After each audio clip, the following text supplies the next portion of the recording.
Chapter 521. Chili rushed over after saying this, and caught cockroaches with Muyu, who knew that those cockroaches were faster, and soon they got into the gaps in the garbage and ran away. Chili didn't catch many in the end. The anteater that Muyu turned into had a racial advantage, and kept eating. Seeing that the insects ran away, he was a little frustrated. He shook his head casually, and his shoulders drooped. He was so hungry. After turning into a beast, his diet changed a little, and the taste of insects was very different from when he was in human form. This black cockroach tastes a bit like chocolate beans, crunchy and delicious. Chili didn't care about him. After grabbing the bug, he broke it open and was very surprised. Protein. Look, this is protein, you can eat it. Great, let's see if we can catch more and take them back to eat. There's no rush for this. Let's complete the task first and don't put the cart before the horse. Okay. He was about to say something, but a gurgling sound interrupted what she wanted to say. Following the sound, she focused her attention on Muyu. Is he hungry? He couldn't see Muyu's expression clearly because of the long fur of the anteater. Understanding animal expressions was a blind spot in Jihee's knowledge. Then, 2 more stomach growls were heard, and Jihee looked at Chili and Su-min. Su-min laughed and said generously, "We have only eaten a few bugs since we entered the dungeon. If you don't mind, can we take a break and have a meal at your place?" Whatever. Jihee shook her head and stopped talking. She lowered her head and began to exchange stones and bones for ore. She was familiar with Chili and the others before, and had met them many times. They were all sensitive people. She decided to maintain her aloof personality and speak less based on the principle that the more she spoke, the more mistakes she made. When Jihee lowered her head to exchange stones for ore, several people also took out the food they had prepared and ate while watching. They did not show any humility, mainly because they were afraid that the big man in front of them would look down on them. What they ate was the most common bean cakes in their hometown. In addition to this, they took out the edible parts of the insects they had just caught and cooked as soup. Every time they took a bite of bean cake, they dipped it in the insect soup, which made it easier to swallow. Otherwise, the cake was too hard, and they were afraid that they would lose their teeth before they died. Chili and his friends ate and drank the soup at the same time, swallowing them voraciously, chewing the bean cakes as if they were chewing their enemies, and they worked very hard. In the time that Jihee had exchanged the ore, they had already eaten 3 pieces, and were eating the 4th one. Talented people have big appetites. Let's not talk about Chili and Muyu, just take Su-min's appetite. He eats at least 7 palm-sized bean cakes per meal. This is only half full. To be full, at least 10 pieces are needed. If you eat rice, at least several kilograms are enough. Jihee just ate 4 bowls of wontons. This is because she still has fat in her stomach, otherwise she would eat more. After exchanging 5 ores, she saw the number on the back of her hand showing 18, and she waved her hand to put the vending machine into the space. "Then I go first, bye." After saying this, Jihee stood up slowly and walked out. She was counting silently in her heart. She didn't hide the fact that she changed the ore just now. Chili and the other 2 should have guessed it, right? Sure enough, Chili saw her walking out and stood up to say something, but there were too many bean cakes in his mouth, so he couldn't bear to spit them out, so he could only swallow them whole. As a result, he choked and beat his chest, rolling his eyes. His neck seemed to have become much longer. Muyu quickly picked up the insect soup and handed it over. Chili took a big sip and swallowed it. "Wait, will you come back?" As soon as he swallowed it, Chili spoke quickly, his eyes full of hope. Because Jihee's face was completely covered, he couldn't see her expression, and naturally couldn't judge her attitude, so he could only explain immediately, "I don't mean anything else. I just want to borrow your vending machine and exchange it for ore. If you are willing, we are willing to pay you." Yes. I see you are still short of 2 ores. We are willing to help you get those 2 ores together." As soon as Muyu said this, he was hit hard on the back of his head by Su-min. He really has no sense. You can't tell the boss's secrets even if you see them. Who gives him the courage to be so careless like now? Jihee originally wanted them to see it on purpose, so he naturally didn't refuse and left a time. "Meet here at this time tomorrow." After saying that, he pushed away the garbage at the door, stepped hard, and disappeared from Chili's sight in a few jumps. Muyu stood beside him and looked at Jihee's back, and began to sigh. "This is the boss. How cool. No nonsense. The one who speaks less is the boss? The dumb one speaks less? Obviously the one with strong ability is the boss."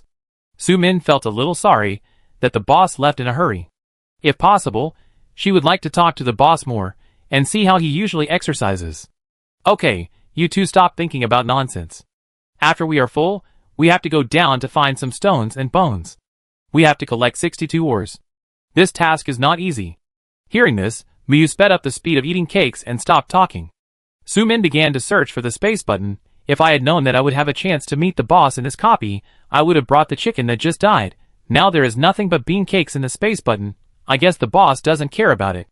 Chili also nodded in agreement. If I had known that I could meet him again, I would have given him something. Aren't the feelings deepened through the exchange of gifts? He suddenly remembered something. Didn't I cut a bunch of garlic sprouts and put them in your space button before? Please, boss. What you said happened half a month ago. I have already digested it. You said the leek soup was delicious at that time.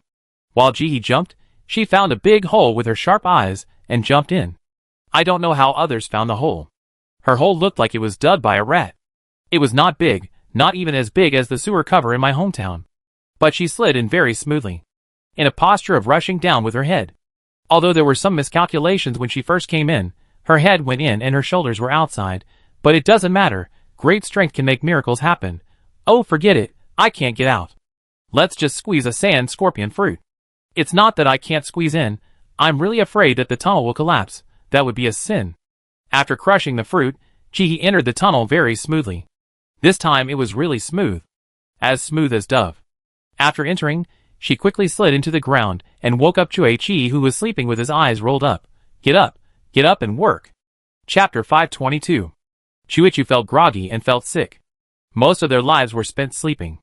If there were 24 hours in a day, they would have to sleep for at least 20 hours. They could last that long during the day because they were threatened by death. This was too much to bear. No matter how Jihi shook, even if he was carried upside down, he would sleep with his eyes closed, as if he was going to die in his sleep. Even if you kill me. Jihi didn't care about it. Seeing that it still didn't wake up, he made up his mind and stuffed half a lemon into Chuichi's mouth. Chuichi shuddered from the sour taste. He wanted to vomit, but couldn't bear to do it. This fruit has a very low pollution level, and it would be a waste to spit it out. The habit of saving for a long time made it reluctant to spit it out even if it rolled its eyes because of the sour taste. Jihi took the opportunity to tell her purpose. Take me to find the purple fire crystal, and you can sleep after you find it. Chuichi Mouse didn't want to do it at first. Jihi glared. Do you know how precious the fruit you are eating is? This is grown by absorbing the essence of the sun and the moon, and absorbing the spiritual energy of heaven and earth. And you have not been officially accepted by our company yet. Now is the internship period. If you don't perform well, you are at risk of being fired at any time. You will have to pay me 10 gold coins at that time. The words 10 gold coins successfully made Chuichi's squinting eyes widen. Finally, he was convinced. It held the fruit in both hands, took it out of its mouth, and pointed in a direction. You go over there, turn left, turn right, turn left again, turn right again. Then, there is a small hole on the top of the head, you go in. Is there a purple fire crystal here? He had already walked over there. He was just asking casually, but Chuichi shook his head happily. There is no purple crystal over there. It belongs to my father, my mother, my grandfather, my grandmother, and my brother. You can ask them to take you to find it. My grandfather knows much more than me. He always says that I am nothing. Between sleeping and selling the rat at home, Chuichi happily chose to sell the rat at home. He also comforted himself that this was not considered a betrayal. This is called taking them to eat delicious food and drink spicy drinks. This is not forgetting one's roots after getting benefits. This is doing good things. Chuichi quickly convinced himself, then hung on Jihi's waist, and fell asleep again in a daze. Jihi, The betrayal came so suddenly.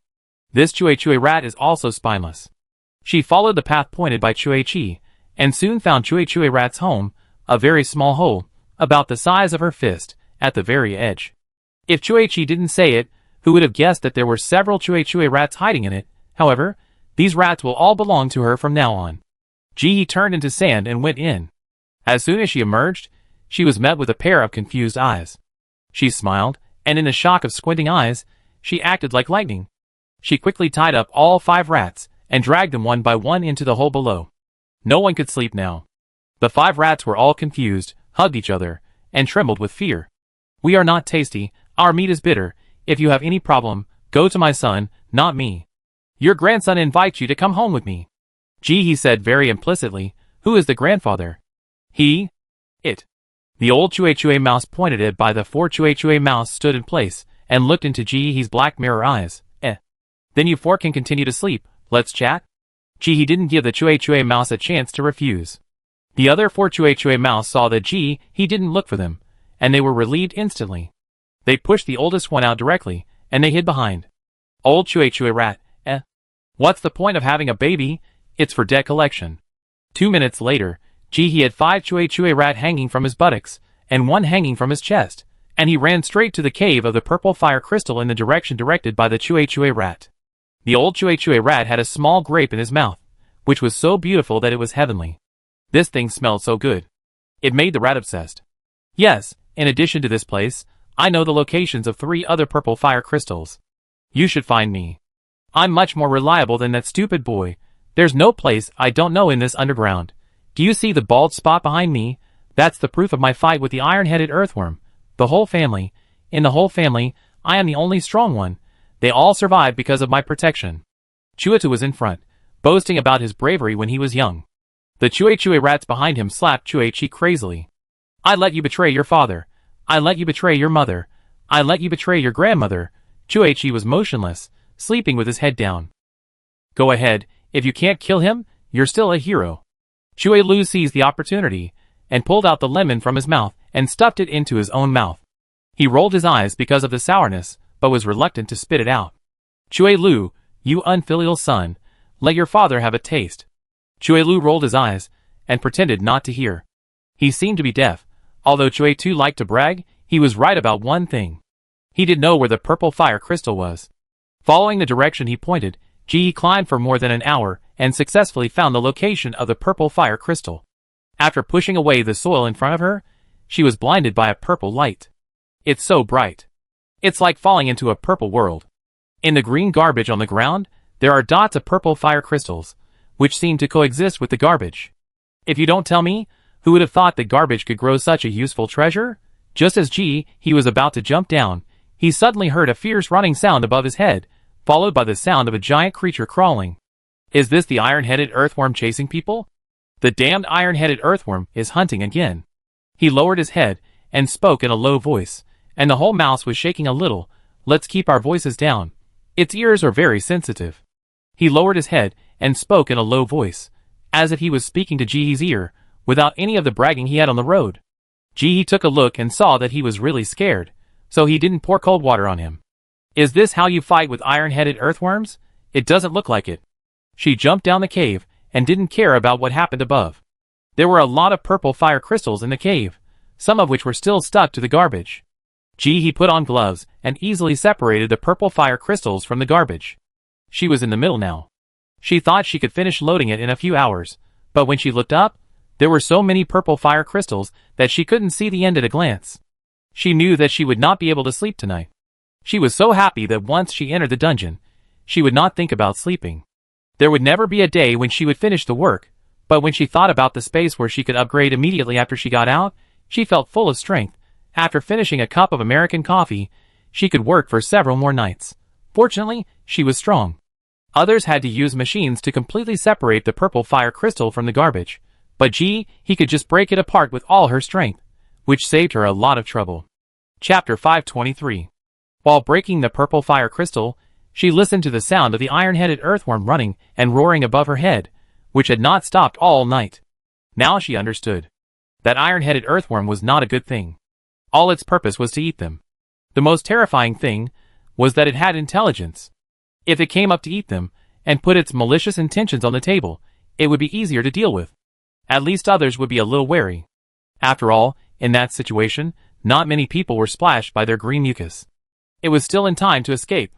But it also knew tactics, taking advantage of people's greed, and defeating them from the inside one by one. Now more people will definitely suffer. I just don't know how many people can escape the green slime. Shaking her head, Jihee stopped thinking about it, and concentrated on breaking the purple fire crystals. She was busy for more than 8 hours, and worked all night before she took away all the purple fire crystals in the entire mine. Looking at the garbage in the mine, she admired her own ability. Where can I find such an old workhorse? Jihee jumped out of the mine, and prepared to look for stones and bones. She didn't forget that she still needed 2 ores to complete the task.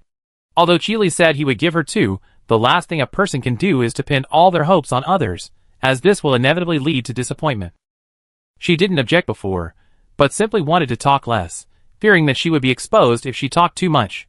Chuei-2's vigilance was obviously much better than Chuei-Chi and the others. He had already woken up when Ji-He stood up and jumped onto the big hole. He didn't speak at the first time, but observed the surroundings vigilantly. Ji-He found it interesting to watch it like that, but didn't speak. He looked down to see that the environment was safe, and then rolled his eyes, still looking for purple fire crystals. I know a place with more purple fire crystals than this place. Ji-He looked down, and this old rat was obviously smarter than his grandson. He had found a place so close to the Iron Head Earthworm Cave yesterday, which might be a test. She didn't believe that there was no safer purple fire crystal mine. After all, none of the routes Chuei-Chi took her on could clearly hear the roar of the iron-headed earthworm. If she guessed correctly, their family should have given up on this route long ago. This time, it also depends on Ji-He's attitude and strength. If she is afraid, it proves that her strength is lower than that of the iron-headed earthworm, so maybe they can try more possibilities. On the contrary, Ji-He thought, the old guy was so scared by the sound that he couldn't sleep well all night. What kind of sleeping beauty is he pretending to wake up? Ji-He did not expose the truth, but picked up Chuei-Chuei's family, stuffed a piece of lettuce in one of their mouths, and hung them back. Did Chuei-Chi tell you that I want to hire you? How about the standard of vegetables? After saying this, she added, or you can eat whatever I eat. Chuei held the lettuce in his mouth, and was a little afraid to eat it. Such precious vegetables, they were actually allowed to eat like this? They were reluctant to eat the cabbage they brought back yesterday, so they shared a piece and planned to keep the rest to eat for 10 or 8 years. So you can eat as much as you want here? What kind of life is this?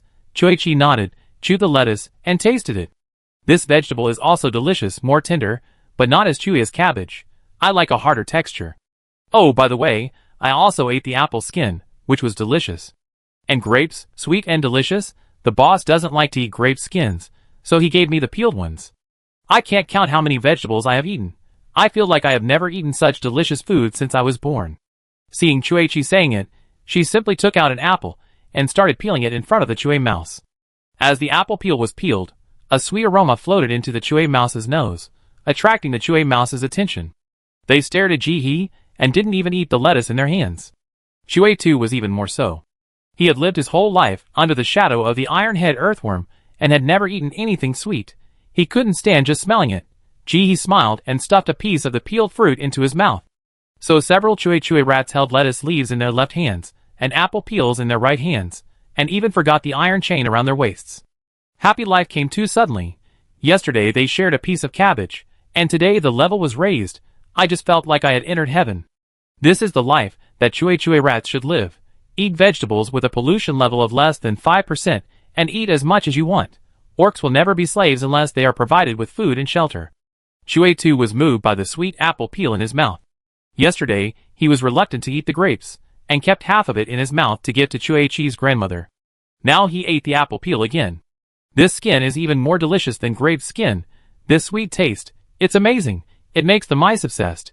He asked Ji-He tentatively, what are we going to do? If it's selling blood or meat, the Chuei mice, definitely can't do it. Grow vegetables. Ji-He didn't hide it from them. I have a piece of land. I don't have time to take care of it. I want you to help me grow it. Dueta didn't expect it to be so simple. The Chuei mice, are the best at growing vegetables. Is that really all you ask? What else? Ji-He asked back. The little mouse was quite defensive. You don't have much meat here. I want to eat you and give you cabbage? Hee, our meat is smelly, not delicious, not delicious. Chuei-2 laughed. Looking at Ji-He's attitude, he was a little relieved, secretly gave the half grape in his mouth to Chuei-Chi's grandmother, signaling her to eat quickly. Ji-He didn't care, just pretended not to see it. We will separate in a while. Chuei-2 will take me to find another purple fire crystal mine. The remaining few can go find the black fluorescent grass, and our deal is still valid. Hearing this, Chuei-2 was completely relieved. It seems that this person really has no ill will towards them. This is Ji-He's little idea. If she doesn't pay anything now and asks Chuei rat to give her the black fluorescent grass, they will definitely not be happy. But if she exchanges it for cabbage, they will have no objection. Another thing is that if she takes these Chuei rat away, she will not release the space in the future, so she will naturally provide food. So isn't it a matter of taking the cabbage sooner or later? When they left, could they not take the cabbage with them? So this is what goes into the left pocket and into the right pocket. He looked down at Ji he eating with big mouthfuls, feeling satisfied. This wealthy family eats differently. They can eat 5 bowls of rice in one meal, and they are all high-quality meals, with meat and vegetables, and they are all low in pollution. They Shu can be associated with such a big guy and farm for him, which can be regarded as the kid of their ancestors. Chapter 524. He was relieved and ate the apple peel in big mouthfuls, and was again overwhelmed by the sweet taste. His eyes were narrowed. What kind of living standard is this to eat such precious vegetables every day? I guess the Marshals' every meal is of this standard. Rounding it off, what they eat now is not worse than the Marshal. Glancing at the side, Chuechi had already wolfed down the apple peel, and was eating lettuce. He was so disappointed that he kicked him hard when he didn't look up while eating. Eat, eat, eat, just eat. If there is a traitor, you are definitely one of them. Chuechi was kicked in the head but didn't get up. He just continued to eat while lying there. As a kid who was beaten since he was a child, he was used to it. After eating and drinking, he prepared to split into 2 groups. Chuetu led he to continue looking for the purple fire crystal, while Chuechi and the others went to find black fluorescent grass to exchange for cabbage. Watching Chuechi and the others disappear in the tunnel, he was not in a hurry to leave. He took out the vending machine and asked Chuetu to look at the picture image on it. Do you remember the stones and bones above? He squinted his eyes as wide as possible, looking at the photos one by one, and finally pointed at the skin shed by the iron-headed earthworms. I don't remember the bones. There are too many lives that died in this garbage dump, and I can't count them. But I know where these skins shed by iron-headed earthworms are.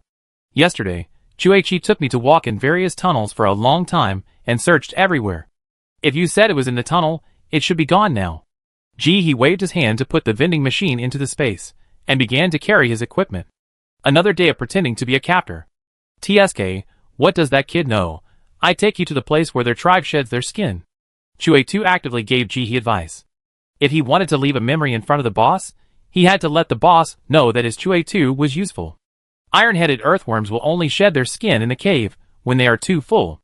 Usually they will endure and return to their nests to shed, otherwise, the skin will be on the road, blocking the tunnel, and they will have difficulty moving, so they can only abandon that road.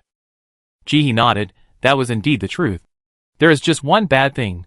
The iron-headed earthworm in the cave may come back at any time, and it will be difficult to deal with it then. Chuetu was still a little hesitant when he said this. If it weren't for Ji's strength, he wouldn't have said this. He was confident in this. Don't worry, it's okay. Chuetu hesitated for a moment, but still backed off. Then forget it. It's safer for us to get the purple fire crystal. Ji smiled. She wanted both. So under Ji's insistence, Chuetu finally took Ji around a corner, and came to the cave where the ancestors of the iron-headed earthworm shed their skin. Chuetu stood in front of the earth wall, and suddenly felt a little sad. When he was still a little Chuechu mouse, he had come here with his grandfather, and watched his grandfather bravely steal the skin of the iron-headed earthworm, but he never came back. He didn't say anything, but gently touched Chuetu's head. Wait for me outside. Chuetu's eyes widened, as if he didn't expect Ji to say that. Ji smiled, looked at the drooping head, and said nothing more. She took out a shovel and started digging. In less than a minute, Ji dug several meters deep. Finally, with the next shovel, the earth wall in front of her became super thin.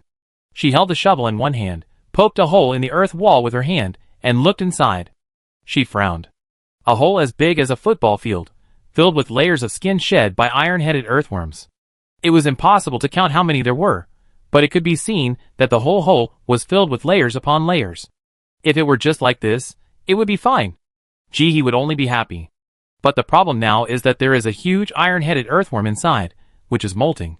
The huge iron head on its forehead began to tear from the middle to both sides, revealing the crispy skin and flesh inside, and the whole earthworm was rolling in pain. I don't know what Chuetu was thinking, but he didn't walk far away, and came over. Looking at this scene, his tone was full of gloating. Iron-headed earthworms are a cursed race. They will never be full, and they will be hungry all their lives, and they will be tortured by hunger all the time. But every time they eat a certain amount of food, their bodies will burst, and their skin will be stretched open, and they will shed a layer of skin abruptly. This kind of molting is not the kind of natural process, but it is skinned alive. The Chuechu mouse hated the iron-head earthworm so much that the damn iron-head earthworm ate countless Chuechu mouse in its family. It is almost eating their entire clan to extinction. Now seeing it writhing in pain, I just feel relieved. Ji nodded. From this angle, the iron-head earthworm really looks like a big earthworm with an iron bucket on its head. If they were shrunk, they would be quite cute. Why are they cursed? There are several theories.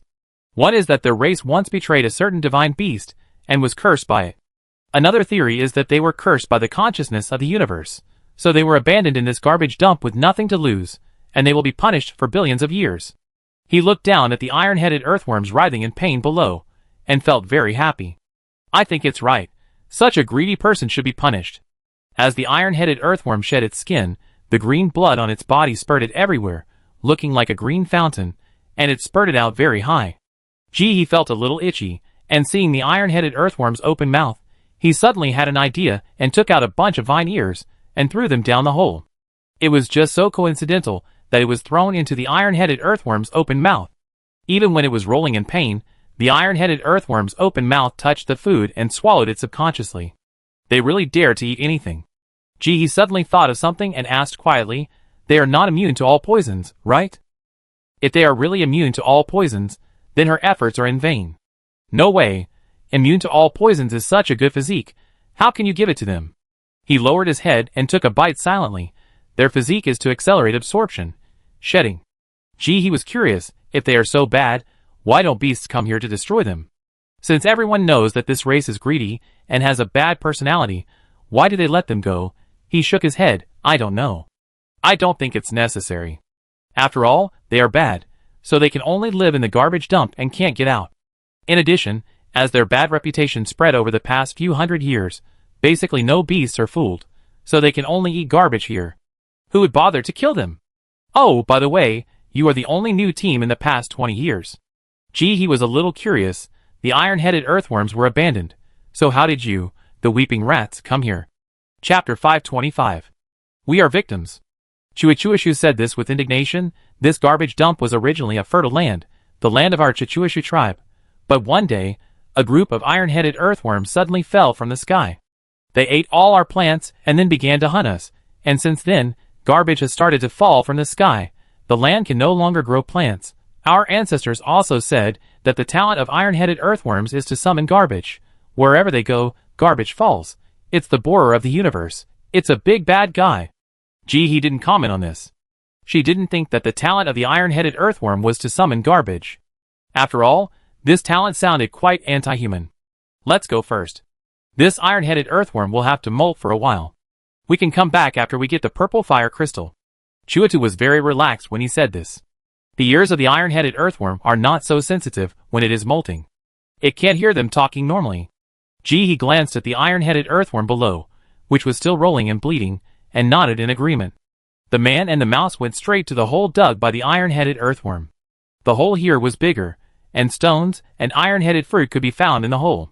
He used a shovel to slide away the lumps of soil on the ground as he walked, so that he could smell the smell of iron-headed fruit below. The man and the mouse made good progress, and found 5 or 6 iron-headed fruit plants. Just as they were about to move forward, the man and the mouse stopped talking at the same time. There was a noise in the distance, and there were many people. He exerted force on his feet, and jumped directly onto the wall, performing a Spider-Man performance, hanging on the top of the cave, and moving forward. Stop now, you traitors to humanity. Running dog, you sell out your own kind to please the monster. You go to hell after you die. Fuck you grandson, don't run. 8 or 9 people were chasing behind, and the 2 or 3 people in front with bags and sprayers were running in front. They didn't even dare to pick up their shoes when they ran away. They threw the bags behind them while running. The identities of the chaser and the chase were completely different after just one day. Yesterday, there were a few people carrying sprayers running rampant in the cave, but today they have become rats crossing the street. There are still capable people among the gifted people, and it seems that they all know the conspiracy of the iron-headed earthworm. No one will be fooled now. The bags behind the people being chased were thrown to the ground, and the gifted people behind them stepped on them angrily to make a big hole, but not a drop of green liquid inside could flow out. They were all used up by this group of people. This discovery made these people even more angry. Looking at a group of people running in front of Jihi, she silently reached out and put away the bag full of liquid on her back. What her status is depends on which person has the upper hand today. Next, Jihi, carrying a shovel, encountered 2 groups of people chasing and beating people.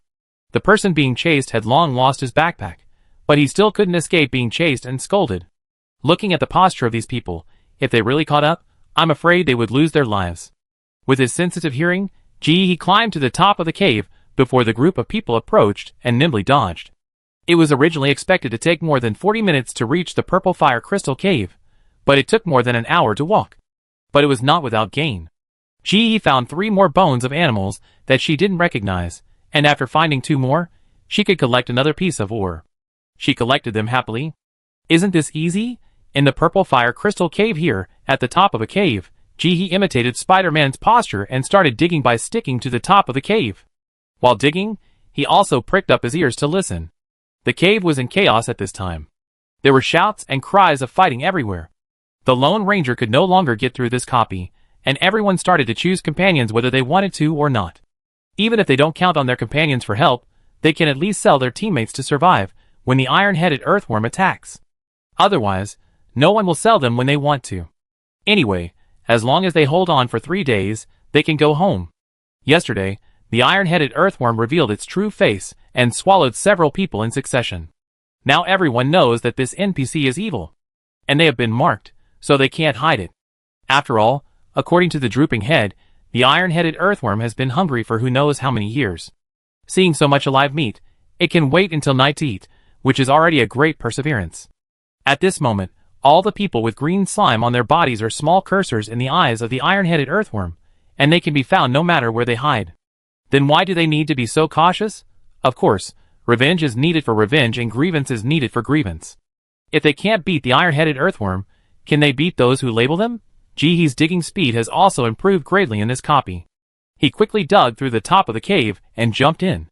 After feeling the purple light that illuminated everything around her, she didn't even have time to look at it. She quickly turned around and filled the hole with the soil she dug out. It was even faster than digging a hole. Even Chuitu was helping. Just kidding. There were so many people running in the cave, and someone might come to this tunnel in the next second. At this time, a dazzling purple light suddenly appeared in the dark world. Would you come here to take a look? Then how can she hide the secret of the purple fire crystal? Then it will be a mess. Don't tell her that this mineral deposit belongs to the public and should be shared. She knew that when she was hungry and couldn't eat, no one would give her a bite. Now that she has found it with her own ability, why should she share it? If you have the ability, go find it yourself. She will not envy you no matter how many you find. He quickly filled the hole and asked Chuitu to step on it and stomp it to make sure it was solid, and then she felt relieved. When she turned around, she saw that the entire purple fire crystal was even bigger than the one she collected last night. In the middle of the entire purple fire crystal, you can also see a purple fire crystal mountain. The purple fire crystals above are already different from those outside. There is a ball of purple flame in each purple crystal, which seems to be burning. It looks valuable. He went straight to the center. She reached out and touched it. The moment her palm touched the crystal, she could feel a heat flow to her body. The scales in her hand appeared instantly and wrapped her whole hand. The burning feeling just dissipated instantly, and the temperature became a suitable warm temperature. Purple Fire Crystal 2.0. After being smeared with snow, it will turn into a ball of flame and continue to burn. It is purple and tasteless. The food produced will have a 1% chance of producing special effects. Note: throw some fuel into the fire to change the color. If you want blue, it will emit blue, and if you want red, it will emit red.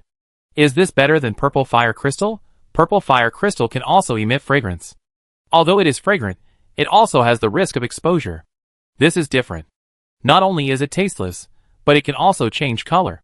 Chapter 526. She had a lot of fuel in her space that she had obtained before, so she could change the flame to red.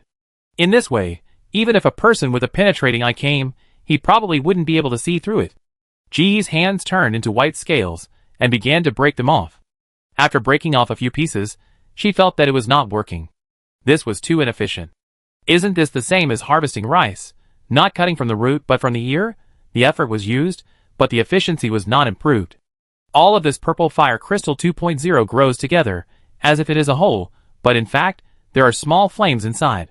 She broke it off from the top, and it was a piece of small Purple Fire Crystal 2.0. It seems that we still need to work on the root. He looked at the ground below, surrounded by pieces of Purple Fire Crystal growing on garbage. They surrounded this Purple Fire Crystal mountain. If you don't dig up these Purple Fire Crystals, don't even think about taking the Purple Fire Crystal mountain away. Well, you can only let this purple fire crystal mountain wait a little longer. Jihee's hands grew scales.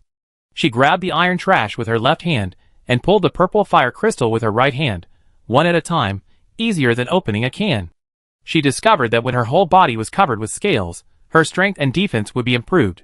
The purple fire crystal that had taken a lot of effort to break open before was now easy under her claws. But she always felt that it was not over. After all, the space had not been upgraded yet, and the beast she turned into was not as big as a chinchilla. There was still a lot of room for improvement. He completely forgot himself after entering the working state. She had already let go of his head. He seemed to say something to her in the middle. He nodded and agreed, but he didn't take it to heart. Collecting materials requires full commitment. If you lose a little energy, it means you don't pay attention to the materials. When she quickly cleared the garbage within a 1-meter range under the purple fire crystal mountain, like cracking sunflower seeds, she finally saw the base of the purple fire crystal mountain. Unlike what she imagined, it was less than 1 meter deep. This purple fire crystal mountain now grew directly on a huge piece of metal garbage. He tried to touch it, and found that the texture of this metal garbage was actually very hard. This immediately made He feel that this garbage was not ordinary. When other garbage became brittle, it was still so strong. How could it be ordinary garbage? How could it not be the king of garbage? He was daydreaming in his mind, and his body kept trying to find an angle to lift the purple fire crystal mountain away. After trying several times, he finally found that it was most convenient to use force by stepping on this garbage and hugging the purple fire crystal mountain with both hands. As she touched it, the entire purple fire crystal mountain ignited her clothes the moment it touched them. Jihee's body, covered with tiny white scales, was exposed. She exerted force on her feet, raised her arms, and used all her strength to finally pick up the entire purple fire crystal mountain. When it was separated from the garbage under her feet, Jihee's mind moved, and the entire mountain was directly sent into space. She exhaled, stood in place, and wiped the non-existent sweat from her forehead. She finally put the purple fire crystal mountain into space. Jihee stood there, put on the model, took out the stretched clothes, and began to rearm herself. Suddenly, she found that Chue-Tu was gone. After thinking for a while, she remembered that Chue-Tu had told her before that he was worried about the speed of the beasts collecting the black fluorescent grass, and wanted to supervise it personally. The clothes were quickly made by Jihee. She wore the same clothes as before, and started to dig the huge metal garbage on the ground. Just now, she felt that this solid metal should be of some use. Now that the purple fire crystal mountain was pulled away, the huge metal underneath revealed a purple glow, as if covered with a layer of pearlescent light. Isn't this the metal painted on the vending machine? Such a big piece. If it is exchanged for 2 pieces of ore, it will only take a few minutes, right? With this idea in mind, Jihee stood aside and began to pull out the metal with brute force. This metal has been here for who knows how many years, and it has long been embedded in the soil. It takes a lot of effort to pull it out. The main reason is that it is very heavy. Although it is not very big, its weight is not much different from that of the purple fire crystal mountain. Jihee used all his strength to pull it out.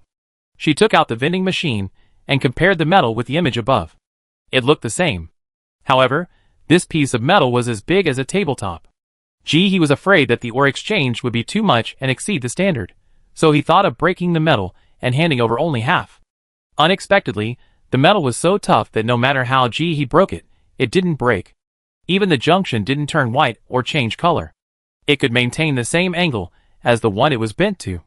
Jihee was so stubborn that he didn't believe that there was something that couldn't be broken by force. She put the metal on the brick, stepped on it, and started to smash it with a shovel. After smashing it for a long time, she had to admit that it was useless. Then she tried burning it with fire, soaking it in water, and other methods. She even tried her own claws. I don't know if it's not big enough or the metal is really strong, but it didn't cut it. In the end, Jihee chose to give up. Is it okay if she doesn't hand it over? Exhaling a breath, she put the entire vending machine and the metal into the space, and she held her breath and began to install the purple fire crystal. One by one, pulling them out easily. This is right. The piece of metal just now almost made Jihee doubt his life. 8 hours later, when the entire purple fire crystal mine was only one small piece of purple fire crystal left to be collected, the Chue family came. They came to deliver the black fluorescent grass to the door. The quantity was much more than before. Chue said, "This is only 1/3, there are still many, and we haven't had time to dig them." Jihee happily put all the black fluorescent grass into the space. When it was time to pay, Chue-2 said he didn't want it. Leave it to you first. We don't have a space ring, so we won't take it even if you give it to us. Ji glanced at a few Chue rats and took out the 1 cubic meter space button he had exchanged before. You can use this space button to store some of your personal items, but the price is much higher than cabbage. Even if you all give me the black fluorescent grass, it's still not enough. Chue-2's squinting eyes widened. He stood up and stared at the space button, unable to move his eyes away. Even Chue-Chi and the others behind him stood up and came closer to look at the space button, forming a small circle. This is a very, very precious treasure. This man actually took it out and gave it to them so easily, not afraid that they would run away with the space button. Woo woo woo, what kind of trust is this? He thought this man was a bad guy at first. He was guilty. He choked with tears in his eyes and said, I am willing to sign an agreement with you. As long as the debt is not paid off one day, I will continue to work for you. If I die, let my son pay it back. If my son dies, let my grandson pay it back. Chapter 527. The several rats behind him also nodded vigorously. The hair on his head also shook violently. Their family grew up listening to the story of the space button.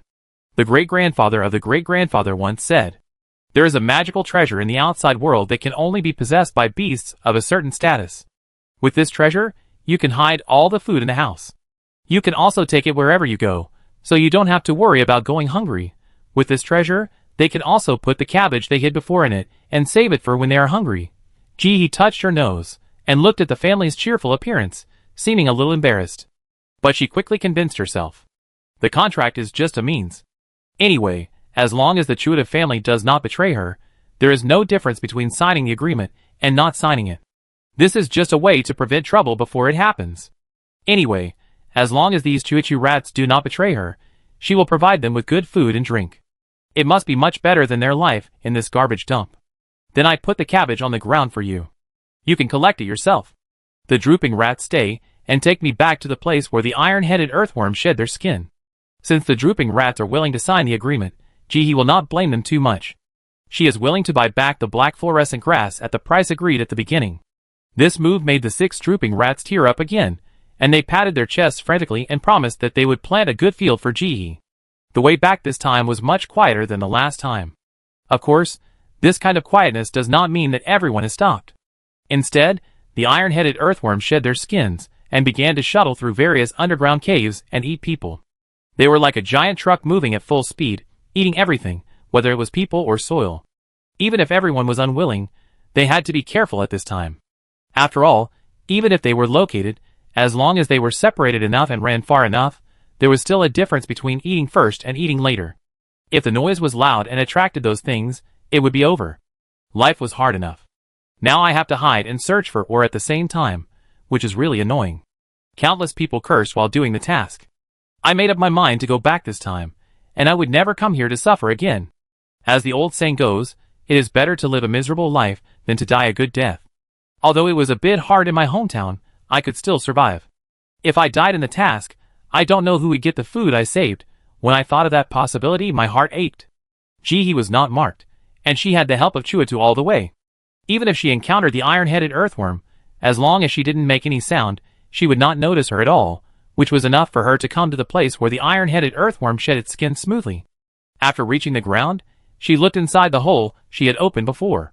Now there was not a single iron-headed earthworm inside. Gee, ? This is not right. Where is the mentally retarded iron-headed earthworm that ate the vine ear? In order to prevent the vine ear from being ineffective, she had specially fed it a large amount. How did it run away? As soon as this thought flashed through her mind, Ji slapped her forehead. So stupid. The vine ear made the iron-headed earthworm mentally retarded, not crippled. As long as it has legs, even if it is mentally retarded, it can still go out for a walk. Okay, this has no impact at all. Maybe the mentally retarded person will be even more lethal. Ji opened his arms, and directly let go of the drooping head that was under his arms to lead the way. He threw down a watch and said, "Come find me in 3 hours."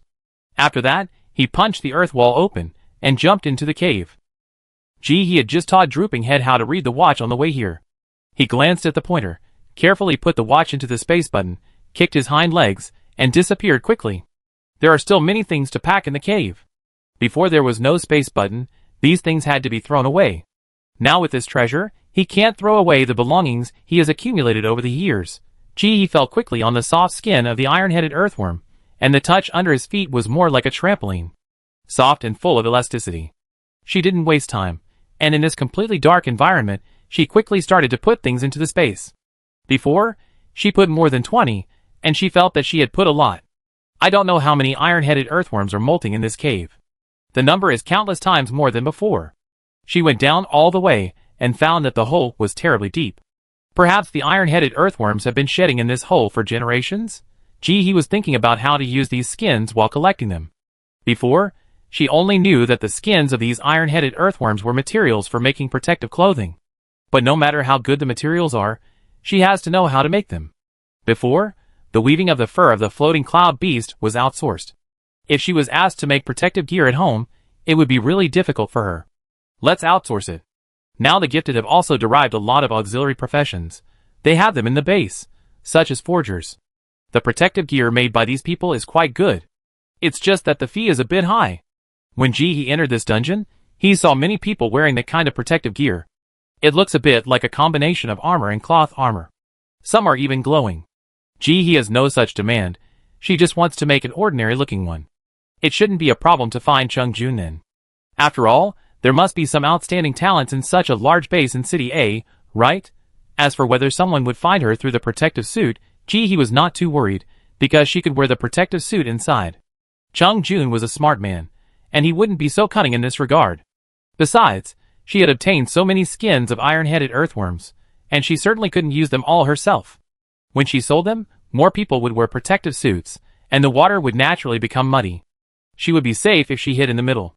He moved both hands, and the iron-headed earthworm skins, as high as a mountain, fell down quickly. When she received a certain skin, her hand suddenly felt different. The blood of the iron-headed earthworm coagulates when heated, rich in high calories. A piece of the length of a finger can provide the energy needed by the body for a day. Note, the blood of sin is bitter. It means bitter, right? He thought about it, and still stretched out her hand to absorb the blood of the iron-headed earthworm into the plastic bucket. There was a pool of dirt around, and it looked like a lot, but it was only a bucket. This bucket was really not much for Ji. She put it into the space and ignored it, lowering her head to continue collecting the skins of the iron-headed earthworms. If everything was packed, and there was no other supplies to take away from this copy, and there was still enough time, Ji might fight them for their blood. But now, she would not fight the iron-headed earthworms for this little blood. It was not because of other reasons, but it was not worth it. Chapter 528. The time spent and the reward are somewhat unequal. In the same amount of time, she can get 10 or 100 times more supplies by directly loading into the space here. That still needs to be fought.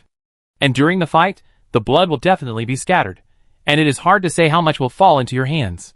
Moreover, this blood seems to have a certain effect of relieving hunger, but that's all. Don't pig blood and duck blood have the effect of relieving hunger? Not necessarily. It's just that the effect is a little smaller.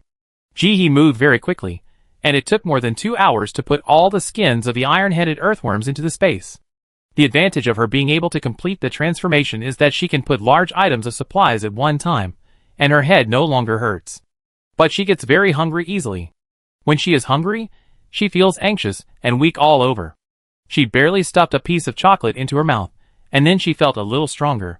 She quickly checked the surroundings again, and after making sure that there was nothing in the whole hole, she drilled out through the big hole on the top of her head. Sitting in the dark, Ji took out a lunch box and started eating. Braised lamb strips with rice, very fragrant. Ji ate with big mouthfuls, and after finishing a box of rice, she touched her stomach and felt nothing. She took another box. This box was curry beef rice, which was also delicious. After finishing this box, Ji suddenly wanted to eat spicy food, so she took out another box of fish-flavored pork rice and started eating. These rice bowls were all prepared by her. The chef brought back buckets of cooked dishes, and she put them into her lunch box. There are quite a lot of vegetables in each meal, which is not like the lunch sold outside before, which is more rice and less vegetables, and relies on soup and rice. The meat here is stuffed full. After eating the fish-flavored pork shreds, I ordered another tomato scrambled egg rice. It is sour and sweet, and it is delicious with rice. It was not until the fourth lunch box was eaten that Ji sighed with satisfaction, and took a bowl of oil tea noodles to drink. After a meal, she always felt something was missing if she didn't drink something. After a bowl of oil tea noodles, she looked up and saw a big black bug that was almost running to her face. These insects walk without making any sound. I don't know when they came here again, by smelling the smell. It's really appetizing. There are so many of them that it makes people's scalps numb. Chili and the others said that this thing is hard to catch, but she doesn't think so. If this net is cast, according to the density, there will probably be hundreds of them. Jihi stood up and walked out without the idea of catching insects. As she took a step, the insects quickly retreated and disappeared. Now it can be seen that it is not easy to catch. Jihi took the shovel and started digging around. She didn't forget that the ore hadn't been collected yet. If possible, she really couldn't bear to exchange the skin of the iron-headed earthworm for ore. Of course, maybe other things are also useful and good. But she didn't know them. So she still exchanged them with these unknown things. Jihi was digging, and the man with his head down ran over quickly. When he saw that Jihi had come out, he hurriedly asked, "Are you late? Am I late?" As he said that, he took out his watch and held it in his palm with care. Jihi shook his head. "No, I'm faster." Chuita breathed a sigh of relief. "Then shall we continue to look for the purple fire crystal? There are 2 more places." Jihi nodded. "Let's look for it." Chuita hesitated. "It's a bit messy outside. These 2 places are a bit close to there." If Jihi hadn't insisted, it wouldn't want to go. "What's going on?" Jihi gestured to Chuita to walk while saying, "Let's look for the iron ball fruit. This fruit is also very good. If possible, I would like to bring more back." The main reason is that she wants to grow this fruit. Now potatoes, corn and the like can no longer satisfy her, and this kind of high-yield and delicious fruit is worthy of her space. Of course, the most urgent problem now is that there is not enough space. Before, she was the only one doing it, and she felt that the land was enough. Anyway, the space limited the time, and she couldn't finish the planning if the land was too big. But after buying props last time, and using up all the vegetables, she found that the land was seriously insufficient. Although the props exchanged are very practical. But this is too expensive.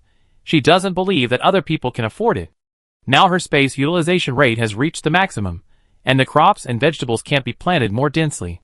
If she doesn't expand, I'm afraid she can only build a 2-story bed for Chui's family to sleep in the field.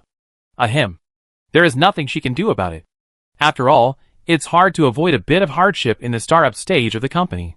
When the company takes off, they will all be veterans. Chui didn't know what Jihi was thinking, but he was very obedient and followed Jihi and sniffed desperately. His nose works very well, even better than Chui's nose. Jihi is like a minesweeper now. As soon as he used a shovel to pull the soil apart, Chui moved his nose, and could smell whether there were iron cones around, and how many iron cones there were. He could even smell whether there were iron cones, with a pollution level below 40%. These iron cones are too polluted, there is no need to dig them out. Chui was a little puzzled that Jihi insisted on digging these highly polluted iron cones. They will only eat the highly polluted iron cones when they are about to starve to death. You don't understand, some people like this. Jihi dug by himself, and signaled Chui not to stand and watch. Let's dig together, we can do it faster this way. Chui, are people outside so miserable? Even such highly polluted and unpalatable food is scrambled to eat? Is it really that serious? No matter what Chui thinks, Jihi's business of digging iron cones is progressing smoothly. As the iron-headed earthworms move more frequently, there are more iron cones underground. Jihi dug out several hundred kilograms of it soon. The only drawback is that there are always people running here. Jihi heard the footsteps of people in the distance inside. Well, do some work. Why do people always disturb her? The iron ball fruit under her feet was dug out immediately. She accelerated her movements, and finally dug out the whole iron ball fruit when the group of people turned the corner. Put it into the space. Jihi held the drooping head under her arm, and climbed to the top of the tunnel. Just as she climbed up, the group of people ran past Jihi. A iron-headed earthworm was chasing behind him. He was drooling while chasing, which looked a bit abnormal. Just when Jihi thought that this time would pass so smoothly again, the last person in the group suddenly turned around after running past Jihi, gave Jihi a wicked smile, waved his hand fiercely, and threw something that made a strange sound straight at Jihi. Jihi frowned, threw the drooping earthworm in the opposite direction, and jumped hard to the side to avoid it. After several jumps, he still couldn't get rid of this thing completely. Chapter 529. This thing actually has a built-in tracking function. As Jihi jumped, it also turned in midair and followed Jihi. Not only did Jihi fail to shake off this built-in tracking object, but she was almost hit by it. That would have been fine. The drooling iron-headed earthworm below seemed to be interested in her. It stopped chasing those people, and turned around to chase Ji-hee. Seeing that the group of people were about to run out of the tunnel, Ji-hee made up his mind, and quickly jumped on the wall to catch up. Isn't it to drag her down with you? Let's do it together. The whistling wind conveyed the message that Ji-hee was getting closer and closer. The group of people looked at the masked man in horror as he conjured a backpack out of thin air, then held the shower head and pressed it hard. The green sticky liquid drew a track in the air. It sprayed about 2 meters away. Ah, get out of the way! Get out of the way! Fuck you! Why are you so wicked? Get out of the way! Don't force me to scold you! You rubbish! People like you should go to hell! Ji-hee said nothing. She was a ruthless person who didn't talk much. The green slime was sprayed evenly on everyone in front of her, as if it was free. The head and face were the places she paid special attention to. Since you dared to drag her into the water, you must bear the consequences of her revenge. Because of Ji-hee's delay, the props that were tracking Ji-hee behind her finally hit her and exploded. However, a transparent barrier suddenly appeared on Ji-hee's body, and the green slime stuck to the barrier and was separated from Ji-hee by a distance. It did not touch Ji-hee's clothes. As the barrier disappeared, the mucus fell directly to the ground. Ji-hee's clothes were clean, not stained at all. The two parties had a plan. Divert the trouble. But Ji-hee was obviously more skilled. The other party was sprayed thoroughly by her. Ah, I curse you to die! One of the long-haired girls, who was protected by the crowd, made a sharp explosion. She was specially taken care of by Ji-hee, and her long black hair like Cleopatra was now covered with green mucus and was constantly sliding down. The slime stuck her hair together, making her look like a wet toad. The woman glared at Ji-hee fiercely, hatred flashing in her eyes, and her eyes seemed to be glowing green. Ji-hee then saw that this girl was wearing heavy makeup. It was still the kind of smoky makeup, full of gothic style, which looked incompatible with the apocalyptic style. Hey, you look like a toad. Ji-hee was not afraid of her. She was not raised to be scared. Facing the woman's angry eyes, she suddenly raised the sprayer and pressed it directly in her increasingly terrified eyes. The mucus spurted out. You little brat, you've been keeping your head down. It's not easy for her to be sprayed in the face. Now isn't this her wish? Ah, I want you to die. I want you to die. Generally in the organization, as long as Jioshan shouts this, the people inside will be terrified and retreat. Some people will even piss their pants. Looking at the fearful expressions of those people, Jioshan will feel a sense of satisfaction from the bottom of her heart. This will make her feel that she can do anything. But at this moment, her whole face was specially taken care of by Ji-hee, and it was sprayed with green mucus, which kept sliding down her neck. She wiped it with both hands desperately, but it didn't work at all, and the mucus was all over the place. Why are you being polite? You look more beautiful like this. After Ji-hee said this, he exerted force on his feet, and jumped onto the wall 3 meters away. Everyone was still a little confused.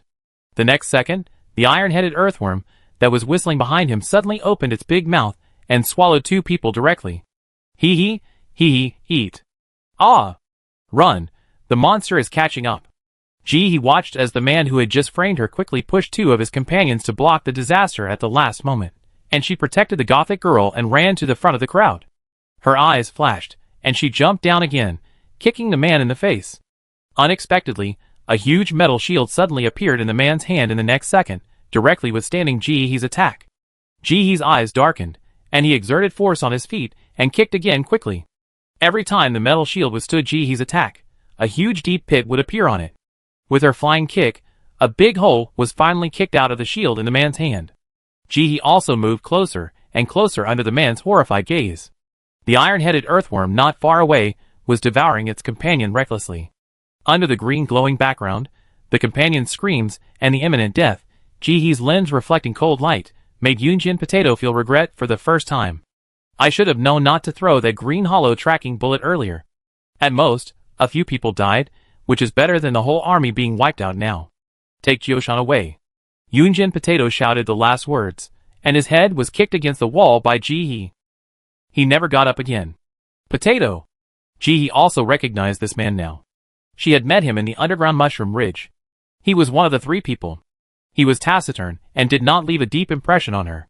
He seemed to be a member of the Gods' Aid Society? Tribute once said. The gothic woman burst into another round of screams after Potato died. I will curse you! I will curse you! Ji-hee turned her head. This person has said curse several times. What is this? If the gifted person has not awakened before the natural disaster, the word curse will have no effect at all. No matter how many times it is said, it will be impotent and furious. But now she is a little concerned. So, should we kill this woman? The hood that covers her whole body, reflecting the cold light, and her body covered with red mucus. He stood in the dark tunnel with his head tilted, just like a murderer. He took a step forward, and the group took a step back. The woman stared at He with her eyes, as if she was about to spit fire, but her little strength was nothing in the eyes of Wu Jing beside her. Wu Jing covered her mouth tightly, like a little chicken in the forest, and whispered, "Without the organization's permission, you can't use your ability at will." After saying this, he looked at He, full of vigilance. "Sir, you have killed someone. Can you let us go?" He shook his head. He stretched out 3 fingers in Wu Jing's increasingly vigilant eyes. "You 3, you need 3 props to buy your lives." "You woo-woo." The woman's mouth was covered, and she couldn't make a sound. Wu Jingza agreed immediately. "Okay, no problem." After saying that, he took out 3 props and threw them over. After He caught them, she suddenly felt a little regretful. It was so satisfying, but it seemed that there was not enough. But she soon figured it out. It didn't matter.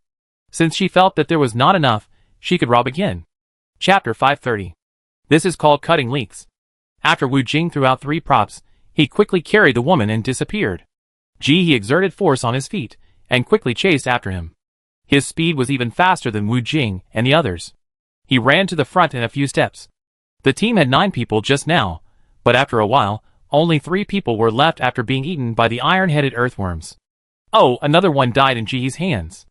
Wu Jing looked at he who collected the things, but did not leave, and his teeth were about to break. But his first priority now was to protect Jioshan behind him, and he must not lose. The gift of friendliness is so important to them. "What else do you want?" His tone was much heavier when he said the last word. "Nothing." Ji's voice was particularly annoying. "I'm on the way with you guys." Wu Jing panted heavily, his chest rising and falling violently. At this moment, he really wanted to pull Potato up and whip his corpse. How could he have provoked such a plague god? He forgot that it was him who asked Potato to pull He down to be his scapegoat. Wu Jing said nothing, just pretending not to see He, lowered his head and ran desperately. As a result, he saw He jumping beside them easily, with his hands behind his back, and each jump was farther than they ran. When he saw them turning, he would follow them. No matter how hard they tried, they just couldn't get rid of him. Wu Jing was sweating coldly at the end of his run. There are really crouching tigers and hidden dragons in the game. First, there were 50 billion to pull up the Merchant Alliance, and then, there was the husband who sacrificed himself to sell arms, and now there is this guy who is so reckless. He had never heard of it. In this cold atmosphere, he suddenly clapped his hands, which immediately attracted the attention of several people. "Ah, I seem to hear the sound of the iron-headed earthworm. Do you think we should say hello to him?" Ji's crisp male voice sounded like a devil. They paid a huge price to get rid of the iron-headed earthworm. How could they possibly run into it again? But the man didn't even wait to speak. He next to him shouted, "Iron-headed earthworm! Iron-headed earthworm! We are here, come find us! Iron-headed, iron-headed! Don't worry if it rains. I have an umbrella, you have an iron-headed earthworm. What do you want? Can you just say it?" Wu Jing felt like he was going to collapse. The previous escort missions were all very easy. Why was it so difficult when it was his turn? "I just saw that the props you gave me were of substandard quality. Too bad. You have to give me 3 more. After all, the quality is not good, but the quantity is enough, so I will forgive your mistake. In addition to this, you have to give me 2 ores as compensation for my wasted time." After he finished speaking, as if he still didn't like it enough, he added, "Hurry up, the iron-headed earthworm will arrive at the battlefield in 2 minutes, and then we will give it to you." He was interrupted by Wu Jing before she finished her words. He suddenly took out 3 props and threw them to He, then looked at the silent man next to him. "Give her 2 more ores." "But we don't have any ores." The man also wanted to cry. Why was he so unlucky?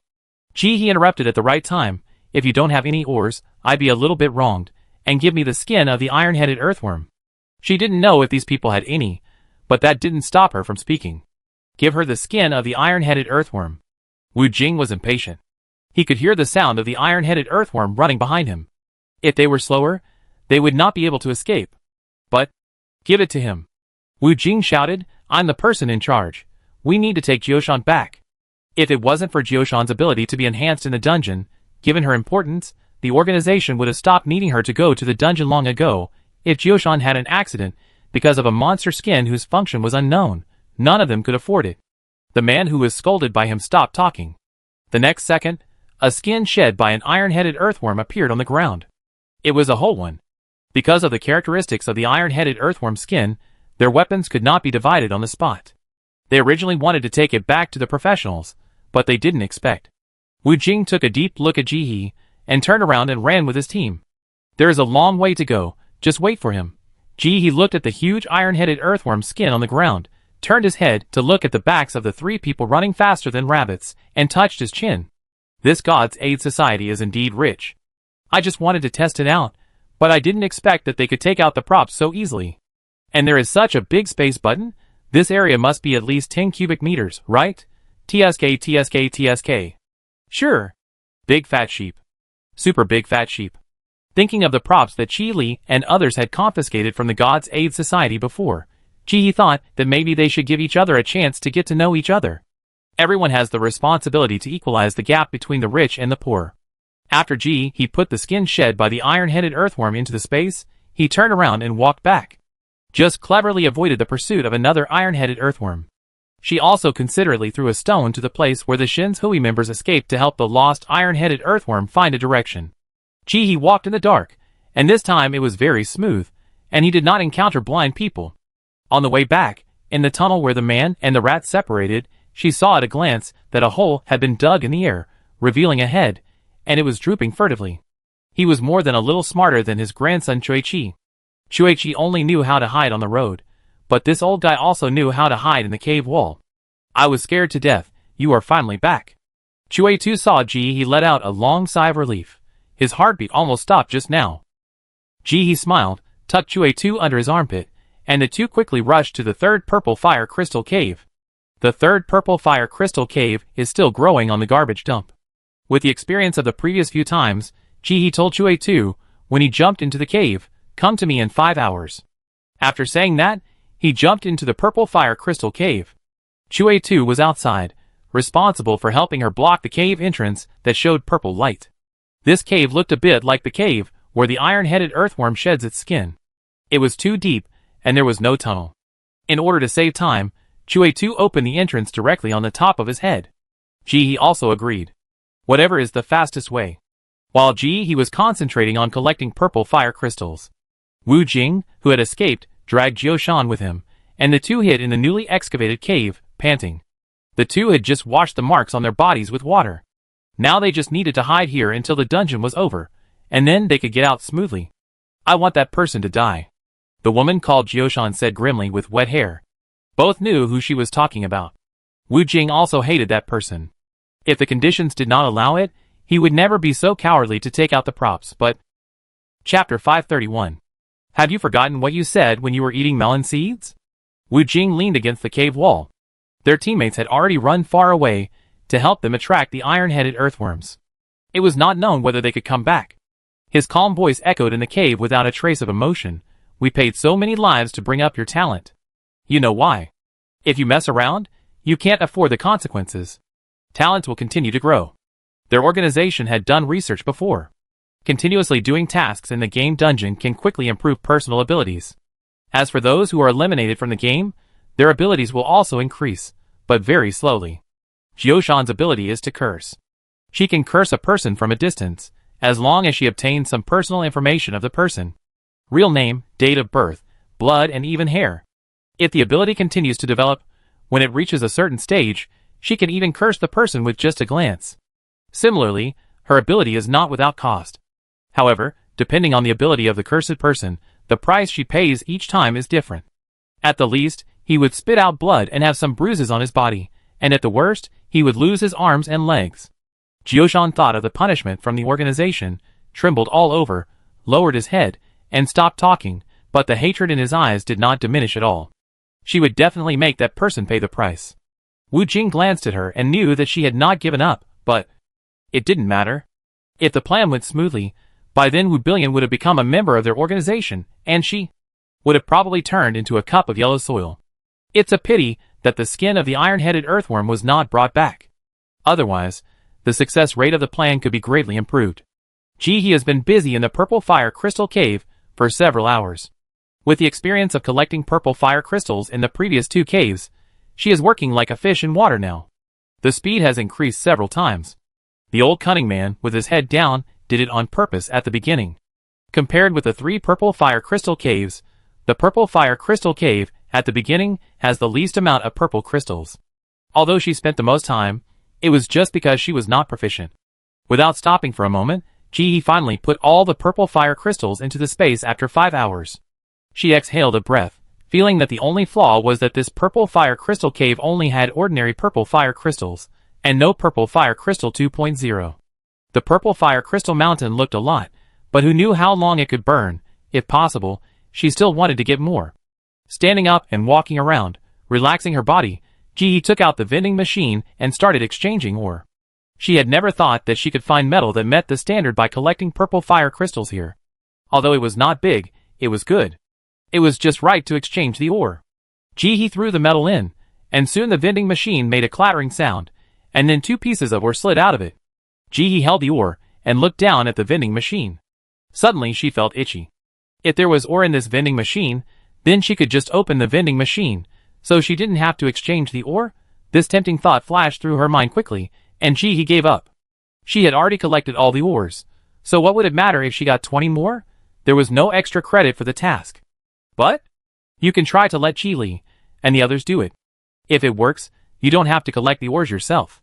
Ji-hee handed over the last 2 pieces of ores, and the vortex in her hand spun quickly, faster and faster, and the scattered silver spots were like silver light bands, and finally disappeared. The number 20 was left on the back of her hand, proving that she had handed in 20 pieces of ores. Boss, boss. Ji-hee raised his head, and Chue-2 whispered to her, stealthily, looking around while calling. He looked sly. I'm here. After responding, Ji-hee jumped onto the cave, and first put all the black fluorescent grass Chue-2 brought into the space, then called him. How much black fluorescent grass did you not take away? You don't know until you pretend, and you be shocked when you pretend. Chue-Shu and his friends are really good at growing. The part that was taken out for Ji-hee to exchange for cabbage stalks before was only a small part, and the amount taken out this time is more than 10 times more than before. And each one is very big. Compared with the previous ones, those are like immature seedlings. Chue-2 hugged the cabbage with an intoxicated face. There is still half. For convenience, Ji-hee took the whole cabbage directly. In this way, it is not calculated according to the leaves, but according to the standard of 800 black fluorescent grass for 1 cabbage. She has already taken out 30. That is at least 24,000 black fluorescent grass. Hearing Chue-2 say this, Ji-hee nodded. Then you continue to dig black fluorescent grass. Call Chue-chi to me. We will not look for purple fire crystals first, but dig iron ball fruit for a while. Okay. Chue-2 was very loyal to Ji-hee at this time, and whatever Ji-hee said was what he did. He turned around and disappeared quickly into the darkness. Ji-hee was about to sit down to eat, and suddenly seemed to remember something, took out a wooden board, coated it with 502 glue, and placed it in front of him. Then he took out the food and ate it. She wanted to attract insects at this time, so the food she took out was naturally more fragrant. Spicy hot pot, salt and pepper shrimp, spicy fish cubes, lotus pond stir-fry, garlic scallops. A big bowl of white rice. Each portion was full. She hadn't slept for 2 days. If she didn't eat better, she would suspect that she was possessed by a black slave. This garlic scallop was made by Chef Gu. She brought back super large scallops from outer space. Each one was bigger than her face. There was so much meat on it. It was very delicious. Ji-hee ate 4 in a row before picking up chopsticks to eat sea base. Scallop shells cannot be thrown away. They will be ground up and fed to chickens. Since Chef Gu came, Chef Zhang's words were full of resentment. Ji-hee became a master of keeping balance. Simply send everyone the same amount of ingredients and let them cook. This saved Chef Zhang from depression. Since the end of the world, only a large number of people died at the beginning of the extreme heat, but later they adapted to it, and the number of deaths was not too large.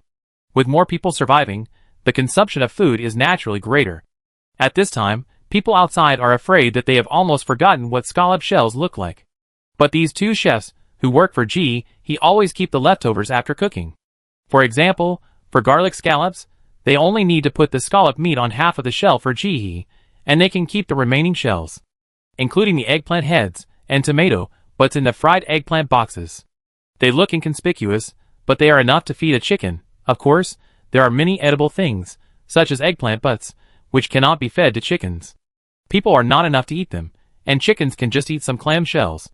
After he finished his meal, he picked up a cup of honey grapefruit tea to moisten his throat. When he looked up, he saw that the powerful 502 glue in front of him was covered with black mutant cockroaches. Chapter 532. They moved their antennae frantically, but they didn't move at all, sticking firmly. How could the cockroaches crawling in the soil have seen this thing? They were stuck in an instant. He drank the last sip of honey grapefruit tea, stood up, squatted down and touched the big bug. Raise a lot of cockroaches, a lot of nutrition, a lot of eggs. Note, are you crazy? You are crazy. Who wants to raise this broken thing? Sure enough. At first glance, this book really doesn't have anything good, but after a closer look, even the cockroaches in it are treasures. Look at other people's cockroaches. Chickens can lay many eggs after eating them. Look at those cockroaches in my hometown that only grow in size, but not in content. He threw the board back into the space. I find a sealed glass tank to raise it later. Whether the chickens at home can lay 3 eggs a day depends on it. When I stood up and walked out, I happened to run into Chuichi, who ran over. The cave is like a backyard for Chuichi's family, and they are very familiar with it. He looked at Chuichi's lips that kept squirming and seemed to be chewing something, and didn't say much. The man and the mouse quickly dug. Not wanting to cause trouble and delay her time in digging iron ball fruits, he avoided the noise from a distance. The journey was smooth. He exchanged black fluorescent grass with Chuichi once on the way. Now with the space button, he can bring more black fluorescent grass at a time. Chuichi said that all the black fluorescent grass will be moved by noon tomorrow. Their family is digging with all their strength at this time. He thought about it and didn't say much, just asked them to speed up. Not only the leaves of black fluorescent grass are effective, but also the rhizomes have the effect of anesthetic and hemostasis, so the roots cannot be wasted and all must be taken away. If it was just to pull the leaves, it wouldn't take so much time. The most time-consuming thing is to dig the roots. On the contrary, Jihee's process of digging the iron ball fruit was unexpectedly smooth. After she found the vending machine yesterday, Chili and others knew about it, and naturally knew how to get the ore. According to their personalities, it was normal for them to tell others. Not long after he started digging, he saw that the tunnel that was smooth, like a cement floor before, was dug into one big hole after another. Chuichi could smell the location of the iron ball fruit by digging the big hole, saving Jihee from looking for it. She would go straight to the destination, and find the right one with every dig. I don't know how many times faster she was. If it was just like this, it would be fine. The main reason is that the underground tunnels were dug in a crooked way, and many of them were linked together, like an underground maze. She had to listen carefully when digging, because maybe 2 people or iron-headed earthworms would jump out from somewhere. If it was an iron-headed earthworm, it would be fine. She didn't have any marks on her body at the moment, so she was like an invisible person to the iron-headed earthworm. As long as she didn't move or breathe, the iron-headed earthworm would naturally leave on its own. It only takes a few seconds, and nothing will be delayed. If it were a human, it would be a little more troublesome. Curiosity is human nature. Although everyone has spread the word that they need to dig bones and stones to exchange for ore, it is still inevitable to be curious when seeing he holding such a professional tool. And this man dug too deep. They all dug the surface, but this man dug a half-meter hole. A man rolled his eyes, tried to get closer, and asked in a familiar way, "Dude, what are you digging?" As soon as he finished speaking, he saw the vines that he had dug out. He immediately exclaimed, "Food!" This shout startled the people around him, and those who were still watching not far away immediately came over. God knows how hard they have been these 2 days. After entering so many dungeons, this dungeon is simply a food desert. There is nothing here except garbage all over the mountains and man-eating monsters. The garbage cannot be eaten, it cannot be chewed and digested, and the monsters cannot be killed. They spent 2 days of thirst and hunger, which was really a great suffering. The gifted have a big appetite. If they don't eat for 1 meal, they will feel anxious. If they don't eat for 2 meals, they will be anxious. Now they see the food and their eyes are red, as if they have seen a treasure. They forget about Jihee, their master, and kneel on the ground and start digging the soil with weapons. Those without weapons can only dig with their hands. But there are still people who are waiting and watching. It's not that they don't want to eat, but that these people brought space buttons in, and there is food in the space buttons. They are not hungry yet, so they can stay calm. After all, That man in black doesn't look easy to mess with. Not far away, Jioshan and Wu Jing were hiding in the crowd. They recognized Ji He at a glance from a distance. It is said that the person who knows you best is your enemy. Jioshan recognized that this was the damn blackmailer after just glancing at his back from a few dozen meters away. Potato is dead. Why is this damn man alive? She wants to kill him. Wu Jing was blackmailed for a lot of things and deeply realized that Ji He is not easy to mess with. Now he looked at the back of the seemingly harmless figure standing aside, but he didn't think that this person would be the kind of person who would swallow his anger. I'm afraid he has other intentions. He hesitated for a moment, and he was torn between hiding in the crowd to cause trouble and taking Jioshan away from this evil star. He decided to back off. After all his men were dead, and he was really no match for this evil star. Well, this was just a strategic transfer. When he pulls out a team later, he must make this kid pay the price. Just when he convinced himself, Wu Jing turned around and found that Jioshan, who was standing next to him just now, was gone. Wu Jing, shock, he had a bad feeling in his heart. No way. He looked up suddenly and saw Jioshan had walked to the side of the evil star, as if he was saying something. His heart sank suddenly, and he didn't care about hiding in the crowd to cause trouble and quickly approached. Jioshan has an extreme personality, and usually doesn't tolerate anyone in the organization. But this is outside, don't make trouble for him. Ji He stood aside, watching those people help dig iron ball fruit, and didn't say anything. Long before they started digging, Chuichi told her that the pair of iron ball fruit in the field were all contaminated, and the contamination level had exceeded 40%. Even if these people were dug out, they couldn't be eaten. Of course, if you're not afraid of turning into a turbid beast, just pretend she didn't say anything. She said that if the gang didn't have a detector, she could help detect it. Let them face the reality and give up. At this time, Ji He felt someone approaching her side. She turned her head and immediately laughed. Isn't this the gothic girl who wanted to curse her? How dare she come to her? Chapter 533. The green slime on her hair and body was washed off, and she changed into clean clothes. Her face looked very pretty, and her single eyelids made her look a little cute. Although she was wearing a black sportswear, Ji He recognized it at a glance. It was bought with silver coins in the System Mall. This is brand new, but it is different from the second-hand clothes that people outside pick up. Most people are reluctant to buy it. Ji He raised his eyebrows. Sure enough, this is a fat sheep. After Jioshan approached Ji He met Ji He's eyes, tried to put on a sweet smile, and used the tricks he used to deal with teachers and parents at school before, and said pitifully, "Hello, brother, I was wrong just now. Can you forgive me? I want to be friends with you." The well-behaved smile made her look like a good girl. If Ji He hadn't seen the heavy makeup she had put on before, he would not have recognized that this person was a two-faced person. Ji He shook his head when he heard this. "No, I can't forgive you." Jioshan froze when she heard this. Whenever she beat up other students at school, she would always be forgiven as long as she put on this smile. Why didn't this trick work? She didn't give up. She pinched herself below the thigh and her eyes were filled with tears. "Brother, what did I do wrong? Tell me, I am willing to change. My name is Jioshan. What do you call me, brother?" Jioshan looked at Ji He, hiding her ill intentions.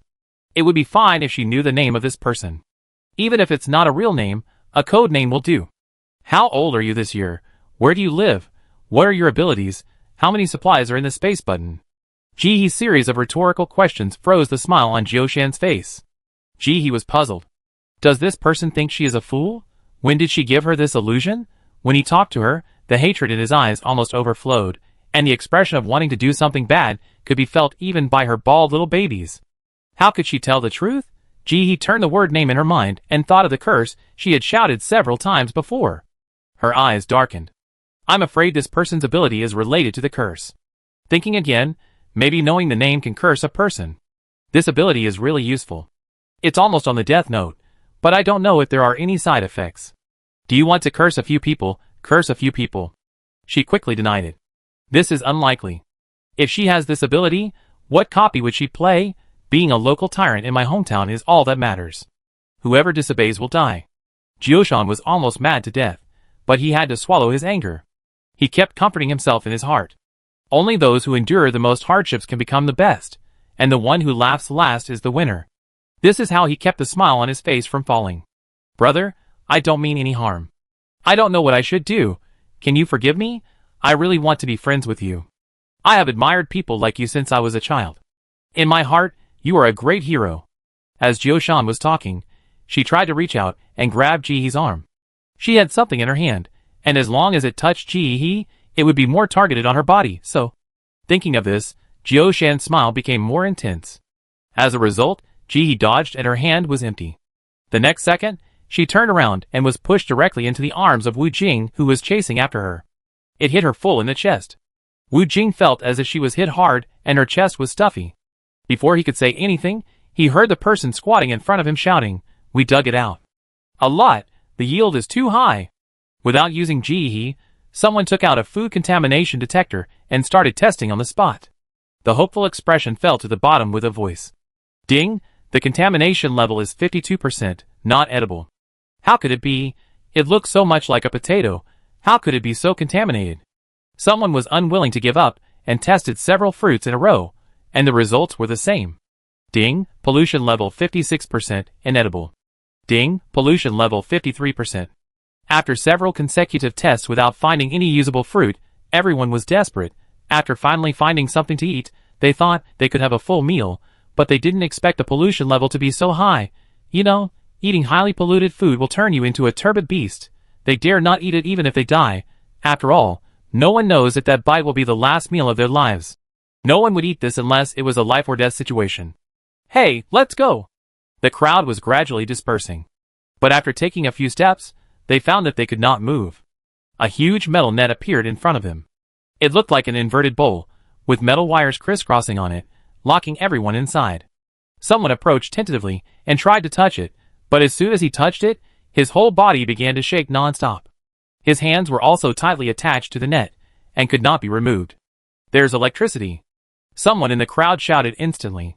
Everyone took a big step back and moved away from that person. He had already collected all the iron balls on the ground that no one wanted into the space, and then slowly manipulated the electric net to throw the man down. After the man was thrown to the ground, he was still shaking all over, and there was even white foam flowing down the corners of his mouth. He took a look. It's okay as long as he doesn't die. The killing power of this electric net seems to be okay. This was extorted from Wu Jing just now. She tried it out now, and was quite satisfied with the effect. Everyone then focused their attention on Jihee behind them. Someone squeezed out of the crowd and pointed at Jihee. "You little brat, I'm telling you, let us all go quickly. Otherwise, be careful, I'd be rude to your grandpa."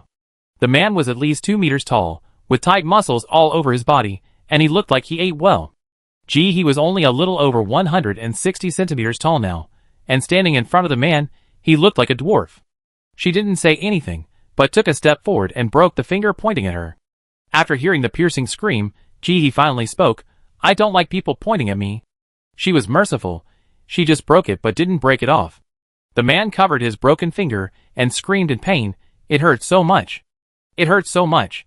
Although he screamed so loudly, he didn't mean to go up again. Although he looked rough, he was actually very delicate. The dwarf broke his finger in one go, and he didn't even react. He was obviously not someone to be trifled with. He broke a finger, and he could find a way to connect it if he went out. If he went up again, he might lose his life. Chapter 534. The air was quiet in an instant. Everyone stood there. No one spoke. Gradually, even the man's cry of pain disappeared. Because they were afraid that the iron-headed earthworm would suddenly come over, they didn't dare to cry for too long even if their fingers were broken. Jihee was very satisfied. She looked at everyone like this and smiled and said, "Since everyone likes to dig iron ball fruit so much, I will be a good person now. Everyone present, no matter who you are, as long as you can dig 10 iron ball fruit plants for me, you can leave." "Oh, right," Jihee said, as if remembering something. "There are only a limited number of iron ball fruits in this cave, and there may not be enough for each person to get 10, but don't worry, it doesn't matter if you can't dig them all, we still have the next tunnel, and we will always be able to dig enough." Everyone, thank you. A bunch of people looked at each other, but no one moved.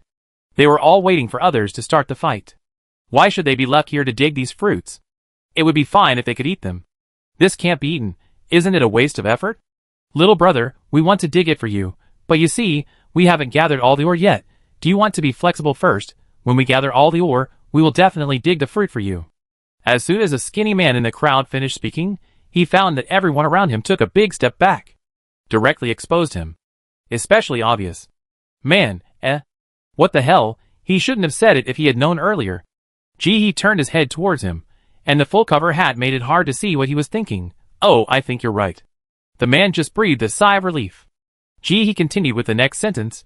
You were the first one to shout out that there was fruit, so you must like it very much. I feed you one first, and then you can leave after you finish it. What do you think? The man swallowed his saliva. The fruit had a pollution level of more than 50, so it couldn't be eaten. What if I turned into a turbid beast? Your luck is so bad? Ji-hee's cold voice echoed throughout the cave. She held a black fruit in her hand, and kept throwing it around, which made everyone's throat tighten. This thing is now as lethal as the red-crowned crane. Now if you kill someone, you may not be able to find the red-crowned crane, but if you go out to fish, the pollution level is over 40%, but it is everywhere. If you really want to harm someone, just add it to that person's food, and over time, no one will know. I'm afraid that he won't know what happened even on the day he dies. Now everyone has to test everything they eat, otherwise they would rather starve to death than eat. Why don't you dig it yet? Do you all want to taste the taste of this fruit? Ji-hee said, pretending to force-feed it. As a result, everyone who was standing there just now squatted down instantly, looking for tools, and digging with their hands. They worked very hard. Ji-hee walked behind them and directed, work hard. If you don't have the strength, tell me, I feed you the fruit. We have the strength, we have the strength, we have plenty of strength, we can't use it all up. Yes, yes, yes, we are not hungry, you keep it, you keep it. At this time, they have already guessed that this pervert deliberately collected such highly polluted fruits, and he must have a plan. I am afraid he wants to harm people. At this time, they only have one thought, regret. Knowing that pie in the sky can't fall, why did he take the initiative to send it up? This person was digging so slowly just now, I am afraid he was fishing. Damn it, how did he fall for it? Ji-hee looked around and saw Jioshan and Wu Jing were still standing. She raised her eyebrows. Why don't you dig? You too want to eat fruit. Wu Jing glanced at the fruit in Ji-hee's hand without leaving a trace. We are different from those people. We have no ill will towards you, and we don't want to covet your fruit. Can you let us go? The people squatting on the ground digging the soil pricked up their ears. Some people with quick minds planned to take the opportunity to escape when the two people left. They didn't want to dig fruit here. Several people in the crowd looked at each other and understood. Ji-hee looked at Jioshan and asked, didn't you say you were willing to do anything for me and wanted me to forgive you? You can't even dig the soil? Jioshan gritted his teeth, took deep breaths, and then spoke, I'm willing to do anything for my brother, but I'm too weak to dig. That's true, you look pretty useless. Ji-hee looked at Jioshan's eyes, and pretended not to see it. Although you are a bit useless, you have props. Who doesn't know the strength of your God's Aid Society? You have planned countless robberies before. I heard that your organization is spread all over the world and controls 80% of the world's supplies. I'm afraid that all of us combined are not as rich as you. If you are willing to take out the props, I'm afraid everyone is willing to dig fruits for you, don't you think? Ji-hee certainly didn't know, but that didn't stop her from talking nonsense. Believe it if you want, forget it if you don't. Sure enough, when they heard Ji-hee say that, the breathing of the people who were still digging hard around them changed. They looked at the two people in the field from the corner of their eyes, and the more they looked, the richer they felt. Look at what they are wearing, these clothes are all new goods bought from the Talent Mall. Look at their complexion, and the man's arms, he must eat meat every meal, right? Otherwise, he wouldn't have such thick arms. Wu Jing felt something was wrong when Ji-hee said that. Looking at the hidden eyes of those people on the ground, his heart skipped a beat. Too many of their men died, and they were seriously short of manpower. If they made these country bumpkins jealous, they would have a hard time. And they hadn't gathered all the ore yet, so they really didn't have time to waste. His mind kept turning. Wu Jing decided to swallow his anger. A gentleman's revenge is never too late. He looked up at Ji-hee. I am willing to offer 3 props to buy us out. One of them is a healing item. He spoke neither too loud nor too soft, enough for the people around to hear clearly. He also had some thoughts in mind, and emphasized the words healing item. He hoped that these people would shift their attention from them to the people in front of him. Although he suffered a loss, he couldn't let this person have an easy time. You can easily take out healing items? It turns out that big organizations are different. Rich, it also made us gain some knowledge. Ji-hee clapped his hands, indicating that he was also about to be bribed. Hurry up, I can't wait. Wu Jing, I was the one who brought it up. Why did I feel so upset when I heard this? He endured it for a while, didn't say anything, lowered his head, and took out the props and threw them to Ji-hee. Watching Ji-hee holding the props and carefully examining them, He felt his heart bleeding. Chapter 535. In order to protect Jioshan, all the props he brought in were useful. He had already used a lot of them before. He felt bad to use any of the 3 props. It was all this guy's fault. When he got out, he had to find a way to kill him. At this moment, a gasp was heard from the crowd. A flash of white light flashed in front of Ji. Wu Jing was stunned for a moment, and then he collapsed and shouted, "You actually used the healing prop." The voice was a little out of tune. "This is a precious healing prop. It can save lives. If it wasn't for diverting hatred, he would never have taken it out. Now it's being used so casually, he was still thinking about finding a chance to take the item back. This person actually used it so casually. It's just infuriating. What a prodigal son. Yes, it is indeed a healing item." Ji put down the item in his hand, and waved his hand in the shocked eyes of everyone. "How do I know you didn't lie to me if I don't try it? But it's not in vain. I had wounds on my body before, but now they are all healed, which is really good." After saying that, she waved to Jioshan. "I see your intention. If you can give me 3 more healing items, we can be good friends." Wu Jing, Jioshan, 3? Look at your greedy face. Damn it. If they had known that she was injured, they would never take out the healing items no matter what they said. Wouldn't this be helping the enemy? Jioshan's face was a little stiff, and he said dryly, "You're welcome." Ji happily let the 2 go in the disappointed eyes of the crowd below. "Bye, you 2 are welcome to come to me again with healing props." Amid Ji's farewell, the 2 ran faster than rabbits. She put down her hand with some regret, looked at the people who were dawdling below, and immediately changed her face. "He is rich, a big leader of the Gods Aid Society, and he can easily take out dozens or hundreds of props. Do you have any? Why don't you hurry up and work? I don't want to do the mission anymore." Everyone, Can they say that they want to see if they can run with them? But they found that there was no chance. This person blocked the exit and blocked the air raid. They couldn't get out at all. He looked at the people who were working honestly, and his heart was like a mirror. If the healing props had not been used in public just now, these people would definitely not dig iron ball fruits so quietly. Money and silk can move people's hearts. This is like knowing that someone around you has a lottery ticket of 5 million. This lottery ticket has not been bound yet, and anyone who grabs it can use it. Tell me, are you tempted? Now she has used it up in front of everyone. Even if they have ideas, they can only hold them back. After all, the input and output are not equal, so there is no need to take action. This can be seen from the fact that the strong man whose finger she broke just now was also digging the iron ball fruit obediently.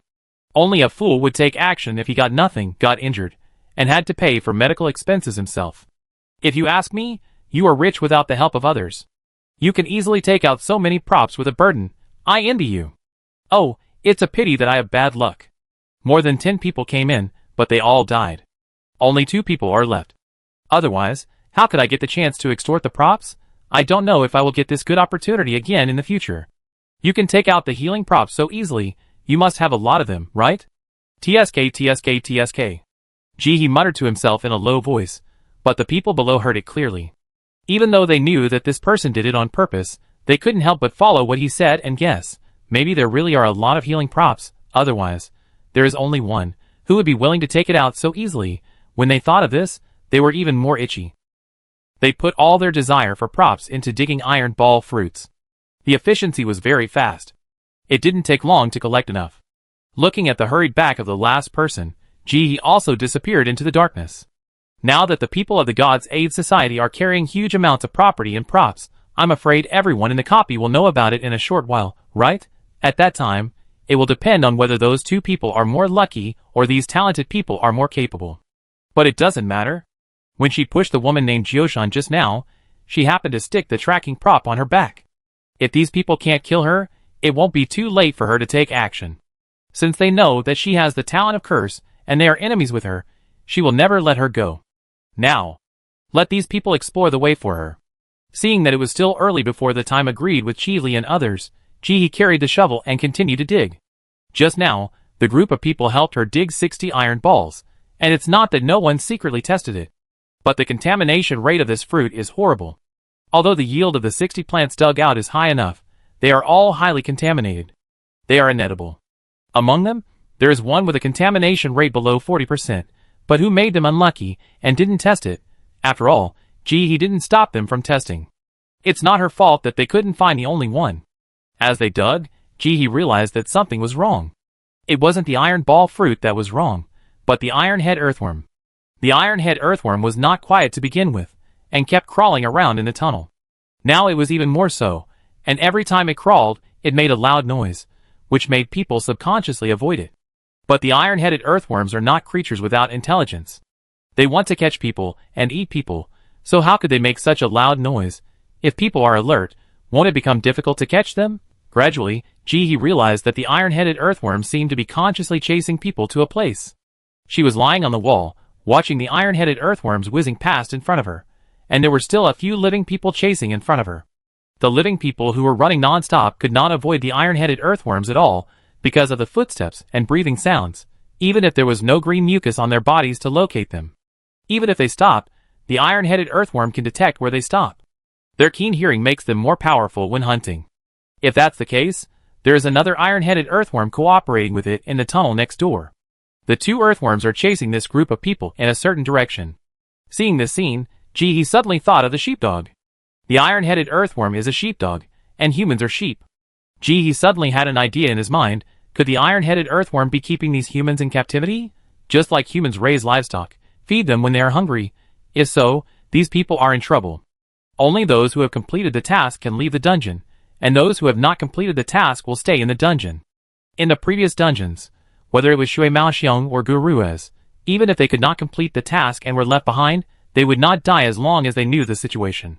But this dungeon is different. Chapter 536. If they were left behind, they would probably be raised as pets and become food reserves. It would be worse than living in their hometown. There were still a few minutes before the agreed time, and Ji-hee quickly climbed up the ground following the guidance of the drooping head. At this time, the iron-headed earthworms were chasing people underground. It was rare to be quiet on the ground. Ji-hee found the safe house that had been built before very smoothly. There was no one in it at this time, and it seemed that Chi-Li and others should not have returned yet. She sat in the safe house and took out the gift she had prepared before, a big cockroach. These people liked it, so she decided to give it to them.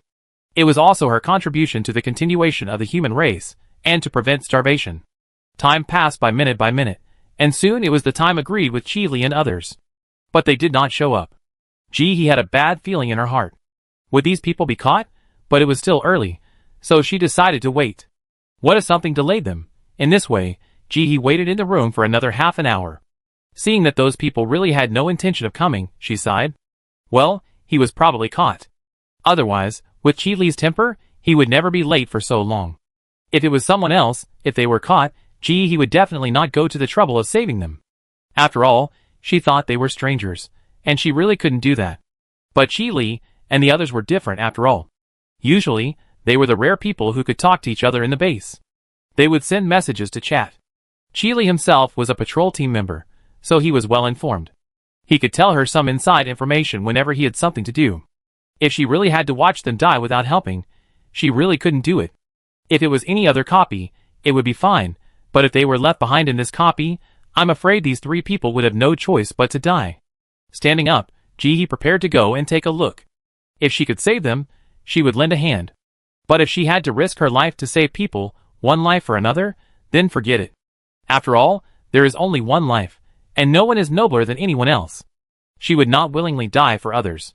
Ji-hee jumped down the cave, stood in the dark tunnel, lowered her head and asked Chuechi, "Do you know where Taigu Chio and the others are?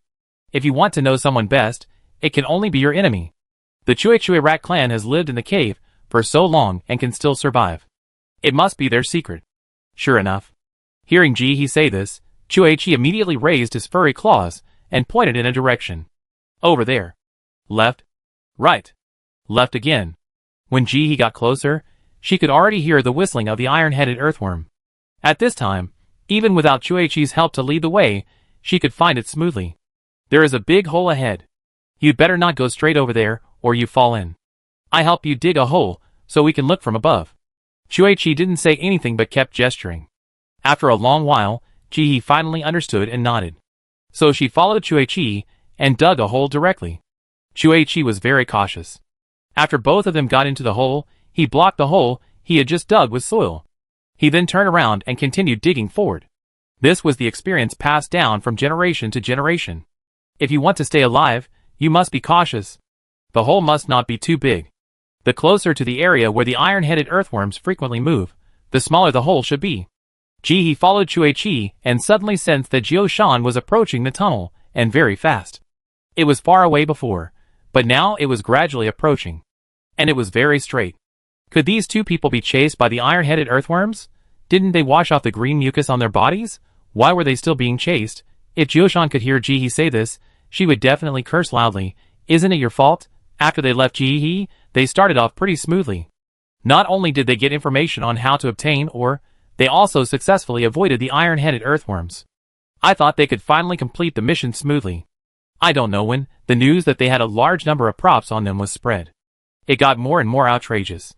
At first, it was just a large number of props, and later it became a large number of healing props. Later, it was a large number of healing props and food. This is ridiculous. How could they bring so much food when they were on a mission? There were many people entering this dungeon at that time, and they did bring enough food for 10 people to eat for a week, but the amount was really not that much. Among the people who captured them, many had green mucus on their bodies. Even though they didn't have it on their bodies, they were also implicated by these people, and were discovered by the iron-headed earthworm. Now even if they want to pretend not to be there, it depends on whether these people will let them. Hand over the space button. Yes, hand over the 10,000 cubic meter space button. I want food, roast chicken, barbecue. Give me the healing props. Please, my family members are suffering from terminal illnesses, and only healing props can save them. Please be kind. Wu Jing was about to curse. These idiots. Listen to what you say. Is that human? A 10,000 cubic meter space button. Does it look like a 10,000 cubic meter space button? What did you think of shouting that out? I'm afraid you didn't use your brain. Healing props? What a fool. Do you really think that healing prop is picked up randomly? He only took out that one. Wu Jing didn't want to cause trouble. He just wanted to take Jiu-shan to get through this smoothly. As a result, the gang chased more and more excessively, and they were about to be caught. He gritted his teeth and took out the teleportation prop. He disappeared into thin air with Jiu-shan. Unexpectedly, this move further confirmed the fact that they had treasures in their hands, and some people who were not interested also followed behind to catch them. In this situation, the two of them were chased by these hornet-like people again not long after they had calmed down. They were even crazier than before. As a last resort, after the teleportation props were used up, he had to carry Jiu-shan and run away. To make matters worse, iron-headed earthworms appeared behind them. This is good. If they don't run quickly, their lives will be in danger. Wu Jing felt more and more frustrated as he ran. If it wasn't for protecting Jiu-shan, why would he do this? It's all because of that masked man. When he meets him again, he will definitely make him pay the price. Wu Jing ran all the way, constantly looking for opportunities to get rid of the pursuers. But he never found an opportunity. It's not that he can't do it, but there are too many people around him who are holding him back. These people, based on the idea that if they are not good, others can't be good either, trip each other up and want to sell their own kind to give themselves a chance to survive. It happened that everyone thought so. So the final result was that no one could escape. Ji-hee, who was hiding in the wall, pricked up his ears and first heard a burst of violent footsteps, followed by a series of gasps, and finally the sound of dumplings falling to the ground one after another. Chapter 537. The voice of the iron-headed earthworm came from the tunnel entrance. Don't be afraid. We have no ill intentions. We just want to find a warm home for you. This cave will be your home from now on. We will be your guardian and protect your safety. The iron-headed earthworm swallowed his saliva while speaking, and this guardian should be put in double quotation marks. Someone shouted from below, didn't you promise us that as long as we work, we will be rewarded with food and ore?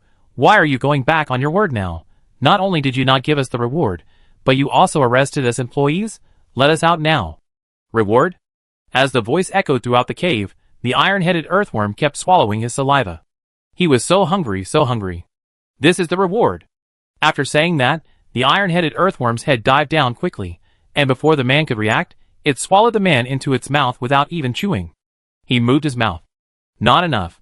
Far from enough. He was so hungry, really hungry. His action frightened the people in the cave, and made them scream again. The people who were scattered just now were like helpless quails, constantly fleeing in the smooth cave. Some people wanted to climb up along the cave wall, but there was no way. The earth cave was smeared with something, which was very slippery. There was no foothold at all, and they could not use any strength at all. There was a gecko-like talent who was able to climb up the cave after turning into a gecko, because his hands, and feet had a kind of suction force. But he couldn't get out either, because there were too many people holding him back.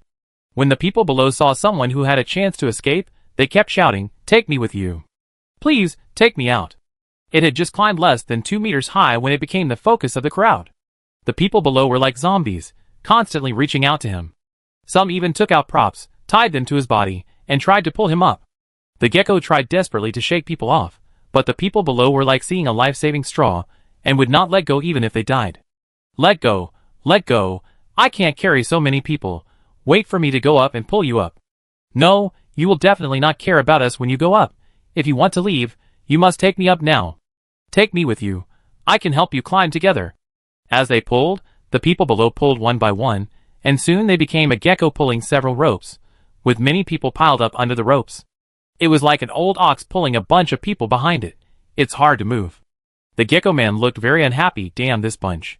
At this moment, the iron-headed earthworm, who had just eaten a person, noticed this side, and he laughed. "Now that you're here, don't leave. We're all guests. Give birth to babies for me in the future." After saying that, he rushed forward and headed straight for the gecko hanging on the wall. The gecko man sensed the danger, suddenly let go of his hand, and was pulled down by the crowd, and fell directly down the wall at a very fast speed.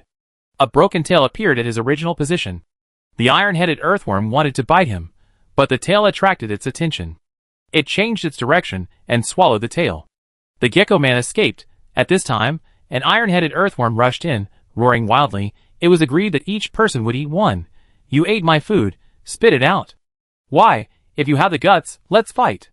The other iron-headed earthworm was not to be outdone. He ate it with his own guts. Why should he spit it out? After saying this, the two iron-headed earthworms instantly fought each other, tearing each other apart. Their movements were extremely ferocious. They would devour the meat they tore off, while tearing each other apart, looking like they had a life-and-death feud. The people below wanted to take the opportunity to escape. Who knew that as soon as they climbed up the cave wall, the two iron-headed earthworms that had been fighting non-stop suddenly stopped, got a bunch of green mucus from somewhere, and poured it over their heads. All the people in the cave, regardless of whether they had been stained by the mucus before, were stained. Everyone was soaked in it. "Don't think about going out. From today on, you will breed here." After saying this, the iron-headed earthworm threw a sticky thing in. When everyone looked, it turned out to be a ball of mucus wrapped around a large number of cockroaches, which were still wriggling inside. "This is food. Don't say we didn't give it to you. Eat it quickly, and give birth quickly after eating it." As soon as the iron-headed earthworm finished speaking, the iron-headed earthworm next to him continued, "I give you 3 days to get pregnant quickly. Otherwise, don't blame us for using some tricks. It's my turn to eat, right? It's my turn to eat." With the cry of the third iron-headed earthworm, another group of people were chased into the cave. After these people fell down, they looked up and met the complicated eyes of the crowd. Then another group of people came. When this group of people arrived, the 4 iron-headed earthworms did not go anywhere, but laid down around the breeding farm that looked like a big round bowl. The meaning was obvious. Watching them all the time, I was drooling while watching, and the green mucus would drip from time to time, which was very disgusting. "Are you pregnant? Only pregnant females can survive. Which one should we eat first? It's useless to have so many males. It's a waste of food. Don't worry, let them get pregnant first, and see which one is more capable. Eat the weaker ones first." Listening to this series of words, and thinking about the current situation, everyone's face was extremely ugly, coupled with the mucus that couldn't be shaken off. At this moment, no matter how dumb they are, they can see clearly that their situation is probably very bad. If they have completed the task, then they are not afraid. If they endure the time, they will be naturally teleported out of the dungeon. They can still understand the difference between extreme survival for 1 day and extreme survival for a lifetime. But the problem is that they have not completed the task. This is scary. If they fail to complete the task successfully and are left behind, then it is obvious that the fate that awaits them will definitely be very bad. I'm afraid my life will be in danger. For a moment, there was a noisy sound in the crowd, but when I listened carefully, there was nothing. Life is so unpredictable. In the previous copies, all the monsters couldn't understand what they said, so in order to complete the task, they could only gesture and guess. They dreamed of smooth communication, so that the task could be completed smoothly. Now it's good, the communication is smooth. But this kind of smoothness is worse than no smoothness. They would rather not have it. The result of zero-barrier communication is that they are now dumb. They dare not say anything, for fear that the plan will be heard by these ugly monsters. This is worse than no communication. Everyone can only gesture and guess with each other, but the whole environment is too dark and no one can see anything. Gestures in vain. Chapter 538. There was really no other way, so someone took out a flashlight tentatively. As the flashlight illuminated the surroundings, everyone could see clearly the environment they were in. It was like a huge bowl, and they were at the bottom of the bowl. And the monsters stretched their heads above the bowl to look at them, and the four heads kept lowering their heads to smell, as if they were judging which one was the most delicious by smell. Everyone waited for a while, and found that the monsters had no special reaction to the light, so they breathed a sigh of relief. It turned out to be a blind man. So, more and more people turned on their flashlights to illuminate the surrounding environment. After all, humans are creatures that live in the sun. This dark environment is really not suitable for them. A little light also makes many people's panicked hearts feel a little calm. The crowd is like silent ants, and they begin to look for a way out. The deep hole they are in is similar to a big bowl. The wall of the cave is very smooth. It feels a bit like a ceramic bowl, but it is pink. For no reason, it gives them the feeling that it is some kind of biological flesh. Inexplicably, it made people feel uncomfortable. Chili, Muyu, and Sumin were hiding behind the garbage, silently gesticulating. They guessed that this place should have been used to raise intelligent species before, and that the monster had captured humans to raise them, because this place was not spotless, and there was a lot of garbage in the middle of the venue, which was extremely dirty. If they continued to stay, the consequences would be very serious, and they had to save themselves. Chili gestured non-stop. The most important thing now is to find a way out. You two will cover me for a while, and I will try to smash this thing open. Muyu, no problem, boss. Sumin, these monsters seem to think males are useless. You two are more dangerous than me. If they come to catch you, we can escape if we can. If we can't, you can say I'm pregnant. Muyu, I don't need you. I'm pregnant. After that, he took out a prop. Fake pregnancy waist support. Tie it around your waist to turn you into a pregnant female. Note that if you don't take it off for 10 hours, you will be pregnant for real. Chili raised his thumb to show his affirmation. Good boy, you really should do it. Muyu smiled reservedly, as it should be. So under the cover of two people, Chili secretly took out a shovel. In order to complete the task, they have various tools in their space button, both electric and manual. But the problem is that the electric sound is too loud. The hearing of these monsters is too sensitive. If the electric drill is turned on, they will be eaten before the drill is opened. It can be seen that although these monsters want them to reproduce, with so many people around, they don't care at all if one or two are eaten. At this time, many talented people realized the seriousness of the situation and kept trying to find solutions. There were fewer people who held back. But with the precedent of the Gecko Man, no one climbed up the cave wall at this time. They were afraid that they would be dragged to death by these people who held back before they could climb out. Chili became a silverback gorilla after the mutation, with a huge body and great strength. Even though he had not yet transformed, he was very confident in his strength. He used all his strength and stepped on the shovel. I thought it would have some effect, at least there should be a mark, right? As a result, the shovel slid away after one kick, and there was no mark left on the wall of the cave. Muyu was so anxious watching from the side. Captain, how about I do it, you carry it? No, I can do it. Chi Li's face flushed red. He still didn't believe that there was a hole he couldn't dig. After a long time of effort, he found that there was indeed a hole. He changed several postures in succession, but no matter what, he couldn't leave any mark on the wall of the cave. This thing was slippery and hard. Finally, he had no choice but to kneel on the ground and smash with the shovel desperately. But no matter how hard he smashed, the cave wall did not change at all. Muyu was so anxious watching from the side that he wanted to do it himself. Finally, after the two people's expectant eyes, Chili sat down on the ground. He was convinced. What on earth is this? How can it be invulnerable to swords and guns? If this thing can be used to make a bulletproof vest, it will definitely work. Muyu grabbed the shovel and started to try, but he didn't dare to knock it out. He was very nervous throughout the whole process. After knocking for a long time, they finally had to give up. It really doesn't work. This thing really doesn't work. The three people sat on the ground holding the shovel, looking up and looking around. The four iron-headed earthworms above were still poking their heads out, and there was still a lot of green mucus on them. At this time, people kept trying various ways to get out, and they tried everything in the sky and on the ground, but it didn't work at all. They couldn't dig underground, and the four earthworms on the ground were connected in a line, leaving no gap at all. How could they get out? The three people were panicking. What should they do? Is he really in a desperate situation? Muyu regretted it even more. If he had known this, he would never sell the teleportation item he got. I thought that if I was careful during the mission, my life would not be in danger. But now, it's too late. At this moment, Su-min suddenly found that the color of the big bowl under their feet suddenly began to lighten. She looked down curiously and saw that the cave wall, which was originally the same color as the surrounding area, gradually became lighter, and finally it seemed that a black human head appeared. It was the big guy who saved them. With the help of Chue Mouse, Ji-hee successfully dug the entrance to the cave, but she didn't find the three people right away. There were so many people, and the cave wall was so big, she searched for a long time before she found the three of them. Chue looked at the cave wall with a sad expression, and Ji-hee could feel the sadness standing behind him. He touched the cave wall with his hand, as if he was touching something. My brothers and sisters are here. Ji-hee frowned. Does this mean that this cave is? She looked at the pink glass-like thing, and suddenly had an idea. Chue gently touched the entire cave wall, as if looking at his own family. This is watered by the blood of our clan. When our clan died after suffering torture, the blood in our bodies will solidify into the strongest protection, indestructible. There used to be far more iron-headed earthworms than now.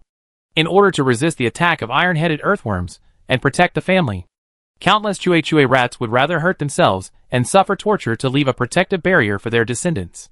It is because of the efforts of these ancestors that our Chue rat clan can survive to this day. Chapter 539. But the good times didn't last long. The iron-headed earthworms figured out the secret of our clan. After that, they tortured the Chue mice to death every time they caught them, and used their blood to irrigate this big hole to feed the intelligent race. Speaking of this, Chue was particularly angry. Intelligent races cannot be raised for consumption.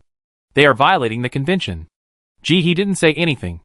How much blood can a Chue mouse have? How many Chue mice's lives were buried in such a large area? And what Chue said just now, it's brothers and sisters. His name is Chue.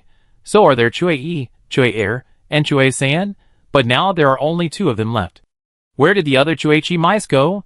She touched Chue and stuffed a cherry tomato into its mouth to comfort it, instantly saving Chue's mood. Looking at Chue, who was digging a hole obediently in front, and leading Ji-hee to find Chi-li, Ji-hee sighed. In fact, she thought it was very simple at the beginning. Just dig a hole, and bring Chi-li, and the other two out of the hole. This was silent, and did not affect her next move. But now seeing Chue so sad, Ji-hee thought, maybe she should give them some trouble. After all, the mood of employees also affects their work efficiency. But she still needs to think about how to cause trouble. Chue did not know what Ji-hee was thinking.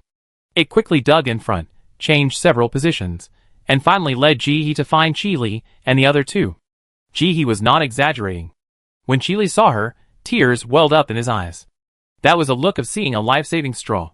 Under the illumination of the flashlight, they all reflected light. Ji-hee paused and tried to speak, but found that the other party could not hear what he said. Chue lay on one side, his upper and lower eyelids fighting each other. These days, Grandpa made them work desperately, and did not let them sleep, which made him sleepy. They can't hear it. The barrier has a very good sound insulation effect. They can't hear anything you say. Ji-hee was silent, and saw the three people scratching their heads. Then he pulled off the mask and faced the three people with his true face, making them turn surprise into fear, and taking out paper and pen to expose his handwriting. He was entangled in the two. Finally, she took out a pad. Selected. Typed. What's going on inside? After Ji-hee asked, Chi-li and the other two inside began to gesture and lip sync. The four people gestured for a long time before Ji-hee understood. The main reason was that she didn't understand lip reading or gestures, so she couldn't understand anything and could only guess. The three people went on a mission and didn't bring any paper, so communication was very difficult. After Ji-hee understood the situation inside, before he could say anything, Chi-li and the other two were exposed. Just as she was about to speak, Muyu was rushed out by a huge force. Then Chi-li and Su-min started fighting with those people. Ji-hee frowned at the humans who were desperately huddled in front of the barrier, and saw their faces flushed as they fought for the window. After thinking for a while, he sealed the window with soil. They really deserved a beating. Do you know why I came? If Chi-li hadn't been locked up, do you think she would have come? If they were honest, she would have let them out when she rescued them. But now they are fighting for their lives, and besieging Chi-li and the other two, which is really too presumptuous. Ji-hee decided to let them know who has the right to choose. Chi-li and the other two were so angry. These guys are so despicable, but even in this situation, all the talents are silent and fighting silently.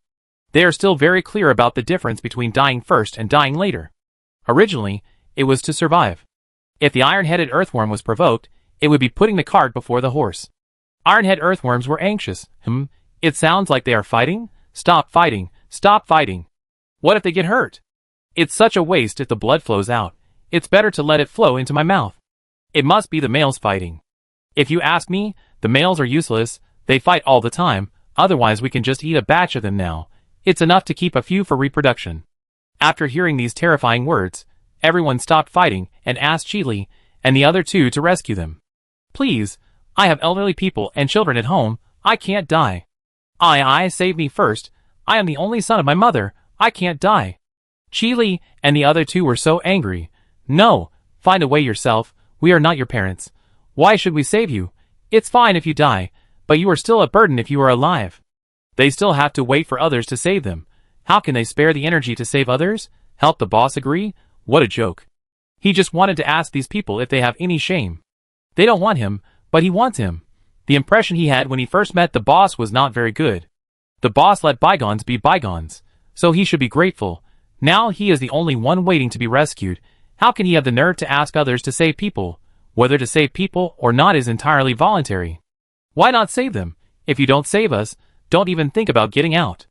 Yes, I'm telling you, unless you take us out too, don't even think about getting out. I've seen you. You seem to be a staff member of the state before. Since you are a staff member of the state, you should protect our safety. Why don't you care about us? Hurry up and save us. The crowd surrounded Chili and the other two, and refused to let them get close to the hole dug by Jihi. Chili and the other two were so angry that their faces turned red. There were too many people. If they didn't fight hard, they couldn't get close to the boss. Moreover, under so many eyes staring at them, even if they got close to the boss, they couldn't get out. In the end, Chili chose to break the jar and throw it away. And he made a harsh statement. I can't help him agree. That person is not familiar with us. We have only dealt with him twice. If you insist on forcing me to agree, then let's all die together. Anyway, I am a bachelor and my parents have someone to take care of me. It doesn't matter if I die. He felt that instead of being coerced and leading this group of people out in a cowardly manner, he might as well die in this copy. It's better to live than to die. He can't bear the cowardly anger. The people in front of him, hearing this, hesitated for a moment and decided to give in. After all, they were inside and were asking for people to be rescued. They couldn't push people too hard. They looked at each other and chose to give way. But they didn't go far, standing behind the three of them, staring at them, afraid that if they missed a glance, the three would run away. Chili was furious and stared at the man who was causing trouble in the crowd. He remembered it. Chapter 540. When Jihi reappeared behind the barrier, she saw Chili and the other two squatting, surrounded by a circle of people, including Wu Jing and Jiu Shan. She raised her eyebrows. She took out her pad and started writing. What's going on? Chili was very angry, but he quickly took out a pen and paper and wrote down the matter, and posted it in front of the barrier. The pen and paper were contributed by the person behind him. Because the action was too fast, the person behind him didn't stop him, and Jihi saw it clearly in a few glances. She understood what was going on. She also made a decision in her heart. The moment Wu Jing saw Jihi, she subconsciously felt something was wrong. The reason why he was in such a miserable state in this dungeon was all because of the man in front of him. If he gave the initiative to this man, he would be finished. He had to save himself. So, before Jihi could speak, he suddenly reached out and took out a knife and put it on Muyu's neck. Let us out first, otherwise, no one can get out. Jihi glanced at his hand. Can you represent everyone? Ask others if they are willing to let you go before them? Others were not tolerant of him at this time. After all, the hole has not been opened yet, and they still know who they are asking for help. If they tear their faces apart and really ignore it, they will only have one way to go. Don't worry about him. A lackey of the gods helps society. He is not the same as us decent people. Yes, what are you doing? Let go quickly. Do you still have the attitude of begging for help? Hurry up. Pick up the bowl to eat. Put down the bowl to curse. We are not the same kind of people as this kind of people, don't worry. We are definitely the kind of people who know how to repay kindness. Jihi did not comment on this. Really? I don't believe it, unless you beat him up. Everyone looked at each other. No one took action. Muyu was held by someone, and he didn't react. He didn't say anything, just waited. Anyway, she was not in a hurry. Finally, the first person to take action appeared. Qili grabbed Wu Jing and threw him aside. He had just seen this man from the God's Aid Society making trouble in the crowd. Now he has a chance to beat him up. With this first mover, the others were not to be outdone and took action one after another. But I don't know if they had concerns. No one used props, and no one's life was in danger. After Wu Jing was beaten, these people looked at He flatteringly. You're done. Now you know we are not in the same group, right? He did not comment. Each of you will receive 5 kilograms of monster blood as a ticket, and I will let you out. Line up according to the first come, first served order of blood, first in line, first out. 5 kilograms of monster blood is not too much. The monster is tall and long. As long as a hole is poked, dozens of kilograms of blood will flow out. After all, the base number is there. But even so, some people are still not happy. Why are you so snobbish? You are still thinking about the price for saving people? Why are you so selfish? Saving a life is better than building a 7-story pagoda. You were originally going to save your friends, so saving us is just a matter of convenience. Why do you have to do it so drastically? In addition to those who kept blackmailing people morally, there were some people who stood at the end, thinking whether this deal is worthwhile. He asked back, who said we are friends. If they want to get out, they also have to pay the monster's blood. I give you 2 minutes to think about it. If you don't like it, I leave. After saying this, He put down the pad. She doesn't like to force others. If these people don't want to be saved by her, then there is no need for her to stick her face to a coal butt. Everyone was speechless after hearing He's words, and turned to look at Qili and the other two. Is what this person said true or false? They are not friends? Qili nodded and admitted generously that they were not friends in the first place. How can a friend only meet twice? Everyone, Chuechi has fallen asleep and is snoring. It can be seen that he is really tired from digging black fluorescent grass. He touched him gently, and he was still sleeping soundly. He will need its tears later, so he can't not get up. Chuechi had told He before that this barrier seemed very strong, but in fact it could be easily broken. As long as the tears of the Chue rat clan were smeared on it, a hole could be easily corroded. So if you want to save people, you have to rely on Chuechi. Jiu Shan looked at the face on the ground, hating it so much. She glanced at the big bug with saliva dripping from her head, and the hatred in her heart reached its peak. Why should she suffer here while this person can be quiet down there? She quietly took out something from the space button and threw it out. After a while, a huge voice sounded from the back of the crowd. There is a man under our feet. This man is plotting to get everyone out, and wants thousands of pounds of your blood. Go and kill him. The huge voice echoed throughout Shandong. The room was silent. Except for the person who was bargaining with He. Even Tai Tuchio didn't speak at this time. There was only the sound of saliva dripping. Everyone stood there and looked around, looking at the people around them with suspicion. Let them see who is the traitor to humanity. They just want to bargain. They didn't think of overturning the stall. He was below, looking at these people's reactions with some confusion. The barrier has a very good soundproofing effect. She could only hear a little sound, not very clearly. Ironhead Earthworm laughed in this weird atmosphere. The voice was weirdly elongated and distorted. Want to trick us out? Dream on. I tell you, we have seen this trick many times. Not to mention one person. Even if she has accomplices, she can't do anything. I tell you, once you enter our breeding farm, don't even think about leaving. The material under your feet cannot be blown up even with interstellar cannons. Even if that person really exists, she should be thankful that she escaped. Stop thinking of those crooked ways. Be good and give birth to us. If you still can't get pregnant by the 3rd day, I will twist you dry and eat you like twisted dough. Everyone looked particularly ugly.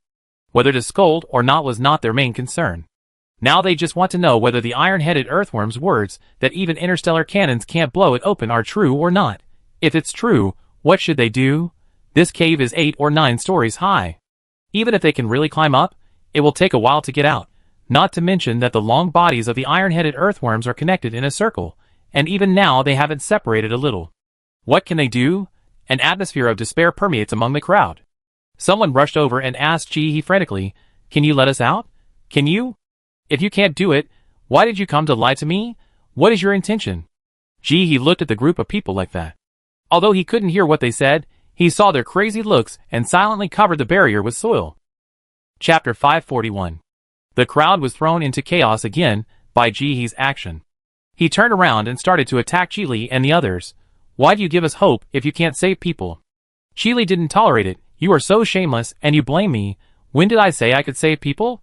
Did I say anything? You came up to me eagerly. What does it have to do with us? Can't I just leave my last words? The man was dissatisfied. So what do you say we should do now? Cold it. After saying that, Chile rushed forward and started a fight with the others. There were people trying to stop the fight. Stop it. Stop it. What are you fighting for? We should find a way out now. The iron-headed earthworm on top of his head also tried to stop the fight. Yes, stop it. Stop it.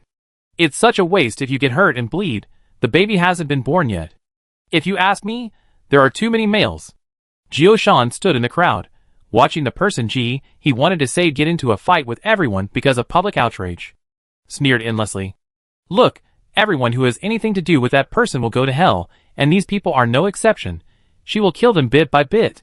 The smile on her lips was still blooming, and the next second, she was pushed to the ground by the group of people fighting. Before she could stand up, she was stepped on several times in a row. Her talent is the curse system, and her abilities are all focused on her body, so her abilities are relatively poor. Usually, she has several bodyguards following her. If they don't like someone, the bodyguards will naturally take action. How could she have suffered such injustice? Who wouldn't stay away from her and respect her? Since entering this book, she has been in bad luck. First she was chased, and now she was stepped on. She struggled desperately, but there was no one around her.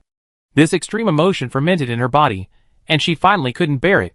Her voice was old and sharp, and it instantly penetrated the crowd, allowing people around her to hear it clearly. I curse you. The people who stepped on me. I curse you rubbish. You all will die a miserable death. After the crowd rioted, Wu Jing began to look for Jioshan. As a result, he heard this curse before he found the person. Hearing this old voice, his heart skipped a beat. Not good. Jioshan used his talent this time.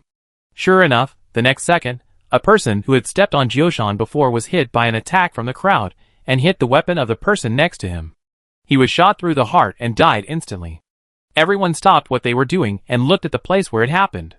It was a girl with her head down. Her surroundings were instantly cleared, and everyone looked at this woman vigilantly. It's really weird. Who wouldn't be afraid of this kind of unnatural power? A coincidence that doesn't judge heroes by their strength? Wu Jing's face was ugly. The organization had been trying to keep it secret and treating Jioshan as a secret weapon. He didn't expect that it would be exposed here. But it was too late to say anything at this time. He had to take Jioshan out of this place safely. If Jioshan couldn't get out, even if he could get out by himself, the end would definitely not be good. He walked quickly into the crowd, pulled Jioshan up, and protected him behind him. Everyone, we are no different from your enemies. As long as you don't provoke us, we will never embarrass you. After saying this, he looked at everyone vigilantly while pulling Jioshan back. Wherever they went, everyone made way for them. Do you know? They are from the Gods Help Society. No wonder there were more than 10 people protecting that woman when she first came in. She turned out to be a curse-type talent. This ability is too amazing. Who can afford to offend her? I want you to die, so you die. Chile also stopped his hand and watched them leave little by little. The cult organization of the Gods Help Society has talents with this ability? Does the higher-ups know? Then should we take advantage of the fact that they have no helpers in this dungeon and deal with them? His eyes gradually darkened. He took on a serious attitude. After this episode, everyone couldn't fight anymore, and the crowd split into two groups, Wu Jing and Jioshan's group, and the rest of the people's group. Everyone was afraid of the curse-type talent. After all, this ability was too weird, and it looked like it was not easy to mess with. Wu Jing saw it and was anxious, but there was nothing he could do now. Jioshan cast a curse just now and took the man's life directly. Now it will be backfired and blind. Although I don't know when it will be cured, it will take at least a week. The current situation is undoubtedly very unfavorable to him. Wu Jing couldn't help but curse again in his heart. What a damn bad luck. He shouldn't have stopped this job. The progress was smooth several times before. Who knew it would be so unlucky this time? So when he wiped off the sand again, he saw a peaceful scene. Everyone was very reasonable, as if someone had switched. There was no trace of the excitement just now. He looked at Chile, wanting him to see through her pair of black glasses and see what she was thinking. But Chile didn't understand. Her cold personality was too stable, and gossip had a gap with her. She thought about it, but she didn't show it. Have you thought about it? If you agree, we can start. A young man with glasses walked out of the crowd. He didn't know him. He squatted down and wrote, How do you prove that you can save us? The monster said that even if an interstellar cannon came, it couldn't penetrate this barrier. This was the most troubling part for them, because this barrier was slippery and solid, otherwise why would they have such a hard time? When Ji-hee saw this, she turned her head and looked at Chue-Shu. In a place where these people couldn't see, Chue-Shu was sleeping on his back with his legs spread out. He was really careless. She touched Chue-Shu and scratched his belly, and found that he had no reaction, and even slept more soundly. In her dream, she might even feel that someone was giving her a massage. Ji-hee put his hands together, rubbed it for a while, and finally got Chue Mouse up. Seeing that he was too sleepy and secreted 2 tears from the corners of his eyes, Ji-hee quickly took out a straw and sucked it in, then turned around and blew it onto the barrier. The barrier that was unbreakable just now was corroded into a small hole as big as a milk tea straw the moment the tears touched it. Although it was a little small, it was still a hole. Ji-hee turned his head and touched Chue-Chi from the cat-stroking posture. "It's okay, go to sleep." Chue-Chi heard this, leaned back, and fell asleep in seconds. He was very carefree. The people in the barrier were so excited to see the hole that they almost went crazy. I didn't expect this person to actually have a way.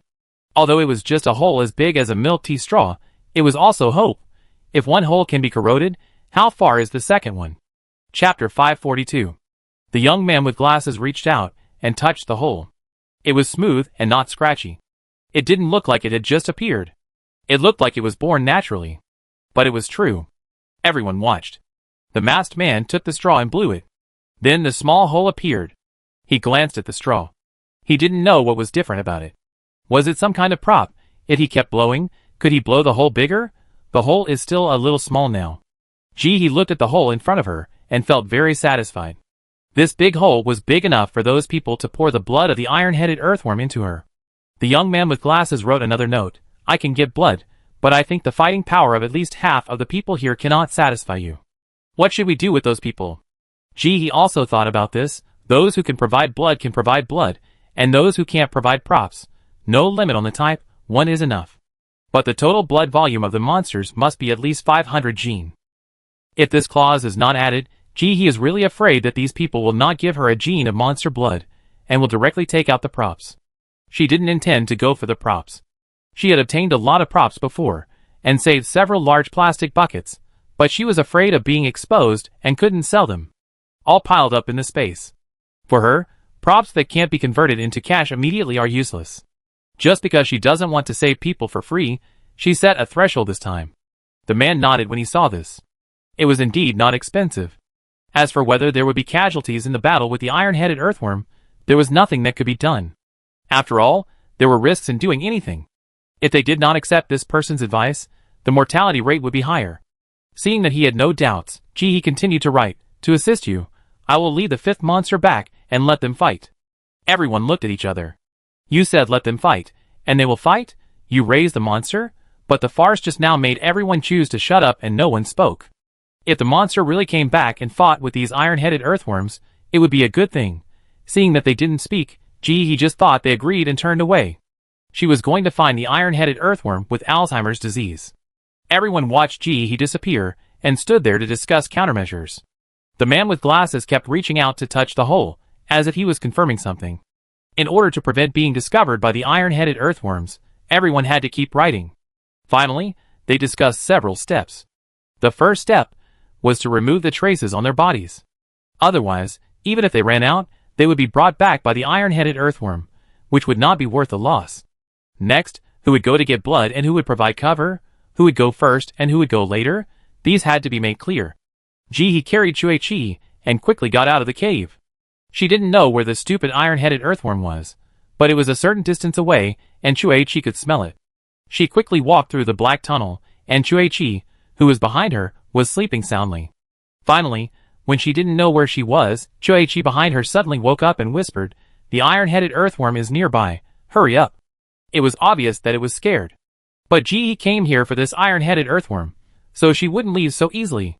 She asked Chue-Chi to show her the way. She quickly walked through the cave. After running for a few minutes, she also heard the humming sound of the iron-headed earthworm.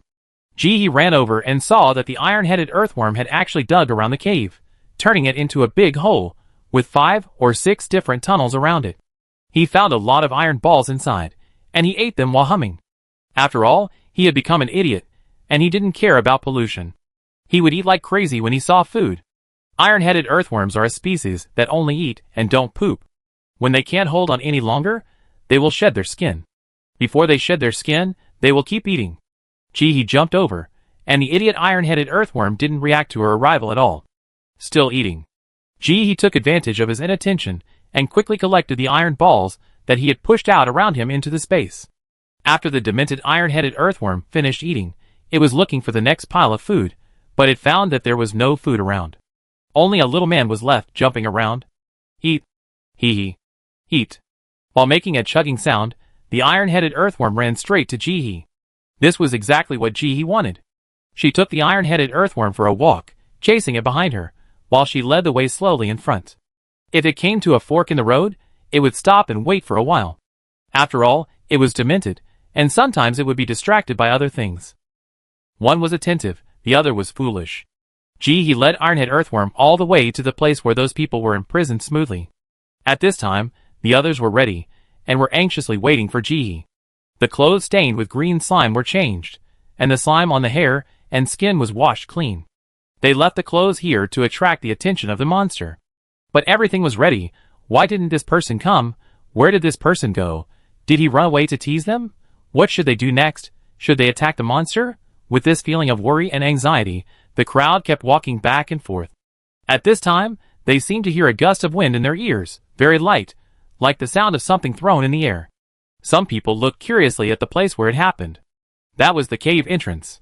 The masked man just now rushed out of the cave entrance quickly, and jumped directly onto the bodies of several iron-headed earthworms, and sprinkled some liquid on them. It looks yellow. Could it be soybean oil? The 4 iron-headed earthworms sensed the presence of small ants on them, and naturally could not let he do whatever he wanted. They stood up and began to fight back. Everyone was very excited. If there was an air raid during the siege, they would just go out and save themselves from staying to fight the monster. Unfortunately, the monsters were smart but not easy to deal with. Even when they were trying to catch Jihi, they did not forget about the majority of prey below. They only devoted part of their energy to it. After finding that they could not catch him, and it was not easy to catch him, they simply ignored him. They let Jihi jump on them, but he would shake his head when he got tired of jumping. Everyone couldn't help but feel disappointed. Seeing that they didn't care, Jihi sprinkled the liquid more seriously, and soon sprinkled the liquid evenly on the 4 iron-headed earthworms. At this time, the 5th iron-headed earthworm outside the door, which was drooling with dementia, had also crawled in through the hole. It smelled the human smell below, and its green saliva kept flowing. Eat meat. The other iron-headed earthworms hurriedly stopped him. You fool! This is to be raised and eaten slowly. What will you do tomorrow if you eat it all at once? Yes, get out. I don't know what to eat. It hurts your brain. This is none of your business. Get out. Chapter 543. Eat. Dementia's lethality is huge. He was not interested in his companions, and only wanted to eat the meat below. He was blocked, but he still tried his best to stick his head in. But he didn't know when he smelled a tempting aroma on the bodies of the opposite side. This aroma made him obsessed. He drooled more and more, and began to change his target. He bit the iron-headed earthworm that blocked him, and swallowed the meat in his mouth into his stomach. Delicious. Not enough. Not only did the iron-headed earthworm smell it, but the humans below also smelled the fragrance. How to describe this smell? I can't say what's good about it, but it gives people a fragrant feeling, very fragrant, and it must be delicious. It makes people want to eat it when they smell it. It whets people's appetite. Someone was sharp-eyed, and saw that the iron-headed earthworm had just been bitten open, so he immediately took out a container and moved closer. In the space, he collected all the spilled blood in a basin. Feeling the strength in his hands, the corners of the man's mouth curled up with a smile.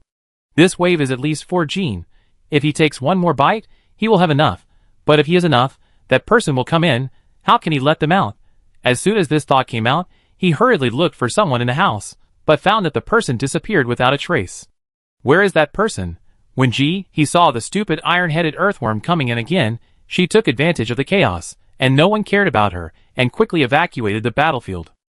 Her mission has been completed, and smell the delicious help to attract hatred, which was enough to drive the stupid iron-headed earthworm crazy. Normal people probably wouldn't be fooled by this thing. After all, it just smells good, and there's actually no essential change. If you know what's going on, no one will be fooled. But when used at this time, isn't it comparable to a divine weapon? That stupid iron-headed earthworm is already stupid. How can he understand the truth that smelling good doesn't mean it tastes good? Forget about him. Even humans will be greedy when they smell the fragrance. Sometimes, when you smell the food, even if it's an unfamiliar food or looks ugly, you will be curious and want to try it. It's all because of the smell. This request is even harder for him, who is already demented, than asking them to climb Mount Everest. He drooled and bit madly. No matter how the 4 intelligent iron-headed earthworms persuaded him, he remained unmoved. He could only say smells good, and so on. He bit even harder. Those iron-headed earthworms were not in a good mood to begin with, so they could not be patient enough to persuade him now, or they were afraid that the animals below would find a chance to escape, and then they would have to catch them, which would only add to the trouble. Seeing that the iron-headed earthworm was stubborn, they simply followed suit and bit it madly. They had no brotherhood. When they were hungry, they would even eat their own kind, and now they were particularly ferocious and biting. The people below saw that they were fighting in a group, and they didn't care about watching the excitement.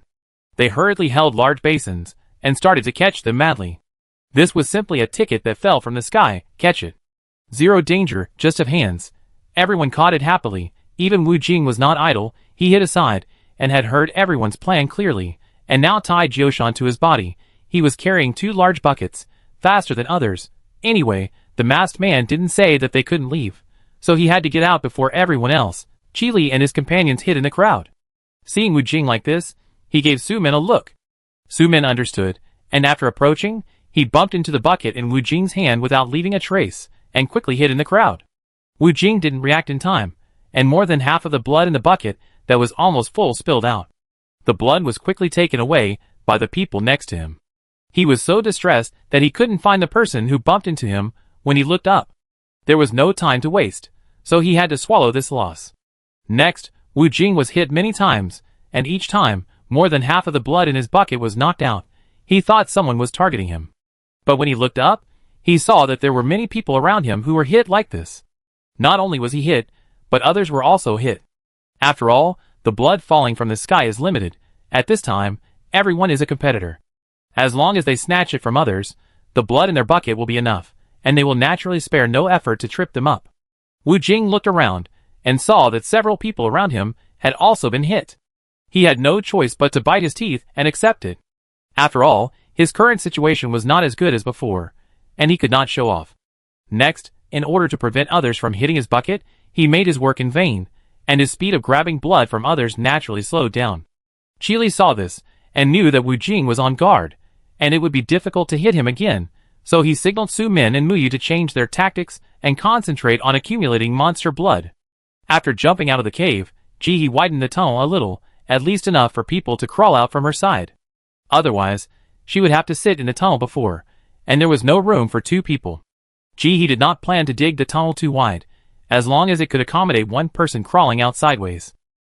After digging the tunnel, Ji began to think of ways to make Chueqi cry. In the end, Chueqi could not cry much after thinking of the way. The 2 tears before seemed to be the limit. Ji had no choice but to take out his ultimate move. An onion. This was also a last resort. Chueqi moved his nose. It smelled so good, the pollution level was so low. Ji held the onion in front of Chueqi, plucked off a piece, and stuffed it into Chueqi's mouth. To make up for it. Chueqi didn't understand at first, and it tasted delicious, but why was it spicy in his mouth? As a result, he felt something when he plucked the second piece. When he plucked the third piece, his eyes had completely disappeared, and his squint eyes, which were not big to begin with, were even more gone. As soon as he plucked the 4th piece, tears immediately fell, and Ji quickly took out a bowl to catch them. Don't waste it, catch it yourself, catch more. Chueqi held the bowl, smelled the onion, and felt that he couldn't open his eyes. Tears kept flowing. He received it steadily for fear of wasting a little. Ji comforted him. Your sacrifice is valuable. Do you see this onion? It's your extra money. As long as you have enough tears, this onion will be yours. Work hard. It's almost there. There's already a bowl. Just keep going. With the blessing of his faith, Chueqi soon cried half a bowl of tears. Ji was afraid that he was thirsty and lacked water, so he specially fed him a bowl of water to replenish his water.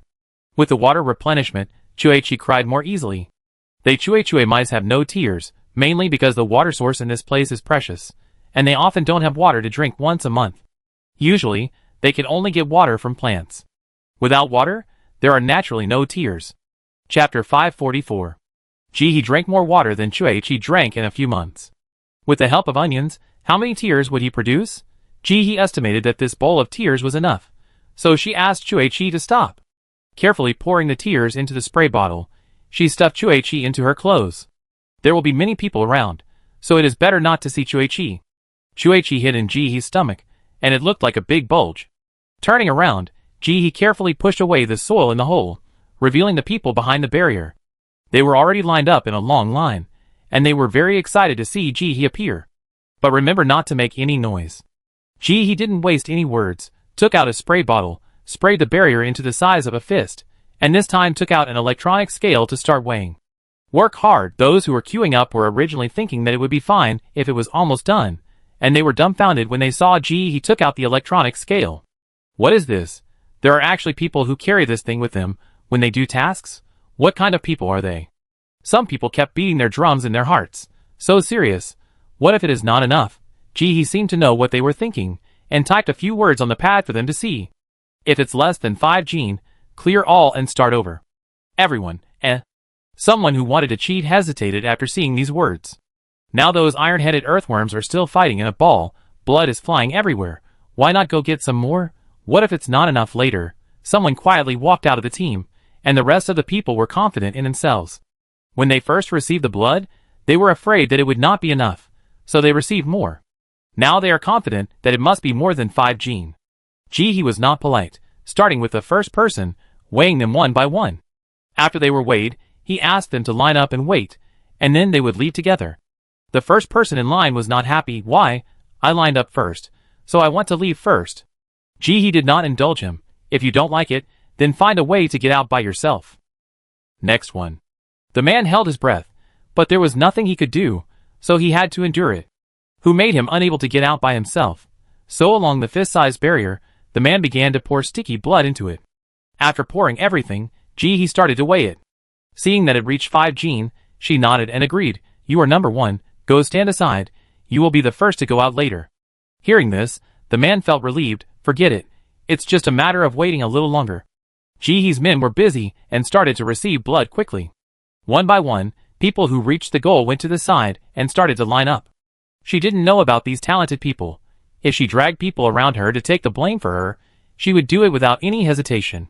If he didn't do this, everyone would leave together.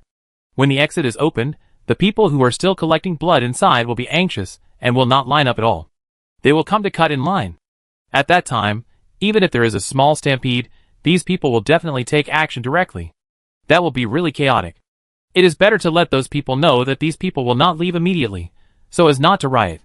Sure enough, seeing that these people did not leave immediately after paying, but lined up, these people were relatively stable. After all, the monsters in front of them were really fighting too fiercely, and collecting blood below was as easy as pie in the sky. As long as they can be patient, they can definitely gather them. If they had known this, they would have planned for a long time. Why? They could just use a bucket to catch it. All this is thanks to the demented iron-headed earthworm, whose personal strength is very good. After all, if a mental patient is thrown into society, ordinary people can't deal with it. Because it has no brain, it has great lethality. It is not afraid of pain. It just eats non-stop, endlessly. In this case, even if the 4 iron-headed earthworms on the opposite side have the intention of not fighting, they still have to ask the demented iron-headed earthworm if it is willing. In this situation, it is no longer a question of whether they want to fight or not. Even if they don't resist, this stupid iron-headed earthworm will chase them and bite them non-stop, almost like a madman. Damn it, you stupid thing, stop it now. There is no way to end it if you continue to fight. Stop, stop, stop. Just eat a few bites. We will forgive you. It's not too late for you to stop now. Xiang, eat. Persuasion is useless. This stupid iron-headed earthworm has nothing in his mind except eating. It didn't understand what was said. Instead, it took the opportunity to bite the other side several times. It also made the iron-headed earthworm on the other side burst into true fire. But so what? They had thick skin and flesh, and there was nothing fatal. Even if they burst into true fire, they couldn't do anything with the iron-headed earthworm in front of them. It's not that they couldn't kill it together, but it was too time-consuming. They were afraid that they would be injured too seriously, giving the animals they were catching below a chance to run away. They had to avoid it as much as possible. so the wounds on their bodies increased. The people below were getting more and more excited. He was so busy that he didn't say much when he met Chili. After everyone had paid, the iron-headed earthworms on top were still fighting fiercely, but the stupid iron-headed earthworm was obviously not doing well under the siege of 4 of them. It was estimated that it would be defeated soon. He didn't waste time, and quickly took out the spray bottle and sprayed the hole bigger and bigger. The eyes of the people who had been waiting for a long time were bright, and they could finally leave. When he sprayed all the tears in the spray bottle, a big hole big enough for one person to pass through appeared in the barrier in front of him. The people in front of her couldn't wait any longer. He turned around quickly and walked out without saying anything. Wu Jing hid in the crowd, saying nothing, with hatred flashing in his eyes. Chili and the others looked at Wu Jing with other thoughts. When he reached the entrance of the tunnel and was about to go out, Wu Jing suddenly threw a prop and went straight to Ji. The tunnel was narrow and could only allow one person to pass through. In Ji's current situation, even if he wanted to avoid it, there was no place, and he would definitely die. Everyone saw that Liu Guang subconsciously wanted to make a sound, but immediately covered his mouth. They did not forget that there were iron-headed earthworms in the cave. Don't make any sound. Chili and the other 2 were extremely anxious. They wanted to rush over and kill Wu Jing, but at this time, there were people around them, and the passage was narrow, so they couldn't get through it all. Wu Jing smiled. You can't hide this time, right? Who knew that before the props were about to touch Ji's body, a barrier suddenly appeared behind her. The props touched the barrier, and the barrier didn't even shake, so the props of unknown function could no longer penetrate. This person actually carries a protective shield with him. Are you so afraid of death? The smile on Wu Jing's face was stiff. Chapter 545. He had never expected that this full-strength attack would have no effect. Ji felt the barrier on her chest getting slightly hot, and her steps paused. Then came the heartbreak. Her sea-level energy stone. What kind of prop did this person use to make her protective shield swallow a sea-level energy stone directly? Do you know how precious this energy stone is? She turned around suddenly and grabbed the flying sword that was still attacking. The tiny white scales on her palm automatically appeared the moment she grabbed the flying sword. Invulnerable to swords and spears. Energy flying sword. Can absorb energy stone to turn into a flying sword, automatically locate, and move at will. Note, it was once claimed that as long as there is an energy stone, the world can be conquered. Ji? Question mark. Feeling the struggle of the flying sword in her hand, she held it tightly. I thought it would take some effort. But the next second, the flying sword was motionless. Ji turned around and looked at Wu Jing in the crowd. Just as she was about to reach out, the man behind her, the man in the first place, kept gesturing to her, making gestures, with an extremely anxious look on his face. The group of people behind him were also like this, all with pleading faces. They were not begging Ji to let Wu Jing go. He didn't have such a big face, but begged Ji to go out and fight again. People had to squat to get out of the cave, which was very narrow. If they really fought here, let alone whether people would die, what would happen if it collapsed? Wouldn't they be buried alive? They finally saw the hope of survival, so naturally they didn't want to die here. Ji looked at the pleading faces of those people, frowned, looked at Wu Jing deeply, and turned to walk out. He blocked the door directly.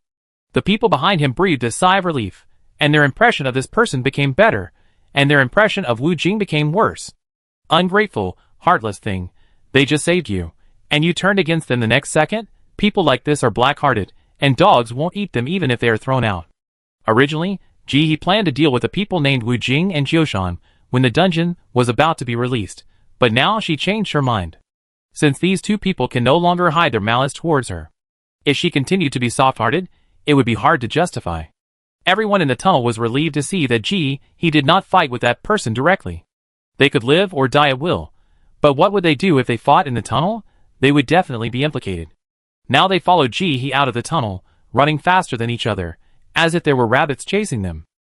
Chili and the other 2 lined up in front of Wu Jing. After seeing Ji, they did not leave, and stood directly behind her. The meaning is very clear. He wants to deal with Wu Jing and the others together with Ji. In addition to the 3 of them, there are some other people. It is not known whether they want to watch the fun or have other thoughts. In the end, they did not leave. They stood not far from the tunnel entrance. Wu Jing knew what was waiting for him after he came out of the tunnel. While walking out with a large group, he was looking for props in the space button. Damn, the useful props have been used up, and now there are no props in the space. What should I do? When he thought of the person blocking the door, cold sweat broke out on his forehead. His steps became slower and slower, and he gradually distanced himself from the person in front of him, who knew that the person behind him was not as good as he wanted. Seeing that he was slow, he pushed him madly. Jioshan was tied behind him, and the man pushed Jioshan every time. The force was not light. Feeling that the person behind him began to tremble, Wu Jing immediately didn't care about delaying time and had to speed up. Jioshan? Yes, let Jioshan curse him to death. Jioshan's ability has been seen by many people now. It is meaningless to hide it. It is better to let Jioshan take action directly. By then, he will just become deaf or lame. He will recover sooner or later anyway. It is better than losing his life together with him now, right? This is also an extraordinary measure in an extraordinary time. When he returns, the organization will understand. Wu Jing quickly convinced himself and began to find a way to communicate with Jioshan. Jioshan had disliked that man for a long time. When he heard Wu Jing's request, he agreed without saying a word. She said that as long as she touched someone, she could curse successfully. For some reason, the countermeasures were formulated, but Wu Jing was not very happy. He felt an unspeakable uneasiness in his heart, which made him very anxious. He could only keep comforting himself. It's okay, Jioshan's ability has been tested many times, and it's foolproof. After saying this, he felt that the uneasiness in his heart was slightly relieved. He silently counted the people in his heart, and he already knew which one Wu Jing would come out. There was no other choice for the Wu Jing except to get out from this side. The tunnel inside was all dirt. Don't think that dirt was easy for her and Chue Shu to dig, because that was Chue Shu's racial talent. You try to dig one, if it doesn't collapse, she will perform a handstand to wash her hair. There was no other choice for the Wu Jing except to get out along this road. Of course, the most important thing was that he sensed the location of Jioshan and knew that she was still honest in the cave at this time, so she could stay there with peace of mind. She didn't like to fight unprepared battles, and liked to make several preparations when doing things. If he didn't intend to kill, it would be fine, but since he had the intention to kill, this person must die. With this thought in mind, she didn't even dodge when she sensed the attack coming towards her. The barrier on her body was instantly activated, directly protecting Ji firmly, and all the attacks could not touch Ji. Wu Jing's idea of taking the opportunity to escape was naturally thwarted. Ji directly exerted his money ability, withstood the attack, and grabbed Wu Jing. He grabbed his neck. Wu Jing felt the huge force on his neck, and his face turned red. But he did not choose to attack, as if he had run out of tricks. The barrier on Ji's body felt the attack disappear, and retracted into her body. Wu Jing felt death. He will really die. Jioshan, hurry up and do it. If you don't do it, he will really die. Jioshan grabbed Ji's hand fiercely. At this moment, she smiled and said grimly, I finally caught you. Die for me. Die. The following voices had already become the old woman's voice, which sounded very strange. Qi Li's heart skipped a beat, and he shouted, Kill her. Her ability is a curse, quick. But it was too late. Jioshan's ability took shape immediately after she spoke, and a strange energy directly connected to Ji, as if trying to control her. Ji felt something in her heart. It seemed that there was a cage in the void on her body, locking her whole body in. Not daring to delay, she grabbed Wu Jing's neck with one hand, and with the other hand, she tore open the mouth mask and stuffed the Qilin grass directly into her mouth. Chapter 546. She chewed and ate it. The Qilin grass was obtained in the Rika continent. It can eliminate negative states after taking it. It is just the right remedy for the curse. She kept it well after getting it. Now she needs it. She ate it without even using it for a second. Her talent should be useful, but with so many people around, she didn't want to use it in front of everyone. It's better to eat the grass.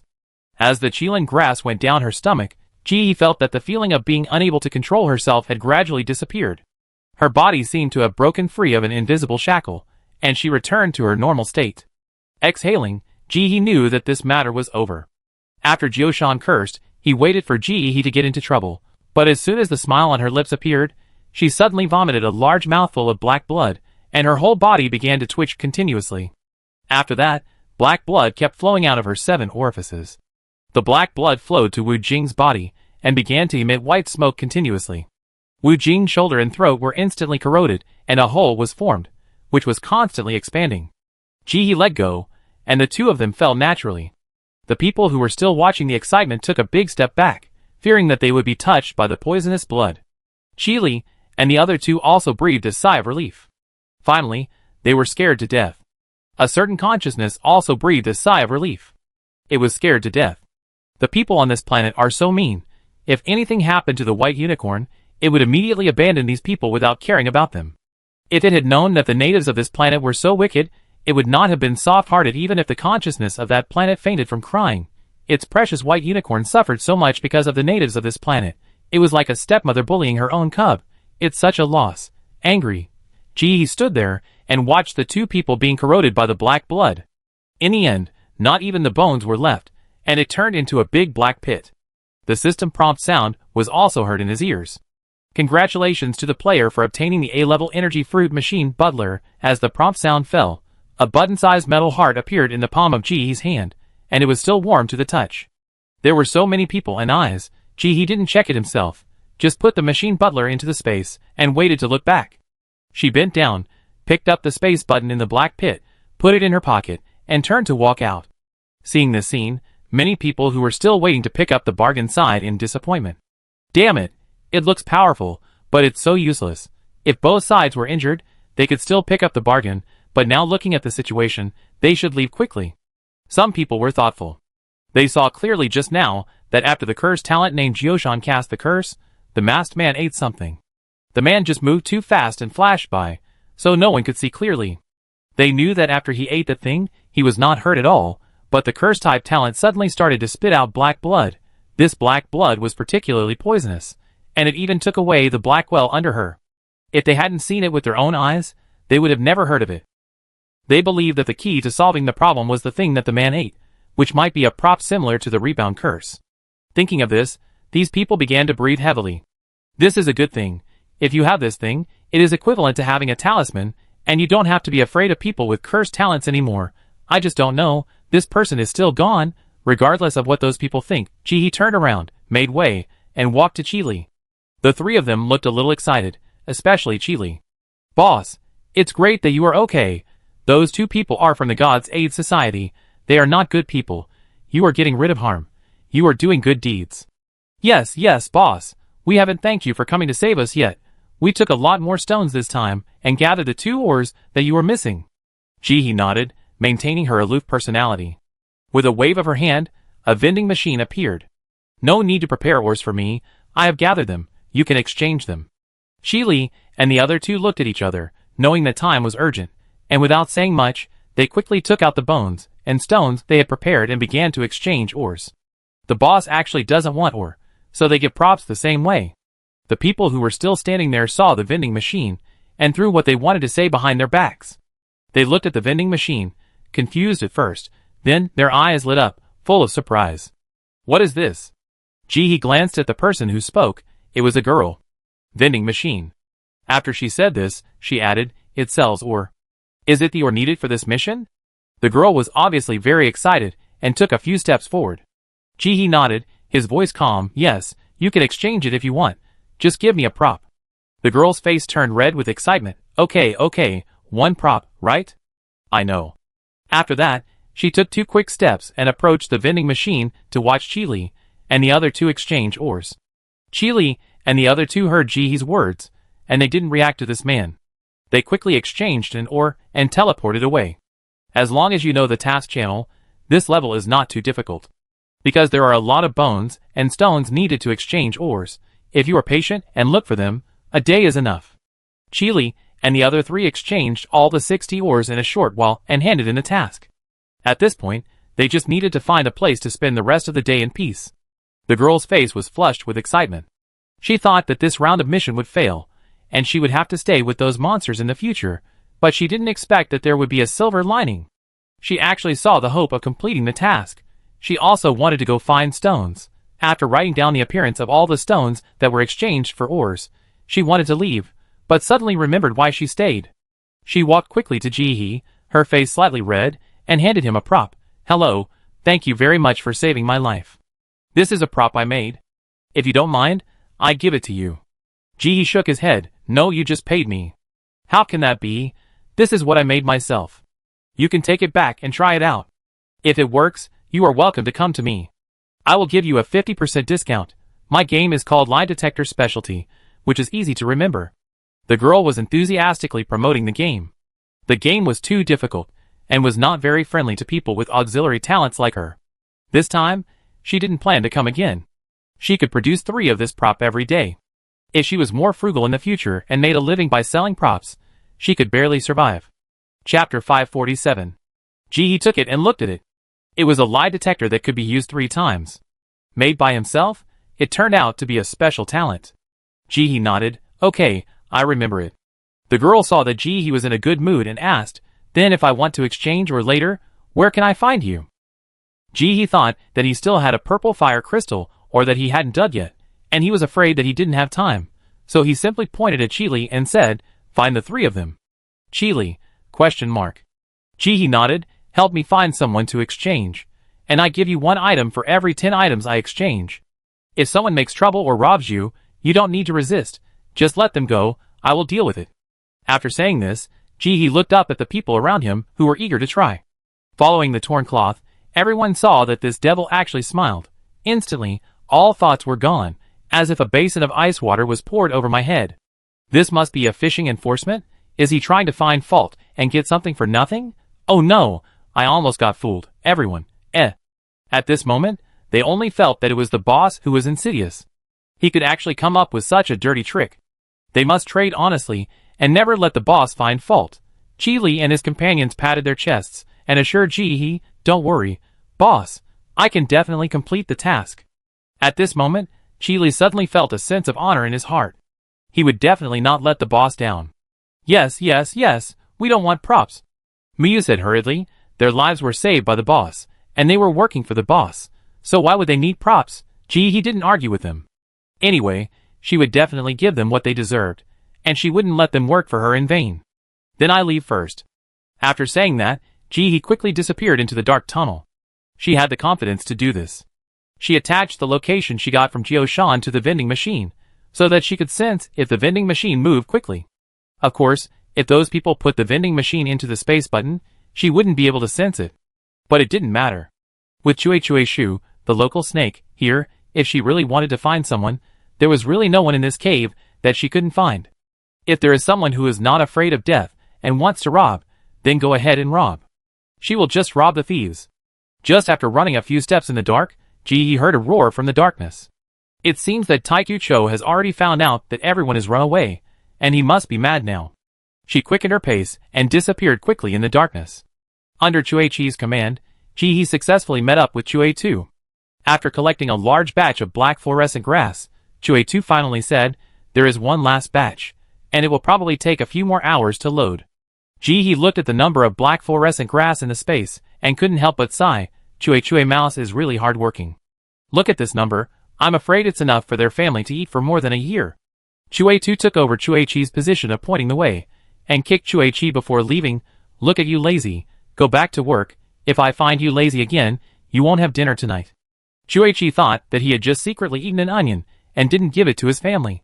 He felt guilty, and didn't dare to refute. He followed the force of Chue-Tu's kick, and rolled away in the dark tunnel. Chue-Tu touched his chin, his eyes narrowed. Something is wrong, this kid has a secret. Usually he has to resist, but this time he didn't even react. Something is wrong. He touched his nose, and pretended not to hear Chue-Tu's mumbling. Ahem, well, there is one last cave. Shall we go there quickly? Oh, okay. Chue-Tu is indeed an old native, who has lived in the cave for hundreds of years. He can lead Ji-He to find it with his eyes closed. The two took a shortcut, and soon found the last purple fire crystal cave. On the road, they met the iron-headed earthworms chasing people again. But this time, they seemed to have changed their strategy. They no longer chased and blocked people, but ate them directly after catching them. Very crazy. Ji-He knew that she had just rescued people, and the iron-headed earthworms had given up. But the effect was average.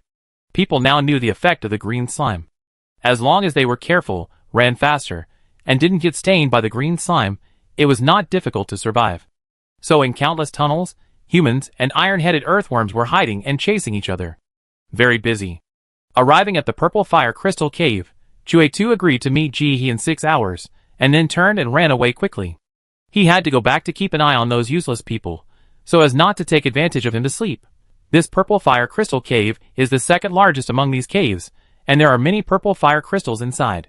What moved Ji-hee the most was that there was a purple fire crystal mountain in the middle of the house. It just so happened that she felt that one mountain was not enough before. Now with these two purple fire crystal mountains, everything is enough. With the experience from last time, she did not go straight to the purple fire crystal mountain this time, because she knew that she had to collect the surrounding purple fire crystals before she could start digging. She patiently put on gloves and broke the purple fire crystals one by one. This job was not tiring for Ji-hee, but it was a bit boring. On the other side, after hearing the roar of the iron-headed earthworm, Chi-Li and his companions did not even move. They turned around, dug the cave a little bigger, and went in. This cave is good. If the iron-headed earthworms come in from this side, they will retreat back to the barrier. If the iron-headed earthworms come looking for them from the barrier, they will retreat. If they really block both holes, they can still think of other tricks. Very good. The others were also very well behaved this time. If it was the previous copy, every time the gifted came in, they would definitely come in to pull the people around them into the water while completing the task. But this time, they rarely pulled each other back, and all dispersed to look for stones and bones. No one stayed to make trouble. They were really scared. If they were left behind in this game, it would be a dead end. There was no food or drink, and there were several crazy monsters outside who wanted to eat people. Rather than staying and living a life worse than death, they would rather go back to their hometown and live well.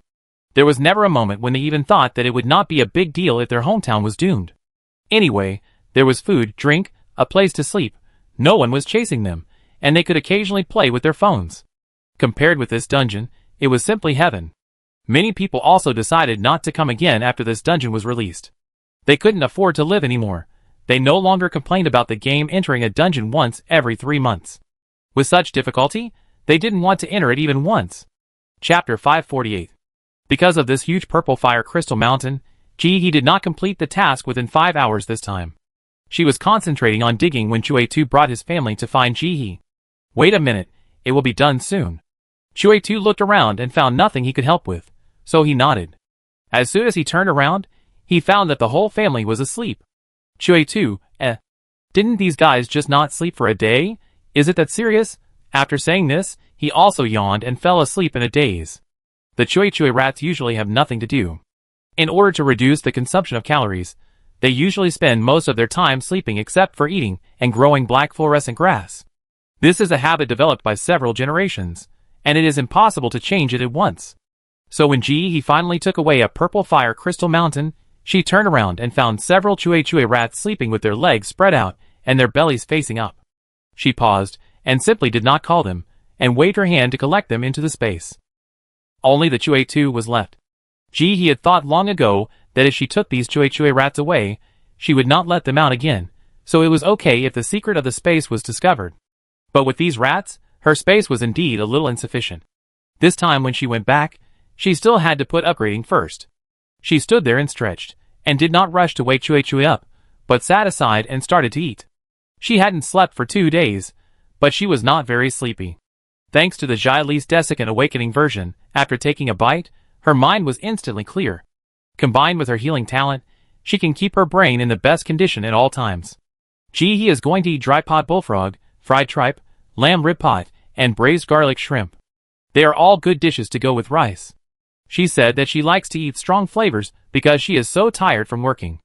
Among all the dishes, she is least interested in light dishes such as blanched and salad, and she likes hot pot, barbecue and other strong flavors. The two chefs now understand Ji-hee's taste, and every dish they make touches her heart. At the same time, the big cockroach that smelled of fragrance came out from some corner. They approached Ji-hee tentatively. Looking at them, Ji-hee smiled and waved her hand, and several big sticky boards appeared in front of her. They surrounded her in front and behind. If these cockroaches dare to approach, they will be bitten without saying anything.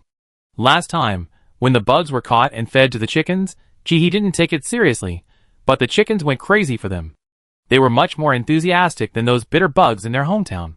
The last time this happened was when fart bugs were rampant. Unfortunately, fart bugs disappeared and there are no more. Several old hens even fought over a cockroach. The most hateful thing is that a rooster that doesn't lay eggs snatched the big bugs that Ji-hee gave to the old hens to replenish their bodies, and pecked a hen's head until it bled. This is not okay. Ji-hee was so angry that he twisted its neck. You eat so much every day, but you don't lay eggs. I eat you next time. Seeing those big cockroaches crawling towards the dip plate without knowing it, Jihi picked up the bowl and ate even more happily. She was not afraid, and she was very open-minded. She did not feel disgusted when she saw the bugs. The food was delicious. As she ate, the fragrance spread out, and more bugs crawled around. In this way, Jihi did not move, and the surrounding boards made great contributions for her. The previous batch of bugs were fed to the chickens, and this batch was not fed, and all were left to breed. Thinking of the mechanical butler that I got before. Jihi held it in his hand curiously. It was a heart made of metal. Curiously, I squeezed it, and it felt very strange and elastic. A gentle electronic voice came to my ears. The program is starting, please name it. Dufingsho. Dufingsho is at your service. The metal heart in my hand quickly deformed, and soon it became an oval creature. Huge eyes, fat hands and feet, and a soft fur. If it hadn't changed in front of Jihi, she wouldn't have known that it was a robot. It was still warm to the touch. Dufingsho, what can you do? The purpose of Dufingsho is to make the master happy. A cute child's voice sounded, and Dufingsho's eyes kept scanning the surroundings. Dufingsho has the function of self-learning. As long as the master asks, Dufingsho will do it. Dufingsho can also dance. That's not necessary. Jihi is a more pragmatic person. Can you take care of animals? Of course. The robot housekeeper's voice jumped. Does the master want to raise a pet? Dufingsho can take care of it. Great, the animals in the space are left to you. Remember to feed them, and clean up their feces. Okay, master, Dufingsho is happy to serve you. Look at this work attitude, full marks. It's much better than a certain metal ball. Jihi waved his hand, and sent Dufingsho into the space to learn how to feed chickens, pigs and rabbits, while she continued to eat. The 4 dishes she took out were all large, and she ate them all in one breath. After eating, she put the cockroaches into the space, and asked Dufingsho to leave them alone until she found a completely closed tank. Standing up, Jihi called Chuatu, don't sleep, we have to go find the iron ball fruit. He lowered his head, and couldn't open his eyes. He didn't care what Jihi said, and just responded casually, oh. Jihi didn't care about him either. He put him on his waist, and took him to the cave in a few steps. In the remaining hours, with the iron-headed earthworms getting more and more crazy, Jihi dug more than 30,000 kilograms of iron balls. It was difficult to find the pattern of this thing at first, but after finding the pattern, Jihi found it was quite easy. And the connection at the root was very tight. After she mastered the technique, she pulled a long string at a time, which was much faster than at the beginning. Listening to the roars and whistles of the iron-headed earthworms in the cave, Jihi dug as if nothing had happened. Now it was like playing hide-and-seek. No matter how busy they were here, as long as they heard the iron-headed earthworms coming, they would jump to the side and stay still, holding their breath. The iron-headed earthworms roared for a long time, and if they really couldn't find anyone, they would still leave. When the time was right, Jihi walked towards the vending machine while digging. Before he got close, he saw a few people standing at the entrance of the tunnel, sneaking around, as if observing. Seeing Jihi coming back, he waved enthusiastically. But there was no sound throughout. Jihi nodded, looked at Chili who was still queuing, about 7 or 8 people. She turned around and walked towards the big bowl of the barrier. She had a vague guess. Sure enough, when she got there, Jihi found that the stupid iron-headed earthworm was humming. It had too many bite wounds, and it was dying now. It was struggling to survive. When it saw Jihi coming and smelled the meat, it kept moving its mouth, wanting to eat. It was almost unconscious, but still wanted to eat, which was pitiful and sad. Jihi took out a shovel and a large bucket to collect blood, and gave it a quick death. Chapter 549. Watching it disappear with its last sound. The whole body lay on the ground with pits and dents. Jihi waved and put it into the space. Although the skin is pits, and is not as good as before, it can still be used. The same goes for the meat and blood. Don't waste it. Back in the cave, there are more people queuing now. More and more people want to come and sell the ore at the last minute. Before Jihi got close, Chili saw it, waved at her, and nudged Muyu next to him with his arm. Muyu carefully squeezed through the crowd, trying not to make any noise. When he came to Jihi, he whispered, "These are the props we got today, a total of 588. Jihi nodded, put his hand in, and without looking at the function of the props, counted out 59 props and handed them over. These are yours. No. Too many. Muyu waved his hand quickly, and turned to leave. This is too many props. When he was doing his best, he only had 5 props on his body. I never thought about the day when I would need to hug 60 props, and I didn't dare to ask for them. Gee, he ignored him. I don't have a bag, you guys pack it yourself. After saying this, she tore open Muyu's clothes and stuffed the props into his arms. Without letting Muyu be polite, she turned around and pushed the crowd and walked in. There was less than half an hour left before the end of the mission, and this was the time when accidents were most likely to happen. I was afraid that those who were destined to fail the mission would do something bad. If the iron-headed earthworm was attracted, it would be difficult to deal with so many people. We have to be on guard. Chile and his 3 men are still a little weak, so they must not fall over at the last minute. He walked to the vending machine, looked at the team that had more people than before, and motioned Chile and his men to go first. Leave this place to me. Chile was a worrier, and was a little worried when he heard this, but was pulled away by Su Min. Okay, the boss has his own ideas, don't make trouble here. This guy is really, he doesn't know his own strength. She looked, this place might be in chaos soon. If this person stays, it will only cause trouble. Then you must be careful, boss. Chile did not dare to say more. He wanted to say that if it was not possible, then don't take the prop. It was too dangerous. He could feel the anxiety of the people behind him in the queue. He waved at them, and said nothing. Props were not a big deal now. If she left directly now, and the vending machine was left unattended, what would happen? Do I need to say anything? Fighting with each other, and carrying the vending machine as their own was a 100% certainty, so she would not say anything about it. After those people scrambled, many people who could have passed this dungeon smoothly would not be able to pass. They could not find food in this place, and with the attack of the iron-headed earthworms, their fate was already determined. Although he did not think she was a good person. But when she could, she was still willing to lend a hand. When she stood here, the team that was a little impetuous just now immediately quieted down, and everyone stole a glance at Jihe. He said calmly, staring at those people, why are you looking at me? Do you want to stay, and keep the monster company? To exchange ores, each person is only given 1 minute. If you can't exchange all the ores, leave quickly. If you can't do it, let someone who can do it. You've been dawdling for 30 seconds, and have only exchanged 5 ores. You have Parkinson's disease? What are you shaking for? Hurry up and hand it over. The people behind you should be more conscious and prepare the things in advance. Watch the person in front of you exchange, and watch yourself.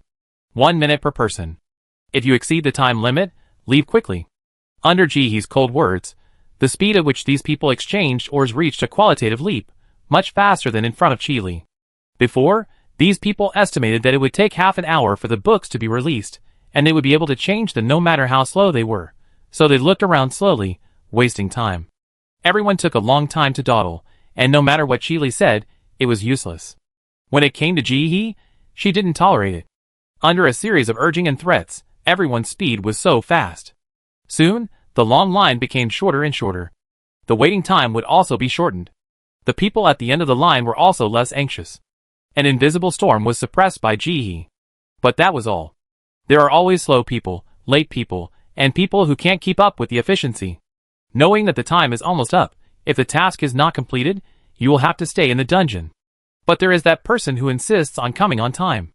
I thought I could change immediately after I came, and I felt that I had plenty of time. But I found that there were 5 people in front of me. Then I started to panic. Can the person in front be faster? Yes, the people behind are still waiting. Jihe glanced at the person who was talking, but didn't say anything. 20 ores can be exchanged in 1 minute. She thought it was fast enough. The person who was exchanging was so busy that sweat broke out on his forehead, and his hands kept clicking. He didn't respond when the person behind him urged him. It was obvious that he was already concentrating to the extreme, and there was no way to speed up even if he was urged. But the people behind didn't care. They counted the number of people in front. If each person took 1 minute, they would soon fail to complete the task. So the urging voice started to get louder from the previous whisper, "Can you do it? If not, let me exchange first." The urging voice became louder and louder, and then it turned into shouting. The second person in line was unhappy, and pointed at the person in line at the end. "Are you sick? Do you know first come first served? If you don't want to exchange, others still want to exchange. If you really attract a monster, I will be the first to feed you to it. I'm afraid of you. Everyone can brag, you try to touch me." The man behind him had red eyes, and was so anxious. Jihe reached out, and patted the second man. Seeing him turn around, he said, "He still has 2 ores. After they are exchanged, you prepare them." Yes, yes, yes. The man's face was full of displeasure, but he immediately changed his expression after seeing Ji-hee. He happily took out the stones and bones from his big pocket and prepared to exchange them. The man at the end of the line saw that the man in front of him was silent, and when he looked at Ji-hee's masked face with lenses, he froze for a moment and stopped talking. But his feet that kept moving and his hands that were shaking showed that he was not at peace. The third person in line was a woman in her 30s. She was also very anxious, with sweat on her face and taking deep breaths. If everything went well, she would be in time. Ji-hee saw her hand shaking. In this urgent environment, she moved her ears. She looked up at the cave entrance. The people behind him saw Ji-hee's action and became nervous. What's wrong? What's wrong? The third woman whispered, her voice trembling. She tightly grasped the bag, which contained the bones she wanted to exchange for ore. Chapter 550. The man who was in second place just now has exchanged the last 3 ores, and will soon finish. Ji-hee glanced at the woman. She looked a little old, dressed in ordinary clothes, and wore glasses. The legs of the glasses were broken, and were glued together with transparent tape. Whose mother is this, and whose daughter is this? Speed up later. Ji-hee didn't say much, mainly because it was useless to say it. Soon the man finished the exchange, stood aside, took out the props and handed them to Ji-hee, and wanted to turn around and leave. Ji-hee stopped him. Go to the cave. The iron-headed earthworms have come over there. Judging from the sound, there are at least 2 of them. If we go out now, there is only one exit. Wouldn't we just run into the mouth of the iron-headed earthworm? The man was stunned for a moment, then his face turned ugly. He thanked Ji-hee and walked deeper into the tunnel. He started digging a hole, trying to dig out a second exit. At this point in the mission, everyone knows the principle of relying on others to run. Instead of gambling on luck here, it is better to work hard. What if this is all it takes to find a way out? The woman with glasses has already started exchanging for ore. She is very fast, and obviously has put bones of the same kind together, which saves her time. It took only a short while to exchange the 10th one. But it's not fast enough. People have heard the sound of their kind running behind them, as well as the roar of the iron-headed earthworm. Why are you running? Why are you running? Am I not good enough for you? I'm supporting you. Why are you running, huh? Stupid, you're supporting me with bugs? Who cares? The person being chased was not polite and cursed back. Why don't you eat bugs? I think that bug is the best match for you. You can only eat bugs in your life, and you can't finish eating bugs? You don't know what's good for you. You eat shit. Along with the curse, a man with 2 iron-headed earthworms behind him ran over quickly. When the man saw the person standing in front of the vending machine, his heart skipped a beat. This is totally different from what he imagined. Why are you still queuing at this time? At this moment, the middle-aged woman in front of Ji-hee trembled and the stone fell to the ground. She was about to bend down to pick it up, and Ji-hee said, "You continue." After that, she squatted down, picked up the stone, and handed it to the woman. During this process, her head was looking forward. The woman's last piece of ore finally popped out. She took it and teleported away. Only then did she breathe a sigh of relief. Looking up at Ji-hee, her lips moved, as if she wanted to say something, but she didn't know how to say it. As a result, he was pushed away by the person behind him. Get out of the way. The man's eyes were bloodshot, and he began to exchange ores frantically. Go over there. Ji-hee pulled the woman and pushed her inside. This does not mean it is safe now. The man with the iron-headed earthworm has approached. There are still 4 people who have not exchanged ores. Ji-hee estimated that the time to leave the dungeon may be less than 2 minutes. This means that even if these 2 people do not waste a bit of time, there will still be at least 2 people who cannot leave the dungeon. Now it depends on which 2 people stay. At this point, she is no longer prepared to charge the handling fee. Although she didn't think she would fail, Ji-hee still took a step back and retreated into the cave when the man approached with the iron-headed earthworm. And the next second after she left, the man standing in front of the exchange machine to exchange or was pushed away by the person behind him. Get out of the way. Now the 4 people left in the field were in a big fight with the 2 iron-headed earthworms. The fight was fierce. Now everyone knows that they have to exchange the ore and leave quickly. But the problem is that no one is willing to wait. The 4 of them want to exchange first, and they act extremely crazy. They don't care about the props on their bodies at all, and they start throwing them out crazily. After a while, the first person to be eliminated appeared. It was a middle-aged man.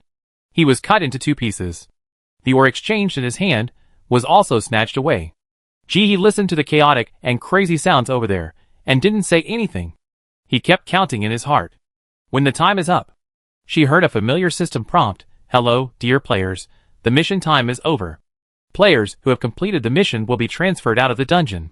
Congratulations to the players who have not completed the mission. May your life be smooth. Her eyes went dark, and she heard the last shrill cry, no. Please. Then it became completely quiet. She opened her eyes again, and came to the familiar exchange space. Everything in the dungeon disappeared. Listening to the familiar electronic sound of the system, Ji-hee blinked, lowered her head, and quickly began to change clothes. The copy is the copy, the reality is the reality, you have to distinguish them. Considering the pervasive white fog outside, Ji-hee also put on rubber gloves and a gas mask. He was dressed like a cyborg. After putting on this outfit, Ji-hee looked in the mirror and felt that he looked a bit like the bird-beak doctor who cured the Black Death in the Middle Ages. Is it an illusion? Ji-hee took a long time to get dressed, and the slot machine next to him couldn't wait and jumped several times to attract Ji-hee's attention. She glanced at it, pulled down the lever casually, and lowered her head to continue to tidy up her clothes, making sure that no skin was exposed, and then she felt relieved. Maybe it was because of the time? This time the slot machine reacted quickly, and the props popped out in less than 1 minute. It was something like a compass. The scale showed that 18 plates of food were needed. Ji-hee forgot, this price was considered medium to high among the items exchanged before. Not cheap. After taking out most of the ripe vegetables in the space, he successfully exchanged for the props this time. Ji-hee sighed as he looked at the land in the space. When will the space be upgraded? The land is really not enough. At that time, I thought the land area was large enough, but now it seems that this little land is not enough for anything. Not to mention storing more food for myself, now the vegetables in the space are all used up just for exchanging props. Add to that the livestock, and it's almost negative growth. No, this time out, the space must be upgraded. With this idea in mind, Ji-hee flashed out of the space, still with a familiar feeling of weightlessness and pure white mist. The fully covered clothes gave her a strong sense of security, allowing her to focus on observing the surroundings. But the fog was too thick, and Chi-Li was not found. Ji-hee decided to let nature take its course, and let her mind go empty for a rare moment, letting herself fall straight down. But, something is wrong. Why hasn't she landed yet? As soon as Ji-hee had this thought, she subconsciously took out the cloud and sat on it. Chapter 551. I had fallen twice before, so I knew how long it would take to land. This time it would obviously take longer than usual. The white fog around her made her vision not very good. She could only hear the sound of other people falling. She glanced at the navigation in the upper left corner of her sight. The location was correct, still at the gate of the base. It could be that she was overthinking. But she was not in a hurry to go back, but controlled the green elf to sit in the air. After half a minute, Ji-hee heard a splash. The first person to land appeared. Then the second, and the third. With the experience of walking through the white fog before, people did not leave quickly after landing, but shouted loudly, "Do you have a mask? My mask is broken. Who has a mask? Lily, where are you? Stand still, pull one by one, and wait for me to take you away." The crowd made a messy sound, but it sounded orderly, and it didn't seem like anything had happened. Ji-hee felt a little relieved. Maybe she was overthinking it. Just as she was about to take out her phone to send a message to Chi-Li, she heard a sudden sound of gas jets below. She subconsciously controlled the green elf to fly up and hide in the white mist. She saw that the ground below, which was originally a white mist, was suddenly blown away by mushrooms.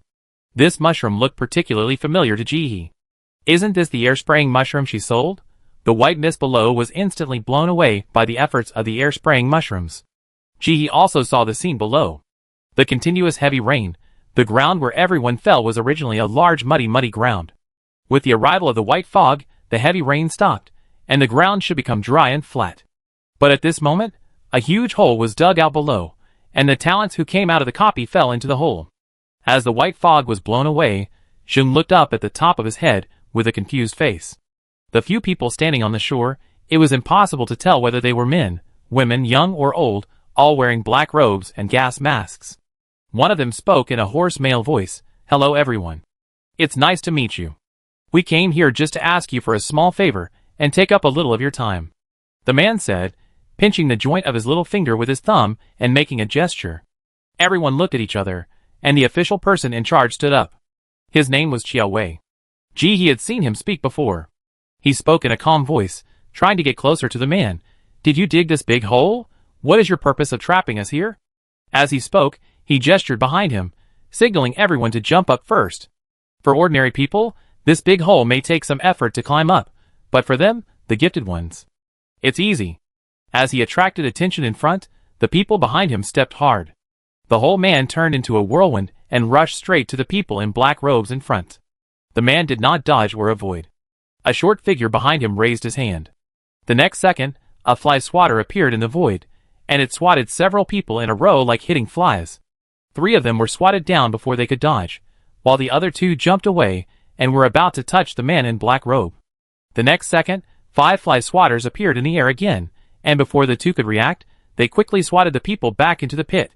The man's hoarse voice seemed to be regretful. I wanted to talk to you nicely, but I didn't expect you to have such great malice towards me. I am so disappointed, my dear friends. Since you have hurt my heart, let me give you something in return, okay? You can't let me be the only one sad. As the man shouted word by word, a thin figure behind him suddenly made a sharp sound, piercing the eardrum, causing the ears of the people below to start to hurt. Many people immediately covered their ears and squatted down. Some people's ears began to bleed. The person in charge took the lead and rushed out. He had a bad premonition in his heart. Jihi did the same. She quickly took out the earplugs and stuffed them into her ears. In this instant, when she looked up again, she saw a water pipe similar to the one used in car washing appear on the shoulders of several people behind the man, spraying the people who rushed over. Chi Li and his men rushed over the fastest, and were sprayed with the most liquid. For a moment, some of them could not open their eyes. Even if they became gifted, their eyes were still their weakness. While they closed their eyes, several gifted people behind the black-clothed man rushed out and kicked them back into the pit below. At the same time, hundreds of people rushed out from around the pit. These people stood at the edge of the pit and kept spraying mucus at the people at the bottom of the pit. The egg white-like mucus looked slightly lighter than the one sprayed on Chi Li and his men, but it was also very sticky. The people in the pit were covering their ears, without any resistance, and were sprayed with the mucus all over their bodies and faces. Fuck, what is this? It's sticky. My head hurts. I feel dizzy. Something's wrong. Everyone run. The people who were sprayed with mucus felt nausea and dizziness, and they felt extremely uncomfortable. This mucus is wrong. At this time, they didn't care whether the situation was right or not, and the people in the pit scattered like birds and beasts. The black-robed men watched them run without any other movements. Jihi frowned. She felt something was wrong. These people left too easily. Sure enough, after just a few steps, they lost consciousness and fainted on the spot. Chi Li and his men had already fainted in the pit. Because they rushed the fastest, the mucus on their bodies was thicker and more viscous, and they fainted faster than others. This was a premeditated terrorist attack. When everyone in the base was hiding underground from the attack of the white mist, these people actually wanted to catch all the talented people in the base in one fell swoop. What is the purpose? Kill people? Or control all the talents to subvert the base? He hadn't figured it out yet, and the man in black robe called the video. The call was quickly connected, but from Jihi's angle, she couldn't see who was on the other side. She could only see that the phone was controlled by an invisible force, and slowly circled around the entire pit. It also took a close-up of Chi Li, and the head of the base. A minute later, the man in black robe held the phone and told his purpose. 40 tons of rice in exchange for all the talents in your base. Is this a good deal? Of course, you can also delay the time, but I will only give you half an hour. When the time is up, if you are 1 minute late, I will kill one person. Oh, you have a second choice. Give up these people, take the food and live with your group of rubbish. Ha ha. After speaking arrogantly, the man in black robe hung up the video. Chapter 552. He returned to his indifference, turned around and told the people around him, send someone down and strip them naked, put away all the props, remember to see all the people, if one runs away, go back and accept the punishment. Gray 2, record the video and post it on the internet and the game chat channel, so that these protected lambs will not be kept in the dark. Notify the second group to prepare for action. Let them live for half an hour first, and then kill them all after half an hour. Yes, several people behind him said in unison. After saying this, the black-robed man took a few steps forward, but suddenly stopped and laughed strangely. No, I changed my mind. Go, find someone to get the turbid animal liquid and spray them. After saying this, several people behind him seemed to tremble, and then one of them asked boldly, spray them all? Do you have any objections? Facing the cold gaze of the black-robed man, the man lowered his head deeply. No. No. The black-robed man didn't say anything, staring at the man, standing there motionless. The air seemed to become stagnant. Just as the atmosphere became more and more tense, a sound came from behind. The black-robed man moved his body, then turned around and left without saying a word. The people behind him seemed to be relieved, and the whole person felt that they were soaked in cold sweat. Until the black-robed man disappeared in the white mist, someone spoke, "I don't want to touch the turbid beast fluid, whoever wants to go can go." The sound was from the person who made the sharp explosion just now. "I won't go either." The man who could operate the fly swatter was also full of disgust. "If the turbid beast liquid is spilled on you, you will turn into a turbid beast." After a round of rounds, no one wanted to touch that thing. "Let De Gao go. De Gao has strong defense." "Yes, De Gao goes. Either we go together, or no one goes." Finally, the tall man got impatient and said, "Don't think of pushing everything to me. I tell you, I shouldn't have you. The turbid beast fluid is radioactive. He's not stupid, so he won't get close to that thing." Everyone was silent. No one wanted to go. That thing, let alone spilling it, is dangerous just to get close to it. But they couldn't not go. Thinking of the consequences of angering that man, several people shuddered. While several people were pulling, he had already disappeared. She was looking for the turbid beast fluid. When she heard the man say the 3 words turbid beast fluid, her heart sank. She knew very well how dangerous that thing was. As early as the copy of the Rika continent, she had specifically inquired about it. The turbid beasts were the enemies of the entire galaxy.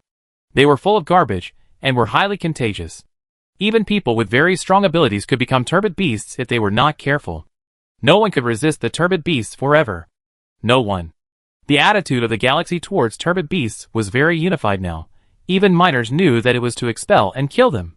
Even the most evil beasts would not think of the dead body and blood of the turbid beasts to pollute other beasts. That is simply an animal-like behavior. This man in black is simply mad to the extreme. If so many talented people were to become turbid beasts, they would at least be D-level or above, or even C-level. By then, the entire base would be caught in the tide of turbid beasts. Those ordinary people would surely die when facing turbid beasts. What's worse, some ordinary people have weak resistance and may directly become turbid beasts if they are contaminated with turbid beast blood. Thinking of that scene, he shook her head violently. She didn't want to move yet. She had just rented a house for 2 years. If the base was gone, her house would be gone. The fog helped the black-robed man hide his figure, and also helped Jihi. The white fog made it difficult to see clearly. She manipulated the clouds, circling around to expand the search range little by little. At the same time, she carefully avoided the group of black-robed men. The turbid beast fluid was easier to find than she thought. After turning around for a while, he saw a completely enclosed large barrel alone. It was quietly placed on the tricycle, with no one around. At first glance, he felt a strong sense of disgust. It was hard to explain what the feeling was, but she was very disgusted, as if the existence of this thing was wrong. She understood that this was definitely the turbid beast liquid. There was no escape. It was exactly the same feeling she had after seeing the turbid beast. He first observed the surroundings and made sure that there was no one. Then she quickly manipulated the cloud to approach. She carefully opened the lid of the metal bucket. It was very easy, and it was not sealed. These people are really...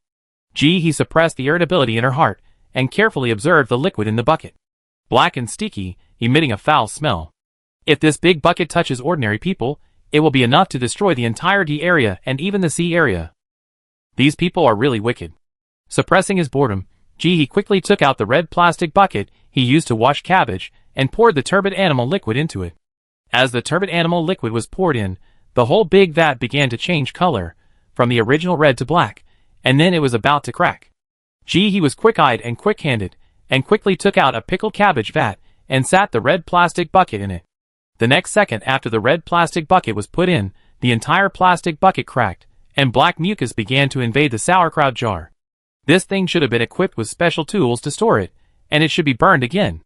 But now there is really no such condition. He could only make do with her sauerkraut jar. Seeing that the inside of the sauerkraut jar began to change color, but the outer layer was still stable, she quickly turned around, rinsed the turbid beast liquid container with water, and then took out the fresh pig manure from the space and poured it in. Finally, she squeezed in 2 large bottles of black fuel, and took a shit-stirring stick to stir it frantically. It was dark, sticky, and smelled bad. At first glance, it looked quite similar. You can't look closely, but if you look closely, it's still quite obvious. But there was really no other way. In such an emergency, he couldn't find any other sticky things, so he had to deal with this thing first. Although it was unfair to those people, at least he saved his life. Quickly closing the lid of the metal barrel, he turned around and carried the pickled cabbage jar to evacuate. Not long after she disappeared into the white mist, she heard a series of footsteps. She hurriedly urged Yunduo to speed up. We need to find a place to put this thing. She hated this turbid beast fluid so much that she felt like vomiting when she thought about putting it into the space. Not wanting to embarrass herself, she quickly found an inconspicuous place and put the turbid beast fluid. For fear that others might accidentally touch it, she considerately surrounded it with large stones and painted a few stones with red paint. It was very eye-catching. After thinking about it, she wrote a few large black words on the red paint with her left hand. Turbid beast fluid, high risk. Chapter 553. According to the principle that there must be a savior for every villain, she plans to train a savior. Li is a man of good family background, with a positive outlook and quite flexible. He is just suitable to be a savior. Ahem, mainly because she doesn't know anyone else. He just flew back with Yunduo and saw that the group of people had brought back the turbid beast liquid and were preparing to sprinkle it into the pit. Fortunately, she went to replace the turbid beast liquid first, otherwise Li and the others would be in danger if they applied this thing. Have you noticed that the smell of the turbid beast liquid this time is not right? Needless to say, this is concentrated. Don't talk, hold your breath. If you get a little bit of it, I don't want to kill the turbid beast at this time. As this voice fell, several people stopped talking and concentrated on spreading it in the big pit. The whole body showed resistance. The 4 words have to do it were fully displayed. It's not surprising that they didn't find it. One part of the reason was that they were resistant and didn't want to get close to it. Another part of the reason was that this was not a simple turbid beast liquid, but a version made in the laboratory. The so-called concentrated turbid animal fluid. With their extreme resistance in their hearts, it was impossible for them to carefully distinguish it. At this time, the air spray mushrooms had been removed, and everyone was in a white fog. It was pitch dark, which was no longer an adjective, but a noun. The white fog was so thick. He held his breath and landed behind a person silently. He stretched out his hand and touched the tracking props. Before the person could react, he controlled the cloud to take off quickly, and continued to hide in the white fog and listen with his ears. When everyone was covered with black slime, the buckets in the hands of these people were also emptied. They used air spray mushrooms to blow away the scene, took a few photos as evidence, and quickly left. They looked as if they were afraid of getting it on themselves. All the talents in the pit were sentenced to death. It was the difference between dying early and dying late. There was no need to stay and watch. As everyone evacuated, the whole pit fell into silence. Those people had no intention of saving these people's lives. Not only that, they also planned to turn these talents into turbid beasts to disrupt the entire base. He pricked up his ears and listened to make sure everyone was gone. He quickly manipulated the clouds to fly in front of Li and the others. First, stick a small bean on Li's ankle. This was obtained from the space button of the gifted person named Jiu Shan in the copy. It is a prop that looks like a bean pod with 4 beans inside. Communication beans. Use the bean pod for one-way communication, and only the bean owner can hear it. Note, the effect is the same no matter where you stick it. After the beans were stuck, He found the excited version of the water of the Li's desiccant, used a straw, sucked it into the straw, opened Li's mouth, and sipped it in. After several straws were sprayed, she finally stopped. She didn't know what the group of people sprayed on them. She didn't know if it would work.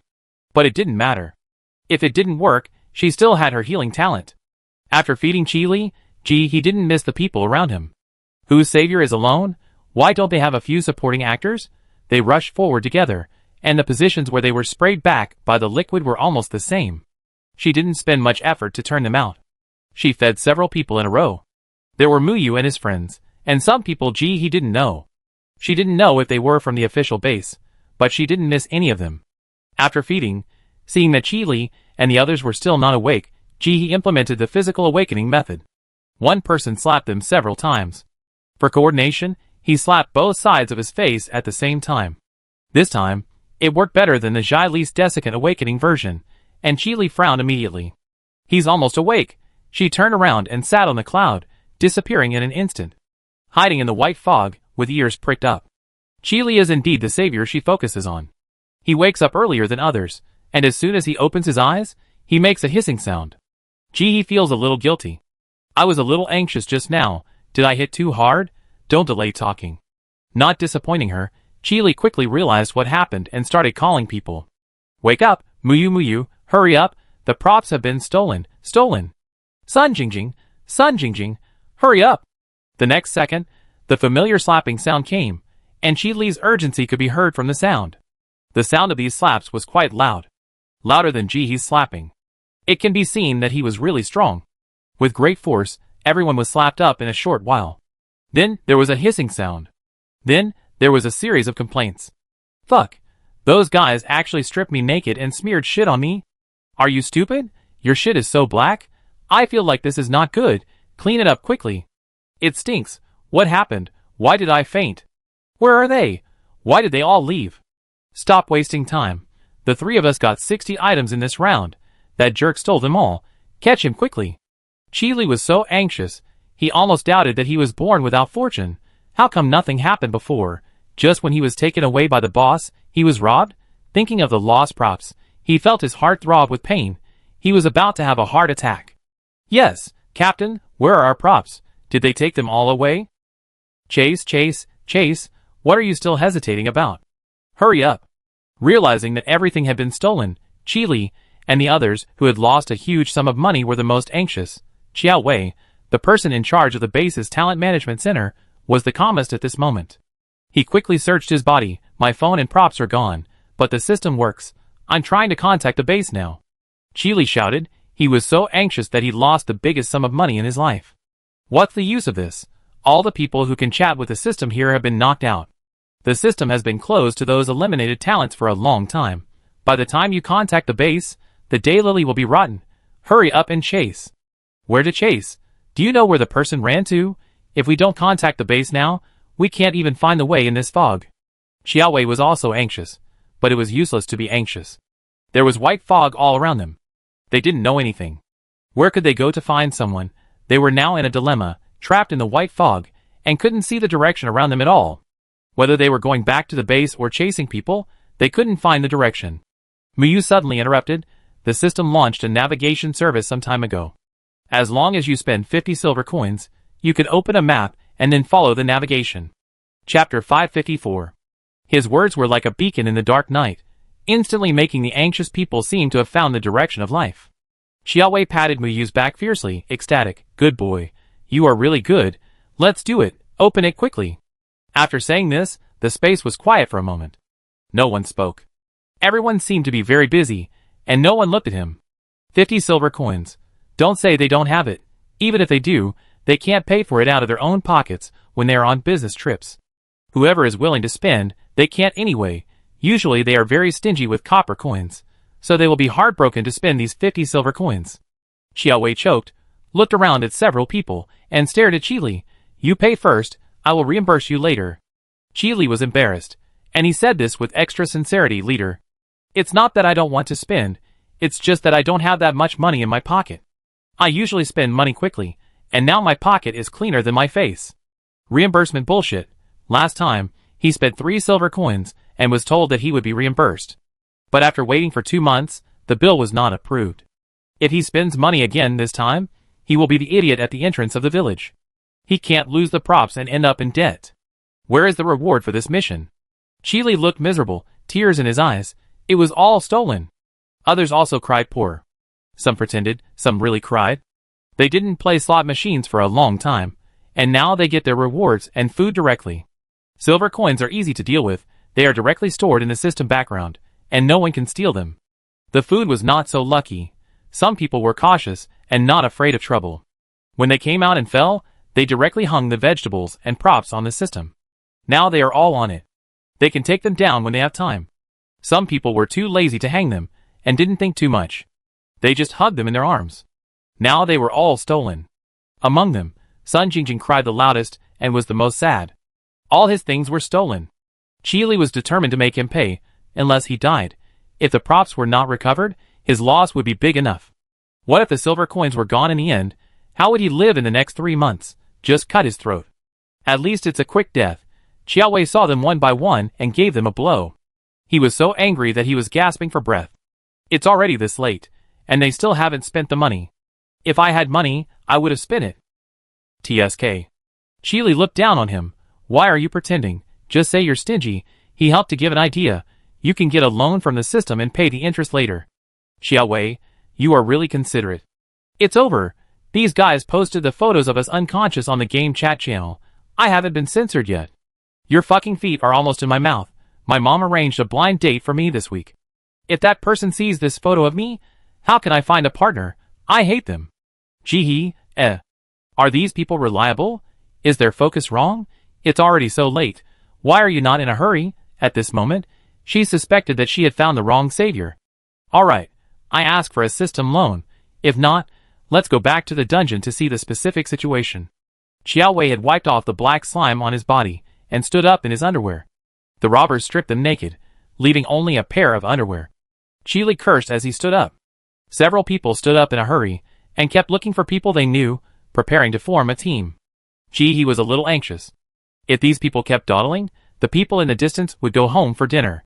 She used props to imitate the voice of the strong man into the microphone. Hurry up, speed up. As long as we escape to the dock base successfully, those people will have no way to deal with us, the Shin's Hui. After saying this, Ji turned off the microphone. Job done. She could sense the location of the group of people. Looking at the direction, they should be heading to the base dock. They are already halfway there. If nothing unexpected happens, their destination is the dock. If Chi and the others don't chase them, they will get on the boat and leave soon. In this foggy day, they can't catch up even if they have 8 legs. Chi felt a little strange when he heard the voice. He moved his ears, and the next second, he immediately reacted, "Don't talk yet." Everyone shut up and turned to stare at Chi. Chi waited for a while, but didn't hear anything else, then looked at everyone. "I don't know what's going on. I seem to hear their voices. They are rushing to the dock. Let's go and chase them." "That's not right. My ears are very sensitive. Why can't I hear anything?" "Captain Chi, when did you have this ability? Evolved again. Could it be a trap?"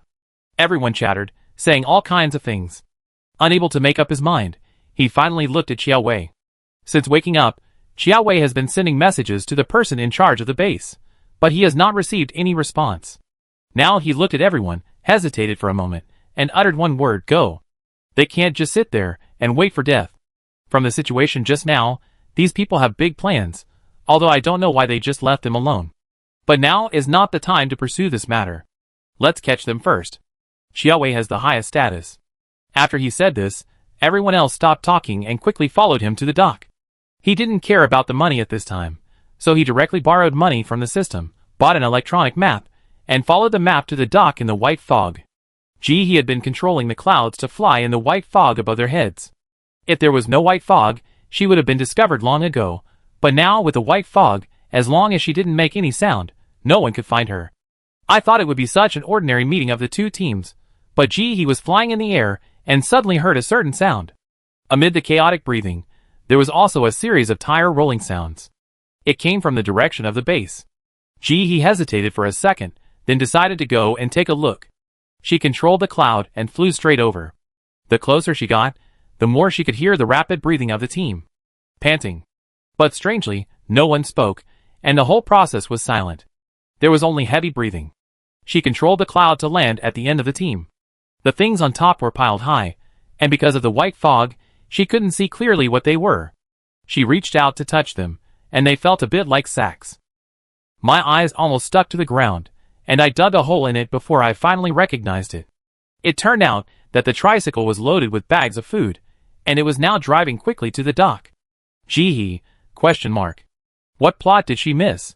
These people did threaten the base that they would kill the hostages if they didn't give them food, but they had already killed the hostages after they said that.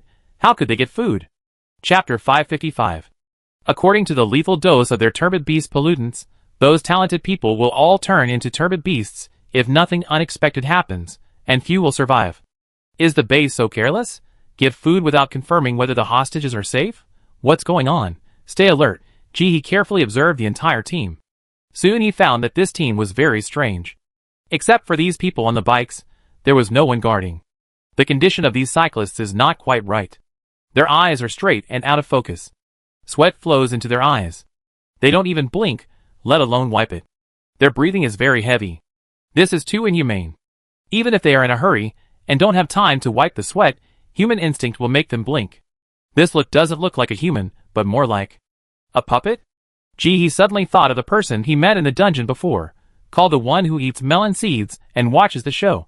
His talent is to manipulate puppets. But at that time, he was manipulating a gifted person. Is this team related to him? Feeling that things were getting a little complicated, he decided to go to the dock to take a look at the specific situation, lest her savior overturn. She sprinkled 2 pounds of white sugar, and the cloud under her buttocks instantly changed from an old ox cart to a supercar, and the speed suddenly increased, and rushed out directly.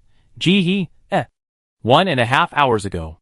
After this group of gifted people left the dungeon, the underground passage was sealed again. Everyone was living their own lives. Even the families of the gifted were like this. It was only an hour. They would be out in time. The person in charge of the base contacted Xiaowei and made sure that they arrived at the teleportation location smoothly, and he was relieved. I thought that this time entering the game copy would be no different from the previous one, just an ordinary hour. As a result, more than 20 minutes after the army of gifted people entered the game copy, some of the eliminated gifted people noticed something was wrong. Has our air visibility become lower? No, white fog. White fog is coming into the dungeon. A large amount of white fog came from nowhere into the dungeon. The amount of this white fog was very small at first, and it disappeared after it dispersed into the air.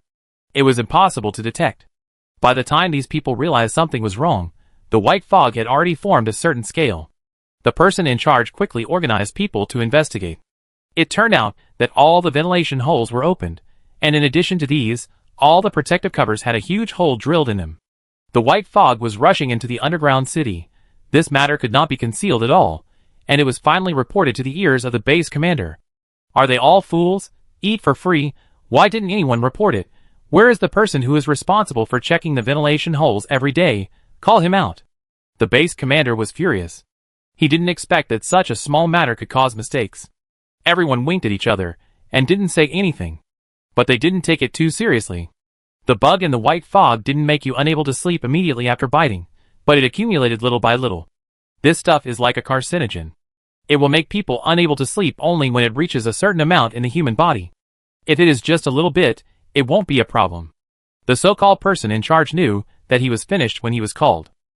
With such a big thing, he would definitely lose his job, or even worse, he would be sent to labor reform.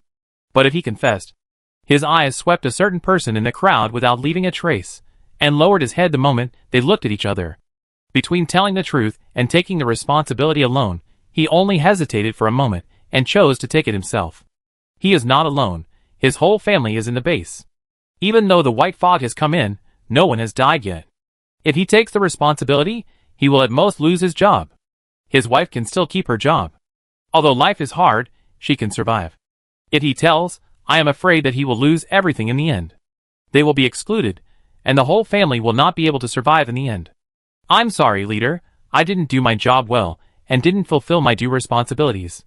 Now there is such a big mistake. I am willing to make up for it.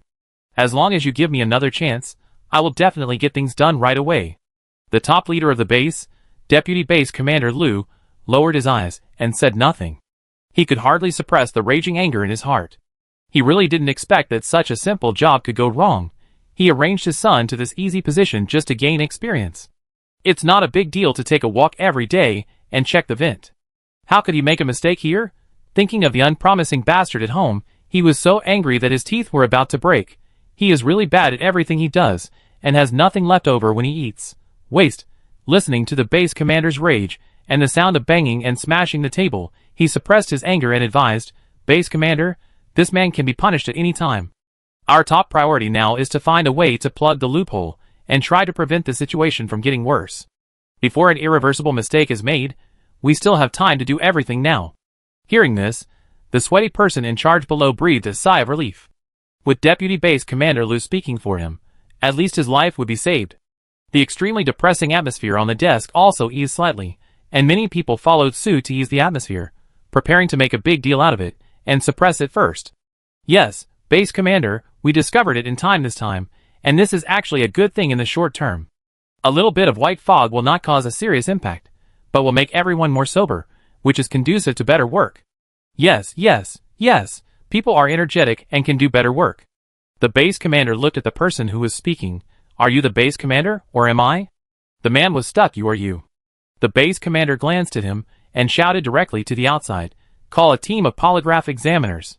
As soon as this name came out, the faces of the people in the room varied. As the name suggests, polygraph examiners are people with special talents for testing lies. The base commander actually wanted to call polygraph examiners. Wasn't it a bit of an exaggeration? But it had come to this point, and they could only use their eyes to express their helplessness to Deputy Base Commander Lou. The person in charge's legs went limp when he heard about the polygraph. Is he finished? Why is it so serious? It shouldn't be that serious, right? It's just a few holes, isn't it? He looked at Lu Chang with pleading eyes. Your son is in charge of this matter. You can't just ignore me. Well, most of the talents are on missions now, and the existing polygraph abilities should be used in the most critical places. I think. Deputy Base Commander Lou couldn't finish the rest of his words under the base commander's serious gaze. Chapter 556. Deputy Base Commander Lou clenched his hands under the table, and his heart sank. Could his son really get into trouble? He lowered his eyes silently, not knowing what he was thinking. The base commander retracted his gaze, and sat in silence at the main seat. There was a hole in the ventilation vent of the underground city, which didn't sound like a particularly serious matter, as long as it was blocked in time. They had also studied the white fog, and it would not have a serious impact on the human body in the short term. It was a bit like a chronic disease, a trigger for other problems, and would not be fatal. But the question is, how long has this hole been open? It must not have been open today to form a large scale, so why didn't anyone report it? At this moment, when the base is seriously empty, and the powerful talents are out on missions, the white fog came in. Is it a conspiracy or a coincidence? The base leader kept thinking. In this dead silence, the polygraph came soon. The most capable polygraph has entered the dungeon, and the existing few were eliminated by the dungeon, and their abilities are not that strong. But with so many people, they can ask a lot of questions together. The base commander said, and the polygraph tester repeated, are you from another organization? Everyone was a little confused by this question, but they all felt a little nervous. But soon the man replied, no. Deputy Base Commander Lou's tense shoulders relaxed slightly, and he was able to breathe out after holding his breath. When did you know that there was white fog in the underground city? Today. Stupid. The base commander shouted outside, call the second person in charge. Same question, the second person in charge gave the same answer. Until the third person in charge came, he gave a different answer, I belong to the Gods Help Society. Everyone gasped, there was actually a spy from the Gods Help Society sneaking into the base. All of a sudden, everyone's eyes fell on Deputy Base Chief Lou like a series of sharp swords.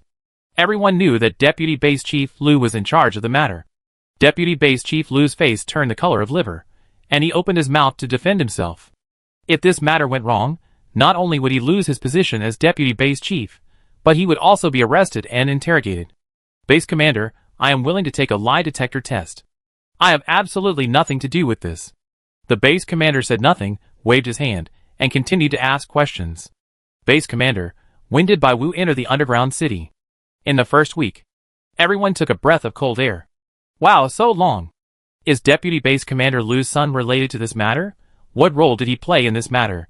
When Deputy Base Commander Lou heard this, his breathing stopped.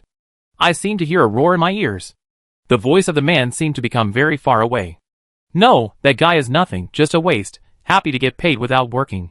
He stays in the office playing games every day. Deputy Base Commander Lou's heart suddenly fell, and he didn't care about the eyes of others watching the fun. Waste is waste. Waste is better than traitor. How many people are there in your organization? What are their names? What is the purpose of planning this? When this person was taken away, everyone in the room looked unhappy. This person was not a high-ranking member of the Gods Aid Society, and he didn't know much. He just did whatever he was told to do, and he didn't know the true purpose of the organization. He just confessed to 4 people in one breath, and now he has sent people to catch them. I don't know if we can get more clues from these 4 people. Is the entrance to the cave blocked? It's blocked, it's blocked. When I first found it, I sent people to take props and materials to block the entrance. Now there will definitely be no more white fog coming in. Deputy Base Commander Lou wiped his sweat while talking, and his heart was beating like a drum. It is no exaggeration to say that he was not so nervous when he got married. Count the corresponding number of people according to the severity of insomnia. I want the results in 5 minutes. Yes, yes, yes. Everyone sat in the office waiting for the follow-up statistics. Not long after, someone presented the report. It was better than expected. There were only more than 10,000 people who suffered from insomnia all night, and the number of people who could sleep for 2 hours at night was about 32,000, which was still within the tolerance range. These people just need to take more drugs that can calm nerves and help them sleep. If they stop being exposed to the white fog and their bodies metabolize the toxins, there won't be any big problems. Take these people to the logistics department, separate them from other people, pay attention to comforting them, and provide them with a free meal of bean cakes and a cup of drinking water every day. Give the Bureau of Medicinal Materials a task and let them grow some drugs that can help calm nerves and help them sleep.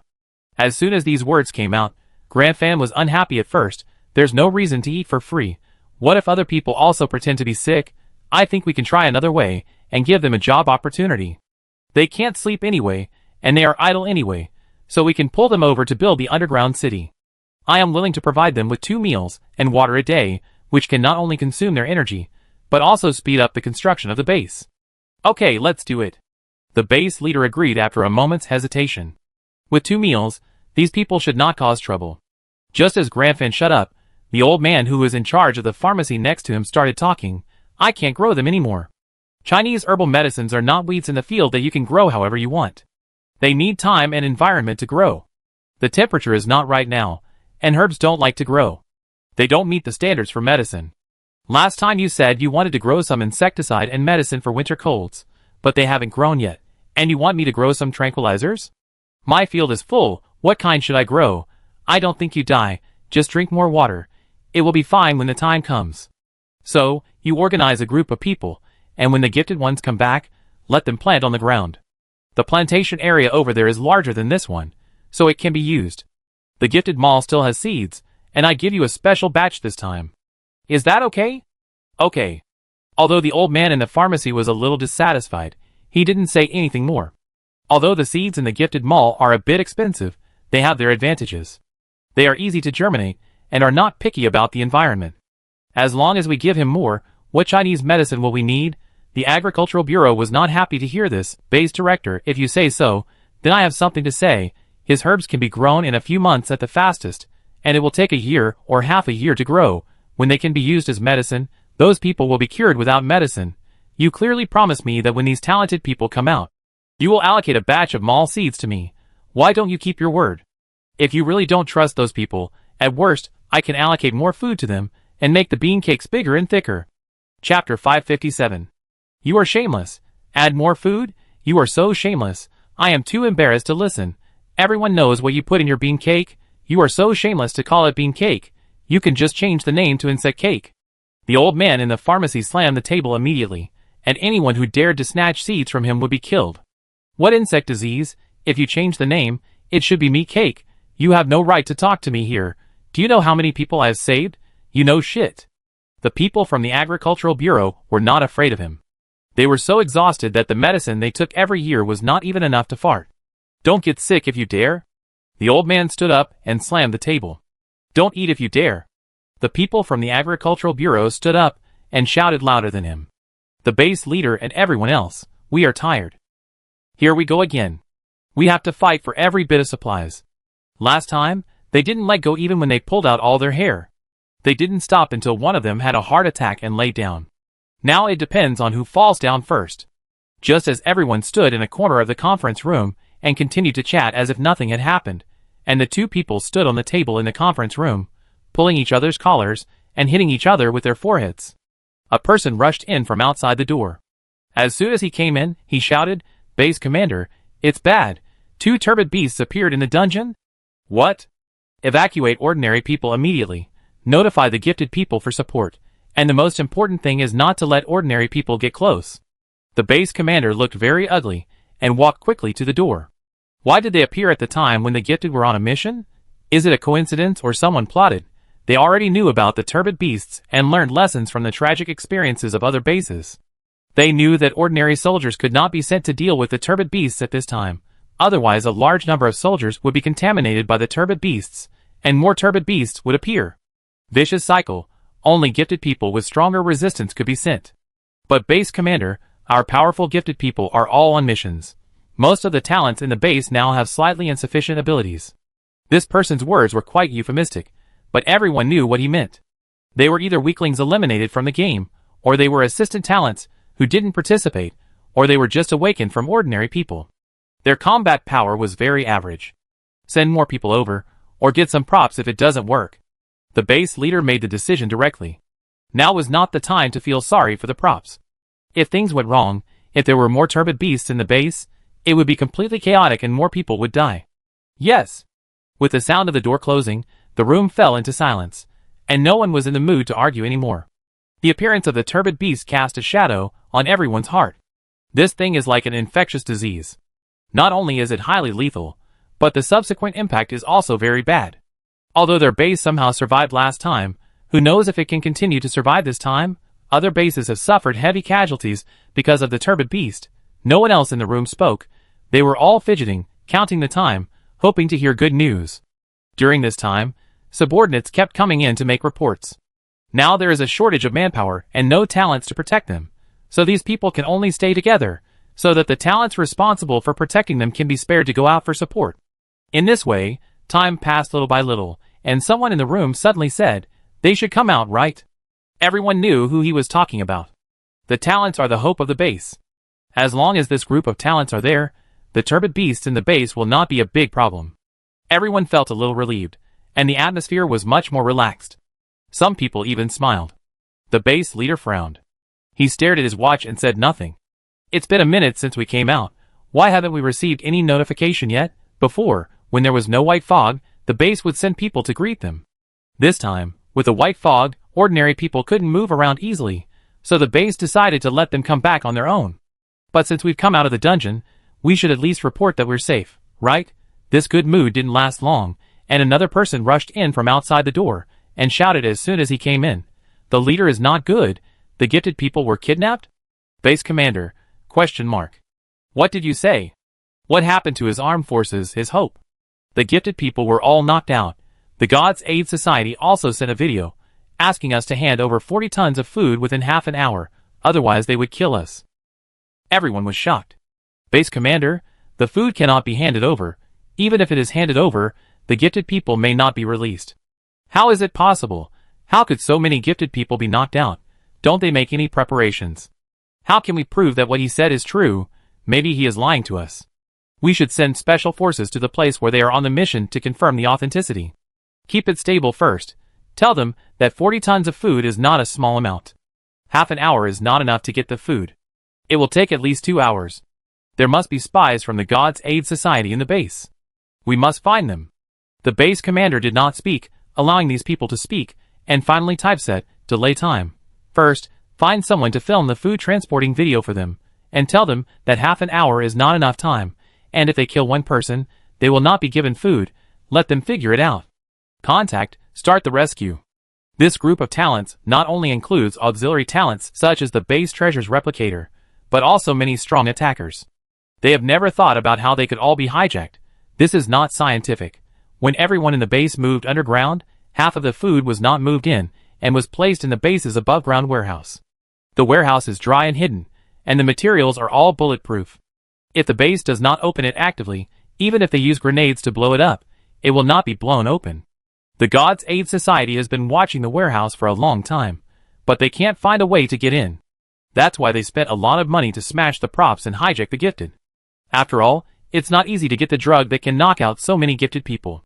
Their real purpose is not to exchange with the base honestly according to the rules, but to let the base take the initiative to open the grain warehouse. The action of the base leader is exactly what they want. So the base soon learned another bad news.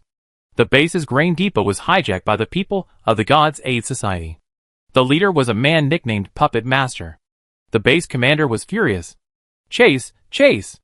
After Chiao Wei and his friends woke up, they found someone to contact the base in a roundabout way.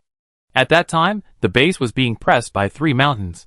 The appearance of the turbid beast, the grain depot was robbed, and the gifted people were hijacked. In the midst of the panic, Chiao Wei tried to contact people from other bases, but naturally he didn't get in touch so quickly. After a long time of effort, the two parties finally got in touch through the middleman. Chapter 558. After receiving the news, Chiao Wei read it quickly, briefly explained the current situation, and began to assign tasks. We need to change our plan now. The first task is to get the food back. On this basis, Try to capture the Shinju Society alive. It would be best if you can capture a high-ranking member of the Shinju Society. If you can't catch one, kill them without mercy. Is the Shinju Society sick? It's already this time. Why are they so inhuman? Why do they have to make trouble when they can't just live a good life? Sun Jingjing lowered his voice, getting angrier and angrier as he spoke. He was stripped naked and covered in black and smelly stuff that he couldn't wipe off. He couldn't stand it any longer. It's too hard to catch them. I just kill them all. I heard there's a gifted person in City A who can detect the memories of the dead. If that doesn't work, we can just hire someone at a high price. We don't have enough manpower. We have to intercept the food. Who knows how many people the gods will help us with? It depends on the specific situation. The base will also cooperate with us. Xiaowei turned to look at Qi Li. Did you hear any other sounds over there? Ji He heard this sentence after she came back from her busy schedule. She kept letting the clouds fly higher until no one below could hear her. Then she imitated the strong man's voice and spoke out the clues she had just found. Ask someone where the food is? Oh, it's almost there. How many kilometers away from the dock? Okay, let them speed up. We don't have enough manpower to pick them up. Let them come directly to the dock. Keep your voice down along the way and pedal the tricycle faster. Who is watching the team? No one is watching. Puppets are pulling the cart. They are puppets. So useful. They do whatever they are told to do. What are you afraid of? There are 6 of us here, and there are more than 20 people waiting at the dock. By the time the base catches up, the food will be gone. We have to speed up too. There are 10 assault boats parked at the dock. Once we leave, they won't be able to catch us. He quickly finished the important information and turned off the microphone this time. Just now, she manipulated the cloud to make a quick circle. She didn't dare to get too close, so she took a quick look. There were 10 speedboats at the dock, each with 2 people waiting. In addition to these people, there were 6 people standing by the dock. Based on the location, Ji guessed that it was the black-robed man who should have arrived at the destination. When Ji flew down, Qi Ligong had just finished repeating the conversation. Everyone was silent. This conversation contradicted the mission just issued by the base. The base asked them to temporarily give up capturing the 6 black-robed men and turn around to cooperate with the base to recover the food first. The location given was in a completely opposite direction. But the information Qi Li received here was contrary to the base. Which one is true and which one is false? Xiaowei paused for a moment. What happened after you woke up? Why did you suddenly hear the man's voice? Qi Li was also puzzled. I don't know, but the voice was particularly clear, as if it was ringing in my heart. What should we do now? Which road should we follow? Ji The food is already at her mouth. Why are you still struggling? She is so anxious. Just when she was thinking about whether to think of other ways, Miyu suddenly moved his mouth. Qi Li was a little confused. What did you say? Oh, it's okay. I thought you, the captain, have awakened your mind-reading ability. Miyu still felt a little regretful, and then he said his guess. Captain, maybe you have awakened your second talent. Qi Li, what the hell? Captain, do you think I am right? The times are progressing, and we talented people are also progressing. Do you agree with this? Including our abilities and beast bodies, are they also constantly improving? Then you were threatened with life, lost a lot of props, and awakened a second talent similar to mind reading. Is it understandable? The more Muyu talked, the more he felt that this was the case, and he was very sure, Captain, you have just awakened your talent and are not very proficient, but yours is of epic-making significance. With your precedent, maybe I can also awaken my second talent at the moment of life and death in the future. Everyone nodded. So that's how it is, it makes sense. Ji Even Xiaowei agreed. He decided to trust Qi Li for once. Besides this explanation, there is no other reason. After all, we were all drugged. They have no reason to lie to us. Let's go and see if we can intercept the food. Boss Xiao, what if we go there and don't find the food? Sun Jingjing touched the back of his head. He didn't expect that Boss Xiao, who usually looked serious, would be so decisive at this moment. Don't judge a person by appearance. It doesn't matter. The base is ready to send armed helicopters and props. The fog will be blown away soon. Even if we can't catch them, they can't escape. Xiaowei's voice was flat. You underestimated the base. They were unprepared this time, and were reluctant to give up the props. Just wait and see. They can't get away. Qi Li, Ji Her plan still had loopholes. She should have known not to bring out the pig manure. Why did the boomerang shoot back at me? Qi Li and his group ran very fast, and before they got close, they heard a series of tricycles moving. Captain, is your talent real? Muyu's voice broke a little, and his low voice sounded sneaky. You can guess what he said? Chili? ? What were you analyzing just now? Qiao Wei's eyes lit up, and the big stone in his heart fell to the ground. He turned around and patted Chili on the back, his face twisted with joy. Great! You've done a great job. You've actually awakened a long-range talent. That's great.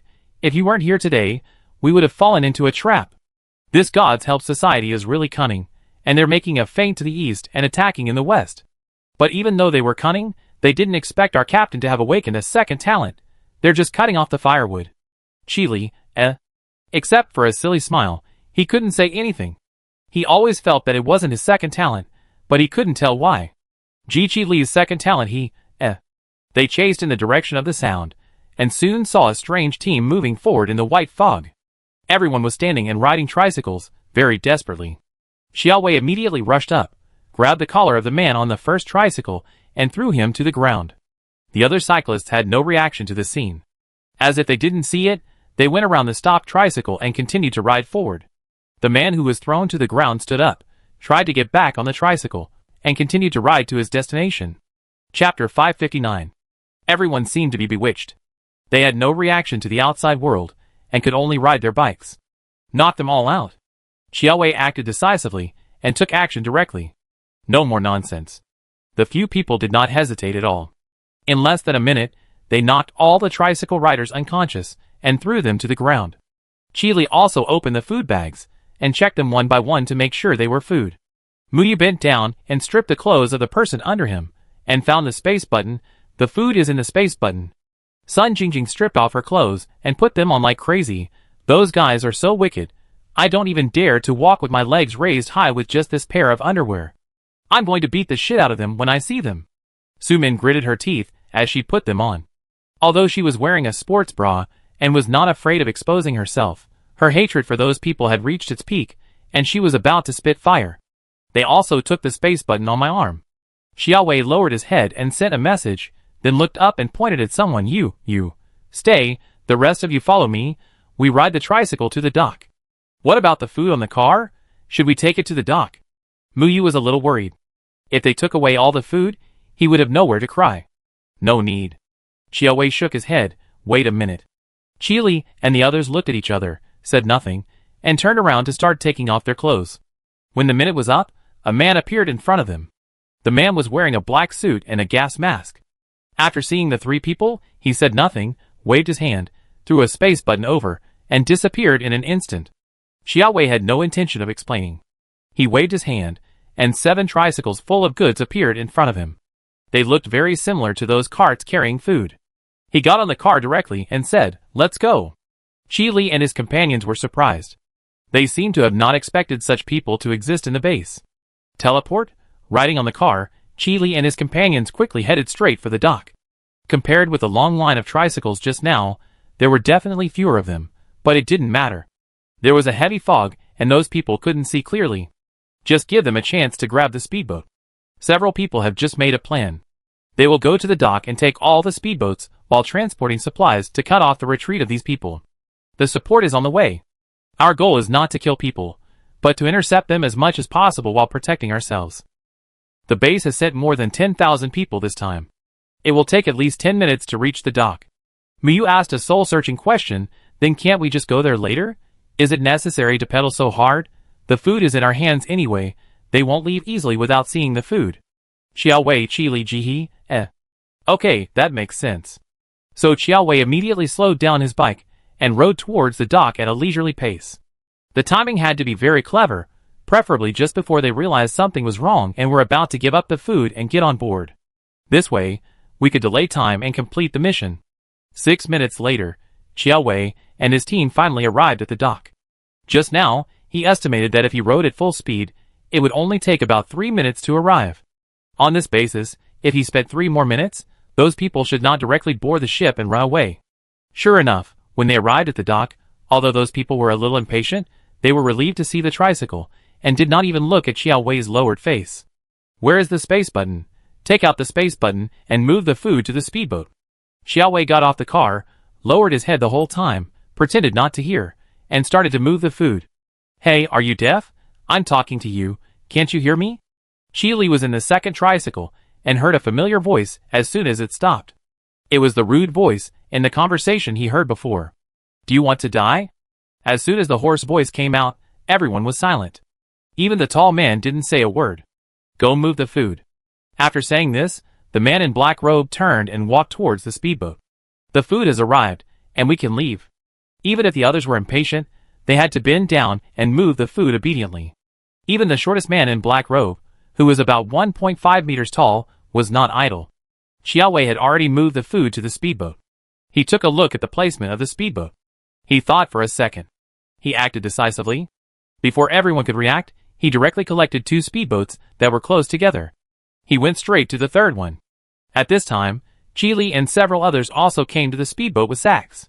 When they saw Xiaowei taking action, they threw the sacks behind them without even looking at them, and turned into beasts, dragging the speedboats and heading straight for Xiaowei. By the time the black-robed man reacted, Xiaowei had already taken away 5 speedboats. The 6th one was about to be taken away. You're looking for death. The black-robed man, with a hoarse voice, used his talent fiercely, and Xiaowei was grabbed by an invisible force and thrown directly away. The remaining black-robed men also noticed something was wrong and tore open the sacks they were carrying. They found that none of the bags contained food. It was all dirt. We've been fooled. The man roared. Chi Li's transformed monster pounced on the man like a small mountain. You're the ones who were fooled. Su Min transformed into a giant hyena and howled a few times. Suddenly, several even larger hyenas appeared beside him and rushed out. Fight for the queen. Hyenas live in a matriarchal society. How can a queen be without guards? Muyu summoned a group of giant bees to intercept everyone, and turned around to destroy the assault boat. Ji saw the crowd below and looked at the time. There were still 2 minutes before the people from the base arrived at the battlefield. There shouldn't be any accidents, right? If Chi Li and his men can't hold on for 2 minutes, they will be doomed. As soon as this thought came out, Ji watched Chi Li being kicked away by the strong man. But the strong man was not unscathed. He didn't know why he didn't transform.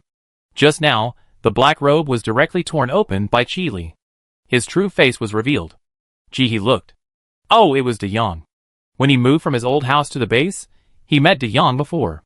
His boat driving skills left a deep impression on Ji. Chi Li was very angry. Why is it you? He racked his brains, but couldn't figure out that it was the honest De Yang. Why? Why do you say that? De Yang was desperate and spoke in his original voice. You are a second-generation official. What do you know? You climbed up along the path paved by your family. Even if you don't get paid, you can still eat delicious food and drink spicy drinks every day. But what about me? Chapter 560. My whole family is counting on me. Have you ever thought about what we should do? I took some benefits, and you asked me to return them. I negotiated with you, and you still preach to me? You are such a good person. You let my whole family starve to death just to fulfill your integrity? Go out and see how many people in the base patrol team have not taken benefits? You are so noble. Why let us starve with you? Chi Li slapped the walrus-like monster that Lao Yang had conjured away. I found the house for your family to come to the base. You said you had no money, so I gave you 2,000 credit points. During the Chinese New Year, I also sent you 20 kilograms of rice. I sent your child a brand new set of clothes. I sent medicinal wine to your father. I sent 2 kilograms of red dates to your mother and wife. You were originally in the patrol team of District B, and I brought you to District A. I didn't let you take bribes because you were nominated as the deputy captain of the patrol team of District A. I was afraid that you would lose your job. I didn't expect that my series of actions would be misunderstood by you. You don't deserve to be my friend. I don't need your charity. I don't need it. I can earn it with my own hands. The walrus roared and opened its mouth, and a stream of water rushed towards Chi Li. It swept him away directly. A second before Chi Li fell to the bottom of the sea, a small square bottle suddenly hit Chi Li's body and shattered instantly. The next second, Chi Li fell to the bottom of the sea. Captain! Muyu ran towards Chi Li, but was stopped by the person in front of him. Xiaowei, who was responsible for intercepting the horse black-robed man, had no extra energy, and could only watch Chi Li fall into the sea. Everyone was confused. No one else could see what it was. Only Ji could see clearly. It was turbid animal fluid. She hesitated for a moment, then jumped into the seabed. Suppressing the sticky nausea brought by the foul-smelling seawater, Ji quickly found Chi Li. She was going to fish him out directly, but she didn't expect Chi Li to have already fainted. The place where the bottle just broke was very clever, right at Chi Li's wound, and some black liquid flowed into Chi Li's body through the wound. A large black area was corroded on his chest, and it was expanding. She looked down at Chi. The huge gorilla was closing his eyes, and slowly sinking. In the turbid water, Chi looked at him, as if he saw a muddy beast waking up. If left alone, a muddy beast would appear in less than 10 minutes. Chi stretched out her hand, and a white light came out of her palm. She didn't know if it would work, but she wanted to try. Chi was a good person, but it was a pity that he turned into a muddy beast. As the white light passed, the blackness on Chi's chest slowly disappeared. It was much slower than when she healed her own wounds, and it wasted her talent. He could feel the abundant energy disappearing quickly. But it really worked. Not only could she purify the pollution of food, but she could also purify people. At this moment, she felt that it was indeed the case. Her long-held suspicions were also confirmed. In the previous turbid beast tide, her feeling was not wrong. Those turbid beasts were coming for her. She could sense the turbid beasts and completely destroy them. Then they could sense her. Right? A sense of crisis arose spontaneously. Damn it. Why did it feel so bad to suddenly find that I had a natural enemy? Seeing the slow progress of purification, he was anxious and used all his strength. The black pollution area disappeared faster. Finally, after consuming all his talents, Chi's chest became smooth and intact. He also felt a long-lost feeling of weakness. It was not easy for her to stop humans from turning into beasts. She spit out a series of bubbles, frowned at Chi, and seemed to be about to wake up, and hurriedly swam up. She didn't want to look Chi in the eye. As a result, when she looked up, she saw a man in black robes being hit into the water. Then a space button fell from his body. It fell straight towards her. She subconsciously reached out to catch it. I got it now. Seeing that the man in black robes was about to turn around in the water, Chi was about to wake up, and he subconsciously activated the teleportation prop and disappeared instantly. So, as soon as Chi opened his eyes, he saw the black-robed man who had just turned his head, and whose blood had dyed the surrounding water red. The two of them looked at each other. Enemies are particularly jealous when they meet. Neither of them was ready to let the other go. Black-robed man, little thief, give me back my space button. Chi, I heard that I'm going to be promoted? He opened her eyes, and appeared directly on the mainland a few hundred meters away. She hesitated for only a second between going to the dock and going back to the pit, and chose to go back to the pit to wait for rescue. Support from the dock is coming soon, and she can't help much if she goes there. There is also the risk of being exposed. It's better to go back and lie down first. Having made up his mind, he sat on the cloud and quickly returned to the big pit. It was already covered by fog. Everyone was still unconscious. He found a seat by the side, took off his coat, put on a vest and shorts, and applied some homemade black water on his arms and legs. Then he went down and began to organize the space with his consciousness. After an unknown amount of time, the base finally cleaned up the mess and sent people to the pit, carrying all the gifted people onto tricycles. They were taken directly to the underground city and sent to the medical center. He originally wanted to pretend to wake up naturally, but she didn't find a suitable opportunity until she was pulled to the gate of the underground city on a tricycle carrying only female gifted people. The drug was really too strong. All the gifted people were carried onto the tricycles, but none of them woke up. She had no choice but to close her eyes, and she fell asleep. On the other side, after he left, the support from the base finally arrived at the battlefield. This time the base was determined. They didn't care about the props. The props cleared the way, and as soon as they arrived at the battlefield, they blew away the white fog, and then a few control props came to freeze those people. The next second, a group of people swarmed over.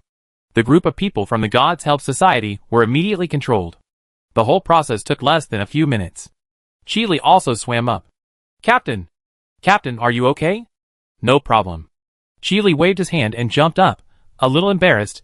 I wanted to catch him alive, but I didn't expect that the man in black robes disappeared with the teleportation prop. He still felt a little regretful when he spoke. Xiaowei smiled and patted Chi on the shoulder. It's okay, let's go, there are still a few alive here. As soon as he finished speaking, the few alive began to twitch all over, their whites of the eyes bulged out, and they looked like they were having epilepsy. They died in less than a minute. Chapter 561. Everyone felt a chill in their hearts when they saw this. He was actually controlled to commit suicide? Isn't this ability similar to the pills in the TV series? Just as he was thinking, a person in charge received a call. His face suddenly became heavy, and then he said to Xiaowei, the puppeteer ran away. What happened? Xiaowei also put away his smile. what they caught was a bait, and he committed suicide like these people. No one knows where the puppeteer's real body is gone. Hearing this, Xiaowei's face was very heavy. This puppet master is very difficult to deal with. He is treacherous and cunning, and he has many props on him.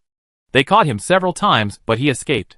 If he escaped this time, who knows how much trouble he will cause next time. Let's go back. You still need to let the gifted person skin you to see your physical condition. Yes. Although these people died, the clues were broken, and the idea of following the clues to find the base camp was shattered again. But this time, at least the food was intercepted back, which can be regarded as crushing the conspiracy of the Gods Aid Society. Ji opened her eyes again, and found herself on a folding bed. There was only a hardwood board on the bed frame, and there was no mattress. Her back hurt from sleeping there. Some of the beds around her were occupied, and some were empty. She was still wearing a vest and shorts, and the black stains had dried. Standing up, Ji walked outside and saw a person passing by in a hurry. She quickly stopped him and asked, "Excuse me, what's going on here?" "Oh, you're awake. If you're awake, leave quickly. You were just sprayed with coma drugs." "It's nothing." After saying that, the man raised his foot and left quickly. Ji looked around, and behind her were several huge military green tents, and she was in one of them just now. Son, are you okay? Wake up." The cry of an old lady brought her back to reality. The old lady grabbed a young man and shook him desperately, crying and shouting. "Mom, the soldiers are fine. Didn't the base send a notice? They were just drugged when they came out, and they will be fine when they wake up." A short-haired woman stood aside and persuaded gently. "If we are not a family, we are not of the same mind. Your husband is lying there, and you still have the mood to make sarcastic remarks. You are sober, but pity my soldiers." The old lady was full of energy and pushed the woman to the ground. Then she hugged her son and continued to cry. It can be seen that her life should be good, otherwise she would not be so energetic. Ji glanced at the woman who was pushed to the ground, her face covered by her hair, and she had no reaction, and walked out. After walking a few steps, she turned her head and looked at the woman again. She was still in the same position as before, kneeling on the ground, looking like an ordinary oppressed woman. She shook her head, thinking that she was just being too suspicious. She walked out quickly. There was a table at the outermost edge, and a middle-aged woman was sitting in front of the table. Seeing Ji walking out, she tapped the table with her chin. "Come on, sign, take a photo, and you can go out." There was a flashing instrument on the table. Ji signed and put his face close to it. Ding! Residents of Area A of the base, safe. The woman smiled a little. "It's done, go back and rest." Ji tried to find out what happened. "Sister, can you tell me what happened? I just opened my eyes and came here. I'm still a little confused." "Hey, you were drugged by those damn guys from the Gods Aid Society. They wanted to use you to steal our base's food, but in the end, they were all gone. Our base wiped them out and rescued you. Don't worry, the base asked someone to check you out. There's nothing wrong. It's just a knockout drug. Drink more water when you wake up, and it'd be fine." The woman saw that Ji had not left yet after she finished talking, and nodded in understanding. "You want to ask for something, right? This one has been recovered, and we are counting it. When the count is done, we will find someone to claim it." Although she said so, the woman also looked at Ji with sympathy. This group of talented people is really unlucky. Just after coming out of the dungeon, they were stripped naked with so many treasures. Even if the base has recovered so many props, there is no evidence. So what you say is yours? Who can prove it? Your name is written. There are so many vegetables and grains. Some of them are being torn apart. Ji thanked the elder sister, turned around and walked out. Not long after he left, he heard a commotion. "Those are my props. Why don't you give them to me? Those radishes are mine. There are my teeth marks on them. If you don't believe me, I can compare the teeth marks with you." Chile and his men were in a state of panic at the moment. They were dragged underground directly after they were arrested. First, they were given a physical examination, and were released when nothing was found. Seeing that they were idle, they were brought here to distribute supplies. Chile wanted to refuse, but couldn't find anyone to talk to. Xiaowei ran away after he finished speaking, and no one knew where he had gone. "It's no use looking for us now." The leader of the base said that as long as there is still a gifted person who hasn't woken up, this thing can't be sent out. You go home first. When all the gifted people wake up, we will notify them to claim them. The family is still waiting for this little dish to be cooked. How long do we have to wait? Can't you just wake them up? Yes, what are you waiting for? That thing is mine. My friends can testify to it. Why can't you give it to me first? Ji saw Ji at the back of the crowd with sharp eyes. He secretly glanced at Ji and then ran behind the tent while the crowd was not paying attention. When he saw Ji coming, he pulled Ji to squat down. Are you awake? I just went to see you, and I thought you would sleep for a while before waking up. After that, without waiting for Ji to ask, he picked out what he could say about what happened. Then he took out a hot sweet potato from his arms and stuffed it into Ji's hand. Are you hungry? Eat it quickly. The props can't be taken back for the time being, and you have to wait for a few days. After all, there are so many eyes watching.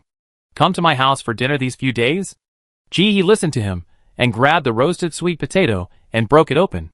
It has white flesh, and this kind of sweet potato is not as delicious as the yellow flesh when roasted. She handed half to Ji, then opened her mouth and took a big bite. The two squatted behind and ate the sweet potato. Well, it's not sweet, and it's a bit choking. But this person is still conscientious, and it's worth her saving him. Ji looked at Li's concentration on eating sweet potatoes, smiled, and took out 2 bags of expired nutrients and stuffed them into his hands. The gifted have a huge appetite. With Li's body size, if he eats freely, he can probably eat 7 or 8 sweet potatoes like this at a time. Chapter 562.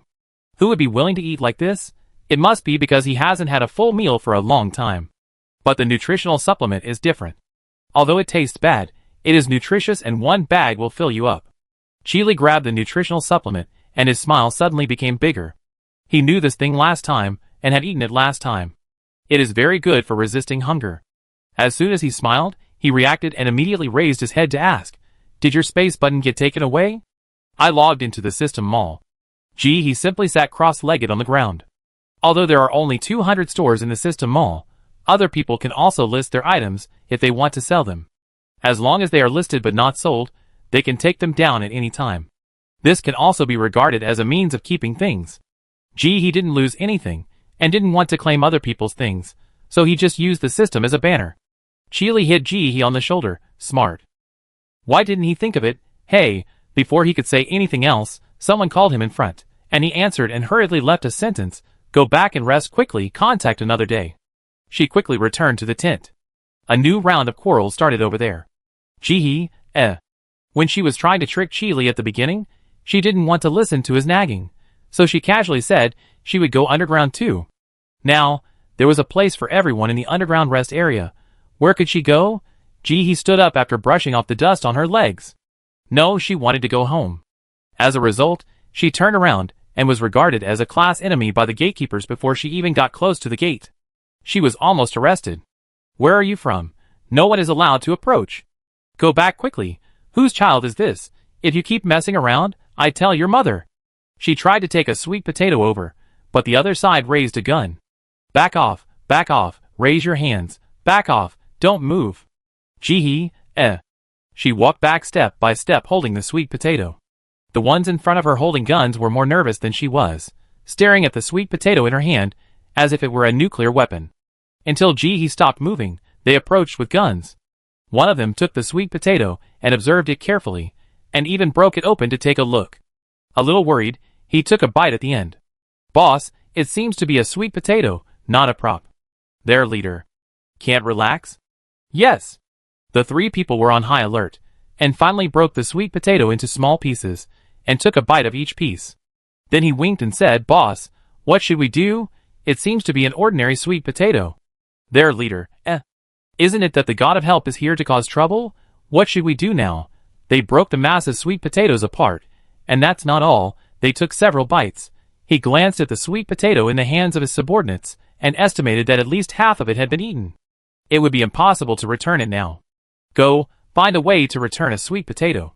His subordinates looked embarrassed. We all eat in the cafeteria, and I don't have any food on hand. Where can I find sweet potatoes? His leader glared at him. Do I need to talk nonsense? Go ask your sister-in-law for it. No. Hearing this, Ji quickly refused. Brother, really no, I sent this sweet potato to you to eat. I am really grateful to you. No, we have rules here. Xiao Wang run over quickly. Yes. Hey. Seeing that he couldn't stop him, Ji quickly told his purpose. Brother, I'm not a bad person. I just dropped something important on the ground, and I want to ask when the door will be open so I can go back and find it. You are a gifted person, right? After eliminating the danger of Ji and breaking off his sweet potato, The man didn't mind saying a few more words. You can't go up now. During this period, no one is allowed to enter or leave the base. If you want to go out, wait for notification. After hearing this, Ji felt a little disappointed and turned to say goodbye and prepare to leave. The man hurriedly called her. Hey, don't go. I haven't given you the sweet potato yet. Ji ran away quickly as if she didn't hear anything. The two of them were a little anxious, but they had the task of guarding the door and couldn't leave too far, so they could only watch Jihee's back as he quickly went away. Until Jihee disappeared, the two of them put down their anxious expressions, touched their chins, and said to themselves, is he really not from the Shinju Society? Just now they thought that they were trying to lure the tiger away from the mountain and send someone away on purpose, but they didn't expect that he was really the one delivering the sweet potato. Jihee stopped only after running far away and losing sight of the gate. There were already more people around here. She walked forward slowly and found that the people living here were extremely dense, even more than in Area D. Each person had only half a meter of space, and there were not even 2 beds. Only those who had the conditions could sleep on wooden boards, and those who didn't could sleep directly on the floor. It was estimated that within half a year, a group of people would get rheumatism. This is my home. Your feet are stepping on my bed sheets. Is it that serious? Isn't it just an accidental bump?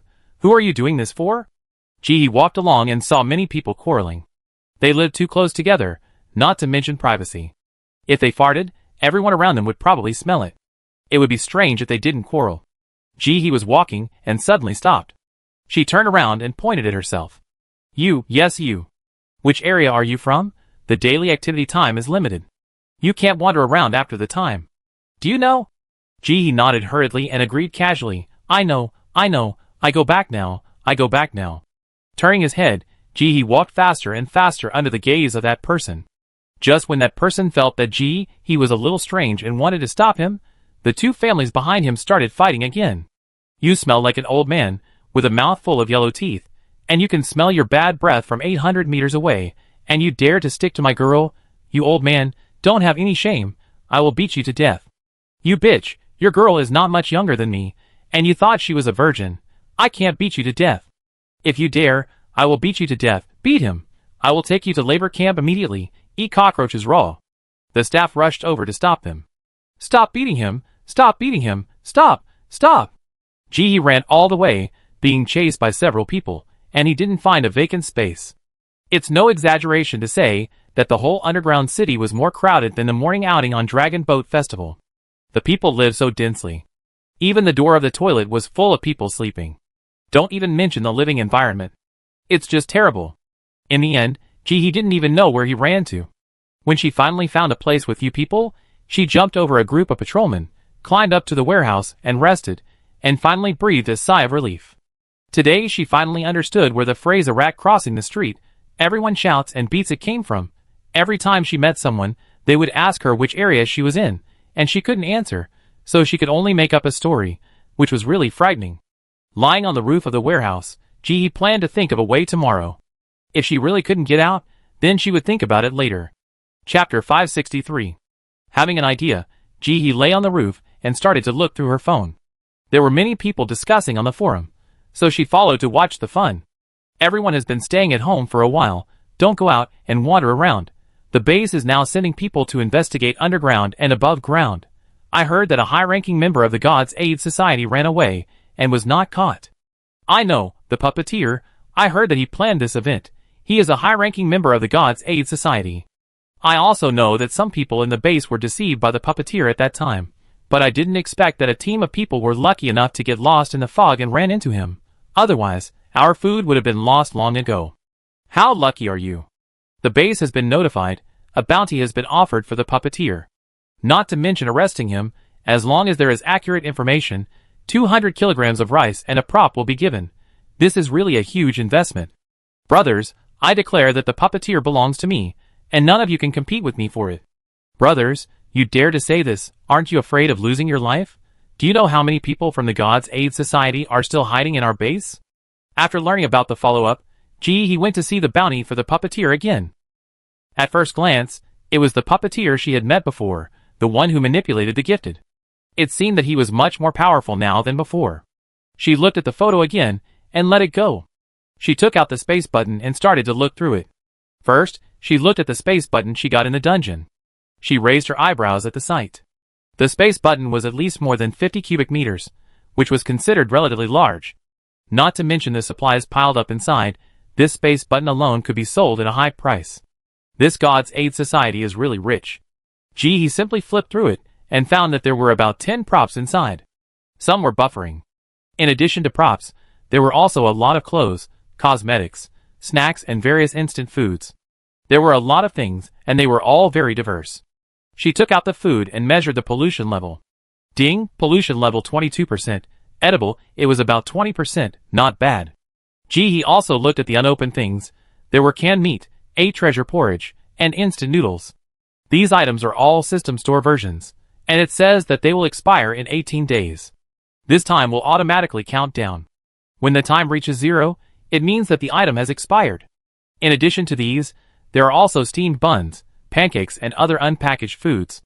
He used his talent to test them, and found that they are not poisonous and can be eaten. She put the food back into the space, and looked at the remaining clothes and daily necessities. The clothes are all gothic styles, and there is a big black puffy skirt. She is not going to wear it. Now she can't find a place to throw it, so she puts it in the space first. After putting the space button away, he took out the space button of the man in black robe. He didn't take it seriously at first, just wanted to take a look. After all, Li and the others said that the supplies were found, so this space button should be the personal belongings of the man in black robe. As a result, when he opened it, Jihee's eyes widened.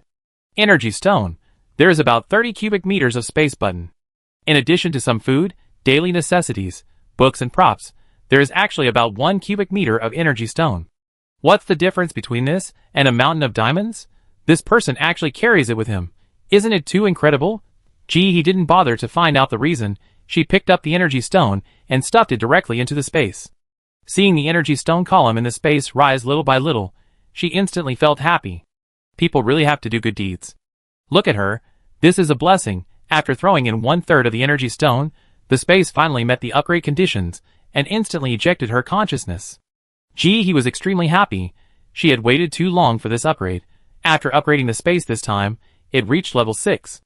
I don't know what has changed. Before he could put down the space button in his hand, he continued to look. There was an interesting prop inside. Invisibility cloak. Instantly invisible after putting it on. Note: invisibility does not mean disappearance. A bucket of paint is enough to make you visible. He was a little curious. After taking out the clothes, he put on the invisible cloak in no time. He looked down at his feet. It really disappeared. This dress is good, but there are too many people in the dungeon, and it touches your arms when you walk. It is not very useful. You can use it when you go to a place with fewer people. Just thinking about it, she suddenly heard a sneaky footstep. I saw a black shadow in the dark carefully touching over, taking out the key, and getting into the room under Jihee. Soon the second person came over. This person did not bend down when walking. It was very normal, just like taking a walk, and walked over very naturally. Just when Jihee thought she would go directly into the house, the person paused at the door, exerted force on his feet, and actually jumped directly to the roof. At this time, he was less than half a meter away from Jihee. Jihee, After the man came up, he first glanced at the top of the platform, then walked around, stopped at the place where Jihee was resting, squatted down and touched it. It's cold, there is no temperature, am I feeling it wrong? He walked back to the edge and threw a prop. As soon as the prop exploded, a white mist quickly spread along the roof. Seeing this, Jihee quickly jumped off the roof and hung on the eaves with one hand. The roof of this building is a little higher around, and the white mist only spread to the roof about 10 centimeters and then dissipated, and did not go over the highest point. Jihee's fingerprints naturally did not show up. The man looked at the empty roof and felt relieved. It was not until the man opened the door and disappeared, and the voices of 2 people came from the house, that he finally breathed a sigh of relief. This person turned out to be the woman she had met before, who was pushed down by the old lady. At that time, the image of this woman was that of a weak and vulnerable person, and she looked very kind, but now she was like an evil ghost walking in the dark. Jihee listened carefully to the voices in the house, but now it was the voices of 2 men. Who got the space button of the organization? It has not been found yet, but I heard that all the space buttons are guarded by Chi Li's team. I guess the space button should also be in their hands. My mission this time is to find the space button and bring the energy stone back to the organization. I don't have any extra time to waste on you. I will give you another day to find the owner of the space button. After 3 days, tell me the answer. I don't think you want to know the fate of the waste. The man sweated instantly when he heard this. No. No. No one spoke in the room. Soon the door was pushed open, and the figure of a woman walked out. Her footsteps were silent, and she disappeared quickly. After a while, another person in the room came out. Gee, he didn't know him. Chapter 564. The man quickly disappeared into the darkness, taking a completely different path from the woman. Gee, he didn't jump down until both of them disappeared. She guessed that the space button should be the one she picked up. Isn't this a coincidence? She has used it, so she must not go back. She hesitated for only a second between the two options of catching it herself and asking someone to catch it. She made a choice immediately. Of course, she asked someone to catch it. Saving the world is what Superman should do. And she is just an ordinary little girl. Just when she wanted to take out the props, she remembered that the space was being upgraded and could not be opened. Forget it, let's talk about it when it is opened. On the other side, Chi Li and his group had just gotten rid of the group of unyielding talents and found a place to sit and eat. Captain, if you don't give others props, then you won't give them. When will we give our props? Wait, you can't escape. Chi Li was in a particularly good mood at this time. There were 60 props. The three of them discussed and planned to sell 30 to the base, and then divide the food they got. The price of props has also dropped. Before, 30 props could probably get more than a few hundred kilograms of food. Now it's not possible. Now anything with special functions obtained from the dungeon is called a prop. For example, some things that can glow and sing. They are not very useful and can't be valued. But even so, he can get more than 100 kilograms of food, and this is just rice. If it's corn kernels and sweet potatoes, it will be more. Hee, I'm going to cook a pot of rice with this food. Muyu laughed, and he felt happy just thinking about it. Next time, can you take me with you? I'm very obedient. If you ask me to catch a dog, I will never chase a chicken. Sun Jingjing was drooling with greed. He heard that he could get such a high reward just for helping with some work. It was like picking out money for free. Who knows if the boss will join our team next time? If the boss doesn't take us with him this time, we'd be in trouble. After Miyu sighed, he suddenly became curious. Where do you think the boss is hiding? We have seen so many talented people one by one, and none of them have the temperament of a big boss. Could it be that he just ran away? Do you know why my grandpa can live to 80? Chili asked meaningfully. Because your grandpa pays attention to health preservation? Because my grandpa doesn't meddle in other people's business. Muyu, Sun Jingjing, Su Min, Pucci. Chili patted Muyu's shoulder, and was about to say something, when he heard another voice. His expression became serious.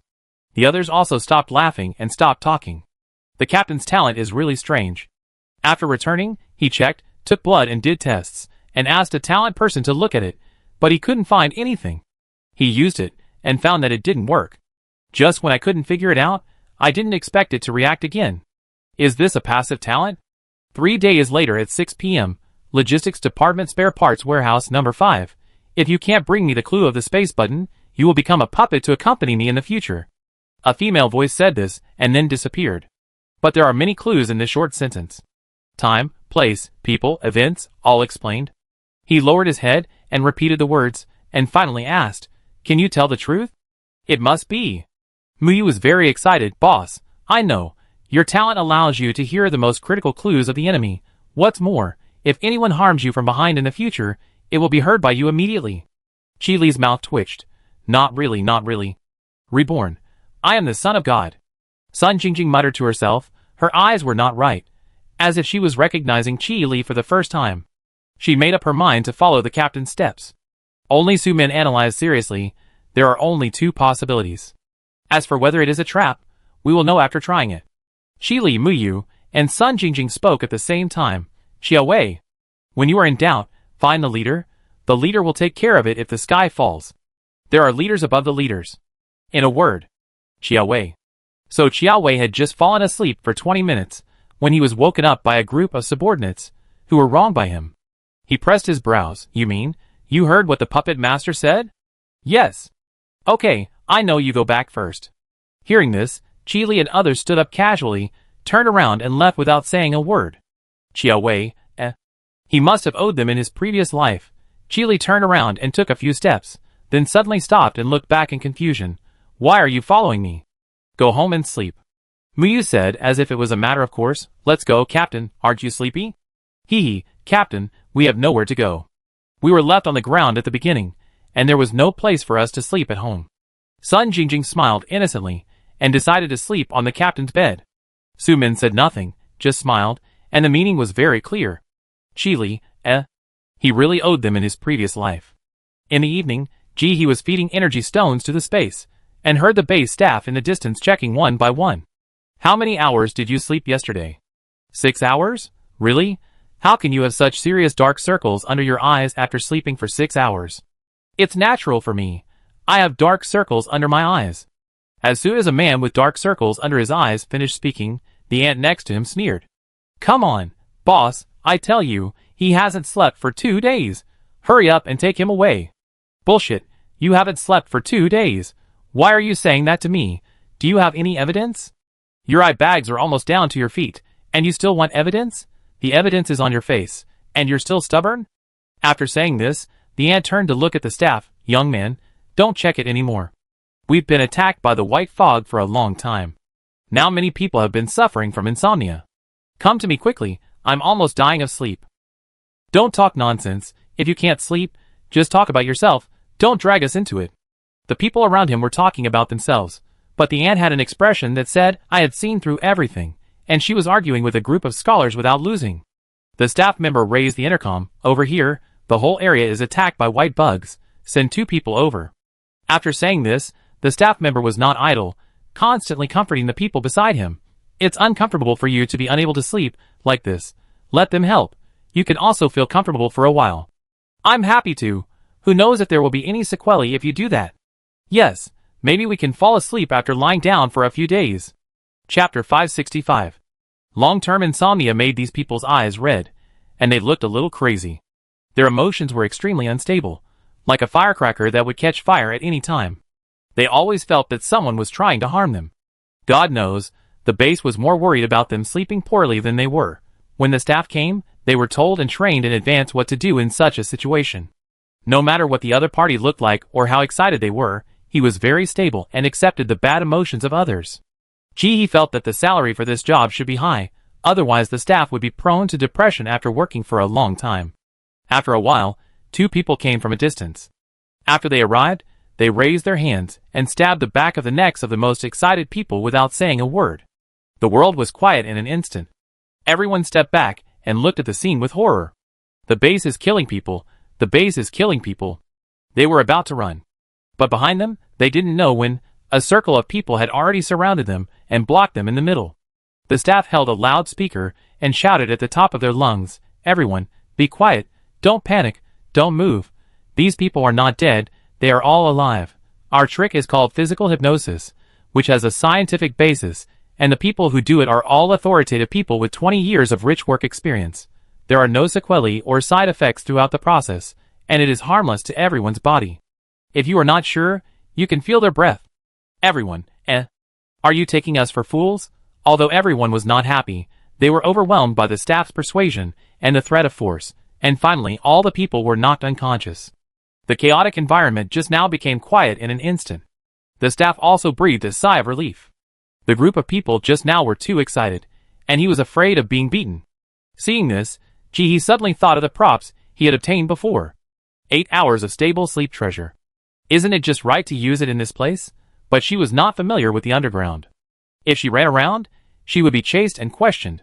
She simply took out her mobile phone and sent a message to Qili.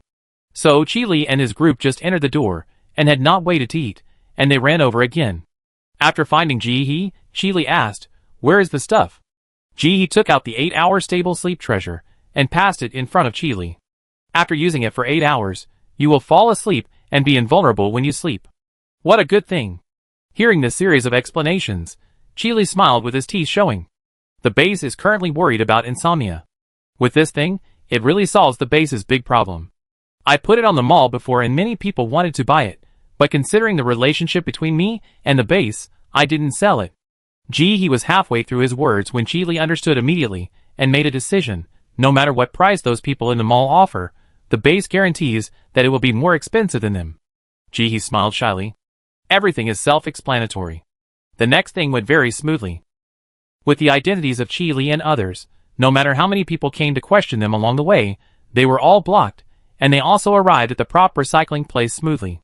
It is a small tent built temporarily, and it is obvious that it is not well received. The business of the prop recycling department has never been very good. No one is a fool, and they keep the good things for themselves, and even if they don't use them, they will sell them in the mall. Let alone the price. No one knows how much they will get at that time, and they will not offend those who have red-eye disease no matter how much they sell. This benefit alone is worth listing in the mall.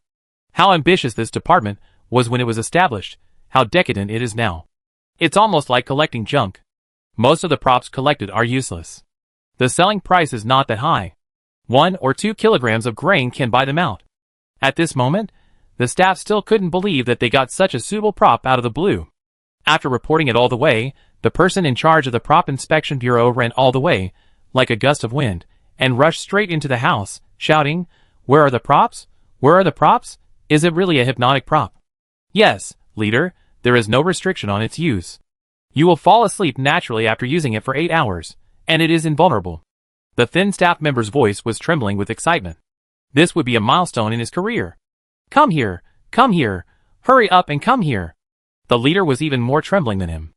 Hope, beautiful Hope, is tomorrow. If he can solve the current difficulties of the base, he will be promoted tomorrow. He has had enough of this empty-handed government office. He is coming to the breeding farm. Hey, Xiao Zhang, quickly pour this lady a glass of water. Get a piece of cake. Why are you so tactless? He just finished scolding the staff next to him, and turned around to see He smiling from ear to ear. Sit down, sit down, sit down. You're right to come here. We're professional at this. No matter what the price is, we definitely satisfy you. This guy is not stupid. It's not a buyer's market now. Talented people can sell their products online in addition to offline. If they don't reach an agreement in the end, they may not sell them here. So, He and others ate cake and drank water while waiting for the staff to check. It's called a cake, but it's actually a bit like steamed unleavened pastry, with a hint of the food's own sweetness, but not much. It's only the size of a fist, and the color is a bit gray and brown. She ate it SOSO, but Chili and the others beside her ate it with great relish. If each person was not limited to one, these people would have eaten this place to bankruptcy. He and the others ate the cake, while the staff here were busy testing and issuing test reports. For fear of mistakes, a total of 6 staff members were sent. After confirming that there was no mistake, the person in charge of the props testing bureau directly reported it to the higher levels, and even Gu Langfan was shocked out in the end. When Grandfan rushed in, his hair was flying all over the place, and he couldn't even hold his usual smile, looking anxious. God knows how much pressure he has been under these 2 days. The Gods Help Society poked a hole in the dungeon, and countless white bugs flew in.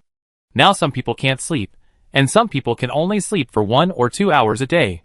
In the long run, these people will become turbid beasts. But before they become turbid beasts, these people are still compatriots.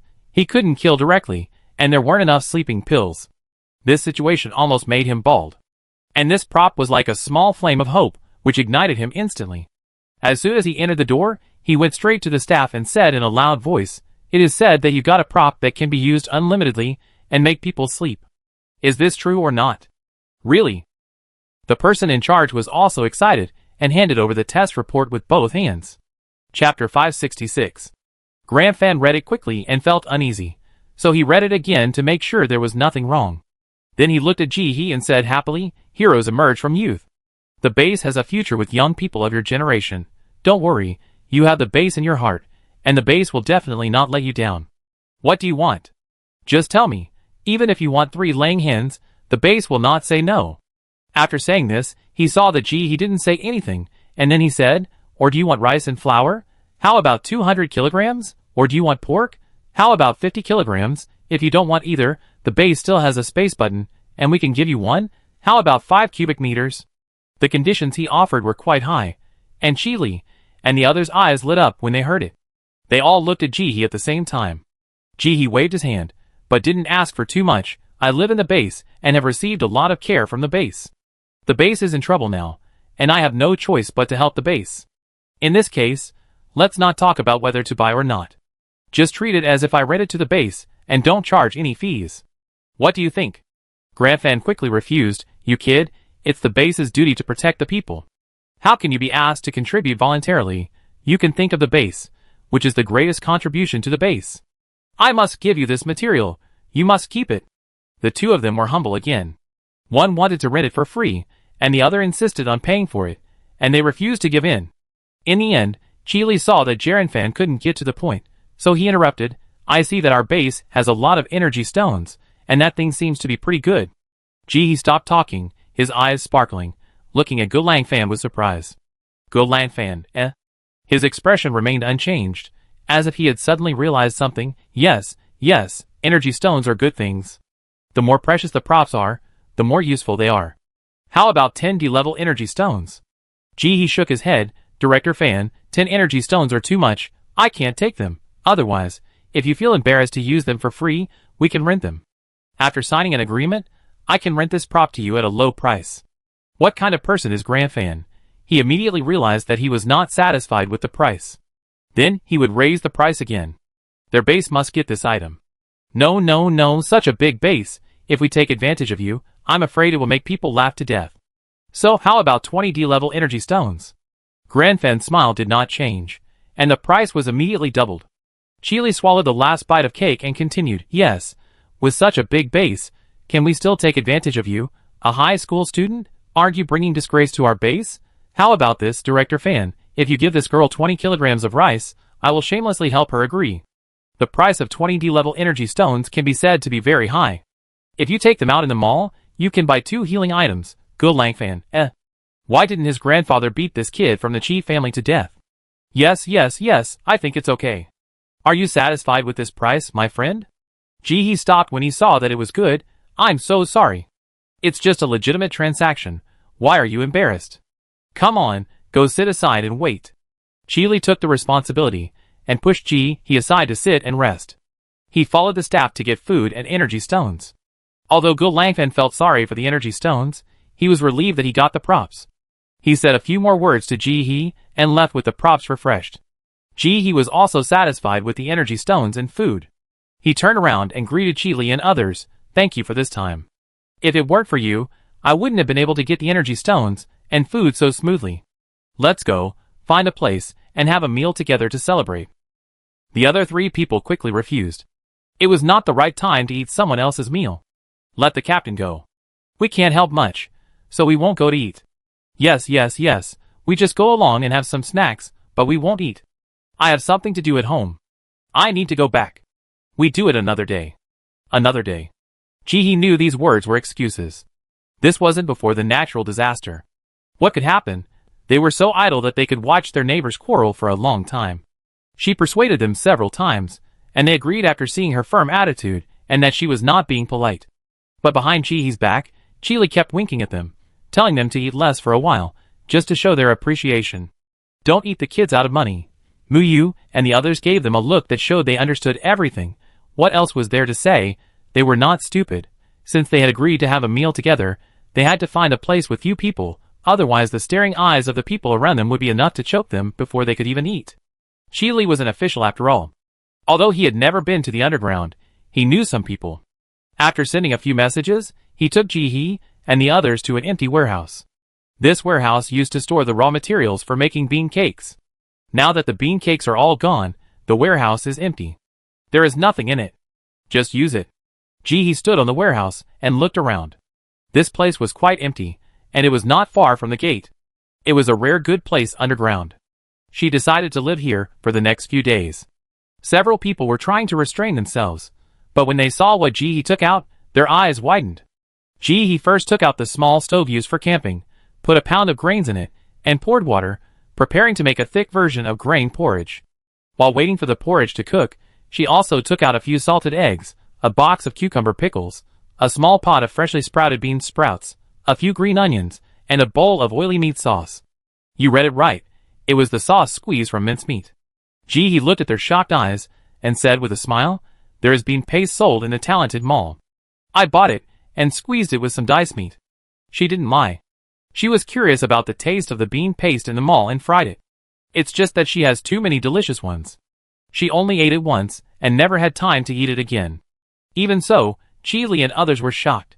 The bean paste in the mall was sold for 30 copper coins, and there were really people who bought it. Thinking of the price of the bean paste, Chili kept shaking his head and looked at Ji as if he saw a prodigal. He is really a child who doesn't know how to spend money recklessly. 30 copper coins. If you buy seeds from the mall, you can grow cucumbers and tomatoes to eat for several meals. Chapter 567. They always get a lot of rewards when they come back from a mission, but there are many people in the family. In order to make sure everyone is well fed, they can't eat as much as Ji can. In addition to these, Ji also took out a lot of sweet potatoes and potatoes, which he planted outside. They don't look very good, but they are not bad for eating. The pollution level is not high or low, about 15%, which will not attract attention. In addition to the things she took out, they also took out some food more or less. Chili took out a sticky fruit he got from the dungeon.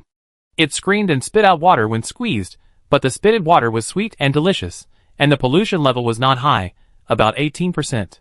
The other 3 people worked together to take out a pink jelly-like thing as big as a fist. If you soak this in water and boil it for half an hour, it will swell and turn into pink noodles. Su Min also stopped the cold bean sprouts dish to show everyone his cooking skills, and no one was allowed to touch it. In order to make this pot of bean sprouts delicious, she even sent Chili back home to steal some chili oil.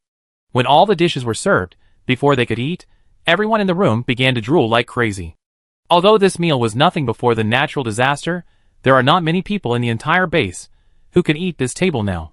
They usually eat food and bean cakes alternately, and now they can't control their saliva when they see food. Celebrate our successful survival. After Ji said this, the others also laughed. Survive successfully. The crowd didn't say much, just said a word, and stretched out their hands to start eating. Ji tasted a bite of pink noodles first. How should I put it? Although the color is a bit weird, the taste is a bit bad, and it is quite spicy, but it tastes okay when mixed with Ji's meat sauce. She chewed carefully, and ate a little bit. She just took a bite, and when she looked up, the others had almost finished a bowl of noodles. At this time, they were using the bowl for eating noodles to serve porridge. This sauce is fried really well, delicious, and tastes good. This pickled cucumber is not bad. The cucumber inside is really juicy. This bean sprout is also delicious, and it smells even better with oil. The bean sprout is the main reason. Hey Ji, eat faster, you're not eating fast enough. Several people wanted to eat less, but they couldn't stop eating, and when they came to their senses, all the food was eaten up. Muyu and the others were a little embarrassed, and looked at each other. This is what happened. I wanted to eat less, and leave the sweet potatoes for Ji to eat slowly, but I didn't expect that they would finish it all in one meal. Ji pretended not to see their expressions, and chatted normally. When everyone cleaned up the roof and prepared to leave, others repeatedly expressed their willingness to treat Ji to a meal. She smiled and did not directly refuse, just saying that they would talk about it later. The food she ate was nothing to her, but for these people, if they took it out, her family would probably starve for 2 days. She didn't need it, so why bother? After everyone left, Ji walked around again and quietly returned to the roof. She was going to stay here for the next few days. The things in this warehouse were all empty, so no one would come, right? She probed her consciousness into the space. What she saw was the busy figure of Chue Mouse. The space had been successfully upgraded this time, and the changes were still great. First of all the plants were ripe. Whether it was the vegetables and fruits that Chue Mouse had just planted or the grains that had grown halfway, they all matured at the moment of the space upgrade. The cattle, sheep and other livestock also received energy feedback and became healthier. Even those bald chickens have grown new hair. If this happens a few more times, baldness will probably be cured without medicine.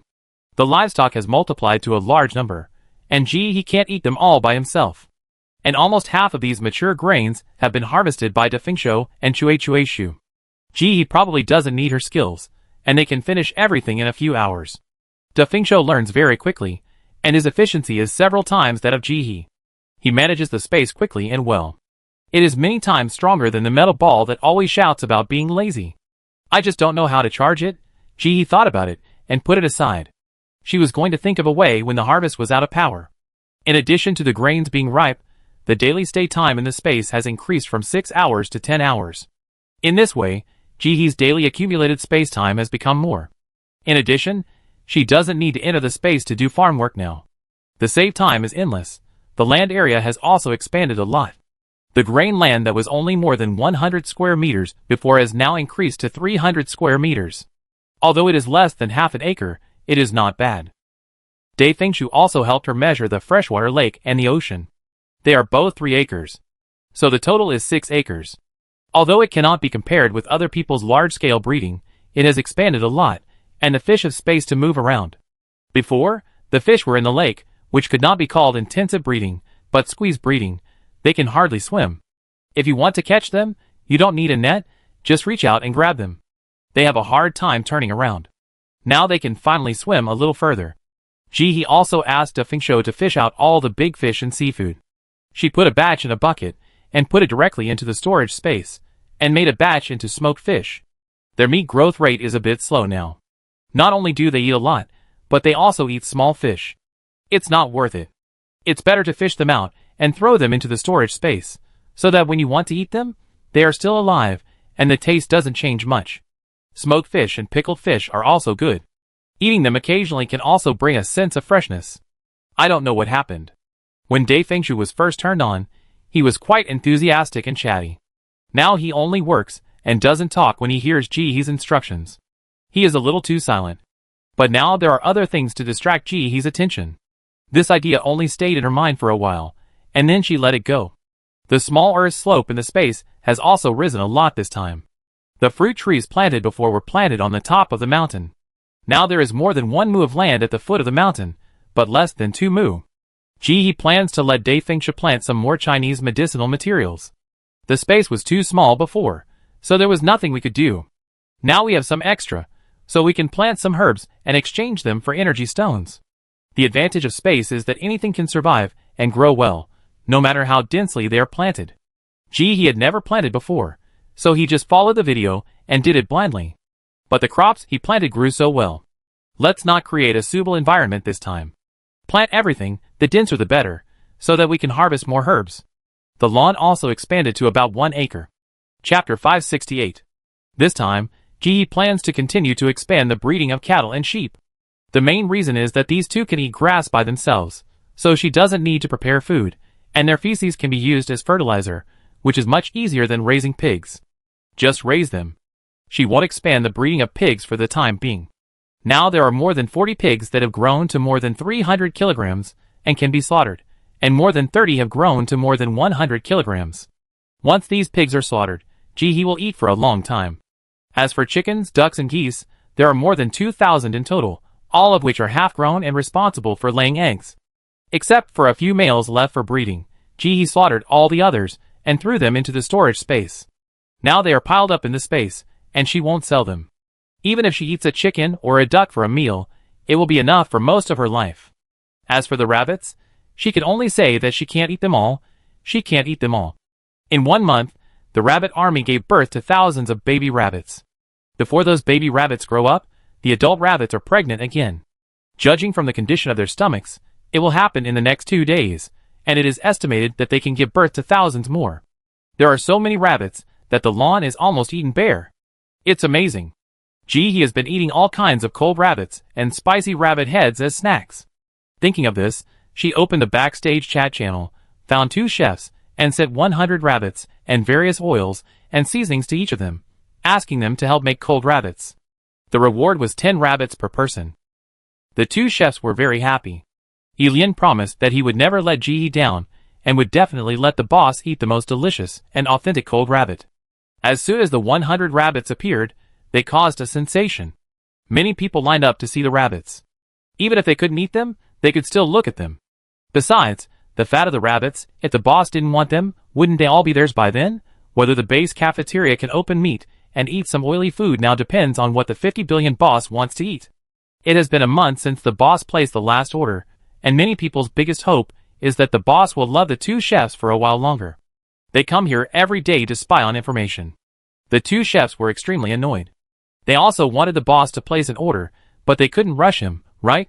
That would be so annoying. In addition to these changes, the biggest change was that a small tree with white scales grew in the middle of the planting space. The small tree was not tall, only up to Jihe's waist, but it felt good and smooth like jade. Even though it was covered with scales, it didn't look scary. I just don't know what this tree does. The upgrade conditions on the space display board were also clearly written. Energy stones, and 100 mutant plants and animals. Energy stones are easy to deal with. Jihe still has a lot of them, and knows where to find them, but it takes time.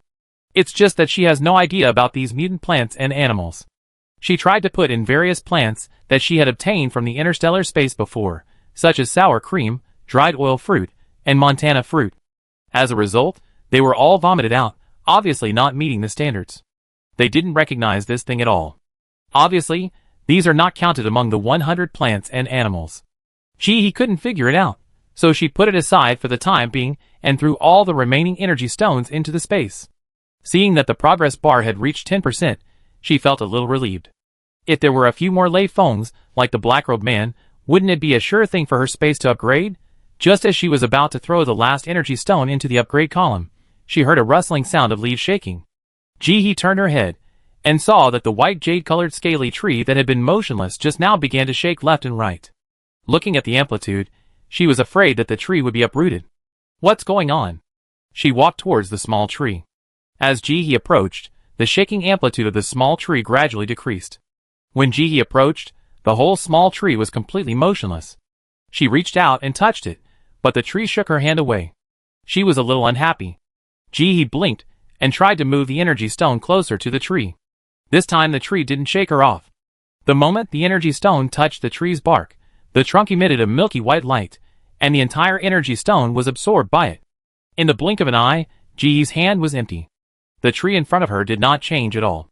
It was motionless again. Well, here comes another gold-eating beast.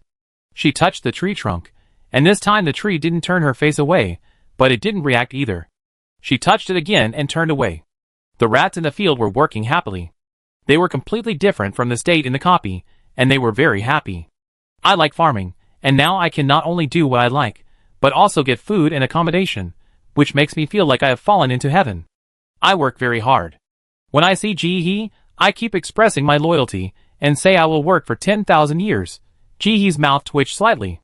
She can't even live for 10,000 years, and you still want to work for 10,000 years. What good things are you thinking? With Chue too, they grow food, vegetables and Chinese herbal medicine, and Da Feng Shou is responsible for feeding livestock and watering. He's living standard has improved immediately. Eat well and drink well, and don't have to work.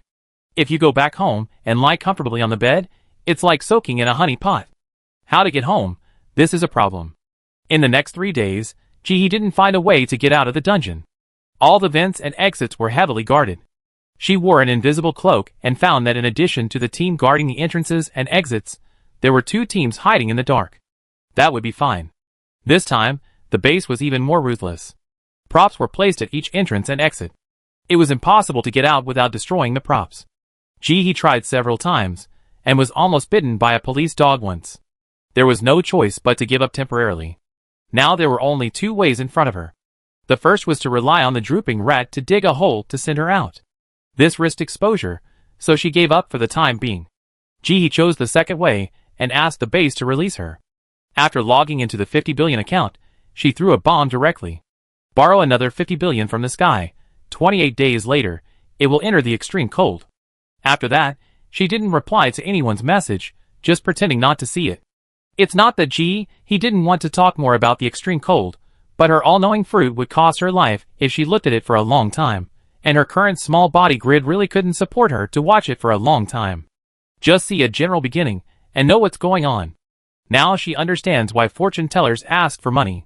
They tell you the answer with their life, so what if they charge you a little money? Do you really think there is no price to pay for leaking the secret? This news was obtained last time. During this period, she has been wearing an invisible cloak and wandering around the roofs of different houses every day. There is not even a safe place to rest. She doesn't want to use the perfect knowledge fruit and then turn into a beast to hide. That's too hard. Chapter 569. After sending the message, Ji lay back on the roof.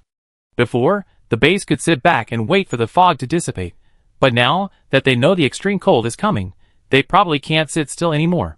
Ji estimated that they would have to release people to store food in 3 days at the latest. During the more than 1 month of being closed, they didn't eat much food and consumed a lot of food. Now that they know that the future will be extremely cold, they are probably even more anxious. This is called food shortage phobia. Although there is white fog now, there are still fish and water plants in the water. When it gets extremely cold, it is hard to say whether there will be food. The base will definitely release people from underground. Of course, he kept some information to himself, that is, there will be food even in the extreme cold. It's just that the food is not easy to find. Sure enough, with the news of 50 billion thunder bombs, the whole world fell into a new round of panic. Now is the end of the second year of the apocalypse. The first year was extremely hot, and we managed to survive by digging holes and turning on the air conditioner. The second year started with heavy rain. Although it was hot and humid, it was not bad. At least we had some food. The heavy rain continued for half a year, and then the white fog came. I didn't expect the white fog to last for more than a month. Now it's extremely cold again? Is this going to make people live? The major bases held another round of meetings, and many people rushed to express their opinions. The first thing to bear the brunt was the lack of food, winter clothes, and even fuel. There is a shortage of medicines and everything else. After arguing for a long time, no solution was found. The walls of the existing houses are too thin. They can't support us through the winter, let alone extreme cold. Even if it's minus 40 degrees, these houses can't stand it. When the house was built, in order to speed up, no heating was installed at all. The Housing and Construction Bureau is so short-sighted. Can you provide heating by installing heating? What a boast of free money. If you can provide heating, I will stand on my head and eat shit. We don't know if the white fog and extreme cold will occur together. The white fog outside has not disappeared yet. If the white fog and extreme cold come together, how should we deal with it? Do you know how long it has been since new clothes were produced? It would be good for ordinary people to have a few long sleeves now. If the extreme cold suddenly comes, how can you let them survive the winter? Then countless people will freeze to death.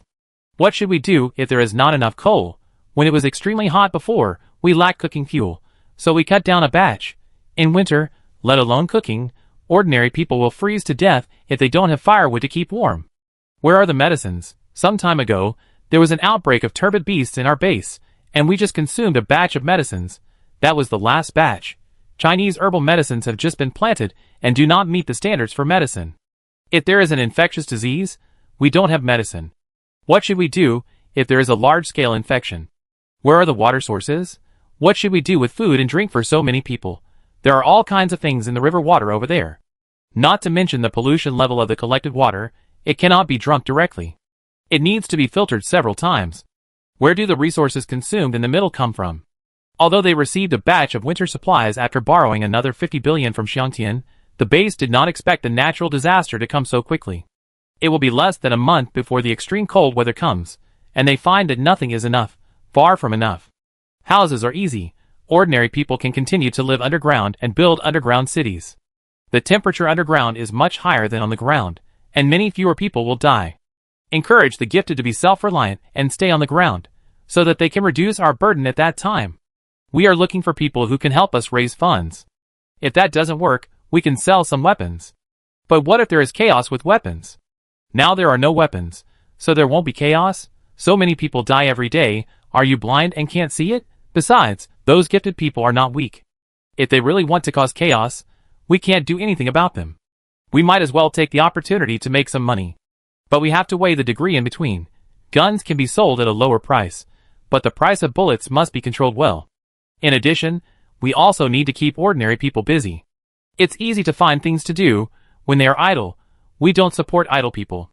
If ordinary people want to survive, let them work, whether it's planting vegetables, digging tunnels, or fermenting manure. Find something to do. The base was busy formulating countermeasures, and the gifted people couldn't sit still.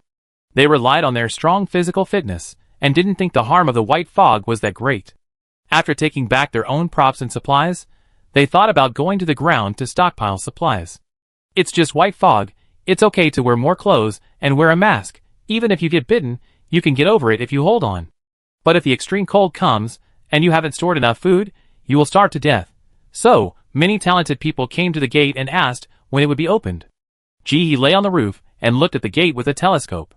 This is the 16th group of people today. There will be more tomorrow. The white fog hasn't dissipated yet.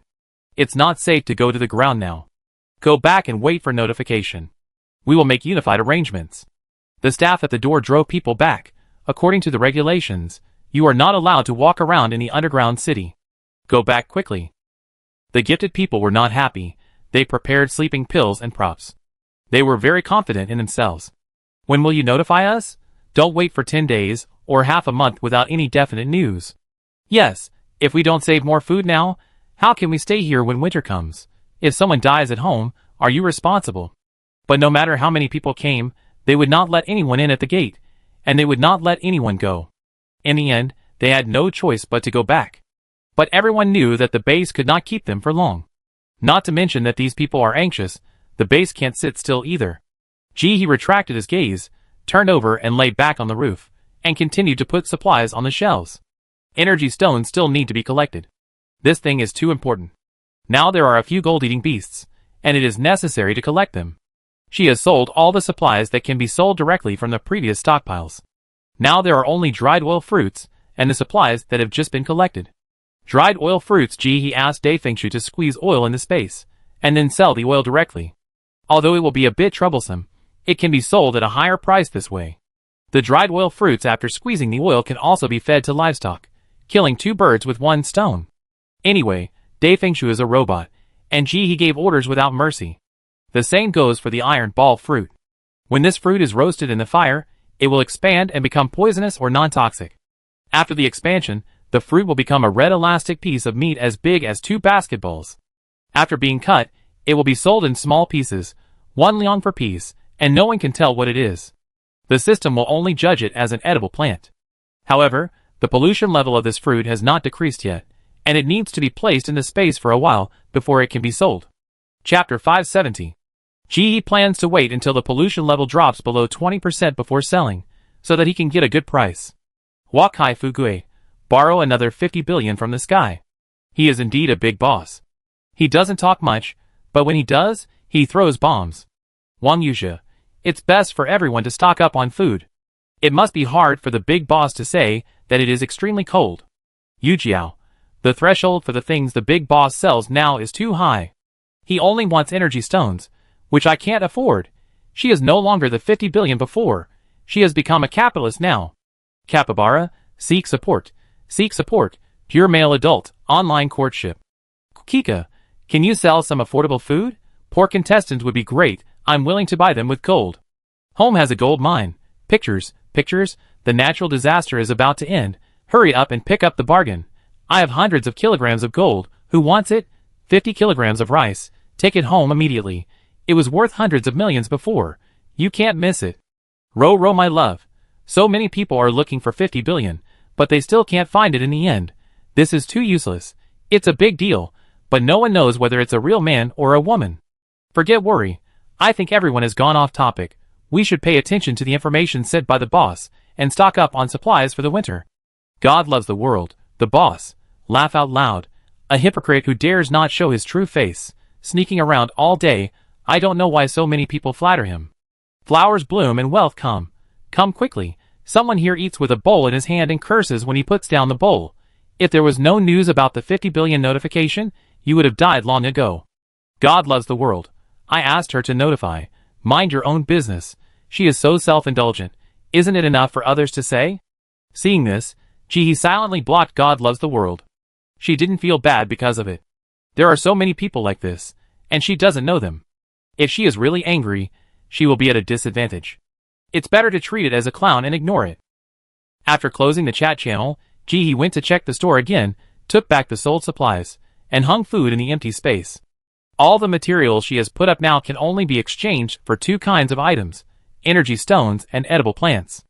Edible plants are ultimately converted into energy stones to upgrade the space. In short, the ultimate goal is energy stones. She is now in great need of energy stones, and no matter how many more, it is not too much. In the background, Mr. Zheng sent a message. Mr. Zheng, hello, boss. Chung Jun asked me to ask if I can put up some materials that are not listed in the store.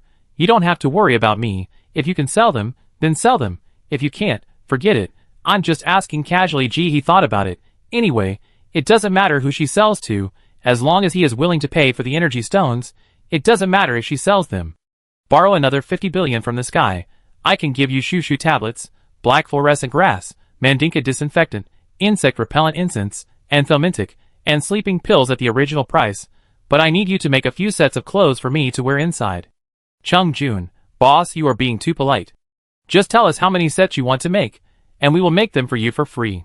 He immediately sent the skin shed by the iron-headed earthworm. Borrow another 50 billion from the sky. Can you do it? Chung Jun, wait a minute, let me ask. After saying this, Chung Jun went straight to the clothing room. The skin that the 50 billion boss brought was not ordinary skin. He pinched it, and found it was very tough. He was not sure whether the auxiliary workers could make it, so he did not dare to guarantee it. As soon as he entered the door, he saw a group of auxiliary workers working hard. Many of them had not entered the dungeon for a long time.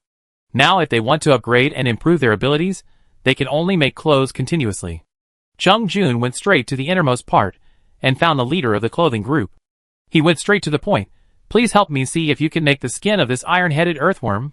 After saying that, he took out the skin shed by the iron-headed earthworm. Before the woman could speak, she looked up and saw a few meters long skin falling from the sky, knocking her to the ground. There was a bang. Everyone in the room turned their attention to her instantly.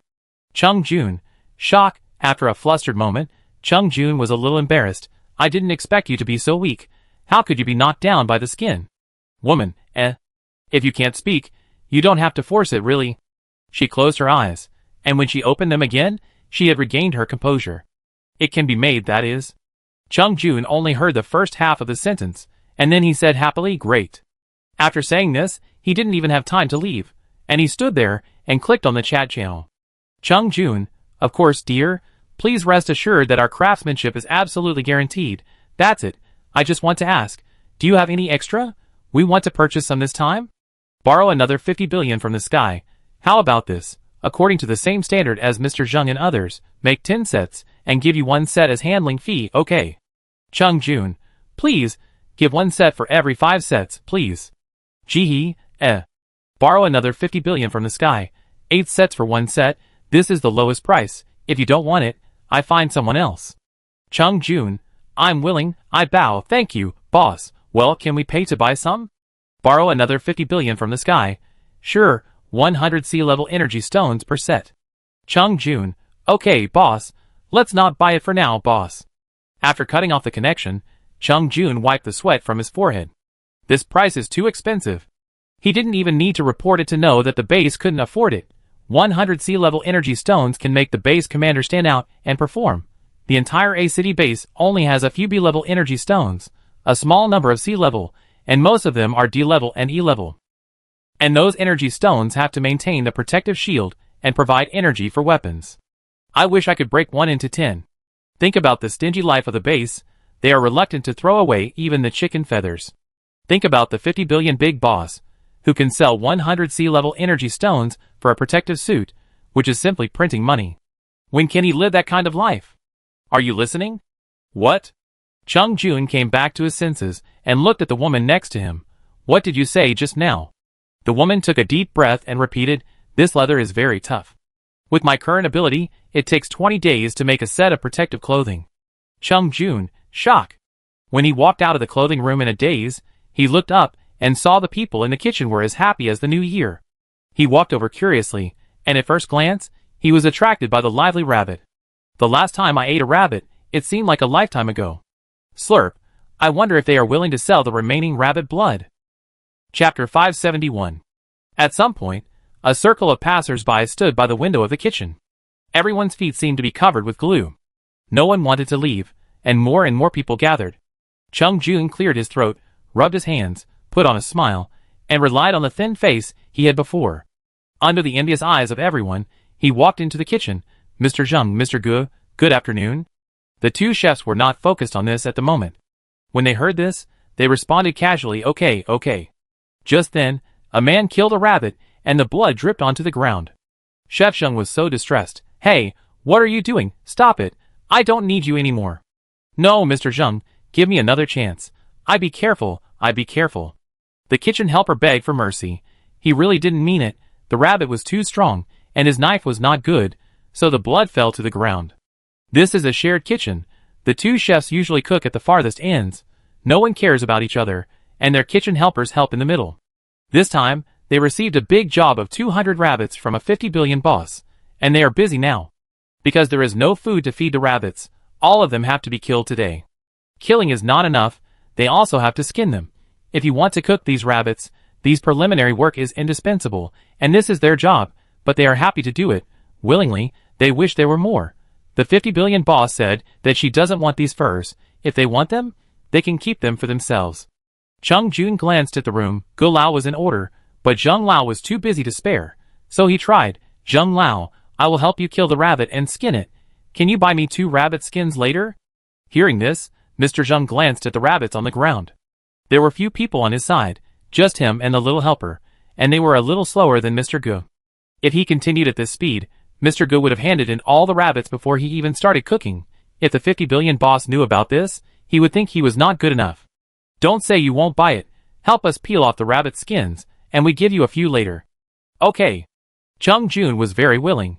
He immediately squatted down and started working happily. Old Gu looked at Chung Jun, took a break, rolled his eyes, and said with a smile, hurry up and find a stool for Chung Jun. His legs will be numb if he squats to work. It's okay. I'm fine squatting here. Chung Jun quickly refused. Oh, you're the only one who can show big eyes? What does it have to do with you? Chef Shin wanted to smash old G's face with a spoon. This old man is the most wicked. Oh, I just saw that Chung Jun worked too hard and lost weight. Why are you angry? Chef Gu smiled and said to Chung Jun, Xiao Chung, I have some fried dried chili peppers. They go well with rice and are very fragrant. Do you want some? Do you want me to take some away? The boss of Wubei was generous. He always sent enough ingredients. After cooking, they would take out the extra chili peppers and peppercorns, which made it easier for the boss to eat. These ingredients are indispensable for making dishes tasty, but they are somewhat inconvenient when eating. Imagine eating boiled fish with a large layer of chili peppers and peppercorns on top. Wouldn't you be able to see the fish? At that time, the waiters would come over to help beat the chili.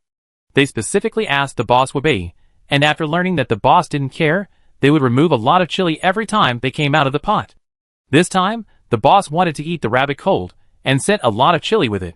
When it comes to serving the boss, of course, we can't send all the chili with it. Wouldn't that mean we have to pick rabbit meat from the chili? There must be more rabbit than chili. Although Gu Lao has many apprentices, he has no children and doesn't eat spicy food, so he naturally has more money. Although Mr. Zheng has few kitchen helpers, he has many relatives, so there is nothing left after dividing. That's good, but it's a bit too much trouble for you, isn't it? Chung Jun nodded frantically. The chef's chili was so fragrant that he could eat 3 more meals with bean cakes when he took it home. Look at what you said, it's a bit too formal, isn't it? Mr. Gu smiled and handed it to Chung Jun while talking. Mr. Zheng was so angry that he was like a puffer fish. But he couldn't say a word. That thing belonged to Mr. Gu, and he could give it to whoever he wanted. He couldn't control it. I could only use all my strength on the rabbit. I wish I could fry the meat of old man Gu. Since last time, Ji told Chi Li about the matter, she thought it was over. After all, the man looked troublesome, and she was not a bounty hunter, so she was not very interested in that job. She just wanted to wait for the base to catch the man and open the door, so that she could follow him up and be done with it. Who knew that on the evening of the 3rd day, when she was wearing an invisible cloak and slurping cold rabbit on the roof, she suddenly saw a familiar woman running over from a distance. While running, she was observing the surroundings. Gee, ? What happened? Although there were few people on her side, there was a gate not far away, and there were about 20 people guarding the gate, either openly or secretly. Even if she wanted to leave the dungeon, she shouldn't go through this gate. As the woman ran closer, Ji found that she seemed to have a broken hand, and her left hand was tightly grasping her right arm. To prevent the blood from flowing. Ji noticed it from a distance. Raised an eyebrow. She didn't even eat cold rabbit. Didn't someone say a few days ago that this person was worth 200 kilograms of food? The food was about to fall on her head. If she didn't take it, wouldn't it be a bit too much? She collected the cold rabbit and lay on the roof, wondering how to bring these 200 kilograms of food home. She saw that after running to this house, he didn't take out the key to open the door, but looked left and right. After finding no one, he quickly ran to the corner and started to remove the bricks. I don't know how he removed it, but he removed a half-meter deep hole in a few seconds, curled up and crawled in, and then leaned out and stacked the bricks again. As the last brick was placed, it was hard to tell from the outside that there was a hole inside. The whole process took less than 2 minutes. If she hadn't watched it with her own eyes, she would have missed it even if she had chased after it. If she hadn't had some special abilities, she really couldn't be a villain now. Look at his skills. When she dug the hole in the backyard, she acted like a younger brother. Turning off the video, She stood up and jumped to the ground lightly and silently. Standing outside, she bent down and took a closer look. There was indeed a small mark, but it couldn't be seen without a close look. Standing up straight, she quickly pulled out the brick with her left hand, and before the people inside had time to react, she threw Fong Binggu in with her right hand. Finished. Chapter 572. This ice fruit was obtained on the Rika continent. She usually uses it to freeze ice cubes, which saves more electricity. Now it is just as convenient to freeze people. The area in the cave is not large, and you have to curl up to hide, which means that the puppeteer is somewhat slow to react when an accident occurs. He just breathed a sigh of relief and was thinking about which traitor betrayed him, when he saw a brick in front of him suddenly being torn apart. Then he watched a white object being thrown in. Then the brick was closed again. The room was completely dark. Did he dig a hole for himself and get buried alive? As soon as the thought came to his mind, he hesitated for a moment before the ice fruit touched his body. From the point of contact, the ice spread rapidly. In less than 30 seconds, he was frozen into an ice cube. His whole body curled up and couldn't move. The most terrifying thing about this fruit is that although a person is frozen within 30 seconds, his mind is still alive. It doesn't stop directly, but becomes much slower. He could clearly feel that his entire body, including his talent, was no longer under his control. His consciousness seemed to have left his body, floating outside. A kind of fear he had never experienced before filled his heart. He didn't believe it. He didn't believe that such a powerful person like him would fall into the hands of such a person, whose face he couldn't even see clearly. He didn't even know who this person was. He didn't believe it. He didn't care what he thought. In 3 minutes, make sure he died. She removed the bricks with her scaly hands, bent down to collect the Fong Binggu, and then treated herself to recover as before. She took out her phone, took a photo of the man with his eyes wide open, and sent it to Chili. Job done. He also looked at the photo. The man's face had returned to its original appearance, no longer the woman. It seemed that he must have used some props to achieve this effect. After sending the photo, she did not forget to go in and search the puppeteer. The space button was a trophy, and it could not be handed in together. After she was done, she found a place to sit, and continued to eat her unfinished dinner. When Chili and his group came running over with sparks and lightning, they saw a little girl sitting in the corner eating something black. Chili's eyes widened. Their blockade was indeed successful, but they did not expect that the teleportation prop in the puppet master's hand could reach such a long distance, so he escaped. Originally, they thought they would return empty-handed again, but they did not expect to receive a message from Jihe. God knows when he saw the photo, his heart almost stopped. This is a sinister puppeteer, who is looking up and staring at the camera calmly with his eyes that have too much white in him. It's like he's issuing a death notice. He thought a lot along the way, fearing that Jihe, that little girl, would rather live than spend money, and that he would come to collect her body in the end. What's going on? Where's the person? Did he run away? How are you? Are you not hurt? After Chili finished a series of words, he began to mutter to himself, okay, he ran away, it doesn't matter. This person is very dangerous. It's not something a little girl of your age should do.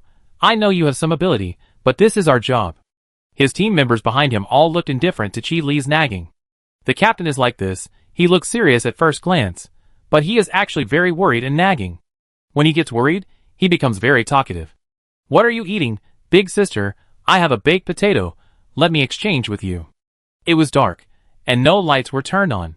With the dim light in the distance, Sumin vaguely saw the black and moldy rice ball in Jihe's hand. She felt a little uncomfortable. This poor kid ate moldy food. No wonder he came here to risk his life to catch the puppeteer. Alas, it was all because of this world. So the purple rice ball in Jihe's hand was replaced with a baked potato. After getting the rice ball, Sumin thought about not wasting food, so she stuffed the rice ball into her mouth. After chewing it a few times, her eyes widened. What is this? Sweet. Woo woo woo. Sumin's mouth was filled with the sweet purple rice and grain rice ball. She was reluctant to swallow it directly, but she didn't dare to open her mouth for fear of it spurting out. She could only woo woo woo non-stop. Everyone looked at her. She could only cover her mouth and explain incoherently, is this purple rice? Yes. Is it delicious? Jihe broke open the roasted potato and took a bite. It was a little cold, but still delicious. I still have some. Do you want to try some? Jihe said, showing a few small rice balls in her arms. She made these purple rice balls herself. She didn't like rice balls with intestines and meat floss. She liked the taste of purple rice with sugar. When steaming purple rice, put some glutinous rice in it, so that the purple rice will be softer and more sticky after steaming. Add white sugar and stir while it is hot. Roll them into balls with your hands, and they become purple rice balls. When making purple rice balls, you should also pay attention not to put too much sugar, otherwise the purple rice will become thin, and it will not be rolled. We won't eat it. Chili refused. It would be fine if he didn't know before, but now that he knew it was purple rice, how could he eat it? It's okay, it's not mine, I won't feel bad if I eat it. He opened the plastic bag and let them reach out and take it themselves. This is a lie. The puppeteer's space button has everything, but there are not many prepared foods. But there are a lot of props and energy stones, and even a lot of things for winter.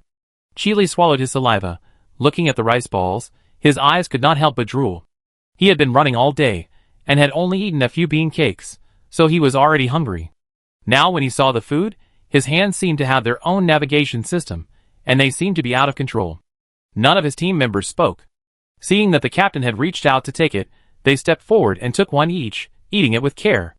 Chili sat cross-legged on the ground, gobbled the rice balls, and his appetite was aroused, making him even hungrier.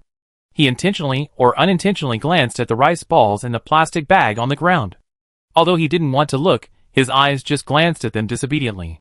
In order to distract himself, he started chatting with Jihi.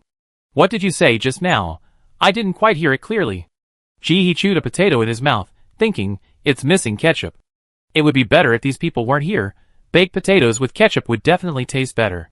Hearing this, he casually said, oh, I said this rice ball is not mine. It belongs to the person below.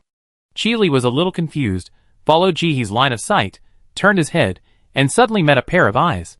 Chili. Surprise. He was startled. What did he see? Seeing him like that, Jihi seemed to react suddenly, and took the brick away again. Chapter 573. She was afraid of causing trouble, so she put the brick back, leaving a small gap that people who didn't pay attention couldn't see. Once the brick was removed, Chili could see more clearly. The puppeteer was inside, staring at him with a pair of eyes, which was particularly sinister. Jihi pointed at the man below. He's dead. The purple rice ball was found in his space button. The man is dead, there is no evidence, so if there is anything, just blame him. Chili, Muyu, big sister awesome. Chili said nothing, turned around, and picked up another purple rice ball that he had been thinking about for a long time. You are going to be rich soon. I will be a big spender if I eat your rice ball. Others quickly followed, and several people hurriedly divided the rice balls. There were not many rice balls in Jihi's plastic bag. She ate 6 by herself, and the rest, they each took 2, and it was gone. Chili ate the rice ball, and took out his mobile phone to send a message. 5 minutes later, Xiaowei ran over sweating all over, and saw Chili and his group squatting on the side, holding a moldy rice ball, and licking it with an intoxicated look on their faces. They couldn't bear to eat the second rice ball, so they licked it like ice cream. Xiaowei felt a little irritated, but now was not the time to settle accounts. He calmed his breathing and asked, where are the people? Where is the puppeteer? Behind. Chili's mind was on the rice ball, and he pointed casually, still intoxicated. It's not to mention that although the puppet master is wicked, he is also a good eater. This purple rice ball is sweet, like a pastry, and it's really delicious. Xiaowei waved his hand, and a group of people rushed out from behind him, and surrounded the area. In the end, even Jihi was taken away directly. Cooperate with the investigation. In the temporary patrol team of the underground city. Investigator, can you explain the process of what happened? Jihi, I saw him run over and pull out a brick and get in, and I thought there was something fishy, so I pulled out a brick and threw the prop in before he could react, and he died. Oh, by the way, I have a video here, I can show you a look. After watching the video, the investigator nodded. Did you know her before? Is it this woman, or this man? Jihi nodded. The puppeteer is on the bounty list. There are few people in the base who haven't seen him, right? As for this woman, I saw her after I woke up. She was pushed down by her mother-in-law. I had never seen her before that. Investigator, aren't you afraid of hitting the wrong person? Jihi looked at her strangely and asked, would you dig public bricks to make a half-meter space for yourself to hide in? The investigator choked. Of course not. Is she sick?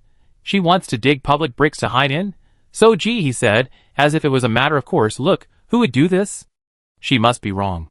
The investigator nodded in understanding. This person was telling the truth. and it made sense logically, so he prepared to ask the last question. Why did you send a message to Captain Chi? And why were you so sure that this was a puppeteer? Because I saw his space button, and after he died, his face returned to normal. After saying this, Ji-hee looked at the people in front of her with a defensive look on her face. The base has a rule that after a prisoner is caught, the property belongs to the bounty hunter. You are not going to do anything that violates the base law, are you? The space button is in her hands. There is no reason to hand it over in vain. Investigator, I don't mean to do that. Thank you for your cooperation and wish you a happy life. Because Ji-hee's life is transparent and her family background is relatively good, and Chi-Li guaranteed her with his personality, the base went through the process and asked a few simple questions before releasing her. Chi-Li was standing outside waiting for Ji-hee. When he saw her, he didn't say anything, but patted her on the shoulder. Sister, don't forget each other when you become rich. This is incredible luck. Catching anyone at random will make him the most wanted criminal on the base's bounty list. Getting a lot of food. This is God's favor to his daughter. It's much better than his second talent that sometimes worked and sometimes didn't. He can be said to have opened his eyes today. So what will the base give me for my great contribution this time? Ji-hee was a little curious. When she heard about the puppet master, the base gave her 200 kilograms of rice. She caught him directly. Wouldn't this be more? Chi-Li patted Ji-hee on the shoulder, nodded, and motioned Ji-hee to follow me. Finally, Ji-hee walked out of the logistics department with 200 kilograms of rice, a 3-piece energy stone electric heater for winter, a goose down jacket, warm boots, and 5 D-level energy stones. The base was thoughtful. Knowing that the extreme cold was coming soon, they specially brought 3 winter items for Ji-hee. This thing may not have been sold for much before, but now that the extreme cold is coming, its value has increased by more than 10 times. In particular, he also gave Ji-hee 5 energy stones, which was the biggest reward. With these 5 energy stones, Ji-hee could save money and turn on the electric heater, which would last at least 4 months, so she would not be afraid of freezing to death. Standing on the side of the road, Ji-hee and Chi-Li were about to say goodbye when they saw Muyu running over in a hurry and said directly, Captain, go to the hospital quickly, your sister seems to have miscarried. Chi-Li's face changed immediately, and he ran to the hospital. Ji-hee and Muyu also hurriedly followed behind. Arriving at the hospital, Ji-hee ran up and saw Chi-Li and a man fighting. Neither of them transformed, but the punches hit each other, and it looked like they were really angry. There were people trying to stop the fight, and it was a mess. Stop fighting, this is in the hospital. What kind of behavior is this? Okay, Chi-Tion is still lying in there. You two should stop fighting. Chi-Li wiped the corner of his mouth. My sister is pregnant with your child. How do you take care of her? That child is my own? Isn't that her child?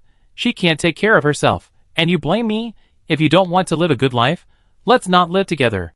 The man was even angrier than Chi-Li. With a face full of indifference, you're always looking for trouble. You can live together, but you can't live apart. Are you talking like a human being? She's pregnant with your child, and you're saying this? You're her husband. What's wrong with you taking care of her? Chi-Li was furious. His sister shouldn't have married this man in the first place. What did I say? Why didn't I take care of her? She is ungrateful and doesn't know how to be grateful. She wants the whole family to give in to her just because she is pregnant? She is the queen mother. Did she say that to me first today? She is the one who is looking for trouble, and you are blaming me. If she didn't make trouble, would there be so many troubles? The woman was supported by someone and walked out. She trembled all over when she heard this. Chapter 574. What am I looking for? You play games and sleep all day, and you say I'm looking for trouble when I say something to you. You need a dumb ox or horse? I can only work every day, and I can't even say a word. I have to listen to you in everything, and I accept it. This time I saw you sleeping and asked you to get up and eat, and you got angry? Did I ask you to wake up? Isn't it okay if I'm not hungry? You are meddling in other people's business, don't you know? You are just being sentimental. The man kept yelling, not thinking he was wrong at all. Sister, go back and lie down. It's not worth it for such a person. Chi-Li saw his sister's face was as pale as paper, and hurried over to block the two of them, and pushed his sister back into the house. You are a snob. All you see is money. You only care about money. The man wanted to scold more, but was pulled away by his family. Ji-hee and Muyu looked at each other, and stood aside without saying anything. It was not convenient for them to talk about this family matter. When everyone left, Ji-hee stood in the corridor and listened to the conversation inside. His sister didn't have a miscarriage, and the baby was saved. She just wasn't in good health, and had some signs of threatened miscarriage. If she wanted to keep the baby, she had to take good care of it. It wasn't a big deal before, at most she would have to stay in bed, but it's not easy now. Chile didn't want his sister to have a baby, but her sister couldn't bear it. She had tried hard to get pregnant before, but if she had an abortion now, she might never have her own child again in her life. She didn't do it for that man, she just wanted a child of her own to accompany her. Divorce. I raised this child myself. Okay, sister, come back, our family can support you. Listening to the voice inside, Ji-hee suddenly remembered the prop he got at the beginning, Shun Shun candy. He searched for it with his consciousness. This is said to be good for pregnant women and can protect the fetus. But from Ji-hee's point of view, the man just now was a typical conscienceless and selfish. It was really a waste of her body to give birth to a child for him. After all, giving birth to a child is not as easy as breathing. There are many follow-up problems.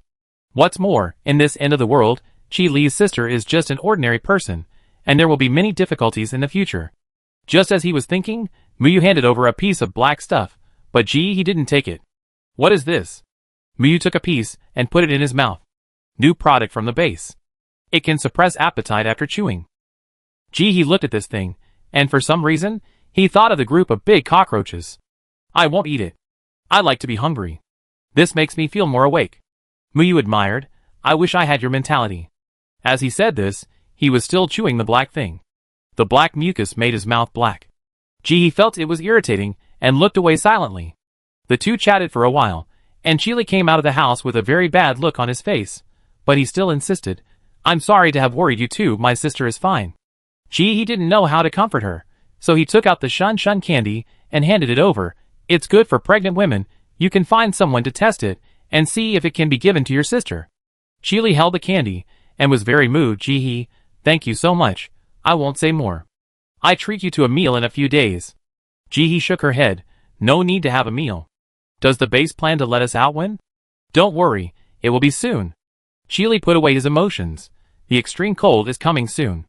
The base is more anxious than others. Once the puppet master thing is over, he should open the entrance and exit. Ji-hee nodded. Seeing that nothing was wrong, she said goodbye to Chile and Muyu, returned to the roof, and continued her wild life. 2 days later, the base finally issued a notice. From today, the gate will be open for 2 hours at 6 o'clock and 1700 hours every day. People who want to leave the dungeon can line up to enter and exit. Finally, I can go home. After hearing the news, Ji-hee went to line up early, and was let out smoothly. I came all the way home, and met the resentful eyes of the metal ball, as soon as I entered the door. You still remember to come back? Ji-hee, isn't it that I was delayed by something? What can delay you from going home? The metal ball bounced around Ji-hee. If you don't come back, I think you forgot the way home.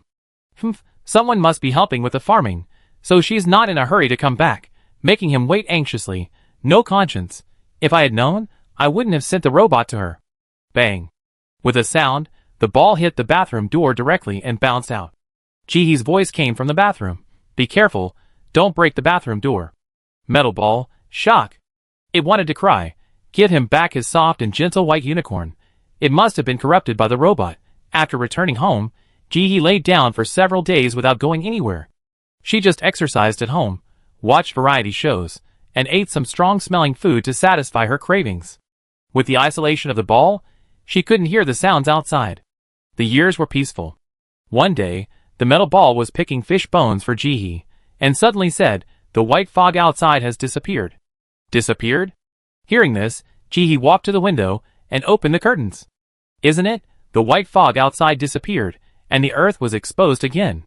In its place, there were emerald green insects the size of fingernails, covering the sky and the earth. In the background of the dilapidated and desolate land outside, it looked like an insect plague. Ji-hee also saw someone from the next building crawling out of the corridor. Before he was happy for a second, he was covered with green insects. He rushed back to the house at a faster speed than when he came. She looked at it, said nothing, and closed the curtains again. These people should not be the original residents of Area A, but moved in when the white fog came. I just don't know what they will do if the original residents come back after the white fog disappears. Back to the table, Yuanchio had already picked a big bowl of fish for Ji-hee. The braised hairtail made by the chef was delicious. Yuanchio's identity has changed recently. It no longer needs to go to the space to help with work, and has become a personal butler. In other words, a servant. It's okay if you don't want to do it, anyway, the space doesn't need him now, so he can only be the third child in the future. Yuichiro refused. After all, I am the second child, right? Be good, you should be sensible. How can you compare with the second child? Others day thinks you can work 24 hours without rest, can you? He tried to reason with Yuichiro. Everyone in our family must have his own position. I am responsible for supporting the family. Chuichuishu is responsible for farming. Day thinks you can feed livestock. What can you do? Yuichiro wanted to say that I know a lot. I can do everything. Chapter 575. He looked at the ball with understanding and tolerance, and after saying that, he patted his big round head in a soothing manner. You have to be a useful ball. Do you know? Only in this way can you not be replaced by others. Replace? Replace? The ball was honest. In order not to be replaced, he had to mop the floor, and do housework at home, and serve Ji for dinner. At that time, he had a good idea. The robot came, which can not only help share the housework but also. But now it seems that the work has been divided, and even the status has been divided. This is totally different from what he thought. It turns out that he has such a high status. He was still picking grapes for him, but now he is done for. If he doesn't work anymore, he will be the third one. The storm is crying, but it didn't admit defeat. The big harvest will soon be over. By then, he will know that it is the most useful one. As soon as the white fog disappeared, it was discovered by the base. On the same day, people were organized to return to the ground. Faced with the overwhelming insects, the base had no better way, and could only take manual capture and then test. The main thing is to test whether this thing is poisonous, how much pollution it has, and whether it can be eaten. This determines how they will treat these insects. The results came out quickly. It's okay. It's not poisonous, but if people eat too much, they can't digest it, and easily get diarrhea. The pollution level of each insect is different. Some have low pollution levels, some have high pollution levels, but generally no more than 40%, so it can be eaten. The base was immediately refreshed. How can this be a bug? This is a treasure. What is this called? This is called a delicacy from heaven. Is diarrhea a problem? No. During this period, many people in the base reported constipation after eating too much bean cake. They even protested. Isn't this what they wanted? They immediately caught and crushed it, and it became a new material for bean cake. The canteen launched a new dish that day. After shooting fish bean cake and green grass bean cake, it became the fourth new flagship variety, Kaisai bean cake. For this reason, they specially gave the worm a nice and easy to understand name, plum worm. It means almost the same as plum. Anyway, there is no threshold to catching bugs, and no skills are required, as long as you have hands. So what is there to hesitate about? Everyone goes ashore and catches bugs together. The base is ambitious. It was originally thought that all the people would rush to the ground to catch bugs after an order was given, but in the end, not many people supported it. TSK, are you treating us as fools? That thing bites people. One bite will leave a blood mark. It can even bite clothes. Who will compensate us for our clothes when the time comes? You just work and don't eat? You can survive by lying still and eating 2 bean cakes a day. If you work for a whole day, I'm afraid you will have to eat 6 or 7 bean cakes. By then, I will earn less than I eat. I won't go. When the experts saw that this was not a good idea, they immediately stood up to endorse it. This insect is good, it has little water in its body, it is not easy to rot, and after drying, it can be preserved for a long time. It is a rare good food. It can be an important reserve food for the winter. If you don't cherish it, you will be struck by lightning. This is called medicinal food. It used to cost money to eat it, but now it doesn't cost money. Just catch it. What are you hesitating about? My suggestion is to register the number of people who catch insects, and those who don't actively respond to the call will have their bean cakes increased in price. The expert was scolded again for his words. The insect has very little protein in its body, and it tastes sour and smelly, which is terrible. The base can still praise it with eyes closed, which is really shameless. A group of people were furious and scolded the expert together, and many people even gathered together to scold. It has become a new round of activities in the base. The base didn't care, so they let them scold. As a result, these people found out while scolding that scolding also consumes physical energy. Before, they ate 2 bean cakes, and now they have to eat 4 while scolding people? What's going on? In this panic of daily consumption without any income, the base timely introduced a policy to catch plum worms, 50 gene equals 1 point, and said that there are many outside. If you work hard, you can catch thousands of gene a day. It can be called a road to success. So, finally the first group of people who eat crabs appeared. They thought, I will catch them, but I won't eat them. I will sell them to the base, and let others eat them. Coincidentally, others thought the same way. So after collecting a batch of plum worms, the base made a green bean cake similar to the one that promotes digestion. The first type of bean cakes that we are used to eating did not stop supplying, but for some reason, they became more bitter and darker. The people were swaying wildly between eating bitter cakes and eating smelly cakes. In this environment of hustle and bustle, the temperature gradually dropped. The weather had been like a sauna before, but as the white fog disappeared, it seemed that the whole world became refreshed. Within a few days, the outdoor temperature dropped to more than 40 degrees. Although it was still hot, it was much better than at the beginning, and people dared to go out during the day. Even the water level that had been spreading continuously before has retreated a lot. If it weren't for Wibioyi's speech, they really thought that the natural disaster had passed, and would soon return to normal. Seeing snow in the wind, the rain has stopped, the temperature has also dropped to a suitable temperature. Everyone, go out and take a look. Sean Lauer, remember to stock up on food, prepare more. For the boss to say it is extremely cold, I guess it must be at least minus 60 degrees. Love to eat plum powder. Everyone says that even the best machines will break down sometimes. Is it possible that the boss has miscalculated? I don't mean anything else. I'm not saying that the boss is exaggerating. Tornado little golden bean. It doesn't matter. Just don't believe it. We are hoarding food. If you don't want any, you can sell it to me. I love plum powder. Why are you so harsh?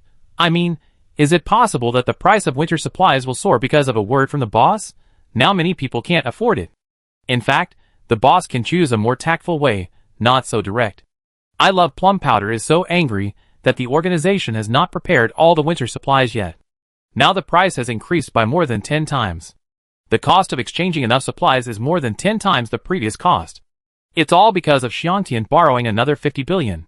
Kong Lizi, didn't you say you didn't believe it? Why do you still need to buy winter supplies? It's going up in price. Just don't buy it. He looked at the chat channel for a while, and then closed it. Nothing is perfect. Even if she didn't release information about the extreme cold, someone would definitely know about it.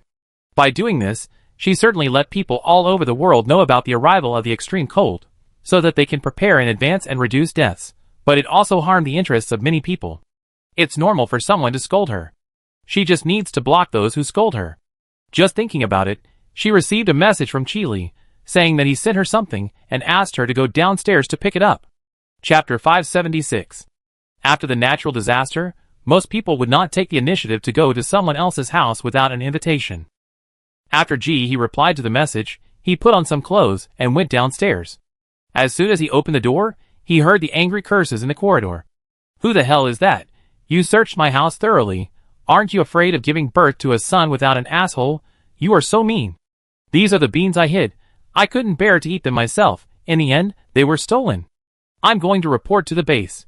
Someone broke into the house and robbed it. Even the brother and sister next door, to Ji's house, didn't look very happy. Not only had the sheets and pillows been taken away, but the house was also full of feces and urine, as if someone had used his house as a toilet. It was simply stinky. When the door was opened, the house was full of green moss and bugs, from the sky to the ground, not to mention the roof, even the four walls, and the ground. These mosses did not spare. At first glance, they thought they had traveled through time. Not only can we not keep the things left behind, but if we don't clean up this house, there will be no place to live. He stood outside the door and took a look, but he didn't say anything and continued to go downstairs. The white fog did not hinder the growth of moss and insects. Now the house has become a nest of insects. With a casual glance, you can see a bunch of watch-sized insects running around the house. Some people are catching them with a big net, and measuring the pollution level of each one they catch. If the pollution level exceeds 40%, they will be strangled and thrown out. If it does not exceed 40%, they will be left. If the chickens are not eaten, they can be sold to the base for people to eat. At least it is food. All the people were busy cursing at the same time. Listening to the full-throated scolding, Ji felt that these people should have a good rest underground. Otherwise, they would not scold so coherently. On the way downstairs, someone called Ji. We are going to the patrol team to report the case. Do you want to go with us? Ji shook his head. You go. I have something to do. The man felt a little regretful, but did not say anything else. Nodding, he left with the others. Although he might not be able to find the lost things after reporting the case, it would be a bit suffocating if he did nothing. He felt that they might be disappointed. The patrol team was probably overcrowded at this time, and they might not get a satisfactory answer. As soon as he got off the building, he saw Chili squatting on the side wearing a mask. When he saw her coming down, he pointed in a direction and turned away. Question mark. Why do they look like spies meeting? The two of them came to a corner one after the other. Chili looked up and saw that there was no one around. He winked at Did you bring the space button? I brought it, what's wrong? Was still a little puzzled. The next second, an electric blanket appeared in his hand, and he stuffed it into Jihee's arms. Hurry up and put it away, don't let anyone see it. This thing is hard to get now, it's very expensive. Jihee took a look, she prepared this thing. There are at least 30 in the space, but it's someone's intention after all. She raised her hand and put it into the space. Watching Jihee take it away, Chili breathed a sigh of relief, and then smiled and thanked Jihee. Thanks to your props, my sister's health has improved a lot. That prop is really useful. I wonder if you still have it. After saying this, he quickly added, it's not for nothing, give me props. Jihee nodded, I still have a pack, but I don't want the props. I can't eat them anyway, so I just give them to you. Chili felt a little embarrassed holding the Shun Shun candy. He was supposed to give something away, but he ended up taking a prop back. How is the damage to your house? I see that many people's homes have been robbed. If you can't clean it up yourself, tell me and I ask Muyu and the others to come and help you. Jihee shook his head, I can handle it myself. Chili nodded, and then turned to talk about the base's plan for a while. The base plans to arrange for some people to move into the underground city permanently. After all, no one knows how high the temperature will be when the extreme cold comes. The temperature underground must be higher than the ground. I will help you find out when the time comes. Jihee refused, I don't need it. I have winter supplies, and it's quite comfortable to live here. The underground city is not that big. Where will people live after moving in? Sleeping on a big bunk bed is better than freezing to death. Speaking of this, Chili sighed a little, our base is still good. The water has receded, and the ground is saved. I heard that the water has spread to the base next door. There is not enough room to live, and people have to be arranged to other bases. Jihee's mind moved. If this person is arranged to other bases, will their base move in? But then he thought, their base is not enough to live now. How can they arrange for people to move in? Just put the matter behind. The two chatted for a few more words, and Chili kept calling, urging him to go back quickly. Chili cursed a few words, said goodbye hurriedly, turned around and left. He didn't go upstairs immediately, but just walked around downstairs casually. With the efforts of all the people in the base to catch bugs, the base was barely operating normally. The recycling station and the beancake sales place have started normal business, and now there are many people queuing at the door to buy things. No matter what the situation is, you still have to eat. He watched those people buying beancakes in large quantities. Before, they bought 5 by 5, but now they bought 20 or 30 by 20. There were no bags, and it wasn't raining anyway, so they strung them together and took them back. Rather than bean cakes, they should be called insect cakes. The first type, the original bean cake, has now turned pure black, and it still looks a little shiny under the light. It is extremely bitter, and people who eat too much will easily have difficulty defecating. But you have to eat it, because this thing is already the most delicious of the 4 types of bean cakes. Although the other 3 are not as bitter as this one, eating them will make you feel physically sick, and you will always feel that life is meaningless. I heard that gifted people can eat normal meals at home. I'm so envious. I almost forgot what vegetables taste like. Now my mouth is bitter when I open my eyes. Think positively. I heard that the base is selling seeds from the gifted mall again. Let's go buy one, come back and take good care of it, and then we can eat a tomato. Have you heard that we can also become gifted? My neighbor's sister's uncle has become a gifted person. He is over 50 years old this year. Now he goes out fishing with a group of people. I heard that his family can eat vegetables. Wow, there is such a good thing. When can I become a gifted person? For windows sell bean cakes together, and even if there are many people in line, the speed is very fast. He waited for a short time before it was her turn. Chapter 577. She followed the crowd and bought 20 bean cakes, 5 of each type, spending a total of 20 credit points. The base is also conscientious. For such a long time, although the food in the bean cakes has been decreasing, the price has never increased. Even now, a small amount of salt is added. Long-term salt deficiency in the human body will cause weakness, and cause various diseases. Although this bean cake is unpalatable, it can keep humans alive. This is a good thing. After buying the bean cake, he put it into the space button. Ignoring the indie and fear of the people around me, I continued to move forward. The recycling center in the front base, which had just opened, was vigorously recycling building materials and various foods. Many people lined up to sell. In front of the notice board with the most people, there was a new recruitment. Official recruitment of the base. 20 talented people, combat talents, follow the fleet to dive and collect building materials. Those who are good at water and can dive for a long time will be given priority. Remuneration, food and accommodation included, 200 credit points/day. High salary. He raised his eyebrows. Is the base so generous? 1 day of work here is equivalent to half a month of work for ordinary people. Many talented people stood below and talked about this. I think this is something that can be done.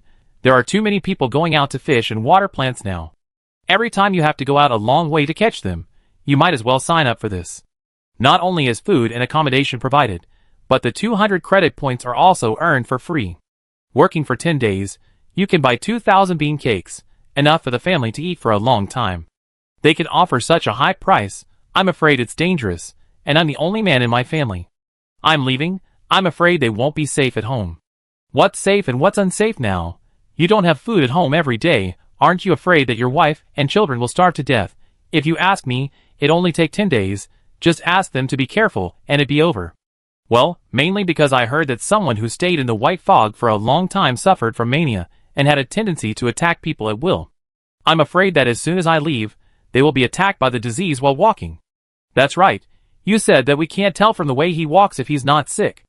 I just awakened my talent. Can I go? He didn't intend to participate, and after watching the excitement for a while, he turned around and left. In the evening, after dinner, when he entered the space and started his daily routine inspection, he suddenly found that Dafingsho was lying in the pasture. A group of cows were grazing around it, and a few calves were butting their heads against it. Question mark. Can robots faint? She hurried over, straightened the big harvest, and rushed forward with her big head. It was now motionless with its eyes closed, as if it was dead. He guessed that it must have run out of power, but she touched it all over and couldn't find a place to plug it in. Is this interstellar mechanical technology so advanced? There's not even a charging port? Floating charge? He fiddled with it for a while, even took out the energy stone, but the big harvest still had no reaction. Finally, he had no choice but to treat it as a last resort. Maybe this interstellar robot eats different food than the one back home. Maybe it eats energy. Just thinking about it, he felt that the energy was disappearing rapidly, not much worse than the time when she treated Chili. Her energy was full, and the white light flashed for less than a minute, and it was about to run out. Just when she was struggling to decide whether to give up, she found that the eyeball under the round eyelid moved.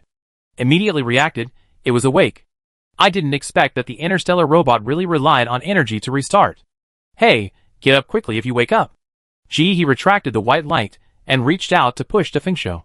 She found that Dafingsho was pretending to sleep. She was not happy about this. Paw. He hit Dafingsho on the forehead. You have consumed so much of my energy, and you are still pretending to sleep? Dafingsho frowned first, then opened his eyes. The moment he saw doubt, confusion, bewilderment, and shock flashed in his eyes. He did not think much about it, just thought he was lazy.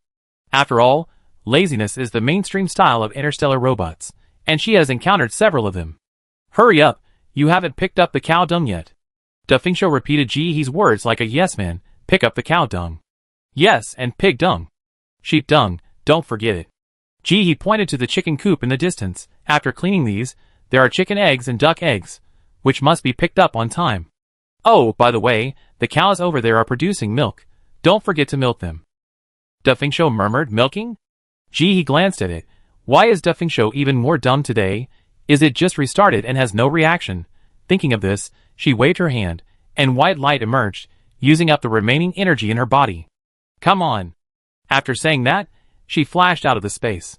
While Dafingsho was thinking about what happened, he felt a warm energy wrapped around his whole body, making him feel comfortable from his scalp to his feet. His legs softened, and he felt numb all over, and he almost knelt down. When he recovered from this state, the white unicorn cub next to him had already left, and he was still standing in the farm. What on earth is going on? After he assigned the work, He forgot about the great harvest, ate happily, and watched variety shows with Yuanqiu. Before going to bed, he received a familiar message on his phone. Dear Ms. G, you are cordially invited to come to the base at 6 o'clock tomorrow night to attend the 3rd charity fundraising conference. Gee, when was the last time? 3 months ago or 2 months ago? Why is there another charity gala? It's quite frequent. Won't this happen every time I come out of the dungeon? Gee felt that this possibility was very high. At night, Gee fell into a deep sleep. The ball also fell into a coma lying beside its bed. On the farm, Dufingshou didn't know why he was so obedient, but when he reacted, he had picked up the cow dung, shoveled the pig dung, and even picked up the eggs and piled them aside. Now he was sitting on the ridge in a daze. In the distance, Chuchue Mouse, who had just woken up, was working diligently. The food and vegetables in Jia's planting space will neither grow weeds nor get worms, so Choo-Choo Mouse's workload in recent days is not too heavy. Mainly patrolling, picking any vegetables that are ripe, and putting them in the basket. Suddenly, he felt someone watching him, his expression unchanged. What's going on? Why are you playing dumb with me? Don't you know what happened? A certain consciousness began to gloat over the misfortune. You are allowed to eat my planet. You deserve it. You have indigestion now. Baizhou stopped talking. He had swallowed a planet before, but there was too much pollution in the planet, and the body could not digest it.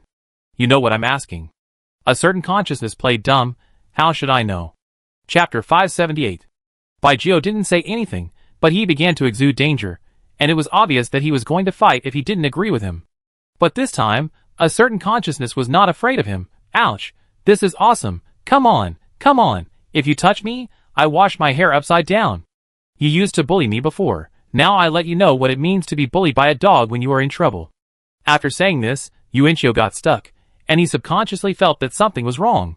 But after thinking about it, he still couldn't come up with anything, so he skipped the topic. I'm telling you, you'd better be sensible and work for Bai Qilin honestly, otherwise I expose your identity and let her kick you out. Yuanqiu now relied on Ji He and spoke with a strong back. He felt that after so many years of being humiliated, he could finally sing the song of a liberated serf. Your consciousness is out of your body now. If it doesn't return in a year, your body will become Alzheimer's. You don't want the photo of the interstellar marshal with drooling mouth and slanted eyes to be on the interstellar headlines, right? Think about that scene, oh ha ha. The more Yuanqiu thought about it, the happier he became. Seeing Baizhou not speaking, he felt a surge of pride in his chest. In this family, I am the eldest. The one with the highest status. What I say is the final word. When you see me in the future, you have to call me the boss and bow and scrape. Do you understand? Baizhou's voice was flat. Bai Qilin is not yet an adult, right? Yuanqiu choked, and his momentum disappeared instantly. What are you talking about? I don't understand. Baizhou's voice was calm. According to the highest sacred code of the galaxy, any beast or consciousness shall not, for any purpose or reason, actively or passively contact, harm, or guide the white Qilin cub. If it causes the white Qilin to fail to awaken to adulthood, then... Stop! Yuanqiu hurriedly stopped him. He looked at Baizhou as if he was looking at a mental patient. Are you sick? If I hadn't helped you connect your consciousness to this robot, you would have become Parkinson's disease. You didn't say thank you, but you are still talking to me about the sacred code? Baizhou's voice was flat. You violated the sacred code. There has been no adult white unicorn in the interstellar for hundreds of years. If the white unicorn fails to awaken because of you, you will become a sinner in the interstellar. I will be the first to return to the interstellar space. The ball was stunned. Where did this idiot come from? Save it. It really wanted to teleport back and give itself a slap for meddling in other people's business. It really deserved it. When Ji He got up the next day, she saw the ball flying low to the ground, as if it had been beaten by someone. She joked, "What's wrong? What bad things have you done?" The ball, shock. Shaking his head frantically, No, absolutely nothing. Seeing it wanting to swear, Ji He smiled and didn't take it seriously. Her props would not betray her. After eating, Ji He put on a pure black dress as usual and came to the government office building. Last time, the outside was clean and tidy. This time, a thick layer of green mats grew outside, and the insects could be clearly seen running around. The person at the door was dressed more simply this time than last time. Last time, he was wearing a set of clean and tidy clothes, but this time he was wearing patched clothes. They are checking the identities of the personnel one by one. If the identity of the person is correct, they will be released. Ji He did not say anything. If the staff of the base all wear patched clothes, what will the living conditions of others be like? She knows that these government workers are provided with 2 meals a day, and one of these 2 meals is not bean cakes, but mixed bean rice or potatoes. Their treatment is at the top of the whole base. Not to mention that they will have some benefits. Although things like vegetables, clothes, and coal will not be distributed, just opening up the purchase channels is something that outsiders can't even ask for. This matter had long been exposed on the base forum, and there was no place to hide it. It also aroused the envy of many people. He was dressed so deliberately now. Was he going to make a lot of money? Chi was waiting at the door, and saw Ji-hee without saying anything. The two of them exchanged glances, and walked in together. Ji-hee took a look, and didn't see Muyu and the others. Did it not meet the charity standards? Or, this government building, as soon as you walked in, at first glance, it was like entering the cave of a plant fairy. Ji-hee walked upstairs in silence. She was walking on a thick plant carpet. When she walked, the bugs inside sensed someone coming, and tried to climb up along Ji-hee's trouser legs. She shook her legs and threw them out. In addition, there was an extremely strong smell of mold and decay that filled the nose. After smelling it for a long time, the head began to buzz. But she and Chi had no expression on their faces, and no one showed it. The staff who greeted her in front had a sad face, full of guilt, and was particularly sincere. "I'm so sorry, dear guest. We are too poor here. I want to find some insect repellent powder for everyone, but I can't get it.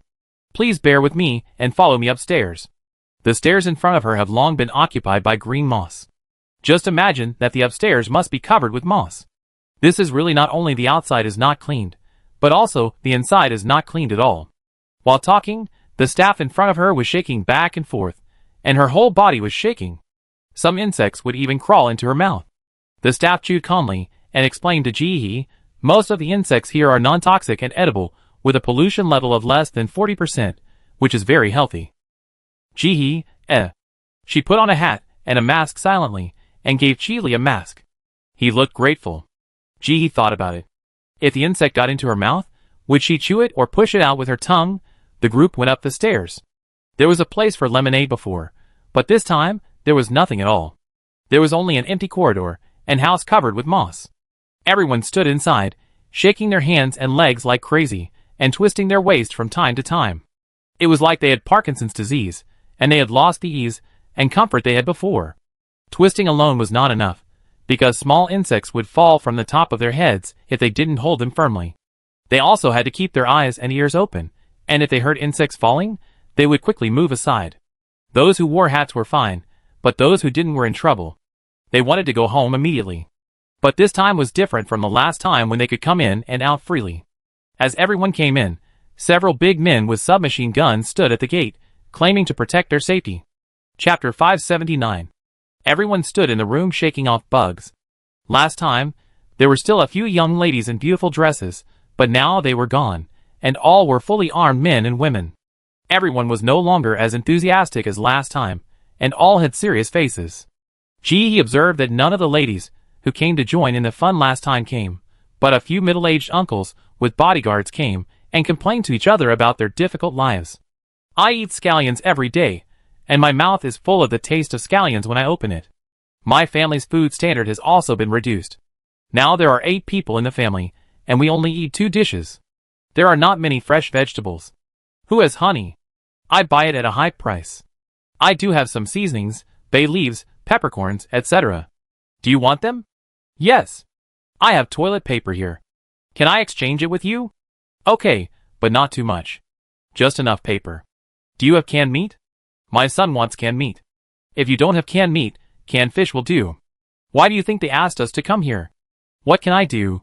Begging. I have no food anyway. The food at home is not enough for me. I don't want to eat the bitter insect cake. Hey, I heard that the boss of Wubei hired a chef to make 400 rabbits this time. Where is his organization? How many people can finish 400 rabbits? Your information is outdated. I heard it was 500, and they were all fried, so delicious. Hey, you said my son is 2 years older than Wubei. How come he is so different from him? He can do nothing but eat. I wish I could stuff him back into his mother's stomach. I don't care about that. I just want to know if the 50 billion boss sells the rabbit offal, since he ordered so many rabbits. If he does, can I buy some? I haven't eaten meat for a long time. I almost forgot what it tastes like. Ji-hee, You guys are exaggerating. She only ordered 200 rabbits in total. How did it get to 500? Is it that exaggerated? Chili touched Ji-hee with his arm, and Ji-hee gave him a sidelong glance. Are you jealous? No, I think they are lying. After Ji-hee finished speaking, he didn't expect Chili to agree, but Chili nodded affirmatively. Yes, their information is wrong. Before Ji-hee could be surprised, he added the next sentence, 800 rabbits were ordered. Ji-hee, 800? Are you sure? Sure and certain. Chili said this while flicking the bugs and drooling. Can she finish these 800 rabbits? Aren't you afraid of getting angry after eating too much? Hey, I don't know where she threw the rabbit bones after eating. I want to pick them up. Ji-hee, Chili heard her silent, and was still gossiping secretly. Do you know? 5 billion came to me some time ago. If I can't show you this system screen, I want to show it to you. Ji-hee, are you sure? Really, she said. She was a subordinate of 5 billion and asked me if I wanted to join their organization. Chili was very proud when he talked about this. Big sister, when I get in, I also eat rabbits. I bring you along. With our relationship, I never forget you no matter what benefits I get. Ji-hee, how are you sure she is Wubei's subordinate? Because she gave me a sweet grass, which is only available in Wubei stores, and they don't sell it anymore. After Chili finished speaking, he took it out and showed it to Ji-hee. Isn't it right? I even checked it specially. After saying that, he took it back with great care. He wanted to offer this thing as a sacrifice. This was given to him by the 50 billion boss, Ji-hee. This man will definitely be dragged to buy health products when he gets old. What did she want to ask you for? Chili shook his head. She didn't say anything, just said she wanted to test me first. Ji-hee just breathed a sigh of relief, and then heard Chili say again, oh, she also asked me for 50 bean cakes, saying that 50 billion wanted to try the bean cakes from different bases, and that the 50 billion boss had eaten too many rabbits recently and got angry, so he wanted to eat something bitter to relieve the heat. Ji-hee, Rumors, serious rumors. She never gets angry no matter what she eats. She stood on the ground shaking off the bugs and asked, did you give it to me? Yes. Chili said, as if it was a matter of course, it's just 50 bean cakes. We don't need that. She said that if the 50 billion boss eats well, she will contact me later. Ji-hee, She stood there panting, opened her mouth, and before she could say anything, a bug fell from the top of her head and almost got into her mouth. She shook her head frantically and shook the bug off. It was hard to describe her mood at that moment. Are you a fool? Ji-hee tried to hold back, but still couldn't help it. I said I was Qin Shi Huang. Do you believe it? Do you think I'm stupid? Chili looked at Ji-hee with contempt. I try it. If she's real, then I can get the boss with 50 bean cakes, and it's definitely worth it. If she's fake, I tell the 50 billion boss about it. Wait, the 50 billion boss will definitely thank me for joining the game and helping her fight the fake when he sees this message. Maybe if she's happy, she take me in. Ji-hee, No, Wubu doesn't even know about this. Chili was still giggling. When I get in touch with Wubu boss, I recommend myself to her. I've been researching a new dish recently, and the boss will definitely like it. When I join Wubu boss's organization, I won't forget you. Ji-hee, Wubu has an organization? Why don't you know anything? After observing the surroundings, Chili said secretly, someone has calculated that based on the frequency and quantity of her ordering, there are at least 50 people in their organization with 50 billion. Ji-hee, She just has the habit of ordering more to save. She pursed her lips, looked at Chili's smug look, took out a handful of walnuts, and handed them over. Eat more. Chili took it, took a look, and quickly put it in his arms, winking at Ji-hee. How do you know I like to eat this? What else do you dislike besides shit? If you like it, eat more. Ji-hee chose to be tactful. Chili stood aside, touching the walnut in his arms. This puppeteer is rich. Ji-hee, You really think too much. The puppeteer eats rice with pickles at most, and there is not even a snack in the space button. While the jokes were being made, Go Langfan walked onto the stage. He looked older than before, and the white hair on his head could not be hidden. But he was still in good spirits. Maybe there was enough moss in the room. He didn't wear moss clothes today, just a multi-layer patched clothes. An ordinary appearance could not cover up his heart that wanted to show poverty. Chapter 580. Sorry to have kept you waiting for so long. Hey, I won't waste any more time this time. Let's get straight to the point. Everyone knows that winter is coming. Our base is really at a critical moment this time. We need your help. Do you know the base next door? Their base was flooded. They have to distribute the people who can't live there to the major bases. Everyone knows the situation of our base. We suffered relatively little loss in the siege of the turbid beasts. We also managed to preserve our strength in the conspiracy of the Gods Aid Society. So the higher-ups sent us about 1/3 of the population. These people need to eat. As soon as this was said, people started talking about it. The base was flooded. Where is the food? Yes, people are coming. Why don't they bring food? Good question. Grandfan sighed. There is no food. The food was taken away by the Gods Help Society. I won't tell you the details. We are now solving the resettlement problem of these 200,000 people. Even if each of these people eats 2 bean cakes a day, 400,000 bean cakes are needed every day. Everyone is the backbone of the base. Can you help the base arrange it? Old Chi, aren't you researching the breeding of aquatic insects? I assign 5,000 people to you. When the time comes, you just need to give them food to eat so they don't starve to death. Ji took a look and realized that this person was none other than Chi Li's grandfather. Chi Li's grandfather shook his head wildly, even shaking out an illusion. You might as well kill me. My small workshop hasn't made any progress yet. 5 people are considered a lot now. Why would I need 5,000 people? No progress now doesn't mean there won't be development in the future. When there's no food to eat in the winter, your insect breeding will have great development.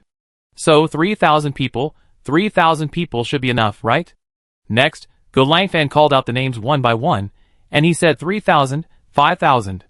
The people below all had bitter faces, and they shook their heads faster than their arms. No one wanted it. Chili whispered to Jihe, I got a bug in the dungeon, it's high in protein, I've raised it, I give you some, you raise it too. Jihe, cockroaches? She has been raising them for a long time. The two chatted quietly, and Go Langfan on the stage called out the names of the people one by one, and then moved on to the next link. After what happened with the Gods Aid Society, I think everyone knows the importance of force value, right? The base is as anxious as everyone else, so we decided to solve some practical difficulties for you. Someone immediately said, Old Fan, it's already so late, don't keep us in suspense. Are you going to send us bodyguards? Let's make it clear first, we don't want those ordinary people, at least they have to be trained, otherwise if something goes wrong, we don't know who will protect whom. Yes, not to mention that those ordinary people are weak, they will only make trouble when the time comes. Go Langfan smiled and nodded, bodyguards are only one aspect. You can also select some young and healthy people from ordinary people, and take them back to train. Wouldn't it be better to rent bodyguards from the base? The base provides bodyguard rental services for these people. Not only soldiers can rent, but even talented people can rent as long as you can afford the food. It's just not cheap. After this, the people below stopped talking. The bodyguards at the base are a bit expensive. In addition to eating 2 normal meals a day to be full, they also need to give extra food. But at least those people have real skills and a sense of responsibility, and the food is worth spending. What about ordinary people? Their physical fitness has been destroyed by natural disasters in the past 2 years, and they don't know anything. If they take over, people who don't know will think they are here for retirement. Seeing that no one spoke, Grandfan didn't feel awkward, since bodyguards are too expensive. Weapons can be okay, right? I spent a lot of money this time. The base specially prepared a batch of weapons for everyone. Pistols, submachine guns, sniper rifles, bulletproof vests, gas masks, everything you need. As long as you have food, we can discuss anything you want. This statement immediately caused an uproar. The base was famous for its strict control of weapons. They had tried to find a way to get guns before but couldn't find a way.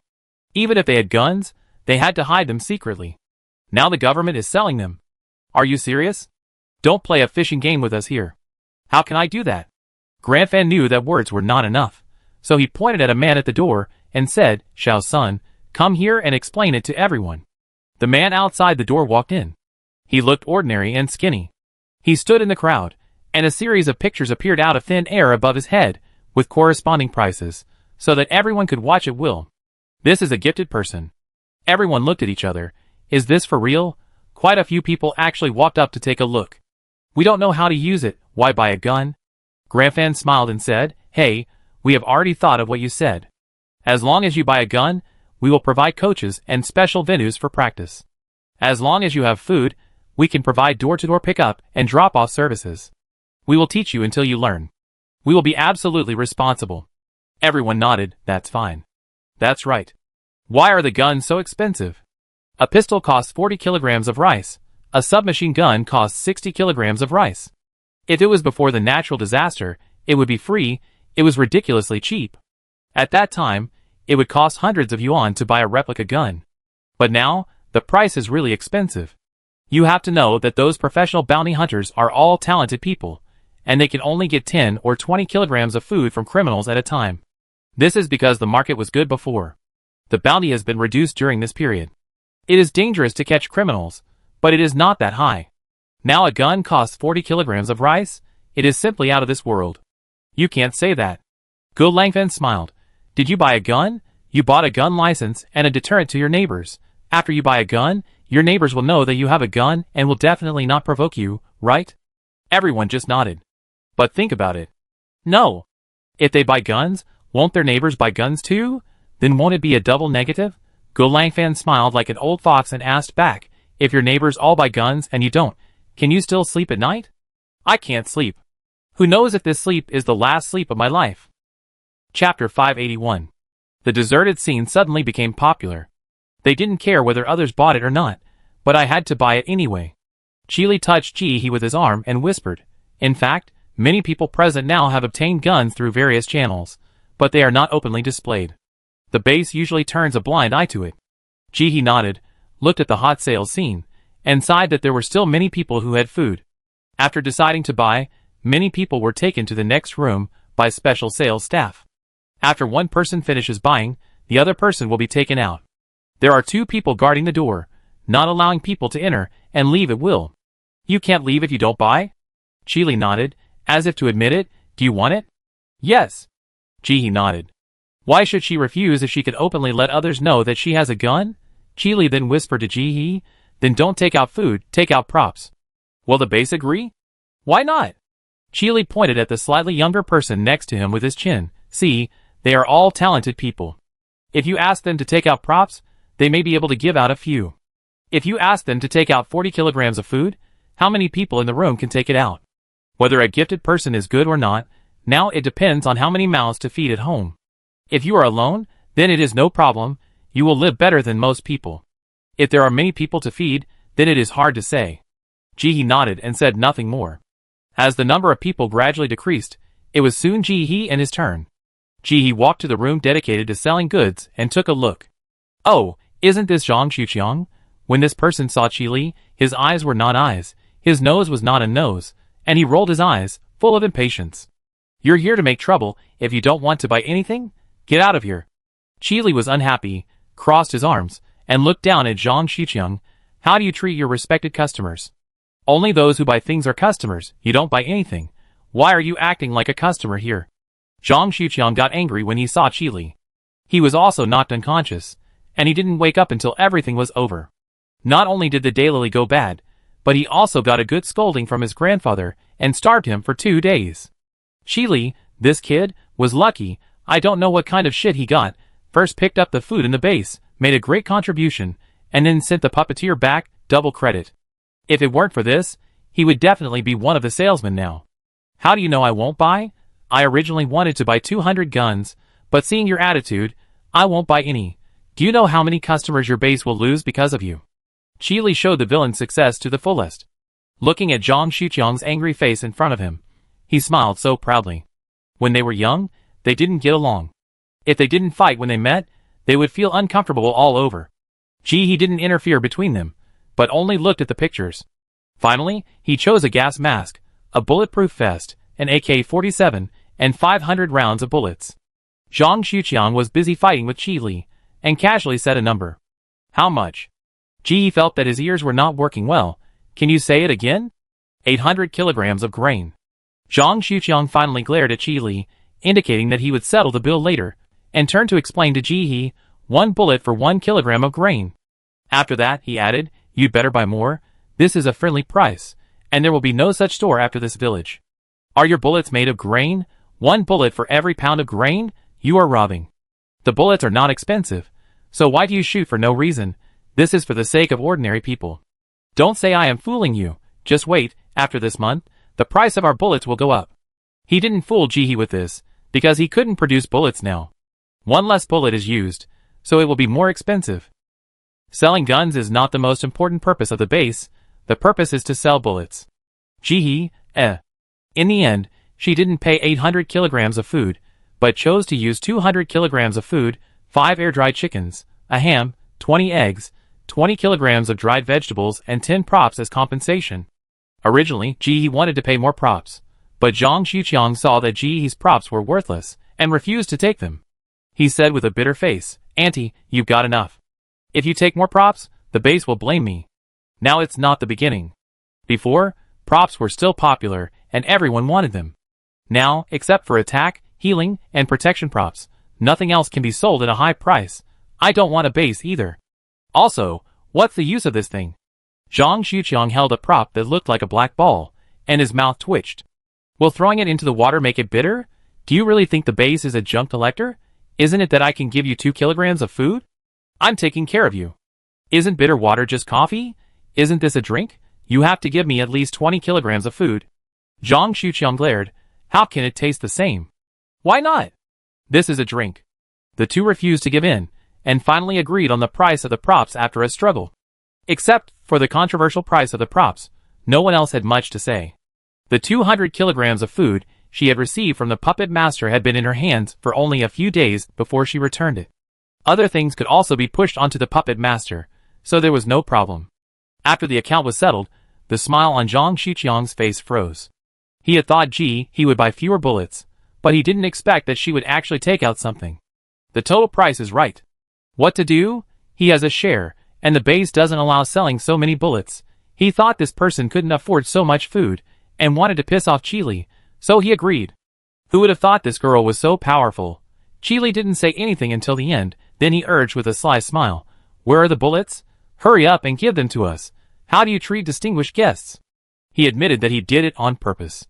"What can I do? Who told you, Zhang Xiuqiang, to look down on others? The girl had just captured a puppet master and had food. She is much richer than you." Now he wants to see where Zhang Xiuqiang, the bastard, gets the bullets. Zhang Xiuqiang, He wanted to stop selling it, but looking at Chi Li's smug face, he couldn't say the words of surrender.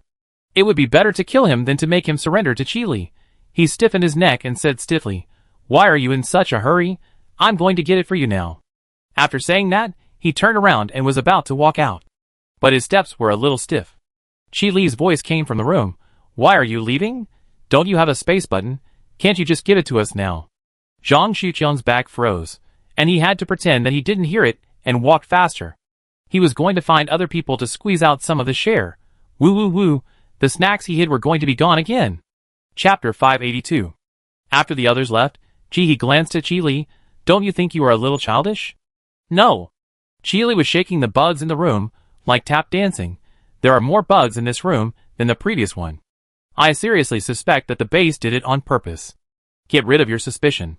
Ji-hee strolled in the room, walked to the door, and just as he stuck his head out, he met a young man. He was dressed in black, wearing a hat and a mask. Even though he couldn't see their eyes, Ji-hee inexplicably felt that they were looking at each other. The man waved at Ji-hee, signaling Ji-hee to go in quickly. Ji-hee? Why are you still restricted from going out? Seeing Ji-hee not moving, he picked up the intercom. "Xiao Chong, hurry up, your client is leaving." Chi Li also interjected, "Give him 2 more minutes. If he doesn't come back, this client will be mine." Zhang Xiuqiang's voice came from the intercom, and the speaker's anger could be heard through the microphone. "Chi Li, you shameless bastard. You obviously don't have a mission this time. If you dare to steal my clients, I will go to your house for dinner tonight." Chi Li shrugged. "Whatever, my family has been eating bean cake porridge recently. If you don't mind the spicy throat, you are welcome anytime." "Oh, it's still the bean cake with plum worms. I guarantee your legs will be weak after eating it." Zhang Xiuqiang stopped talking and turned off the microphone. Ji-hee, Chi Li touched Ji-hee with his arm and asked her to look at the series of rooms in the corridor. "See? We won't be allowed to leave unless we meet the minimum consumption standard." Chi Li didn't have to come. He just thought Ji-hee couldn't make it, so he came to buy some to help her make up the minimum consumption. He didn't expect her to buy so much. Ji-hee looked in the direction of his finger, and sure enough, there was a person standing at the door of a room. He was staring very closely. Now he saw the two of them sticking their heads out, and they both looked over here. He was afraid that the important customer would run away. 2 minutes later, Zhang Xiuqiang came running from a distance, panting. Chi Li muttered, "Just wait and see, he must have sold his snacks." "Ji-hee, you know now?" Oh, you hid when you were a kid. How can you not hide now? A dog will always eat shit. The man standing by the door was surprised at this time. How do you know that our captain's transformed animal is a dog? Chili smiled and said nothing. Thank you, I know now. Gee, it's true that there are captains, and there are team members. After Zhang Xuqiang ran over, he put the things on the ground without saying a word. Count them. Leave this room. If there are any problems, there will be no one to help you. Chili took a big step. Then I have to check it carefully. You didn't buy it? What does it have to do with you? Chili, puppies like to chew bones. Kittens like to eat fish. What do you like to eat? Zhang Xuqiang turned his head and rushed out. You betrayed me? The person at the door cried out. Captain, I didn't say it. Captain Chi knew it a long time ago. Impossible. Zhang Xuqiang gritted his teeth. He was born in the year of the dog, and was laughed at by Chi Li for so many years. Now he has become a dog, and he doesn't know how many years he will be laughed at. It's okay, Captain. You said you are a wolf, but you look like a dog. I fucking kill you. After Ji packed all the supplies, he called Chi Li. Let's go? Let's go. Chi Li nodded, and just as he stepped out of the door, he was stopped by Zhang Xiaoqiang. Where are you going? You haven't bought anything yet. Isn't the minimum consumption for our room 100? We've already collected enough. Does it matter whether I buy or not? Chi Li didn't care about him, pushed his arm away, and was about to walk out. Paw Patrol, you have to work harder. Your grandfather said, if you don't complete the mission this time, you can only live on bean cakes for the next month. You? Zhang Xuqiang was so angry that he was panting. He turned to look at Ji He. Do you want a coach? Our coaches are very professional. No, our coaches are free. Chi Li pointed at himself. Free. Zhang Xuqiang, He has already thought of the couplets for this year's new year. The left couplet, since Chang was born. The right couplet, why was Li born? The horizontal banner, Chi Li is a fool. Just put it downstairs in the family compound. Ji He glanced at Zhang Xiaoqiang and said nothing. She had a good impression of this man. He was not bad, but a little stupid. Chi Li said to Ji He as they walked, our room is relatively cheap. There is a room with a minimum consumption of 800 yuan a head. That is for the villa. Ji He understood that the villa was owned by the richest man in this province, or that province, and 800 kilograms of food was worthy of the richest man's wealth. When the two of them parted, Chi Li asked, the base recently issued a mission to recycle materials in the city. Did you take it? No. Ji He shook her head. She didn't need that thing. That's fine. Chi Li didn't say much, and waved to Ji He. Remember to come and practice shooting with me these days. Okay. On the way home, Ji He was still thinking about what Chi Li said, but she didn't think about it because she couldn't figure out why. In the next few days, Ji He's schedule was very full. Coach Luo had already returned, so she went there to practice for 5 hours as usual, and then went to Chi Li and the others to practice shooting for an hour. The biggest news recently was the sale of guns at the base. The base generously admitted it, and issued a public notice marking the price, saying, as long as there is food, anyone can buy it, but the bullets are limited, and each gun cannot exceed 20. The latter is mainly aimed at the reselling of bullets. Once you have a gun, you will consume bullets. The base does not want it to be too chaotic, so it is better to restrict it. Its behavior makes the previous weapons collection behavior a joke. Dare to sell weapons. Are you not afraid of chaos? Who will dare to walk outside after this? Maybe your head will be gone anytime. Are you thinking too much? A bullet is worth 2 kilograms of food. Do I need 2 kilograms to deal with you? Just find a stone to hit you on the back of the head. Without spending a penny, I will still send you to the west. I'm tired of saying you envy me. My whole family can't even afford 2 taels of rice. People use 2 gene of grain to buy bullets.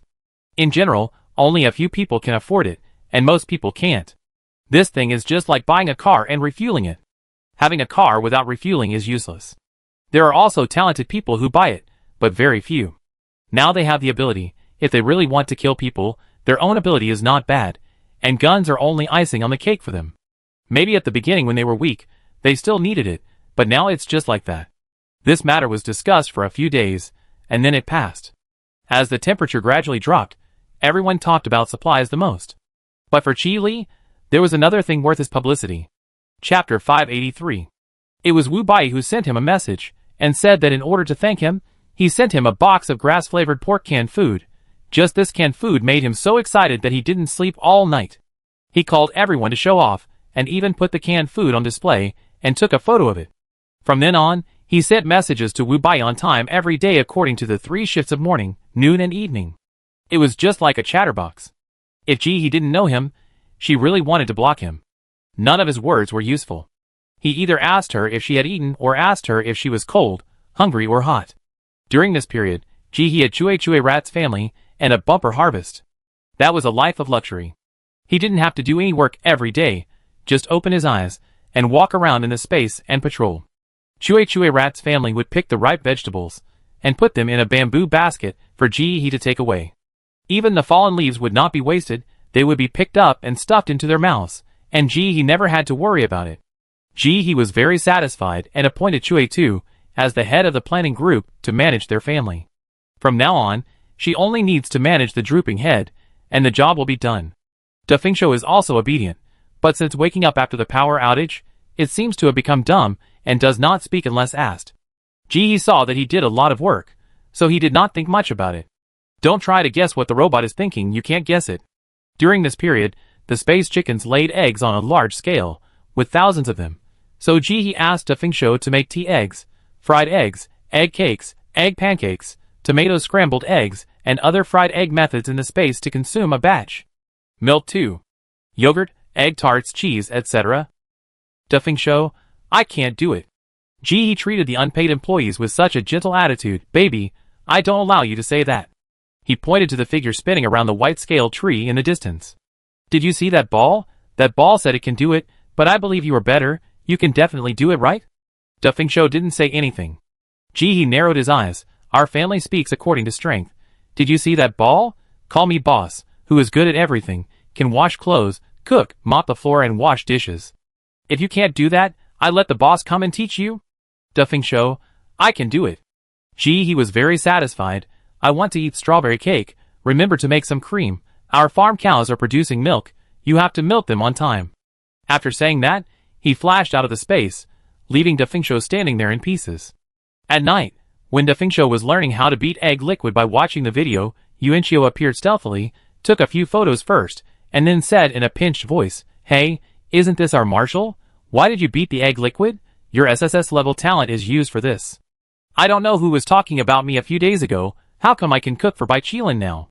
Bai Jiu didn't even turn his head. His hands moved so fast that they turned into afterimages. It's just work. Yuanqiu looked down on him now. If he couldn't drive him away, he would have thrown him back long ago. Can you do it? Don't make my baby sick.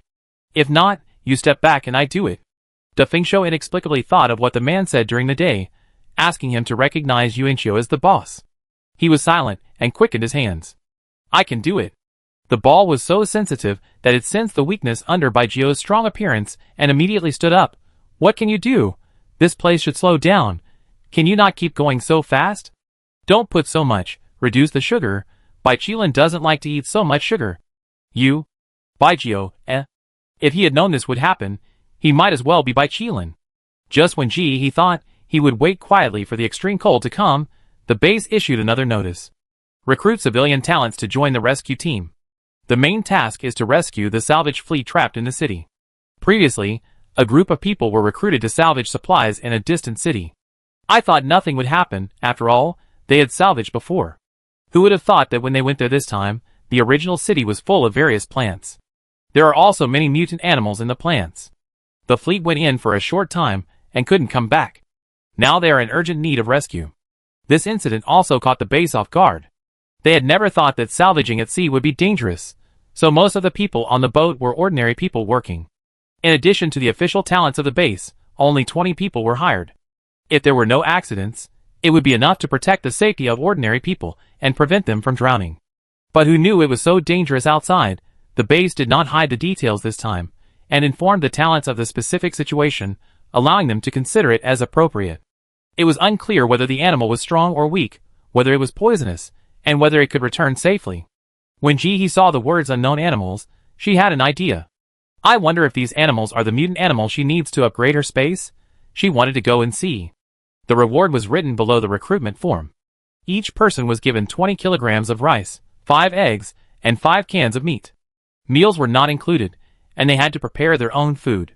The mission would take about 5 days. He calculated the time and found that she could still come back before the extreme cold. Even if she was late, it would not be a big problem. The main thing was that she had a boat and oil. Even if something unexpected happened and she got separated from the main force, she could still sail back by herself. After making up his mind, Ji-hee went to ask someone. The man glanced at Ji-hee and pointed in a direction. Go and queue up. Ji-hee turned his head and took a look. Wow, the queue was so long. And many of them were carrying weapons, and they looked very powerful. They stood in the moss pile full of insects, motionless. Ji-hee watched a centipede-like insect crawling into the man's collar.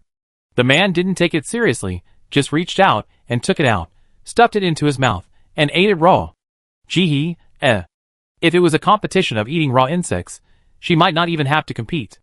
Many people noticed the person at the end of the line, glanced at him with the corner of their eyes, and then quickly turned their heads away.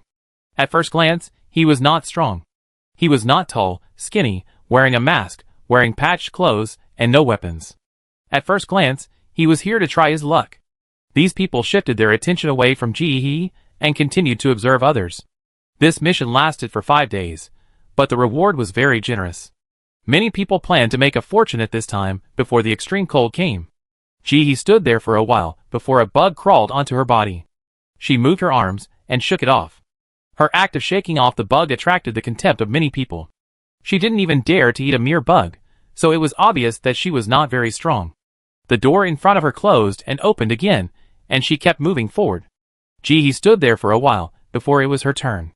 She pushed the door open and went in. Chapter 584. The room was similar to the outside. Both were a sea of green. There stood a man and a woman. The man was Sun Jingjing, and the woman was Su Min. They were both a little surprised to see Ji-hee, as he didn't look like he was short of food. Su Min was a little worried. Girl, are you sure you want to go? This trip is not safe. Sun Jingjing also nodded. Girl, go back quickly. The animals over there are man-eating and poisonous. They are not easy to mess with, and we are going to the base for a mission this time. You. Sun Jingjing. A head popped out of the room next to him. If you keep talking, you won't have dinner today. Sun Jingjing immediately shut up and gave Ji-hee a helpless look. Ji-hee smiled. I can protect myself. I just want to see what's going on outside. Su Min understood. Many talents have this reason. Going to investigate on your own is definitely not as safe as following a large group, and it will also incur additional costs. Come on, who do you choose? Although they knew each other, Su Min didn't plan to let Ji-hee off. Jingjing. Sun Jingjing touched the back of his head. I didn't use enough strength. It's easy to hurt you. Ji-hee smiled. It's okay, it's the same. She was also easy to use too much strength. Sun Jingjing nodded, carrying an axe and rushed over. 2 minutes later. Sun Jingjing lay on the ground with a swollen face, doubting her life. This guy is so thin and small. How can he be so strong? Ji-hee smiled warmly. This guy is better than Coach Luo. He can take a beating. So am I considered to have passed? Yes. Sun Jingjing got up and rubbed her stomach, which was hurt by the beating. Gather at 5 o'clock tomorrow morning. Okay. After saying goodbye to the two people, Ji-hee returned home and started packing her luggage. Because of the existence of the space button, she didn't need to carry too many things with her. She just needed to prepare some convenient food that didn't smell too strong. There were a lot of bibimbap, rice balls, bread, bean buns with various fillings, etc. in this space, so she could just eat them directly. In addition to these, a lot of potatoes and sweet potatoes were also roasted. These can be eaten when there are many people. Considering that eating this alone is tasteless, she also asked Dai Fengshu to mix a lot of pickles to eat with it. It can also be a bit tasty. In the middle of the night, Dai Fengshu looked at the pickle recipe. Yuanqiu recited in a recitation. Marshal reborn, I make a living by cooking. Dai Fengshu, A good night's sleep. At 4 o'clock the next morning, Ji-hee was awakened by the alarm clock. The recent temperature is a bit like the temperature before the natural disaster. Many people posted messages in the chat channel, thinking that maybe the natural disaster is over and people can return to normal life. Many people also said that borrowing another 50 billion from the government is alarmist, just to drive up prices. Ji-hee saw it, but pretended not to see it. She just informed them, and she didn't care whether these people believed it or not. Eat strawberry cake made by Dai Fengshu for breakfast. Ji-hee felt a little greasy while eating. Cake is a thing. Eating 1 or 2 pieces is a pleasure, but eating a whole one is more of a test. I stopped eating half of it. I took back the space, took out a portion of Rigiamo and Hu La Tang and started eating.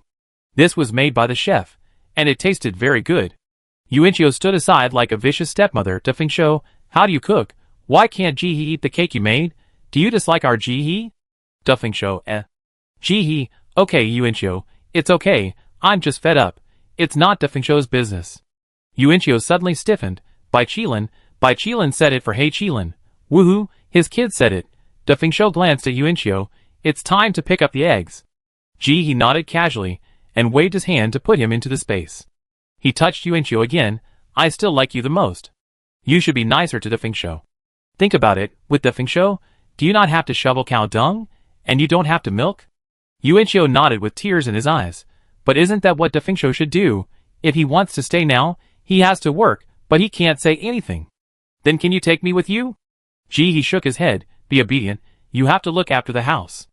Yuanqiu, when you encounter danger, just throw Doofenshmirtz out. He has thick skin, you let him resist the damage. That's what he should do. He nodded casually, not taking it seriously. After eating, she dressed neatly, symbolically put on a backpack, and said goodbye to the metal ball with a reluctant face. Remember to look after the house and water the plants. Left behind Yuanqiu, come back soon. Woo, why can't its white unicorn stay in his arms obediently? He is so rich that he can spend food and props to buy mutant plants. Why do he have to go in person, biting the handkerchief sadly? Walking on the road, he met many people. These people were chewing bean cakes while rushing on the road, with numb faces. They were all preparing to salvage supplies from the water. The temperature dropped, but with the notice of 50 billion, many people still felt insecure. I wish I could prepare as much as possible. Along the way, he saw many people hanging the mutant fish they had caught on the windowsill. The stench of the dried fish, and the faint smell of feces in the base mixed into a smell of sewers. It's okay to smell it occasionally, but if you live in this stench for a long time, your health will definitely be affected. It's just that people are having a hard time living now, so they can't force the environment. When we arrived at the gathering place, many people were already waiting there.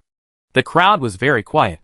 Some people approached and talked to people they knew, but most people kept silent and looked around vigilantly. When the time came, a group of about a dozen people came. Seeing everyone, there was no nonsense and said straight to the point. My last name is Joe, you can just call me Captain Joe. Everyone should know the general situation yesterday, and we will talk about the rest on the way. Let me be frank in advance.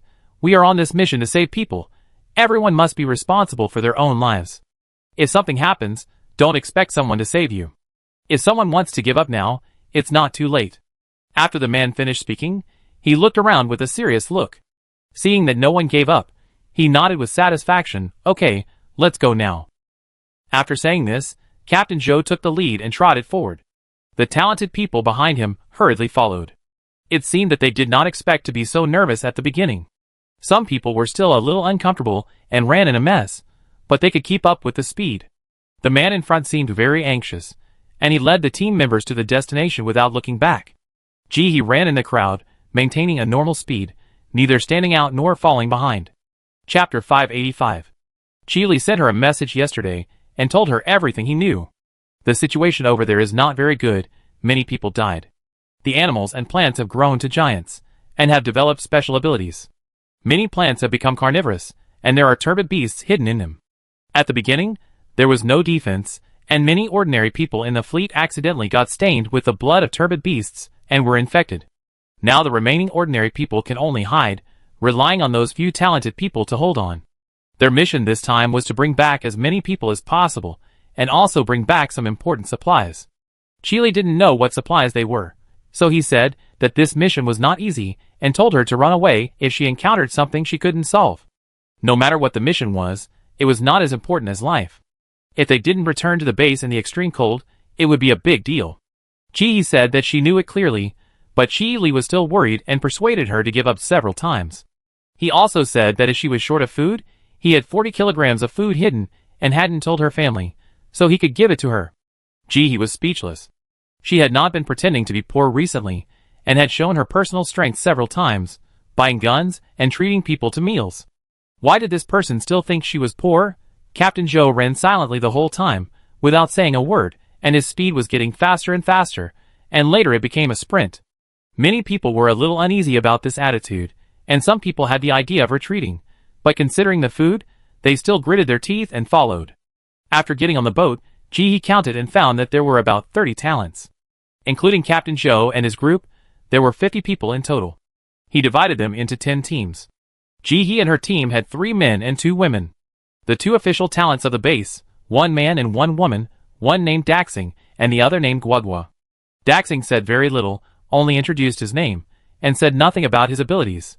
Guagua smiled shyly, and said a few more words. My ability is more auxiliary, I can detect whether plants and animals are toxic, and I can also give you a buff of immunity to toxins.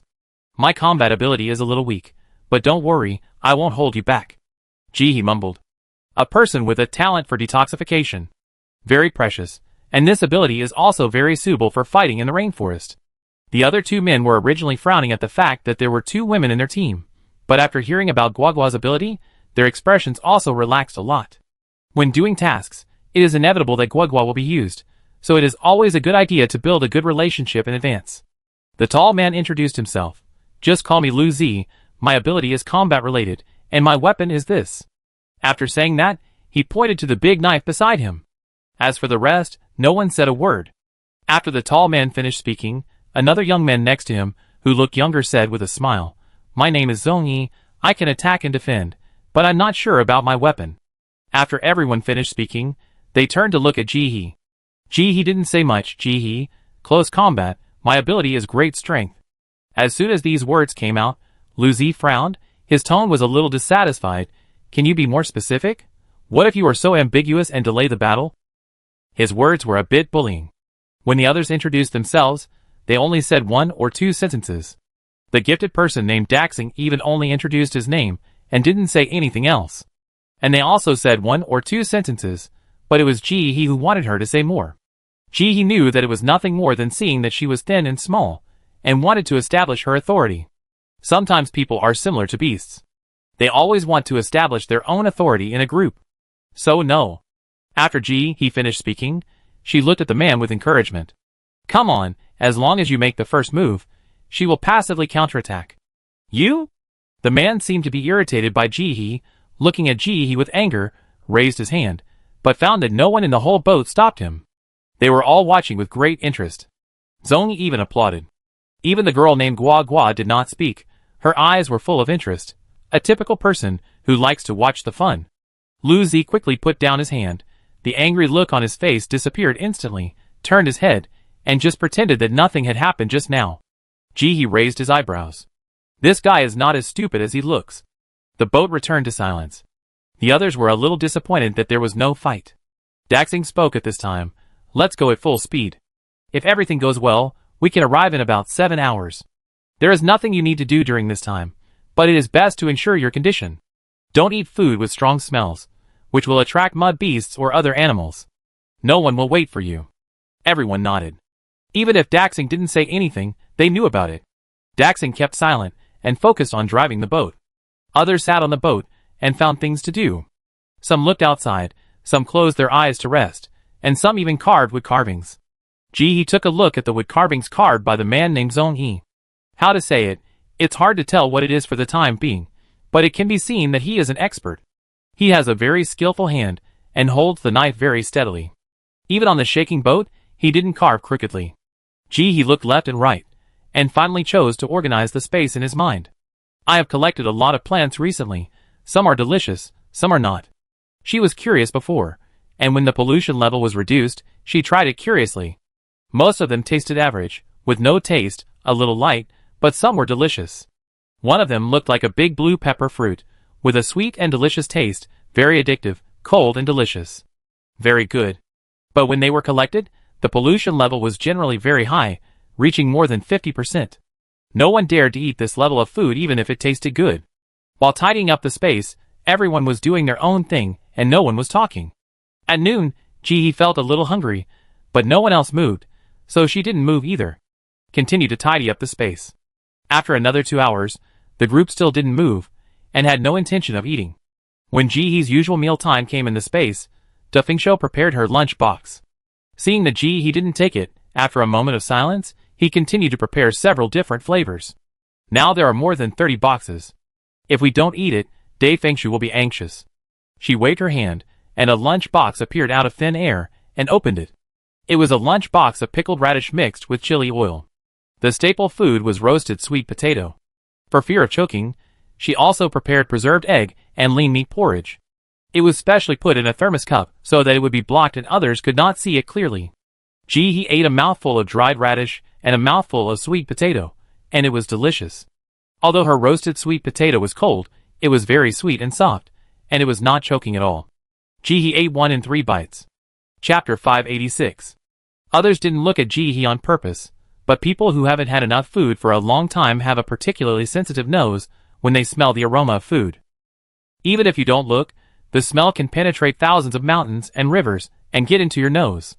When you hear the crisp sound of the dried radish being chewed, no one can resist.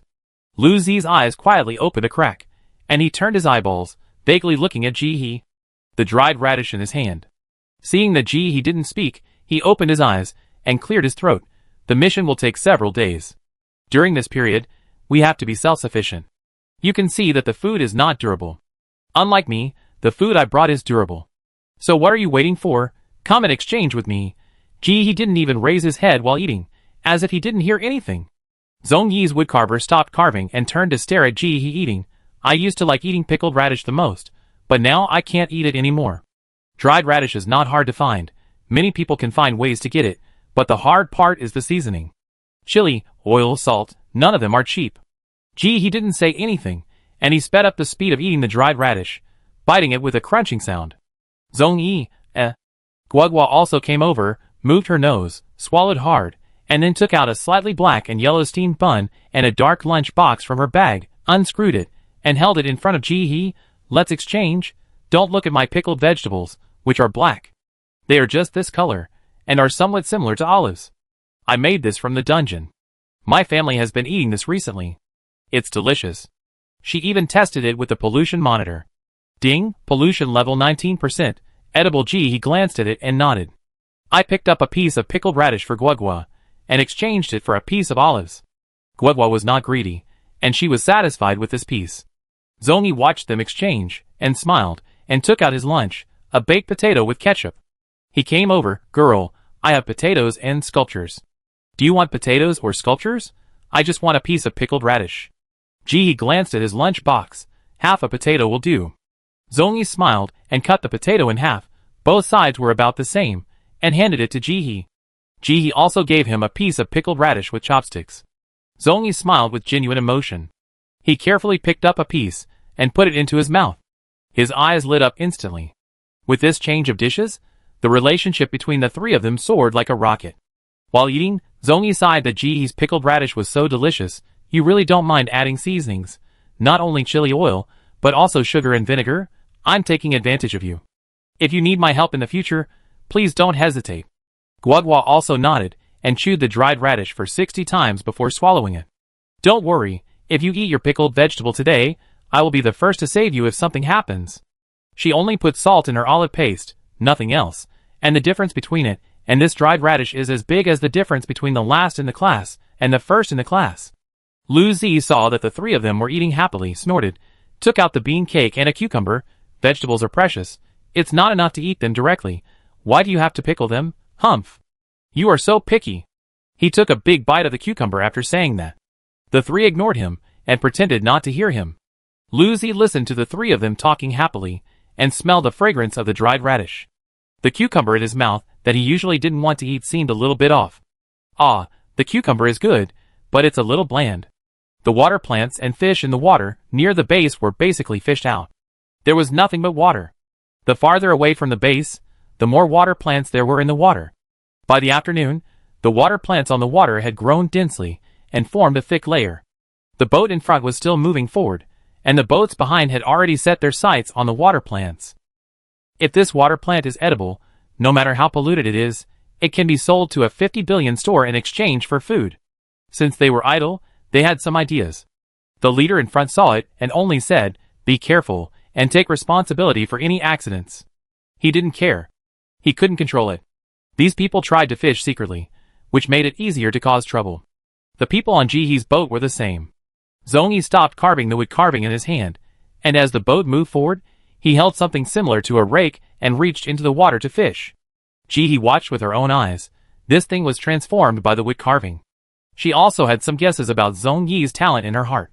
She didn't want to fish at first. After all, the space hadn't been sorted out yet, but seeing that even Guagua on the boat was fishing enthusiastically, she felt a little out of place if she didn't fish, so she bent down and fished. However, because he was still concentrating on organizing the space, he was not too focused on his movements, and the water plants he caught were only slightly more than the melons. The boat moved forward quickly, and finally, plants began to appear around. Plants that were completely different from water plants.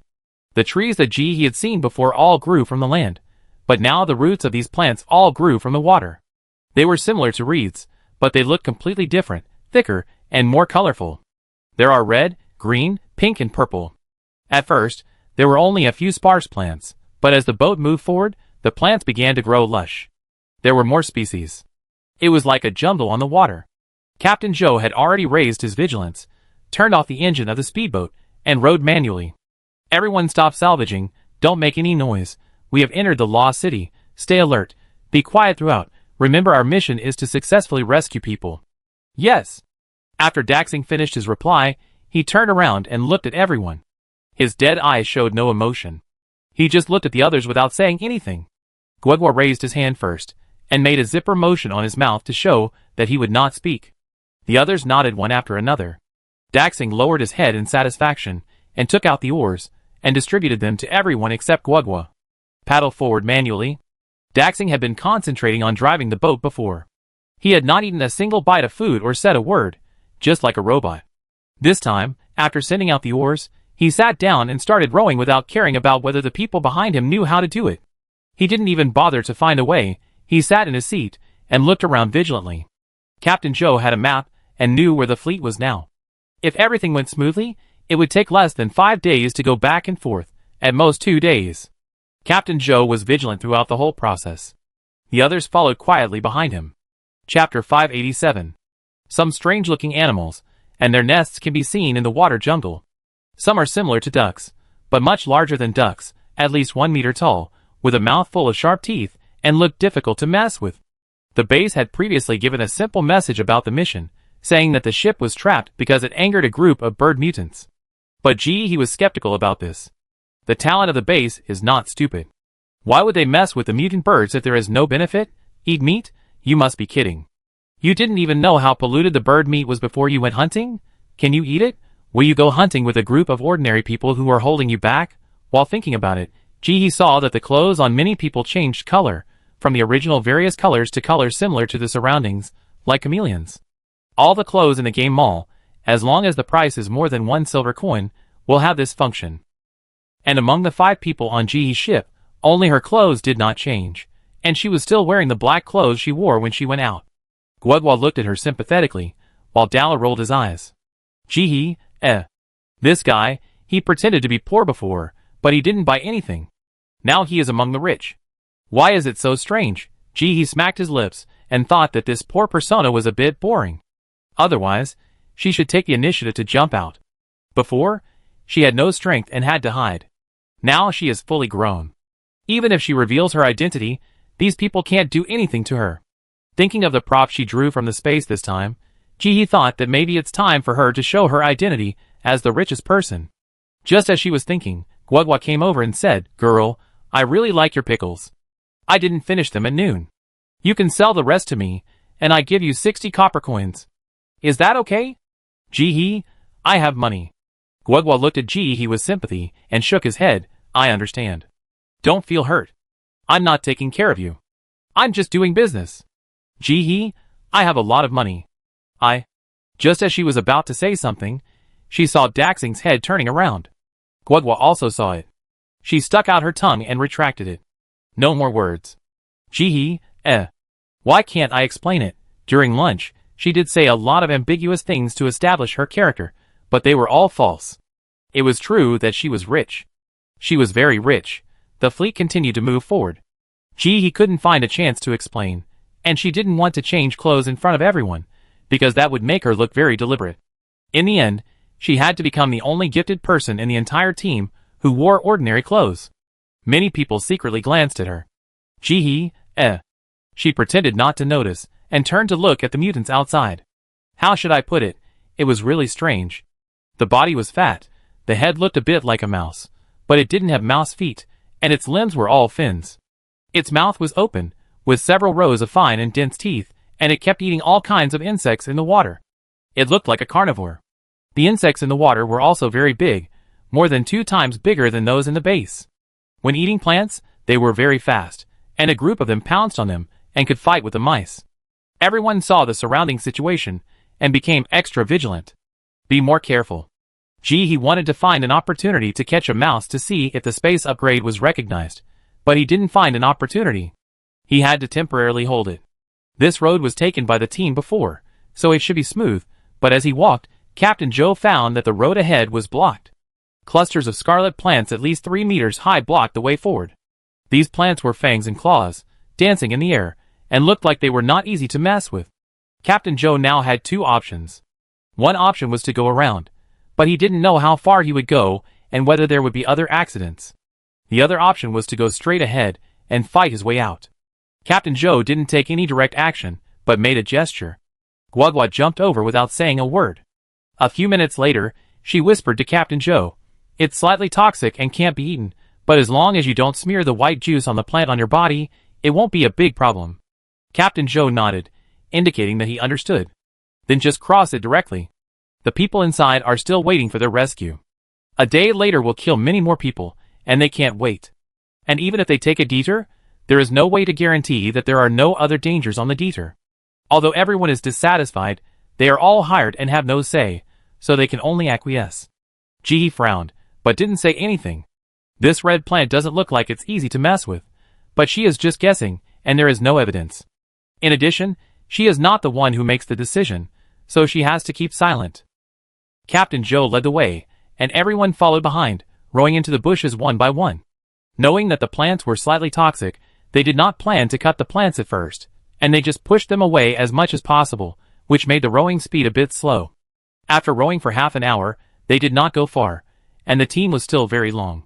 Captain Joe thought it was not the case, so he ordered, "Cut all these plants and throw them into the water, and be careful not to smear the white juice on your body."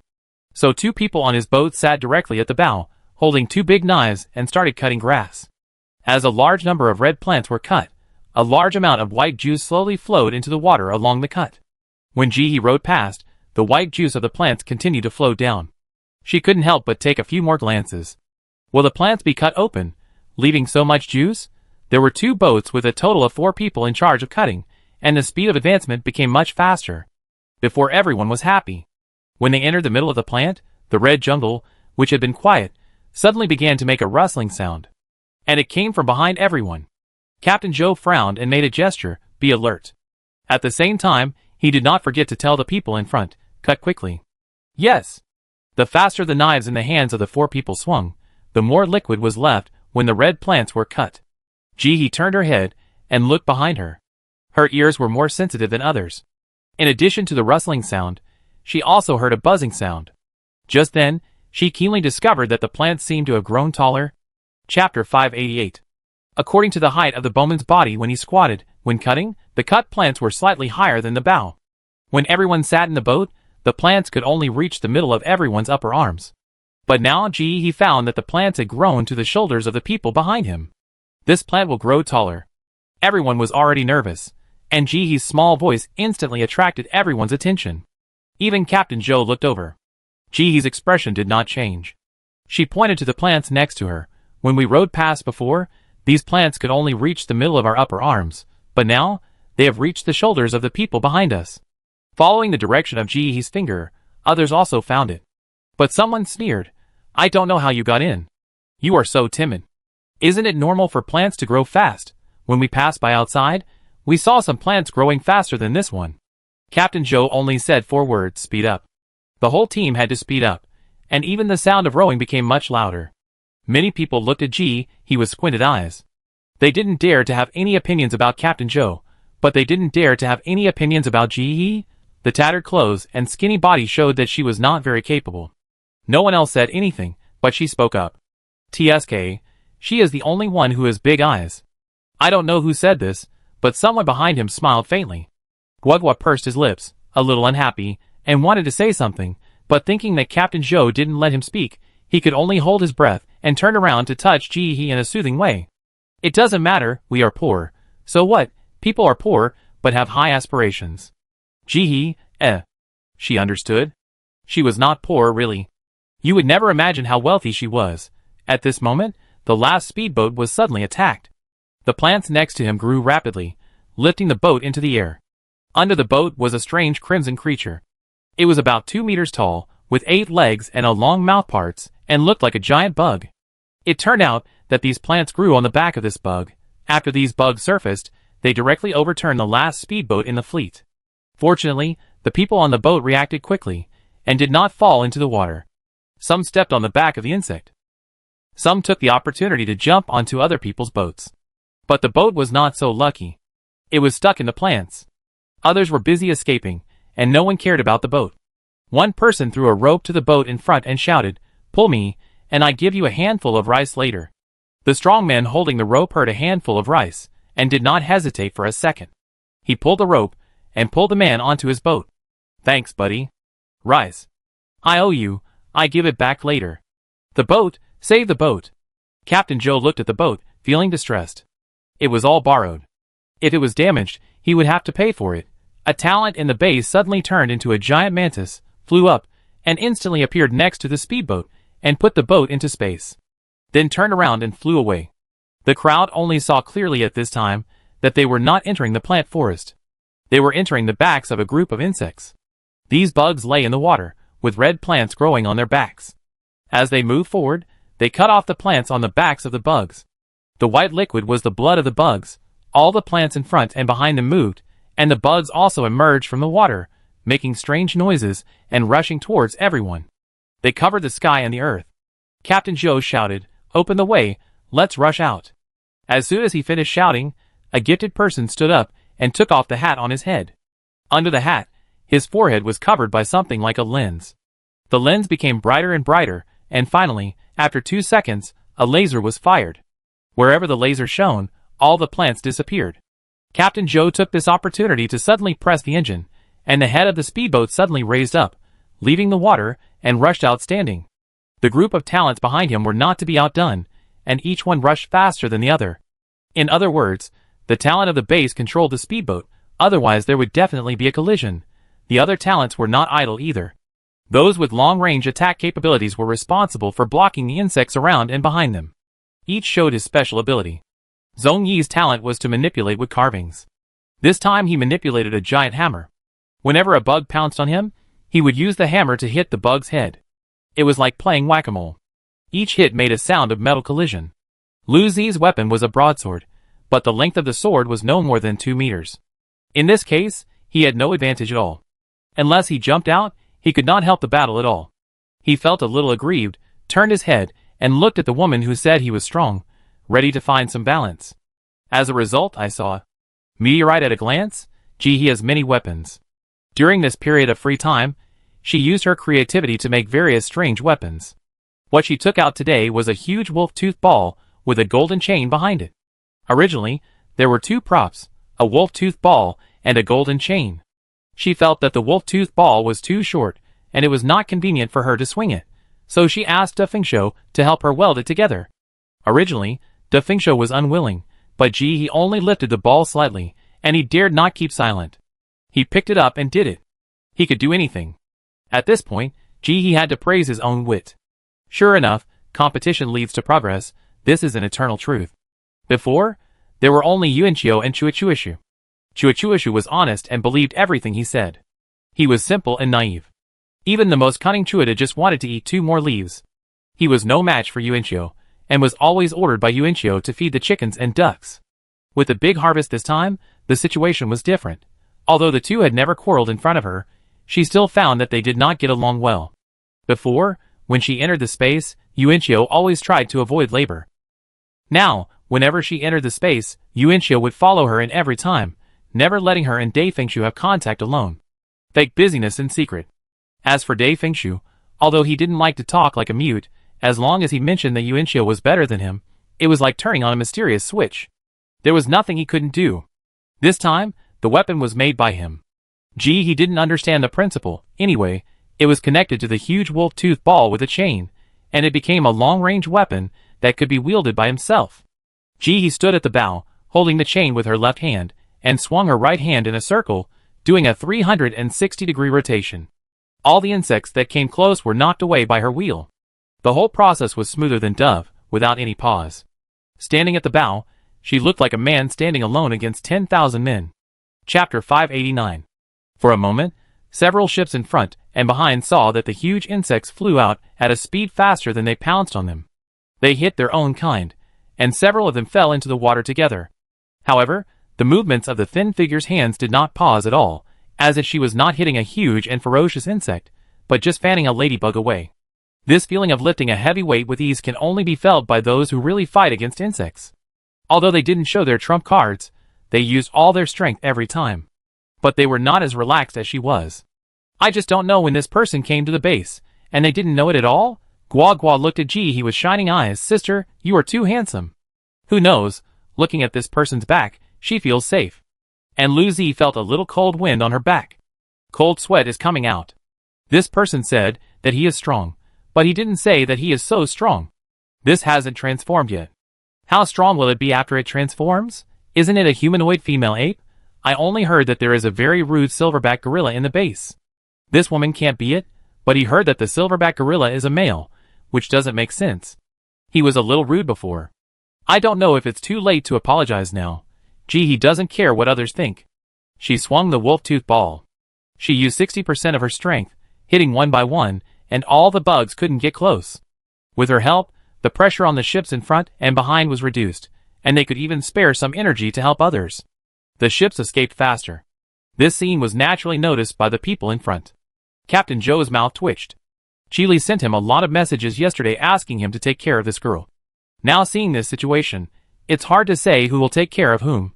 There were laser talents in front to lead the way, and Jihe's wolf-tooth ball was swung wildly in the middle. Everyone rushed through the insect forest smoothly. After getting rid of all the bugs, they breathed a sigh of relief. This is too scary. A bug as big as a small car. If they had told them before, none of them would believe it. After escaping from the pursuit of the bugs, someone came to his senses. You didn't test the contamination level of the bugs just now. Can we eat it? If so much meat can be eaten, wouldn't we have nothing to worry about? Don't think about it. Blood is poisonous. Had you forgotten? As soon as he said this, someone rudely exposed his fantasy. When the man heard this, he remembered that the white juice from the red plant was poisonous. He shut up with regret. What a pity. As the fleet continued to move forward, although everyone was still silent, their eyes always glanced at Jihe. Now when they looked at Jihe, they felt that he was not just a poor guy, but a poor guy with the strength of a big boss. This is completely different. I am not afraid of the big boss's strength. I am afraid of the big boss having both money and strength. Now this person has only strength but no money. Then can they? Someone tried to get close to Jihe, but before he could say anything, he was glared away by Gua Gua. What are you doing? What are you doing? You don't know if you can't talk. Everyone tried several times, and found that it was really inconvenient not to talk, so they had to hold it temporarily. But this doesn't mean that they gave up so easily. Who doesn't want to hug the big boss?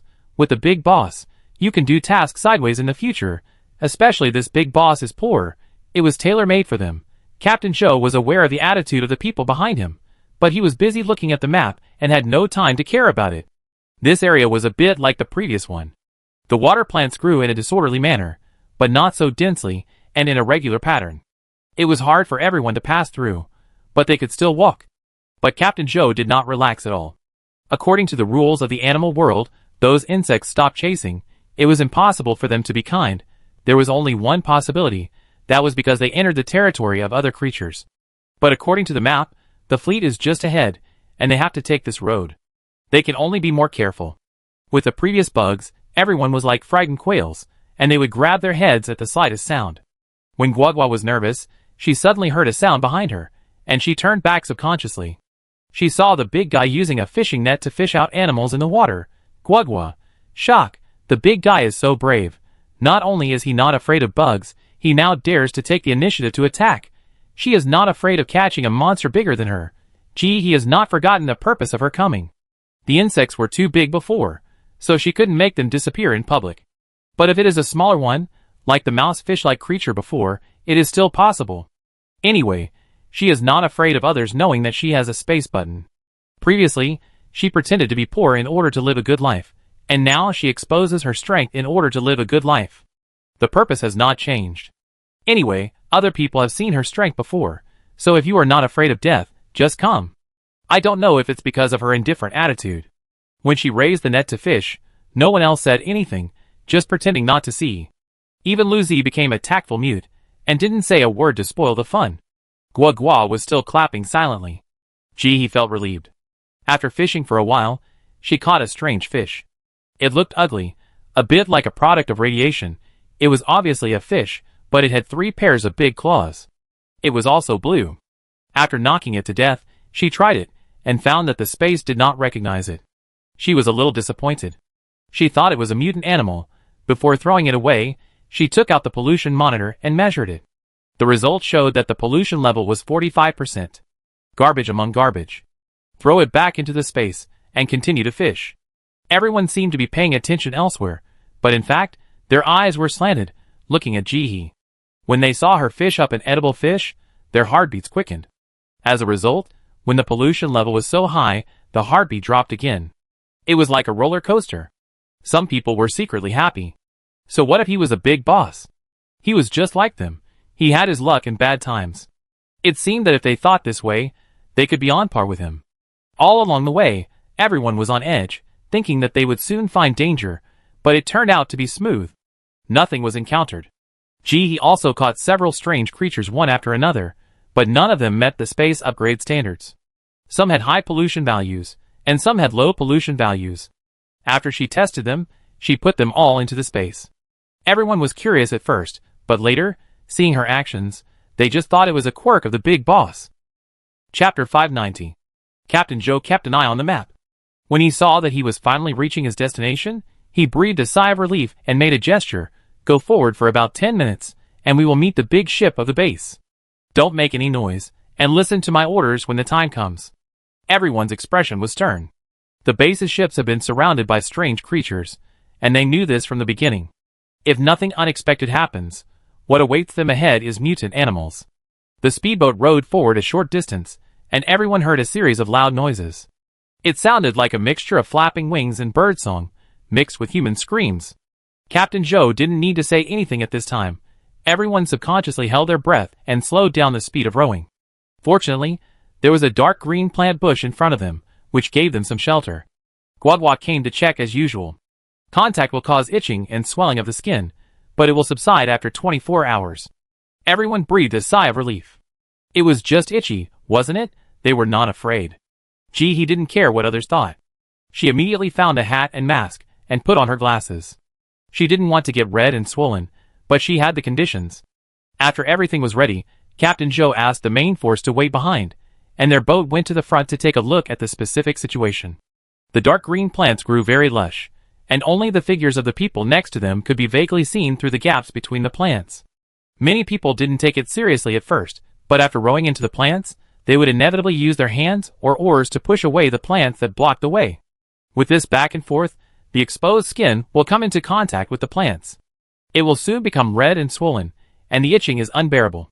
It's like the itchiness of several mosquito bites connected together. I scratched it subconsciously. I found that it not only had no effect, but it made it even more itchy. But this was related to their lives, and they didn't dare to make a sound, so they could only scratch silently. In addition to this, there are many insects hidden in the plants. When they see people, they will desperately fly towards them.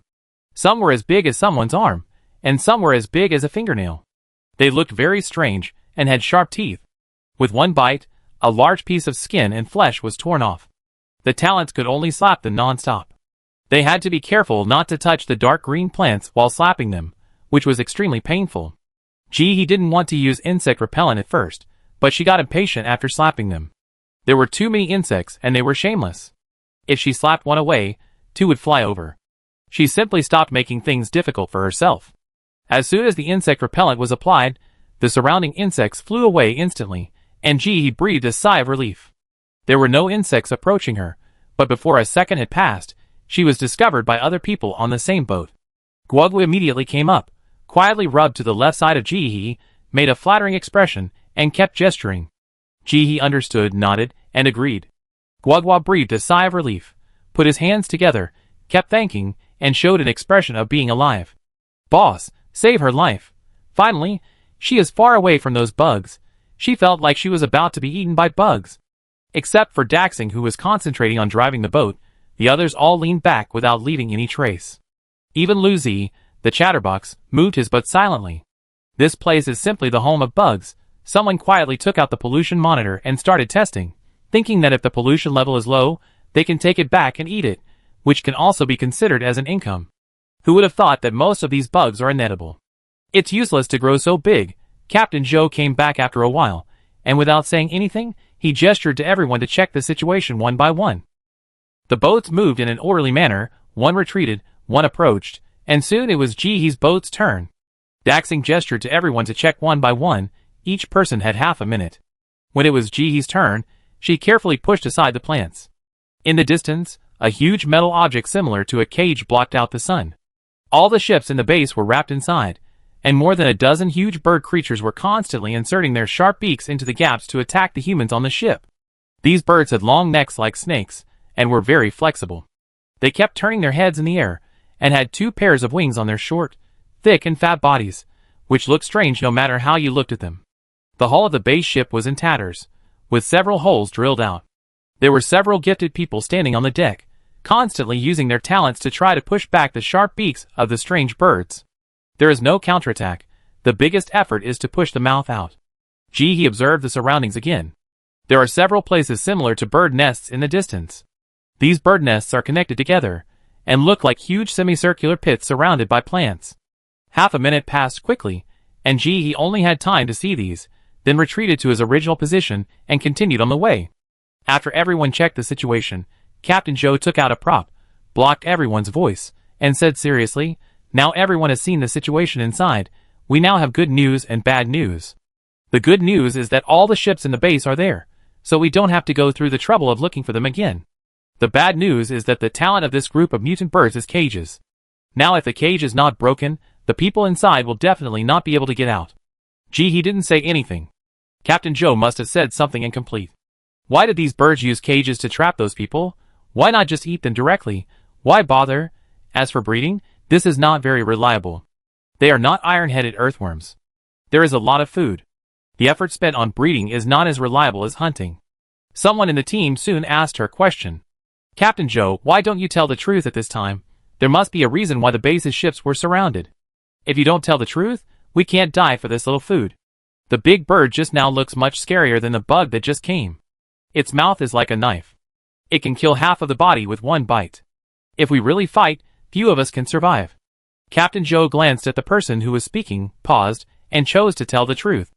After all, if he didn't say it, he couldn't hide it later. The talent of the mutant bird is very precious.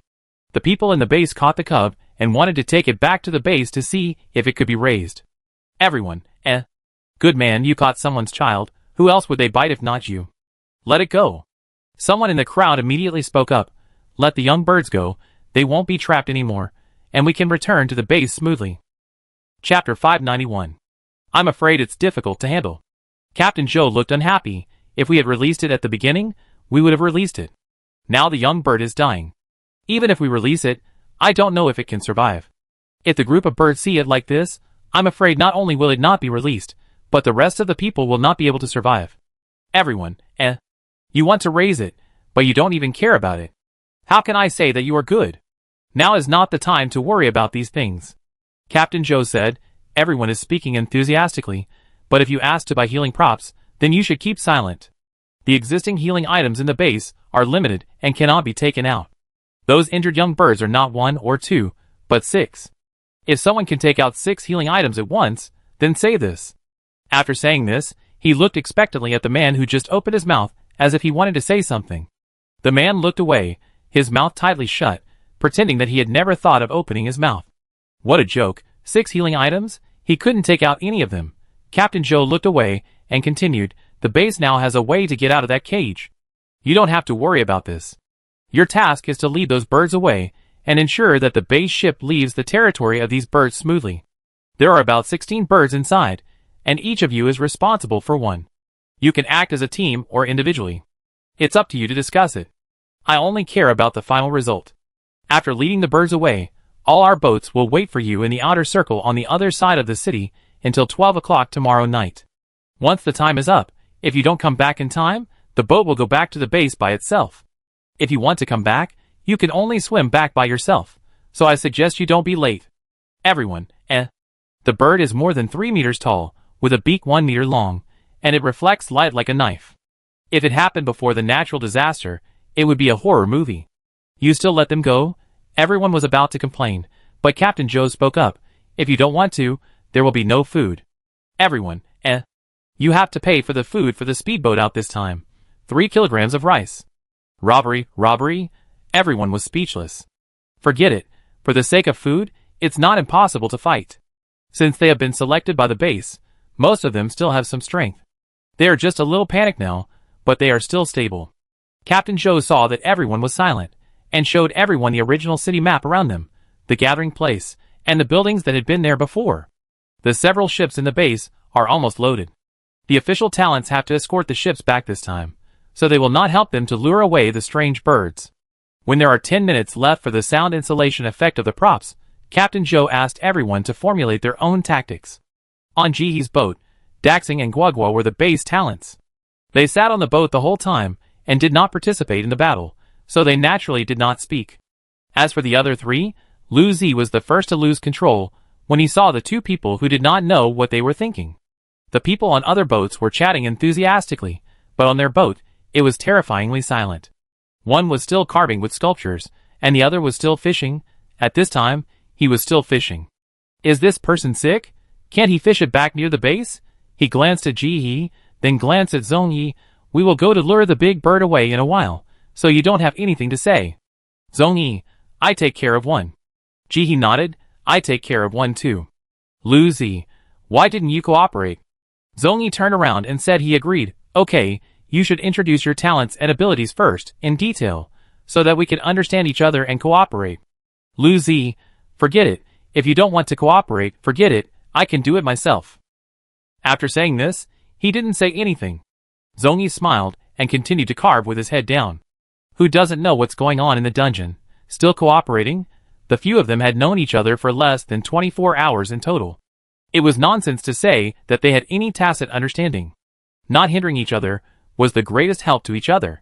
When the time came, Captain Joe looked around at everyone and said, I wish you a smooth mission. I hope you all come back safely. All the talents did not speak.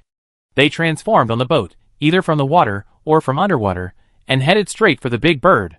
Before setting off, everyone did not discuss which bird belonged to whom, and it was all up to their own conscience. Anyway, these birds look exactly the same from the outside, and it is hard to tell which one is strong and which one is weak. It is better to rely on luck. Jihee chose to swim underwater.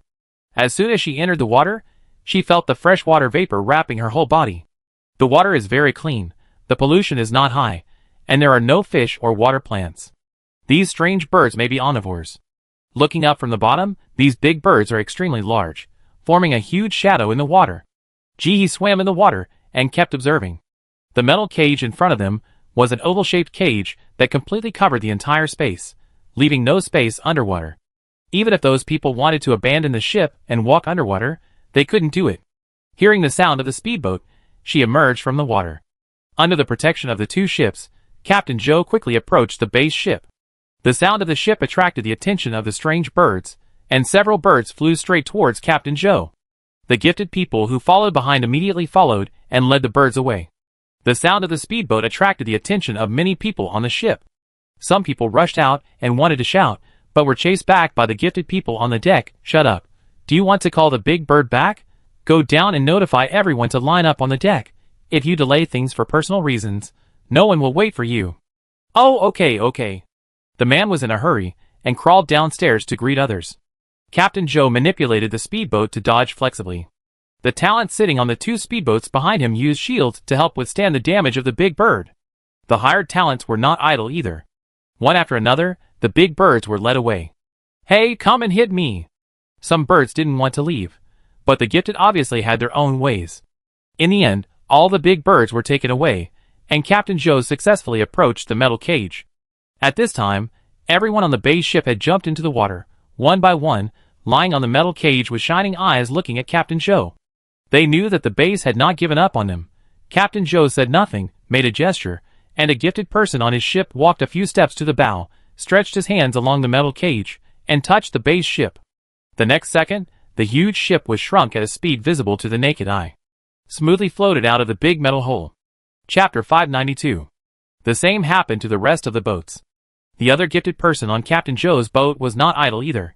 He put a vegetable into the gap of the net. With the touch of his finger, the vegetable instantly turned into a huge stone and stretched the metal net. The man touched it again, and the stone turned back into a vegetable. A large hole appeared in the metal net that could accommodate 2 people. The people in the base quickly passed through the hole. Knowing that the situation was urgent, no one was idle at this time. After everyone came out, the base ship had grown larger and was waiting on the side. Everyone boarded the ship quickly and drove away from the strange bird's territory without stopping. Captain Joe sat on the speedboat, watching the base ship leave safely. He had been weighed down by a heavy stone in his heart, but he finally relaxed. He had 2 missions this time, and rescuing everyone at the base was only one of them, and now he had completed half of it. He could also breathe a sigh of relief. He had already led the big bird to another direction. When there were many talented people, she always had to hold back a little to avoid scaring others. Now that there was no one around, she could let go. As soon as the thought came to her mind, she suddenly felt something. She dove down and avoided the attack of the big bird.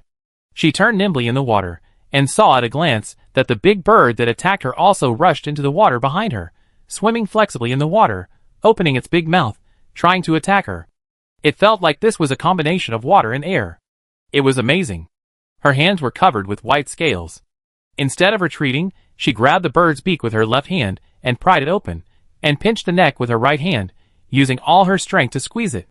The next second, the whole world was quiet. The strange bird's head drooped limply. It didn't move. He dragged the big bird and flashed into the open space in front of the space kitchen. Tested the strange bird first. The talent didn't respond. Then check it with the pollution detector. Edible, pollution level 28%. This must be several hundred kilograms, and this meat can actually be eaten? She didn't think much about it, and sent the bird to the upgrade column, wanting to see if the bird met the space upgrade standards. She didn't have much hope, after all, she threw so many fish along the way, but the space didn't recognize them. Unexpectedly, the space swallowed the bird as soon as it was thrown in, and the number on the displayed board changed from 100 to 99. Is this successful? He sat cross-legged on the ground, touching his chin with one hand. What is the standard for this mutant animal? Is it the pollution level? But the pollution level of the strange fish caught before was not more than 40%, and the space didn't want it. The difference is in the species of these birds? Recalling the appearance of the bird she had seen before, he recalled them with her filtered eyes. She actually saw some delicate features. Although her neck was long enough to tie a bow, it was at least longer than those fish with legs, and looked much more normal. The fur on her body was also quite white. At this time, Doomsday came out of the kitchen with a dish and stopped beside Jihe. It's noon, you should eat. Jihe turned her head, and inexplicably, she seemed to hear a little expectation from him. Looking down, the corner of his mouth twitched. What are you doing? The green slide object was covered with sticky red mucus, and there were also golden granular unknown objects on it. Doomsday's calm tone rose slightly. I drew inspiration from volcanic eruptions. Volcanic eruptions. Jihe, She has known for the past few days that after Doomsday fainted last time, the circuit was short-circuited, and the recipe was forgotten. Now he can only cook dishes related to eggs. Like boiled eggs, fried eggs, and at most some cakes. In order to motivate employees and make the boss happy, she encouraged him and said that he would eat the dishes made by Doomsday himself at noon today. I thought the worst would be tomato scrambled eggs. What is this in front of him? The words of rejection were just on the tip of his tongue. A familiar voice sounded. Doomsday, you are the most capable and best robot I have ever seen. How can you say that you are not good enough? This is really hurting my heart. I want to eat the food you cook at noon today. I wait for you. No, everything you cook is delicious. I won't dislike it, I believe you. Jihe, After Doomsday finished playing the recording, the mechanical voice calmly asked, What did you want to say just now? Jihe, Where is the spoon? Doomsday turned around, holding his mysterious dish, and went to find a spoon for her. Jihe looked at its back, and wanted to slap his mouth. You were fooled, you were careless, you were talking nonsense, and now you meet someone who likes to record. What should I do? Before he could think of an answer, Doomsday took it back, holding the plate in one hand and the spoon in the other, and walked back. He held the dish in front of Ji-hee, and said nothing, just held it. Ji-hee glanced at Dai Fengshu's robotic face, and finally said nothing, smiled dryly, picked up the spoon, scooped a spoonful, and put it in his mouth. Well, it's a bit salty, a bit spicy, a bit sweet, a bit sour. How to say it, it can't be considered unpalatable, just a bit weird. But it's much better than the food she ate when she was a child. Because the raw materials are very good.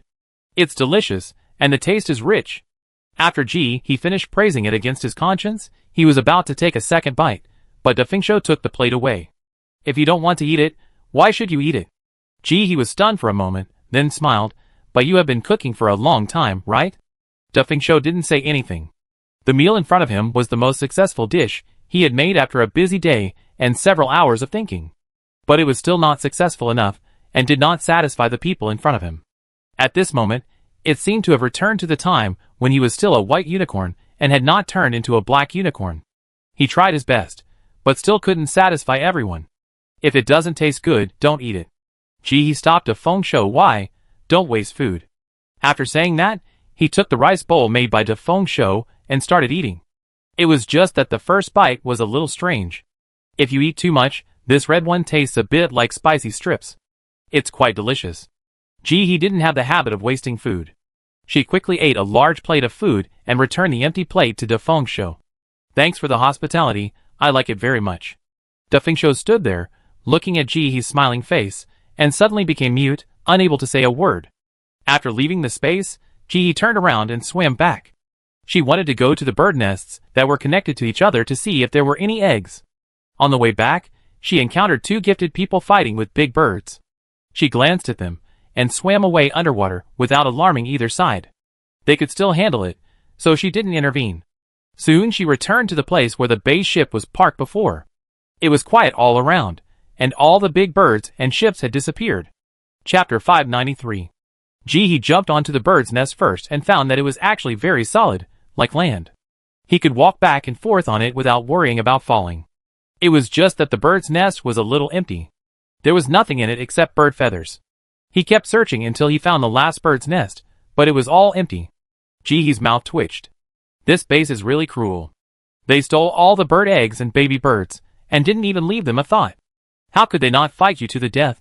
At this moment, the sound of flapping wings came from not far away. This is the big bird coming back. Ji-hee turned around, jumped into the water quickly, and disappeared quickly. She didn't steal the eggs, nor did she steal the chicks, so don't blame her. 1 minute later, the big bird returned to the nest, and found that not only the chicks and eggs were gone, but even the thieves had run away. She screamed in anger. The sound spread far away, causing many birds that were fighting with the gifted to attack like crazy. These damn bad guys are in cahoots with the thieves. Ji-hee had already swam far away. Different kinds of animals were needed to upgrade the space. Since the strange bird was one kind, she wanted to try to find the second kind. She was in a warehouse that was soaked in water.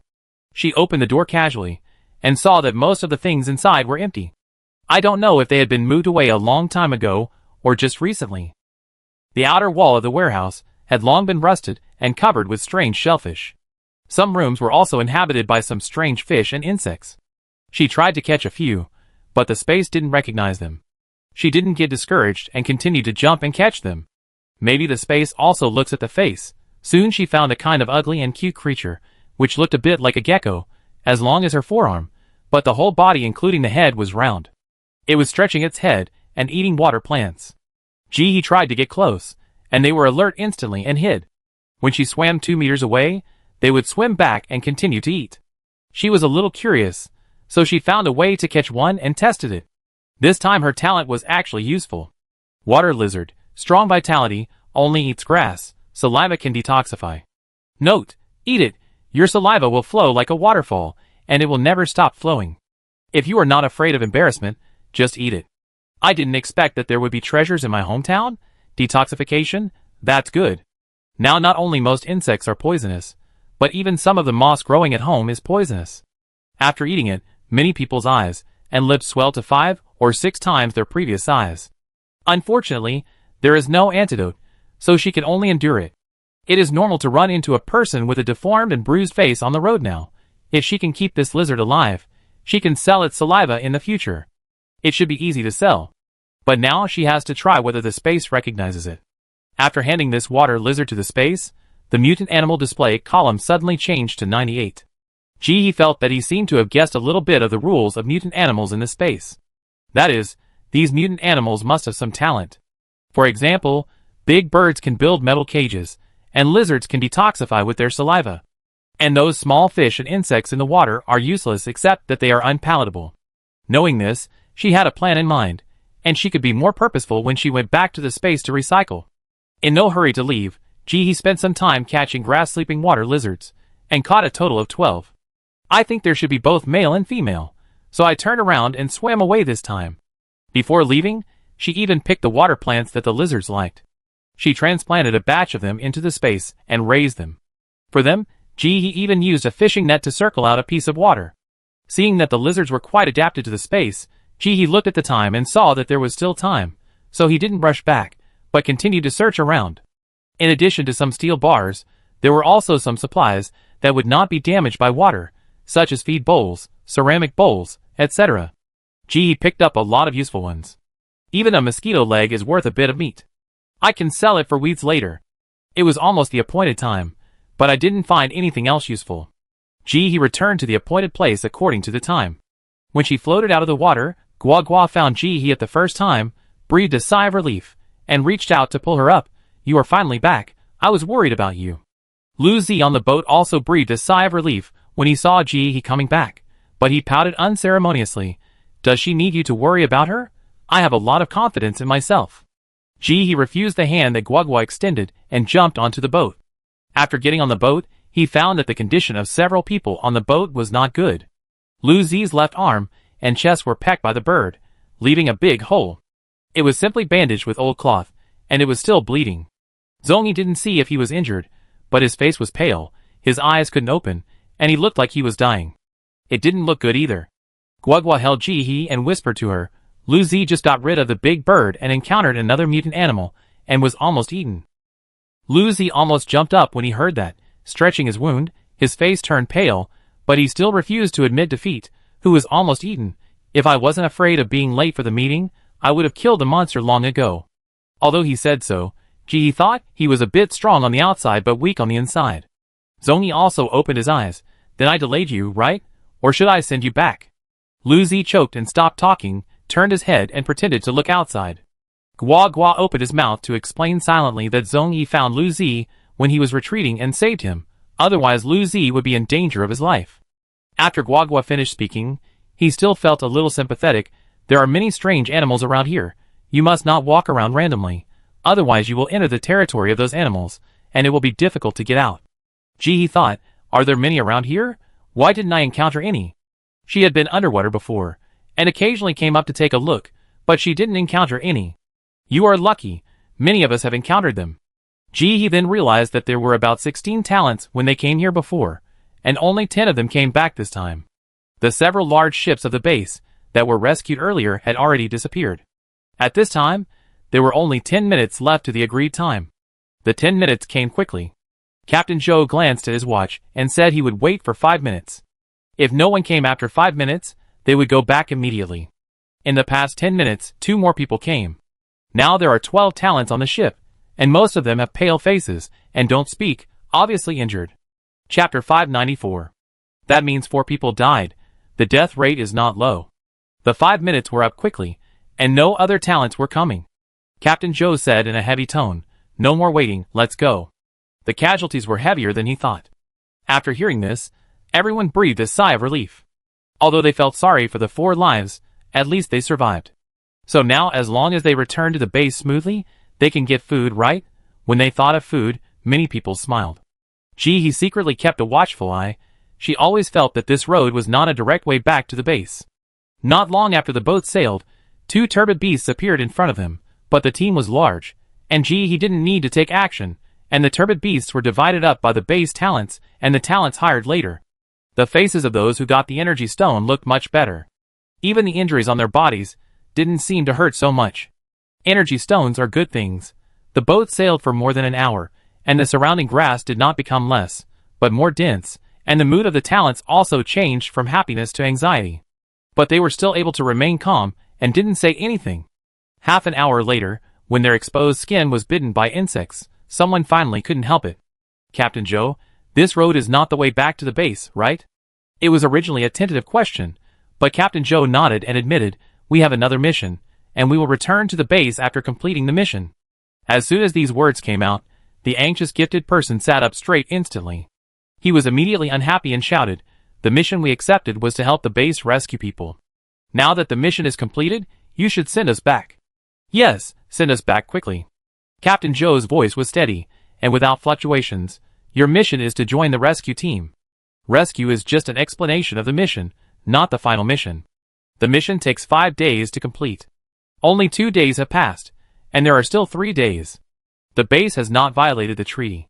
If you don't believe it, you can find the photo and see that there is a line at the bottom of the mission, and the right of interpretation belongs to the base. There really is someone with a space button, and he took out his mobile phone to take a look. Isn't that right? At the bottom of the notice, there is a line of small words that are several circles smaller than the other words.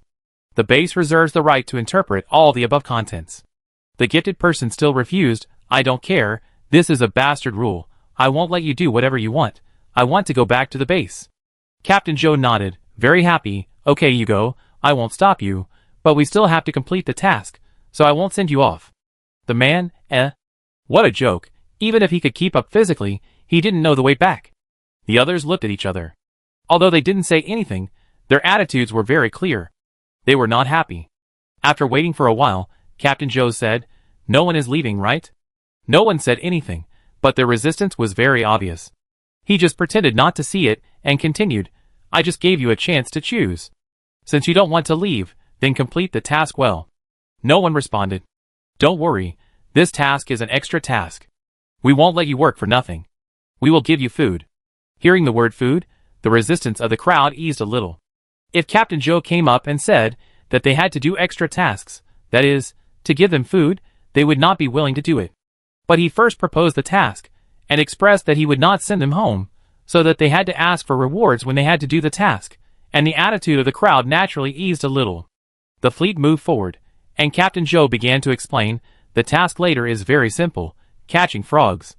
Each of you just needs to catch one and tie it up, and the base will give you 10 kilograms of food as a reward, with no upper limit. The more frogs you catch, the more rewards you will get. Someone thought, if we catch 100 frogs, will you give us 1,000 kilograms of food? Captain Joe was very friendly. As long as you can catch them, the base will definitely give them. Do you keep your word? Captain Joe nodded, absolutely. Someone asked the key point, what kind of frog? Captain Joe, can you elaborate? Captain Joe nodded, not big, probably between half a meter and 1 meter. Easy to catch, no claws, not strong attack power.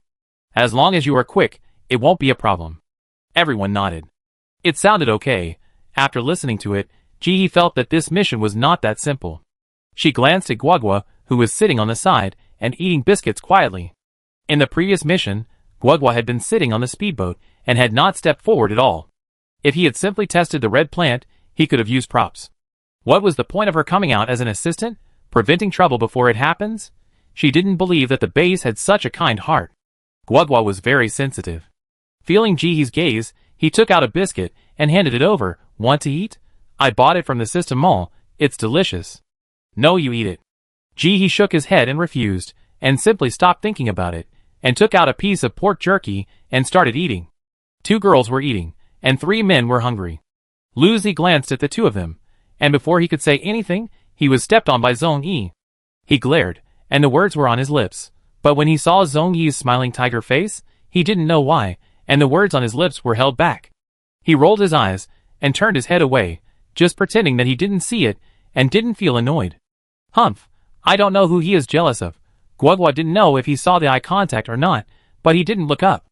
Jihi happened to look up, and saw Zhong Yi's smiling face.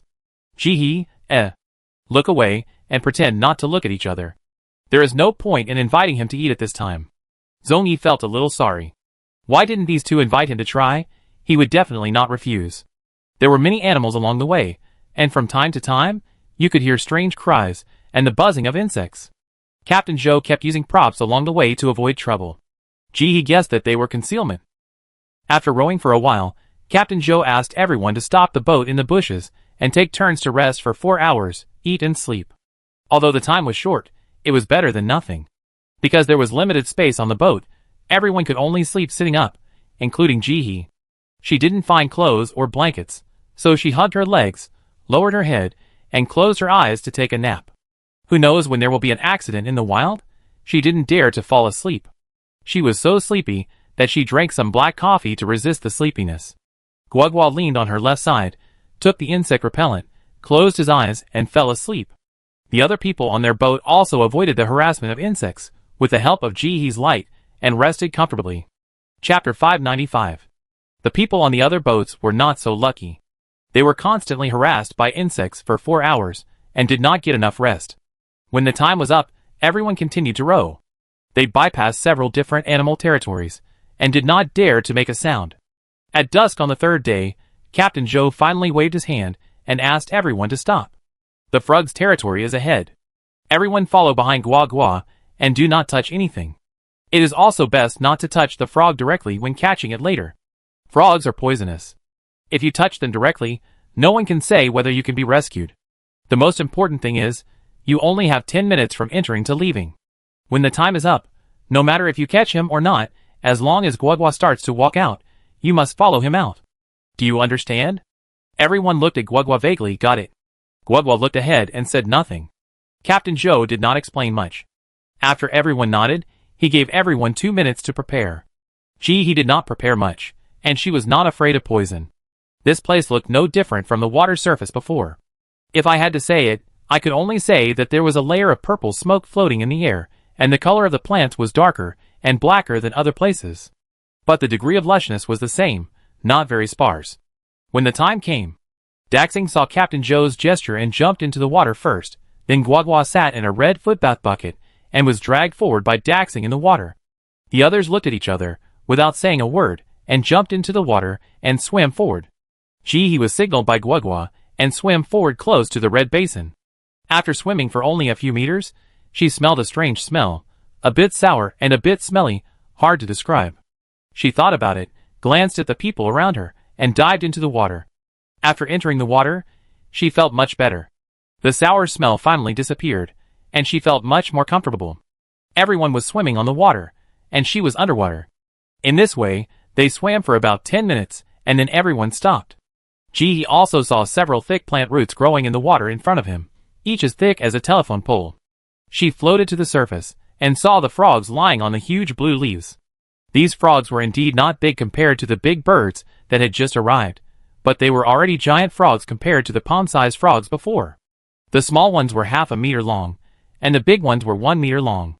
They were purple all over, covered with red bubbles all over their bodies, and were constantly trembling back and forth. The most eye-catching thing was that the corners of the mouths of these frogs were constantly emitting purple mist. The mist seemed to be pulled and kept rising until it merged into the air to form a thicker purple mist. Guagua became a little nervous after seeing these frogs. She glanced at Daxing and quickly closed her eyes. Then everyone saw a red light circle spreading out from Guagua as the center. It finally stopped at a radius of about 2 meters and stopped expanding outward. Daxing, Guagua can't speak or move in this situation.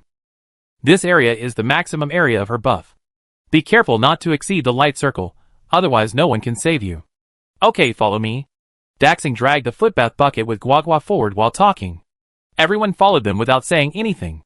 After swimming for about 10 meters, Daxing stopped swimming. Let's stop here. The closer we get to the frogs, the more toxic the environment around them is. The shorter the duration of Guagua's light ring will be. Everyone looked at the frogs that seemed to be sleeping with their eyes closed. The nearest one was at least 20 meters away from them. How could they catch it at such a distance? Can you get closer? Daxing said calmly. For every meter forward, Guagua's light ring will be shortened by 1 minute. I advise you to stop talking and catch it quickly. After hearing this, everyone fell silent. 19 meters and 20 meters are not much different, but 10 minutes and 9 minutes, a minute difference is a lot. Ji-hee thought about it and swam underwater. Guagua's buff halo is more like a circle centered on her. The radius is 2 meters, and within a 2-meter range, no matter above or below the water, you can be protected. Estimating the distance of 2 meters, Ji-hee tentatively stretched out his hand and felt it carefully. He could feel that his skin was a little tight, and the scales wrapped on his hand were also eager to stretch out. It was poisonous, but not as poisonous as she had imagined. She stretched out her hand tentatively, and tried it several times. After finding that she could still bear it, and that it did not affect her that much, she began to dig out the rope. With the rope ready, she kicked her feet, and swam quickly towards the group of sleeping frogs. With the ocean treasure of Malaccas, the sea was as comfortable as her home. She moved very fast, and in the blink of an eye she was under a frog about half a meter long. At this distance, she could already feel the slight stinging on her skin. I felt a little bit, but it wasn't serious. Just as she was about to throw the chain away, the protective barrier on her body was instantly activated. Gee, shock, what kind of wasteful barrier is this? Is it necessary to open it for such a small injury? What? Energy stones are free? Based on the principle of delaying for 1 second, wasting 1 second of energy stones, she quickly threw out the chain and grabbed the 2 frogs around her. After feeling the weight of the chain and making sure that the 2 frogs couldn't break free, she didn't even look at them, but exerted force on her feet and swam back quickly. After entering the water, the frog woke up immediately, and just as it was about to make a sound, water poured into its mouth. Then it felt a strong pulling feeling, and it took the frog through the water without letting them refuse. Then, before they could react to what happened, it floated to the surface again. Frog, eh? When Gee floated up, the barrier on her body had disappeared. The frog behind her became one. The other one she gave to the space was also a mutant animal. After floating to the surface, the others glanced at her, with a hint of surprise in their eyes, and quickly turned their heads away, no longer paying attention. They knew that this man was poor and strong, and it was not surprising that he was the first to catch a frog. Compared with getting close to him, the most important thing now was to catch frogs. This was a big business related to 10 kilograms of grain. Zhongyi was the fastest. The wood carving he manipulated was not afraid of pain or poison, and he quickly caught a poisonous frog and put it in a simple cage. His face turned even paler, and he looked so weak that he seemed to be about to pass out in the next second. Chapter 596. But Gee didn't mean to look down on him. He just looked weak, not really weak. His wood carving skills were quite superb. After the 2 of them caught the poisonous frog, the barrier around Gua Gua instantly shrank half a meter inward. The whole person also trembled. Before everyone had time to speak, Daxing spoke first. To Gee and Zhongyi, you 2 put the frog outside the 2-meter radius first, and then pull it in when you go back. Gee and Zhongyi followed his instructions. Soon the buff radius returned to the original 2 meters. Everyone was shocked, and had to speed up. As more and more frogs were caught, this radius might not always be around 2 meters. The earlier they were caught, the better. The later they were caught, the more difficult it would be. After 1 frog was completed, Gee did not plan to catch any more, and focused on watching others catch them. After all, once she got close to the group of frogs, the protective barrier on her body would automatically open. Compared with the energy stones consumed and the kilograms of food harvested, it was hard to say which one was more of a loss. While waiting, her frog also tried to resist, opening and closing its mouth, trying to get close to Gee to spit something out, but she used a wooden stick to push it aside, and it could never get close. Every time the frog got close, Gee stretched out the stick in her hand. In the end, the frog was so exhausted that it simply floated in the water without moving, as if it was dead, and never tried to get close again. Gee turned her head, and met Zhongyi's eyes. You are so awesome. He smiled widely, but he looked a little fake. Not bad? Gee blinked, and accepted the praise. Zhongyi praised Gee a few more times, and found that she didn't respond, so he chose to say directly, can you make my frog weak? Just make it the same state as your 2 frogs. While speaking, the frog on his side was still trying to get close, and Zhongyi could only dodge awkwardly. This is not difficult. Gee glanced at the frog, nodded, stretched out the stick, and poked Zhongyi's frog a few times. After a few times, Zhongyi's frog was also weak, and no longer struggled in the floating water. The smile on Zhongyi's face suddenly became more sincere, and even the subsequent compliments became more sincere. Gee accepted everything. Yes, she was so excellent. The group of frogs did not let them trap them without resistance. They were sleeping on the leaves at first, and did not notice them. Later, they were woken up by the crowd, and jumped into the water with strange cries and swam towards them. As they swam, the red bubbles on their bodies kept oozing out a lot of red liquid. Before the liquid got close, everyone smelled a sour smell, and did not dare to use their bodies to catch it. They could not help but avoid it, but they dared not leave the 2-meter range of Guagua, and they became a mess in the water. Daxing frowned. We can't let these frogs get too close, otherwise Guagua won't be able to hold on for long. Everyone gritted their teeth and had to force the frogs out of the circle. Logically, they should be happy that the frogs swam over, but active frogs are harder to catch than sleeping frogs. Although they were close, they were extremely flexible in the water, and their bodies were still covered with venom. Someone tried to reach out to catch them, but his hand was instantly corroded with several blood holes, which shows how strong the toxicity is. He was not idle either. Whenever a frog approached, she would use a stick to hit it, and she would not leave it alone until it came within 2 meters. Despite being very careful, a few frogs still swam into Guagua's aperture, which greatly shortened the time her aperture could last. Before 10 minutes had passed, the circle on Guagua's body began to shrink continuously. It finally shrank to about 1 meter, and Daxing finally spoke, "Let's go back now, and don't catch those we haven't caught yet." There were 2 talents who still hadn't caught anything, and they were a little anxious. "Wait 2 more minutes, I'm about to catch one." "Can't wait." Daxing refused mercilessly, dragged Guagua's red basin, turned around and swam back directly, not caring at all whether the 2 followed or stayed. The 2 looked at each other, seeing Daxing's firm attitude, and hesitated for a moment between staying and going back, and finally followed the team and swam back. But his face was obviously not good. Everyone caught it, but they didn't catch it, which made them look very bad. And after paying so much, they didn't get any food, which was a bit unacceptable both mentally and practically. Feeling reluctant, they swam slowly and fell behind the team. Behind them was the group of frogs chasing them. At first, they were protected by Guagua's halo, so they were not splashed by the red liquid and were relatively safe. But as the red liquid became more and more, Guagua's halo flickered a few times and finally dissipated. Daxing shouted, "Swim faster." After saying this, he rushed out like a fish, dragging Guagua with him. Others followed closely, pulling their frogs and catching up quickly. It was their frogs that didn't cooperate and struggled in the water, causing trouble for many people and causing chaos in the team. The last person in the team was unlucky, and was sprayed by the red liquid on the back of a frog. A huge hole was corroded on his back instantly, deep enough to see the bone. And the corrosion was still spreading around. "Ah, it hurts, save me, save me." The man wailed and swam forward desperately. But no one stopped, and they even swam faster. Some people even used props. They were afraid of ending up like the man. "Save you? How? Save with his life?" The man saw that no one was saving him, and anger flashed in his eyes. He also closed his mouth and silently increased his speed. The frogs chasing behind them would not let them go so easily. The red corrosive liquid was splashed desperately, as if it was free, and soon many people in the whole team were hit. He was fast and swam in front all the time. He was also smart and hid underwater, thus escaping the disaster. Under such circumstances, it took only 5 minutes to swim from the 10-minute distance to the base, and then to see the speedboat that was waiting for him. When Captain Joe saw the embarrassed figures of the crowd, and the group of frogs chasing behind them, he quickly called out to the talents left on the boat, "Cover." With the wind talent, he threw fireballs like they were free, and forced the poisonous frogs back in a few strokes. The talents took the opportunity to climb onto the boat. Before they could sit down, they ignored the pain in their bodies, picked up the oars, and paddled non-stop. After more than half an hour, they finally escaped from the frogs' territory, and breathed a sigh of relief. Captain Joe looked at the surrounding environment, and found it was safe, so he gave everyone 5 minutes to apply medicine. Chapter 597. We agreed to take care of ourselves when we came out, so even if we were injured, the base would not provide medicine.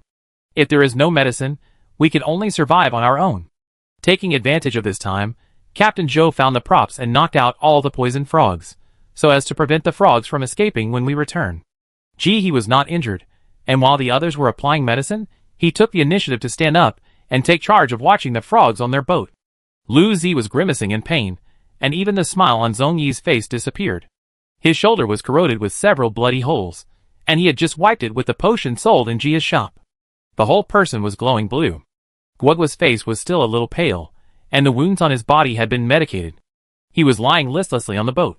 When everyone had applied the medicine, Captain Joe waved his hand and said, "Keep rowing. The sooner you get back to the base, the safer you will be." Hearing about going home, everyone cheered up, endured the pain, and rowed forward. After this trip, they knew how dangerous it was outside, and everyone just wanted to go home. Before, I always felt that staying in the base was hard, with not enough food and clothes. Now after going out, I found that the base is still better. There is food and drink. There is no life danger. This is not a life for people outside. With the experience of seeing mutant animals before, everyone was very cautious along the way. After killing several muddy beasts in succession, they finally left the original city smoothly.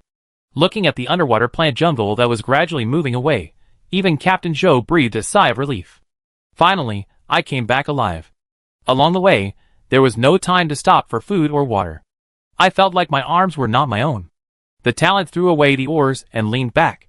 Just as they were about to rest, they heard Captain Joe shout, "Well, we didn't prepare the oil for the trip back home. We can only rely on ourselves for the rest of the journey. Everyone, try your best and row hard. The faster you row, the sooner you will get home." Everyone, Great, the base didn't prepare the oil for the trip back home. They didn't prepare the food. They were all thinking the same thing. On the morning of the 5th day, the gifted person, who had been hungry for several days, finally returned to the base before the extreme cold came. Looking at the gate of the base, even he breathed a sigh of relief. She had been sitting on the boat for the past few days, day and night, and her legs could not be straightened. It was more painful than the dungeon mission. Everyone didn't eat, and they rowed desperately with passion, so she had to eat secretly. Fortunately, she had a mask and a long straw, otherwise she would have been discovered long ago. Behind her, the others exchanged glances secretly. They had discovered these days that this powerful boss didn't bring any food with him. Except for a meal on the first day, he didn't eat anything in the following days. He was so powerful, they were too embarrassed to take out the bean cakes they brought, fearing that they would hurt the boss's dignity. Now that they were back at the base, they had some good stuff. Maybe they could get close to the boss with the food? As they were thinking about it, they walked and found that the originally empty gate was full of people. Those people were emaciated and carried tattered backpacks on their backs. Wearing patched clothes, they turned their heads like zombies when they heard the sound of footsteps, staring at this side. Most of them were young and middle-aged, with very few elderly people and children. Before leaving the base, he heard Chile say that the neighboring base would send a group of people here, but later, he didn't believe it. He didn't expect that people would come at this time. Those people saw that they were dressed decently, and they were a little agitated, but they hesitated when they saw the blood on everyone's body. None of the couple had any luggage, and they were all young and strong, looking like they were not easy to mess with. Captain Joe pretended not to see those people, and led his men straight to the side door. Halfway through the journey, a few skinny children suddenly rushed out, blocked the crowd, and came up to hug their thighs. He had good eyesight, moved his feet, and dodged nimbly. But Guagua and some people with injured legs did not avoid it, and were hugged. "Please, give us some food, we are so hungry." Sister, please have mercy on me, I'm so hungry, I haven't eaten for 3 days, please." "Brother, my family is all dead, please take me away, I can do anything, just give me a bite to eat." If it was an adult, everyone could still be cruel enough to push them away, but facing a child who was only 7 or 8 years old at most, even the male talents did not directly attack. Although they didn't hit anyone, they didn't take out food either. At this point, they didn't even have enough food at home. How could they take it out to give to strangers? Finally, after a lot of effort, they managed to escape. After the talents successfully entered the base, they were about to breathe a sigh of relief, but when they looked up, they found that there were many people squatting on the ground on both sides of the base, staring at them with green eyes like hungry wolves. Some people even wanted to surround them, and reach out to grab the poison frogs behind them. Captain Joe had a blank expression on his face, but he pulled out the gun in his hand directly. "This is the property of the base, robbers, shoot." The crowd retreated a few steps, but did not disperse, just looking at them from a distance of 1 meter. At this time, a group of people came in from outside the gate. The group of people carried fish and weeds that were salvaged and had a pollution rate of less than 40%. The people surrounding He and the others came forward again, begging and reaching out to grab. "Sir, please, give us some food. Please have mercy on the children. I have 2 children at home. They haven't eaten for several days. Please give us something to eat. Please. I can clean the fish and dry them. The wages are very cheap. I only need 1 fish for 1 day's work." Of course, the people carrying food refused to do so, and held homemade weapons to stop others from approaching. At first, they might have some sympathy, but they saw them every day on the way home, and now they were only annoyed. "Let them go, whoever is stealing our food, be careful or I will not be polite. The base has a rule, if you die in robbery, it will be in vain. If you have hands and feet, go to the water to fish it out yourself. What's begging?" Luzi sighed when he saw the scene, and asked Zongi in a low voice, "What are these people doing? If you want food, you can rent a boat to fish it out in the water. Chapter 598. The temperature has dropped to around 25 degrees at this time. It is the most comfortable temperature in the past few years. Except for more insects, it is not much worse than before the disaster. The people in the base took advantage of the suitable temperature and went out to catch fish and dry plants day and night. They were very busy.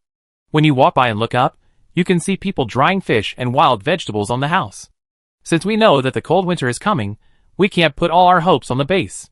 Most people will divide the fish and plants they get into two parts, drying one part at home and selling the other part to the base. The part sold to the base can be exchanged for bean cakes and stored. If you don't like it, just give them money. Zongi had a gentle smile on his face, but his words were choking. He didn't lower his head when he walked, but his feet seemed to have eyes, and accurately avoided the wooden boards. These people had just arrived at the base, and had no place to live, so they could only live under the wall and on the mud. Lu Zi was choked by Zongi's words and muttered, "You can't sleep outside, it will delay your walk." Zongi glanced at him, and didn't continue talking. Lu Zi felt a little guilty for some reason, and he rubbed his nose and stopped talking. Gua Gua sighed. The base is already crowded, and now that they know the extreme cold is coming, they have to spend most of their energy on building the underground city. If they don't expand the ground, where will they have a place to sleep? It's because a group of people died in Baiwu before, so there was some space, otherwise there would be more people sleeping outside now. Even if a group of people will continue to go back underground to avoid the cold after the extreme cold, it is not now. Everyone followed Captain Zhou from the crowded crowd to the mission center. The process of handing over the task was very smooth. In addition to the normal remuneration, they handed in the poison frogs, and each person received an extra 10 kilograms of corn kernels. Carrying the heavy food, everyone smiled, and the troubles along the way seemed to have disappeared. If so much food is replaced with bean cakes, it will be enough for the family to survive for more than half a month. If they save a little, a month is not a problem. Someone immediately discussed with Captain Zhou whether they could take half and exchange the other half for bean cakes. Captain Zhou agreed, of course. So they arranged for more people to go and exchange for bean cakes. He didn't want to continue pretending to be poor, so he didn't exchange. Watching others exchange. 10 kilograms of rice, 5 kilograms of corn kernels, and 5 eggs were exchanged for a full 100 kilograms of bean cakes. Although this amount is large, people now have big appetites. A family of 3 can eat 4 kilograms of bean cakes in one meal. Everyone carried the bean cakes, and didn't even think about chatting. They simply said goodbye and wanted to go home and hide. This is the family's future life-saving food. He said goodbye to Gua Gua and the others, and turned to go home. As soon as she left, Captain Zhou called Qi Li. "Are you acting with me? That girl is so good at fighting. Why does she need my care?" Qi Li: "Hey, she just came of age, and is still a little bit immature. How can I be assured when she goes out so far to do a mission? How is it? Did you have a smooth journey?" Captain Zhou briefly explained, and finally said, "This girl is strong in fighting, but she doesn't know how to live." Everyone else in the team exchanged bean cakes, but she didn't. Even though there is a lot of food, if it is not exchanged for bean cakes, the appetite of the gifted person can't last for a few days. Okay, I know, I saved the bean cakes for her. Okay, we follow each other." After hanging up the phone, Qi Li came to He with a worried look on his face. How could such a good girl suddenly become so arrogant? This is not okay. He walked all the way home. Before leaving the base, people on the road were in high spirits, with smiles on everyone's faces, but now that they are back, they are all very tense. The crowd was divided into 2 distinct factions. The people in the original base were very resistant to these outsiders, and even disgusted with them. Food and supplies were already very tight, and they didn't even have enough for themselves. Now there were so many mouths to feed, how could they not be disgusted? What's more, they saw that the bean cakes had shrunk a lot because of the arrival of these people. The outsiders were also unhappy when they saw the people in the base. They were all human beings. Why could they only sleep on the street, while these people could sleep in the house with enough food and drink? Since there is no way to arrange for them, why accept them? If you accept them, you should treat them equally. The top leaders of the base are also overwhelmed and busy. With more than 200,000 mouths waiting to be fed, the pressure is as heavy as a mountain. The whole world knows that it will be extremely cold, and they are desperately collecting supplies. These people were sent here in a hurry, but they were not given any food. They were told to arrange everything as long as they were alive. But people need to eat, drink water, wear clothes, and have a warm place to sleep. The base is in this situation now. Food is either consumed from old sources or salvaged. Even if we want to arrange jobs for these people, we can't find any new factories. Considering the extreme cold, the plantations and breeding farms we support are lucky not to lose staff. It is impossible to expand the number of staff. People can sleep underground, but it is easier to invite the gods than to send them away. If we arrange these people in, when the extreme cold comes, where will the people in the base sleep? Should we keep the original people in the base on the ground and arrange the new people underground? Wouldn't this aggravate the conflict? After weighing the pros and cons, they could only find a place for themselves to deal with it. He went back and found that not only were there many people sleeping on the road, but even the places selling bean cakes had more people than usual. The supermarkets that were previously deserted also put on shelves secondhand cotton clothes and a small amount of winter coal, firewood, dried plants, cloth, plastic basins, etc. Many people were queuing up to buy. Previously, plants with a pollution level of more than 40% could not be eaten and could only be used as garbage, but now people have found another use for them, drying them and burning them as firewood. Although many people would rather spend some effort to fish from the water than spend a single point to buy it. But the base put it on the shelf based on the principle of selling points. As soon as she opened the door to the corridor, Ji inexplicably felt that there were many people, and she was a little puzzled. When she walked upstairs, she saw from a distance that the corridor surrounding her door was full of people. She raised her eyebrows. When the others saw Ji coming back, they showed an expression of watching the fun, exchanged glances with each other, and made way for people to pass. Someone who had talked to Ji several times explained to Ji, "Come up and take a look. Someone was assigned to your house, and wanted to go in directly, but was attacked by your door." Assigned to her house? How could this happen? Ji bypassed the crowd and saw 7 people standing in the corridor of her house with suitcases. They were standing in a weird posture, and they heard a sound, and their mouths kept making humming sounds, but because their lips were fixed by glue, they couldn't move, so naturally they couldn't make other sounds. She glanced at a few people. There were no patches on their clothes, and their figures were relatively well proportioned. Their families were either wealthy businessmen or talented people. Chapter 599. She focused on the 2 young men, but because they were covering their faces, she couldn't see what they looked like. The gate had a flaming red lip, and the tongue hanging down was about 2 meters long, sliding on the ground like a red snake. From time to time, he licked a few people. Seeing Ji, he wanted to step forward. Everyone showed an expression of watching a good show. As a result, they watched as Ji approached the gate, took down a shiny thing and looked down, and the flaming red lip did not spit.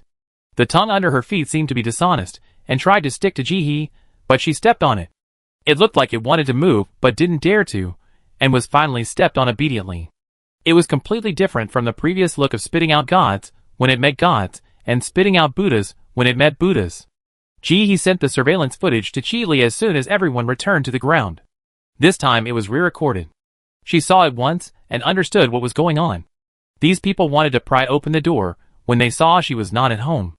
Yuanchio warned them several times, but these people talked about the base policy, and Yuanchio became impatient and asked Hongchun to stick them with saliva.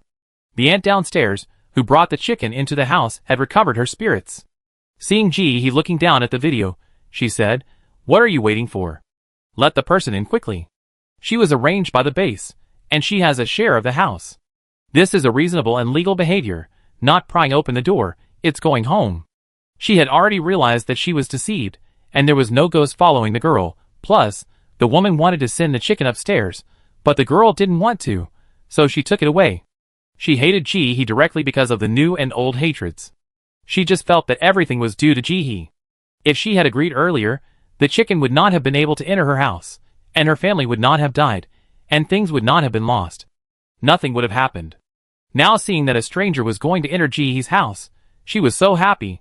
Ji ignored her, leaned against the door, took out his mobile phone, and looked through the new notifications from the base. Seeing Ji didn't say anything, the aunt behind him kept talking as if she had won a battle. It's useless to find someone for this matter. The base has recently issued a notice that due to the shortage of personnel, the per capita living area in Area A cannot exceed 20 square meters. Yours has long exceeded the standard, and someone must be arranged to move in. I advise you to bring these people into the house as soon as possible and serve them well. Maybe you will be fined some food, and that will be over. Otherwise, when you report it to the base, you will be dragged to do hard labor. Others followed suit. That's right, girl, find a way to release the people quickly, and then pay some food to let them in. I don't think your door is safe. Take it down as soon as possible. What kind of good person would use such a dangerous prop? I heard that there is a door in another building that also uses protective props for the door, but it is much safer than this. Hearing this, Ji hadn't spoken yet, but the ball couldn't help it. It manipulated the flaming red lips to curse. You old woman who is half buried in the earth. You have the leisure to worry about others. You should worry about how to hide the hundreds of kilograms of bean cakes in your house. The owner of the house is not at home, so you just come to pry open the door. Is this allowed by the base? Are you thieves? Are you happy for others to pry open the door? What? You come in first after the door is pried open. If you also support this behavior, then I will immediately tell the base that you will not pursue the responsibility of stealing your family before, and you are happy to let someone in. Welcome to pry open your door. The ball speaks like a machine gun, banging non-stop, with a very loud voice. Even if other people want to speak, their voices are not as loud as his, and they are blocked by his voice, and cannot say a word. He had already understood the situation, and didn't care about the faces of those onlookers.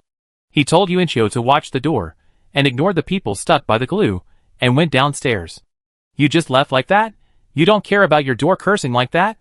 He didn't even turn his head. If you don't scold him, why would he scold you? Why are you like this? Yuanchio was a little guilty, but when he heard Ji say this, he felt that he had someone to back him up, and he cursed more boldly, specializing in poking at sore spots and exposing weaknesses. He felt unhappy just by scolding, and he got a vibration machine from somewhere. He scolded and knocked at the same time, in a rhythmic way. Aren't you just making sarcastic remarks? Okay, no one should be quiet. If these people can step into the door, he will take their surname. He went downstairs and happened to meet Chili, who came here. He dragged him straight to the base housing rental center. The rental center was crowded with people, and there was a long queue, which was a few points more than the last time. As soon as she stood at the door, someone came out to greet her. Li Quan. He was responsible for identifying props, and was not very busy. After receiving Ji's call, he immediately waited at the door. Come on this way. Ji nodded, took Chili, and followed behind Li Quan. Chili opened his mouth to speak several times along the way, but was interrupted by Ji. Now he didn't understand why he came here. Unlike the previous auction, when the government hall looked like a plant nest, the moss in the housing rental center had been cleaned up. Just a little bit can be seen in the corner. The three of them walked into a slightly dilapidated house one after another. Li Quan moved two stools a little embarrassedly. We don't have a sofa here. Sorry to ask you to sit on the stool. No, we can talk while standing. Ji glanced at the stool. Two of the four legs were broken, and the broken legs were tied with iron wires that were found from nowhere. She was afraid that if she sat on it, her butt would be broken and she would blame it. Seeing her say this, Li Quan didn't force it and went straight to the point. According to the current policy of the base, the living area of your house does exceed the maximum standard of personal living area, not just a little bit, but a lot. After checking the situation of the house, the people below called you, but the call didn't go through. After waiting for another day, they directly collected the points of the family. Now from the account, the house is indeed jointly owned by you and their two families. Ji frowned. I paid 2 years rent for this house in advance. According to the regulations, this house cannot be rented to others in the next 2 years. Isn't it not good to rent it out directly like this? Li Quan smiled bitterly. According to the regulations, it is indeed like this, but to put it bluntly, now, as long as the food can feed more people and keep the base in order, any policy can be changed at any time. If you were there at the beginning, it would be fine, but when you were not there, the family was also in good condition and gave 20 kilograms of food to the base, so it was assigned to you. Chapter 600. To be honest, in this situation, as long as you are willing to pay for food and props, the base will allocate a house. It's useless even if you complain to the base. When you went upstairs just now, did you see that the room next to you was full of people? They all came to complain. There are fewer people in the past 2 days. Before, there were 3 times as many people as now. No one wants to live, but there is no place for people to live. Ji was silent and lowered his head to think. Li Quan continued to persuade, if it were me, you should just bear with it. It's only a few days away from the extreme cold. At that time, some of these people will definitely choose to go underground, and your house will naturally be vacated. It's only a week. Be patient and it will pass. Ji, what if they don't go underground? Li Quan choked and stopped talking. Let's not talk about whether they go underground or not. 7 strangers move into my house. Who will own it in the end? Li Quan understands very well. No one wants to move in a stranger if the house is well lived in. Not to mention the different living habits. Who knows if the person in the next room is a human or a ghost? To be honest, even my house has moved in with 2 families. Now there are more than 10 people sleeping in the house. I don't want it either, but there is no way. This is the situation now. Li Quan told the truth. Even if you report this to the patrol team, it won't solve the problem. You should go back quickly. You're not at home anyway. It's not your fault. As long as you put the people in as soon as possible, the base won't hold you responsible. She stood aside and said nothing. He stared at Li Quan and suddenly asked, why didn't anyone get in the villa? She was just lying. But seeing Li Quan's expression for a moment, she understood everything. No one was really put in there. Seeing that he knew everything, Li Quan did not hide it. The situation in the villa is different from here. Over there, people would rather pay for food than live alone. We poor people don't have that kind of conditions. He glanced at him and said nothing. He reached out and took out a bottle of Mandinka disinfectant and a Suso water lizard and shook them in front of Li Quan. This lizard is amphibious and will not die even if it leaves the water for a short time. Li Quan's eyes widened when he took out the first thing. Subconsciously, he wanted to reach out to take it, but he dodged it. He looked up at and the words on his lips immediately changed direction. These rules and regulations are dead, but people are alive. The base should also consider individual situations when issuing this system, right? Your current situation is indeed not suitable for multiple people to live together, which is not good for both of you. The base also has regulations for your situation. He listened to the whole thing, and she didn't say a second word. In the end, Li Quan justified himself. She still lived in the house by herself, but the rent of the previous 2 years was shortened to 1 year. And she took out the disinfectant and the lizard whose saliva could detoxify, which was equivalent to buying the right to live alone for 1 year. During this year, the base would no longer send people to her house. As for the second year, that would be discussed later. Of the 2 things, the disinfectant was also valuable, but the lizard was more expensive. This was a treasure that could produce saliva continuously, which was much more valuable than the disinfectant that would disappear after use. Li Quan also kept encouraging to buy a house. You are so capable, it would be great to buy a house of your own. Then the house would belong to you, and it would be yours at any time, and the base would have no right to send people in. Li couldn't help it. Go, why don't you go and promote the people in the villa to buy a house? Li Quan, need I say that, even if the people in the villa have more food, they won't be so stupid as to spend tens of thousands of kilograms of food to buy a house. Who knows when this natural disaster will be over? By then, the house will collapse, and the food will be wasted. Seeing that Li Quan was silent, Li urged him, hurry up and send someone to take the people standing outside Jihe's house away. The props have been handed over, so we don't have to live in this house together. Yes, I go find someone right now, Li Quan said, and ran out of the house. He was carrying important props in his arms, and he was worried about putting them anywhere. If they hadn't been eliminated from the game long ago, and couldn't be used in the mall now, he would definitely put these props in the store, where they would be safe. Finally, after thinking about it, he decided to go to the logistics department. Don't lose such valuable things here, he can't afford to pay for it. Li saw Li Quan leave, and looked at Jihe with eyes as if he saw a prodigal son. You are confused. Isn't it just to find someone to live with you? It's just a matter of a few days. When the extreme cold comes, they will definitely go underground. Why would you waste such precious props? Jihe answered irrelevantly. Why did you come to me? Li just remembered the purpose and told the truth. Captain Zhou told me that you didn't change the food into bean cakes. Don't think I'm nagging. Some people speculate that the extreme cold will last for more than a year. Don't think that you have a lot of food now. In the future, there will definitely not be enough food. You should take advantage of the opportunity to change now, and change as much food as possible into bean cakes. First, let the disaster pass and then enjoy it. Jihe nodded. If she didn't have 50 billion, she would definitely think so, but she has food now. She pretended to be poor before just for her character.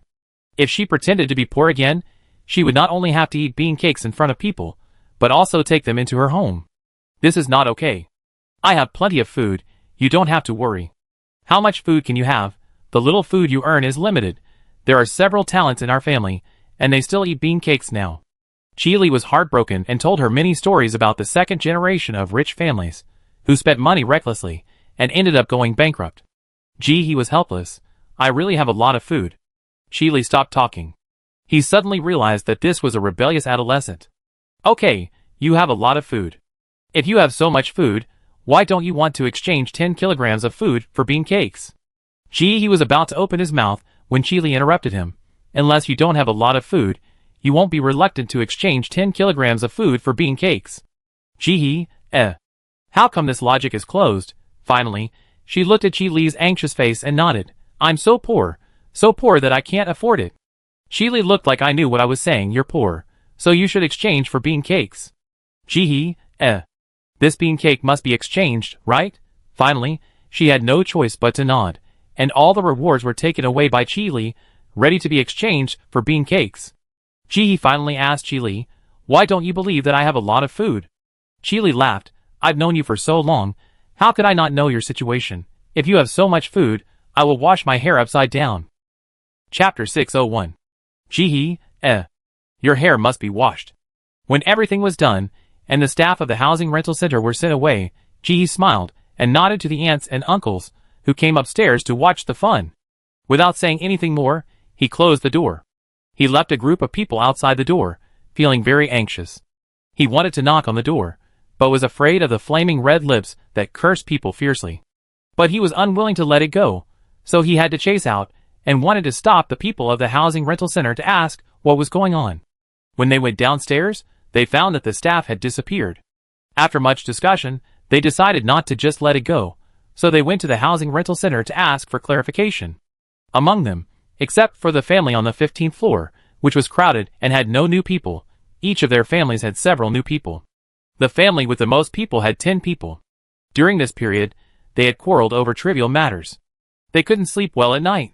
Before, they had their own space, but now 3 families are sleeping in one house. The house is so messy that there is no place to step, and things are always lost. It's so annoying. I asked at the housing rental center and found out that they can indeed get the right to live alone, but they have to buy it with supplies. As long as they are willing to pay for food, they can live on their own at any time. Everyone who got this news was full of disbelief. The little girl looked thin and not very capable, so where did she get so much food? Someone was quick-witted and immediately thought of the day when he went out. With this clue, everyone quickly got the news. Then, they learned that Jihee's food was earned from the mission, but at that time, he didn't exchange it for bean cakes, and took it all home. Isn't it all connected? The girl exchanged the food she got from the mission for the right to live alone at the base. Someone said sourly, you really don't know how to live. You bought a right to live alone with so much food. I wouldn't waste it like this. Yes, now this little girl really knows how to waste food, and she can't keep it even if she has it. The gifted person who got the specific information heard this, and quickly distanced himself from the matter. You two said that. I didn't say that. She can spend the food she earned as she wants.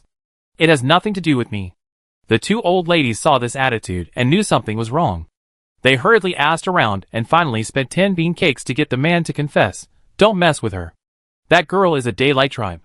She eats whatever food she has. Not only does she never keep food in her pocket, but she also bought a lot of guns some time ago. The 2 old ladies took a breath. Why did she buy rape? What do you think? The man's lingering words made the 2 people understand instantly that it was for robbery in extreme cold. This is too scary. An old lady murmured to herself. Not only that, I heard that her fighting ability is also very strong. You say a poor and strong person. Why do you want to provoke her? After the man finished speaking, he turned around and went home. He was going to tell his family to hide when they met next time. This girl is a wolf. He didn't know that the rumor had spread to her that she had eaten up all the food at home and was going to live by robbing when it was extremely cold. She suddenly became a terrorist in their building. The next morning, he found something strange. The neighbors in the building were very concerned about whether she had gone to buy bean cakes. Seeing that she didn't go out, they came upstairs and knocked on the door, asking her if she wanted to go buy them together. He didn't want to buy bean cakes, but she didn't go for just one day.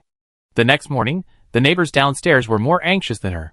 She thought about it and went downstairs. Living in the same building, you can't make your neighbors too anxious, right? When she went downstairs, she heard the quarrels coming from the neighbor's house downstairs. Several people were quarreling over trivial matters. The originally spacious and clean corridor is now filled with broken things. The plastic basins with worn skin, the ceramic bowls with a missing corner, and the mattresses with a corner exposed are all treasures of those people. The people who can live in Area A are better off than others, so they must have more things. There is not enough space to sleep in the house. These things can't be put away, and they can't be thrown away. They can only be piled in the corridor, and someone has to watch every day for fear of being stolen. Seeing Ji-hee go out, the neighbors were very enthusiastic. Girl, go out and buy bean cakes. Buy more. If you buy less, it won't be enough. Ji-hee, ? What's going on? How come this is completely different from what she imagined? Living in a building has this disadvantage. If someone wants to find out, nothing can be hidden. When Ji-hee chose to live in a house by herself, she thought about it. In this case, even if she talked her mouth off, others would not believe that she had no food. So she planned that if these people borrowed food, she would be arrogant. Just scare those people away, so that there will be no more trouble in the future. It would be best if she could do it like in the TV series, where someone wants to steal food and she beats them out, so that she can fully demonstrate her strength. But what's going on now? Why is there no one who wants to move in, and everyone is asking her to buy bean cakes? They are not happy even though they bought little. Some even want to queue up to buy for her. When did she get along so well with her neighbors? Why doesn't she know? Since moving into the building, Ji-hee has been keeping a safe distance from other neighbors. When you spend more time with others, you will develop feelings, and you will feel sad when you leave.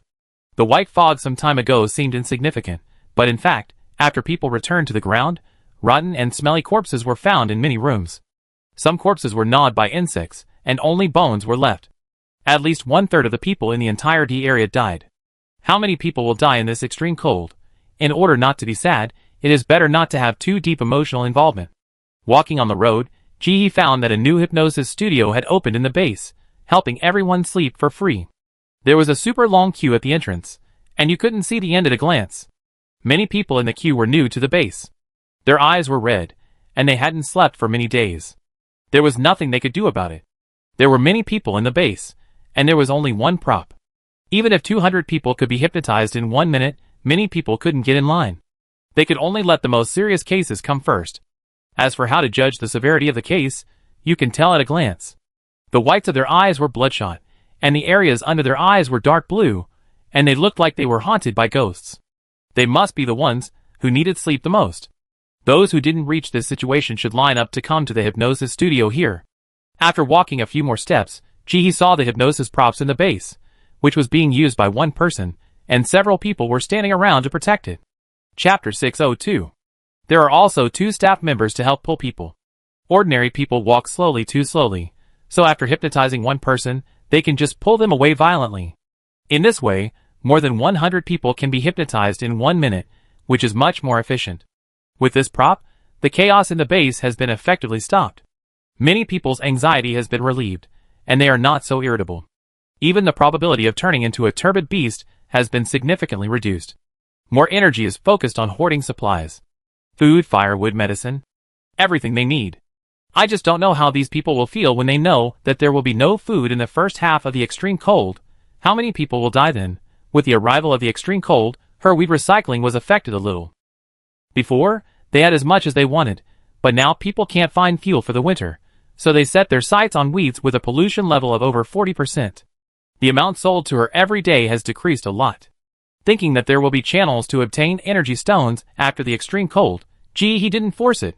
She also hung up the purple fire crystal she got in the dungeon, and chose a mutant animal with talent as the exchange item. Fearing that this group of people would use that radioactive fish to deal with her, she also specifically wrote that it should be with talent. Although the requirements were a bit high, Ji-hee's reward was sufficient. It's just that the extreme cold is coming soon, and the time is too short. She has no confidence that she can gather it before the extreme cold comes. But it doesn't matter if she can't gather it, Ji-hee can go to the wild to catch it herself. Speaking of going to the wild, she has to thank the new prop she bought when she left the dungeon before. Teleportation compass. Can send you to any place you want to go. Note, consumes energy stones. With this teleportation item, she only needs to enter the coordinates to teleport to the city where the coordinates are. For this purpose, she even spent 1 gene of food to buy the coordinates of major cities in the world. Just waiting to use it when needed. There are still a lot of energy stones left after upgrading the space, and the space and the white tree are very much needed. Because she didn't know the function of the tree, Ji-hee gave most of it to the space for upgrading, and only gave part to the tree. The progress bar of the space energy stone column finally turned to 51%. At first glance, The progress was indeed very fast, but Ji guessed that it should not be fast. After all, the mutant animal level was enough to stop her from upgrading this space. The white scale armor tree ate a lot of energy stones, but the overall shape did not change at all.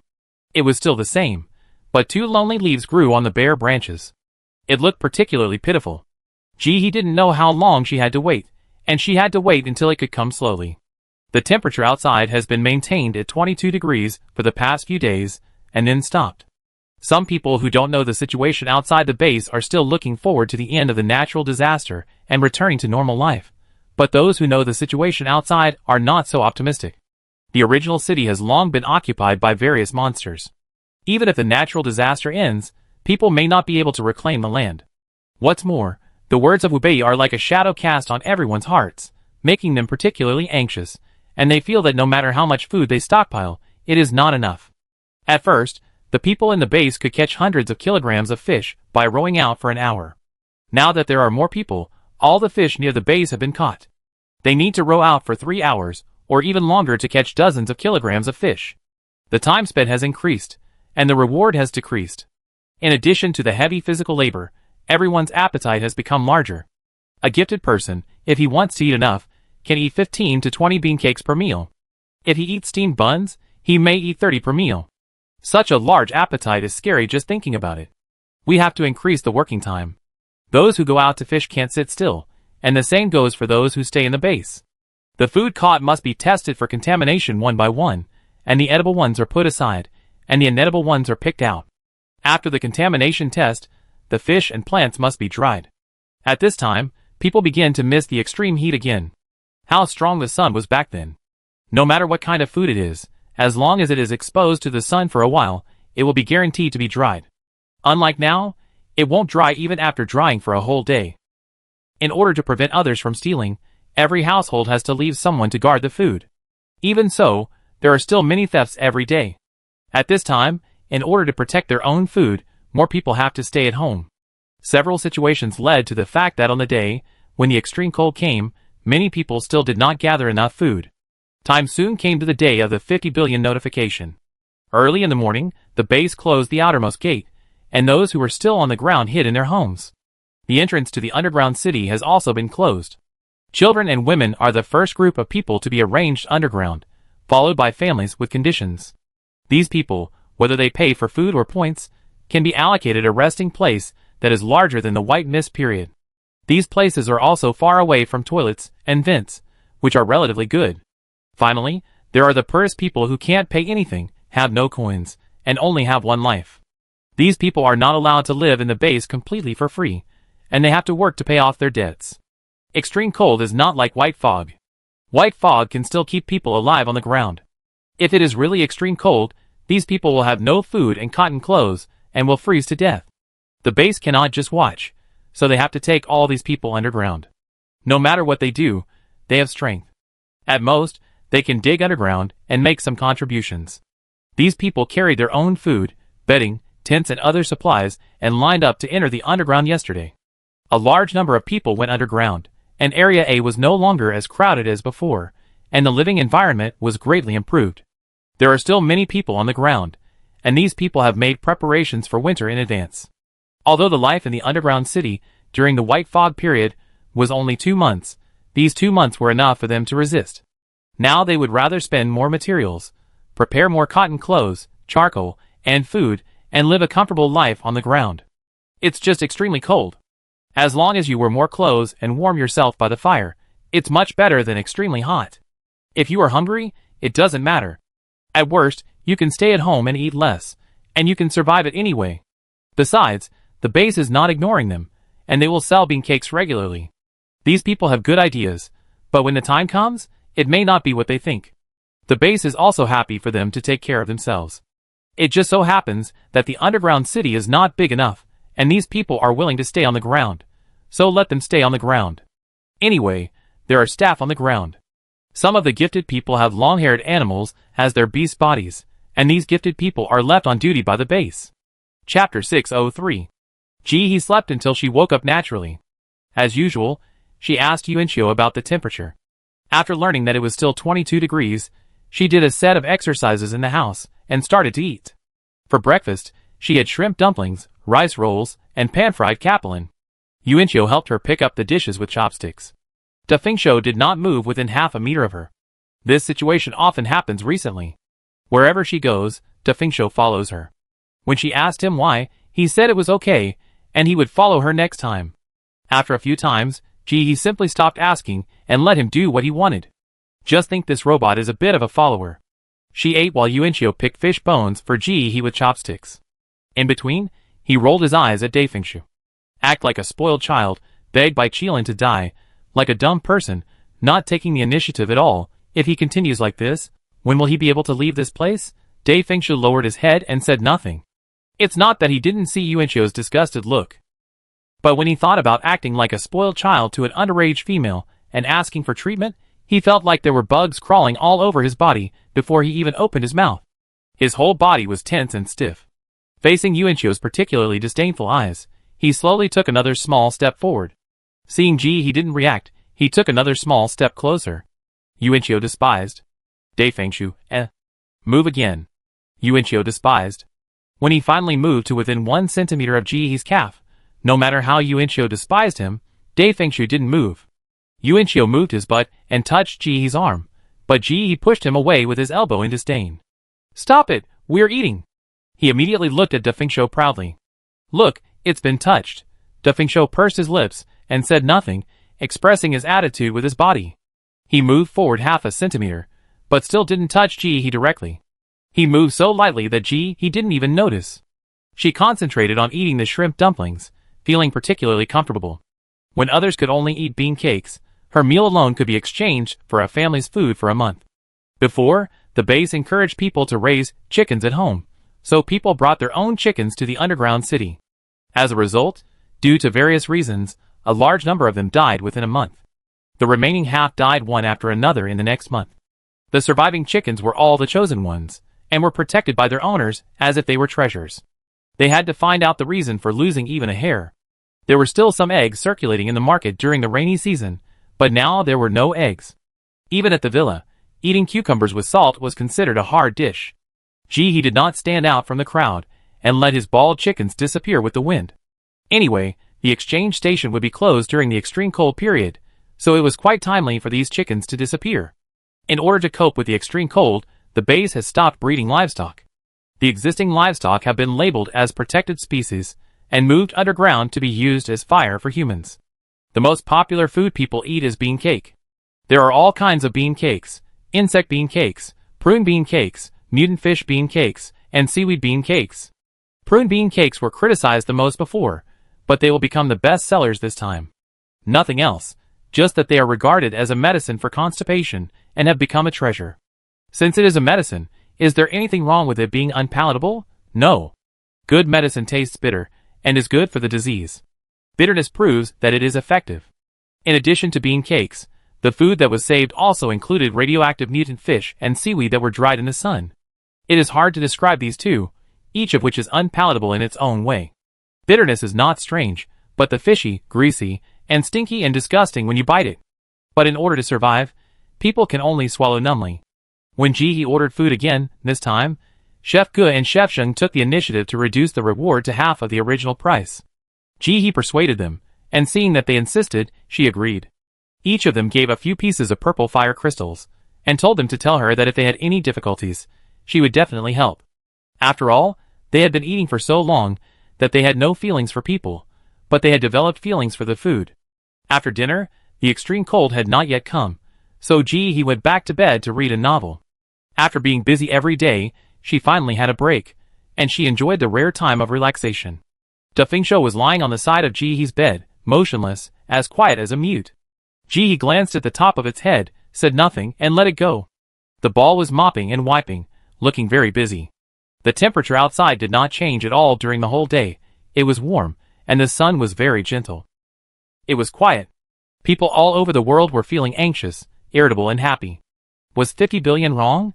The extreme cold would not come? Then could they go back to live on the ground? Under the watchful eyes of everyone, night fell quietly. The temperature did not change at all. The crowd began to get agitated, and some wanted to go back to the ground. The top management of the base insisted and did not open the door. At least today was over. If the temperature did not drop after today, then we would talk about it later. But they were also anxious. Although they knew that what Wabei said was not wrong, they still had illusions in their hearts. Will the extreme cold not come? It was past 11 o'clock at night. People had been waiting for a day, and their emotions went from excitement to exhaustion. At this time, many people had relaxed their vigilance and fell asleep. Jihi didn't. She was watching a variety show. When she was watching happily, she suddenly felt a little cool. It was like a basin of cold water was suddenly poured on the warm summer. She felt a sense of comfort. She raised her head and felt it again. Yes, it was indeed cooled down. And the temperature was still dropping. The extreme cold was coming. But she didn't feel the bone-chilling cold. Did her physical fitness improve? The ball was not idle. It was ready long ago, calling Da Fengshou to help Ji put on his hat and scarf. Da Fengshou, hurry up, help our Ji put on clothes. Da Fengshou said nothing, but silently handed Ji the protective suit made of iron-headed earthworm skin that he had prepared in advance. After she put it on, he took out a cup of brown sugar water from his stomach and handed it over. Ji was stunned for a moment, touched him, and smiled. You are really capable. Da Fengshou felt a little awkward in his heart. And a little funny. This little cub is praising people like an adult? Yuanqiu originally thought he had the upper hand, but when he saw the unexpected brown sugar water, his eyes widened. Subconsciously, he flew through the air, bringing a gust of wind that blew through Ji's hair. Da Fengshou subconsciously changed his angle to help Ji block the wind. Ji quickly put on the protective suit. I don't know how this protective suit was made.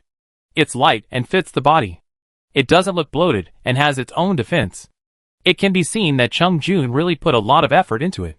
Although it was a bit slow, it was worth it. But after putting it on, it showed her figure too much, a bit like yoga clothes. She felt a little awkward. So she put on a coral fleece pajamas outside, and then she felt comfortable. When she looked up, she found that Da Fengshou had turned around at some point and didn't look at her. Chapter 604. Ji only thought that the robot had its own ideas and didn't think too much about it.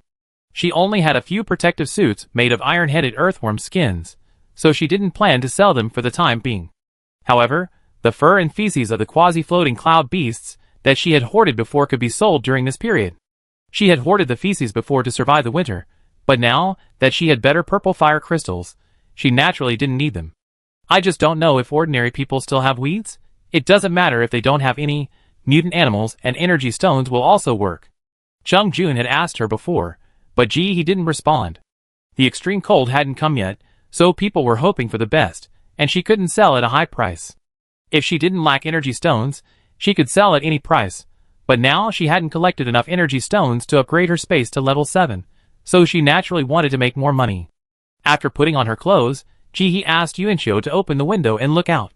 Under the dark night sky, blue and white icicles fell from the sky and instantly froze the building in front of her into ice. All the windows, including the moss on the outer wall of the building, were frozen into icicles from top to bottom at a speed visible to the naked eye. One of the families just broke the glass and was about to jump out, but he was frozen into an ice cube while squatting. Their son tried for a long time, but it was useless, so he turned into a long-haired fighting rabbit and jumped down. The resistance of the gifted is still stronger than that of ordinary people. In front of the icicle, at least there is a chance to escape. The icicle that fell from the sky did not disappear after freezing the entire building, and it connected the sky and the earth. It continuously released cold air, making the surrounding temperature drop lower and lower. There is no pattern in the falling of icicles. It depends on luck. Turning her head and looking into the distance, there are not many icicles falling from the base at this time. There are about 6 or 7 icicles as far as she can see. It should not be finished yet. Ji thought about it, turned around, put the plants in the house into the space first, turned around and put away the big harvest, and tried to catch the ball. Random is random, frozen is frozen, she can run, but the ball can't run. She can't afford this loss. The big harvest didn't struggle, but it was very smoothly released into the space, but the ball couldn't do it, and it was a bit like the pig during the Chinese New Year. It was hard to catch. Flying wildly in the air. Ji pinched his waist. I count to 3.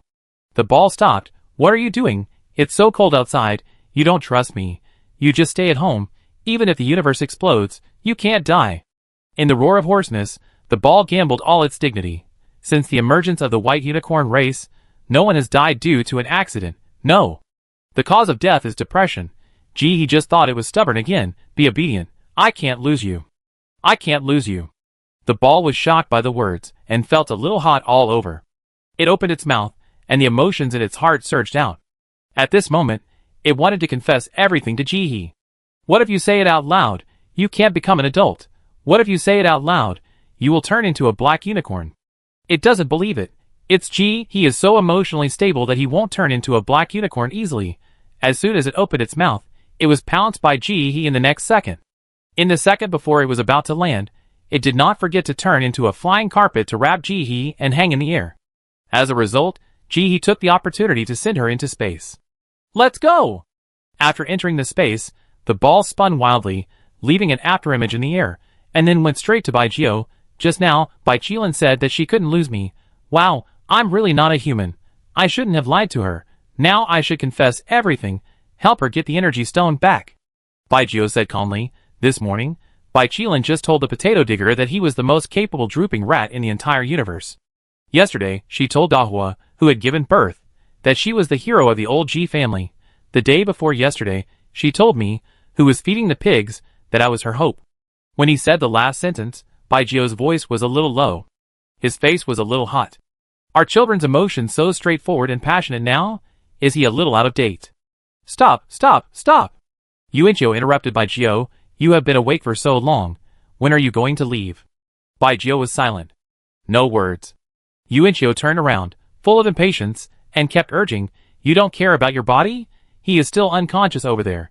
If you keep going on for a long time, aren't you afraid that they will burn you? You won't be able to go back even if you want to. If it weren't for the fact that the black unicorn swallowed the turbid beast when it swallowed the planet, he really wouldn't bother to care. Bai Jio frowned. I have my own plans. The ball glared at him, stopped talking, and turned and flew away. Ji-hee just went down a few floors, and saw a family wearing heavy down jackets and carrying luggage out. You guys stay upstairs and watch first. I go down first. Wait, I go down with you. I come up later. They were very busy at the moment, and seeing Ji-hee nod randomly. Sorry, there are a lot of things. Please go from the side. His hostess was wearing 2 down jackets, and she glanced at Ji-hee and saw that he didn't bring anything. Her eyes flashed, and she asked tentatively, You don't bring anything? It's so unsafe to leave all the things upstairs. I have a space button. After Ji-hee finished speaking, he continued to go downstairs. Many people now know about the space button and props. Although they know about it, it is far from being popularized. The family looked at Ji-hee and showed an expression of as expected. Well, it's good to have no burden. I can earn money and spend it myself. Not only can I live alone, but I can also afford a space button if I save money. Ji-hee was about to go downstairs when he was called. Big sister, do you have any extra space in your space button? Can you help us pack some luggage? I won't let you work for nothing. I go downstairs and get you 5 bean cakes. Now that the extreme cold has just begun, everyone has a lot of food at home, so 5 bean cakes are still affordable. Ji-hee, you don't need bean cakes. I have a place to put them for you. No, you have to. The family was afraid that Ji-hee would not accept the bean cakes, so they quickly took out the bean cakes and stuffed them into Ji-hee's pocket. The people downstairs heard the sound and shouted, Can you give us 1? Girl, please, we will give you 5 bean cakes too. Girl, don't forget us, we are willing to give 2. Ji-hee, I wanted to show off with the space button, but ended up doing it with Ualala. Besides Ji-hee, there are 5 other families in her building who did not choose to go to the underground city. They all have good conditions and a lot of luggage, but none of them have space buttons. Chapter 605. The neighbors were carrying large and small bags and quarreling. You should have listened to me, and went to the underground city a long time ago. Now you have no time to pack your things, and you don't even have a place to live. Who knows if the icicles will stop? What will we do in the future? Speak less. It's so cold, how come your mouth didn't freeze? Let's find someone to see if we can get food and move it underground. Who are you looking for? Do you think it's the same as before? The toilet roof in the underground city is full of people sleeping. There is no place for you to go. Several families did not put all their luggage in Ji-hee's space. They carried as much as they could carry, and asked Ji-hee to help with the rest. At this time, a group of people surrounded Ji-hee and went downstairs. A lot of people had already hurried downstairs.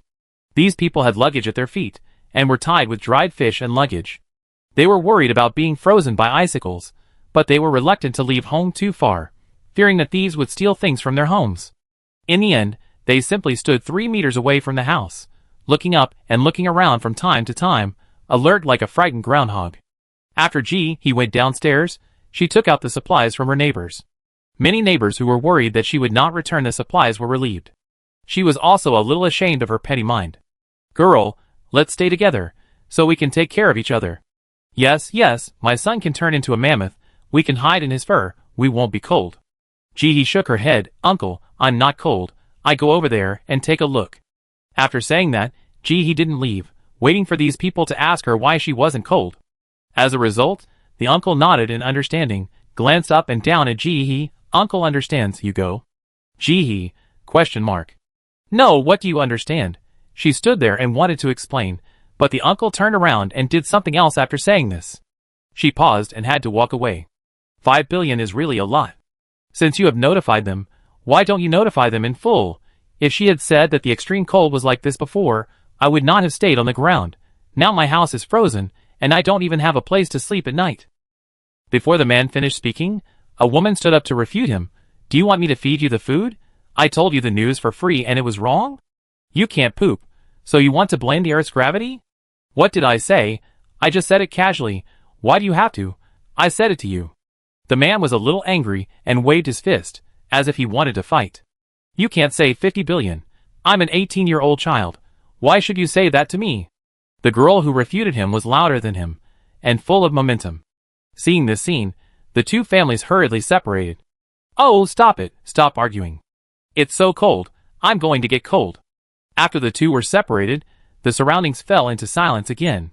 He glanced at the girl who was talking. "I don't know her. There will be more than one person who will regret staying on the ground." These people thought that the extreme cold would at most mean heavy snow, so as long as they were well prepared, they wouldn't be too cold. In addition, many of them needed to soak their bodies in water, so staying on land would at least make it more convenient to soak in water. Who would have thought that extreme cold could freeze a building into ice? As more and more people came down, some people began to cry in the cold wind, and their sad voices spread far away. The moment the tears flowed out of my eyes, they froze on my face. The people around me tried to persuade and threaten me, "Don't cry, or you go blind. I won't live anymore. God doesn't want me to live. I might as well die. All the food that our family had saved by living frugally was frozen.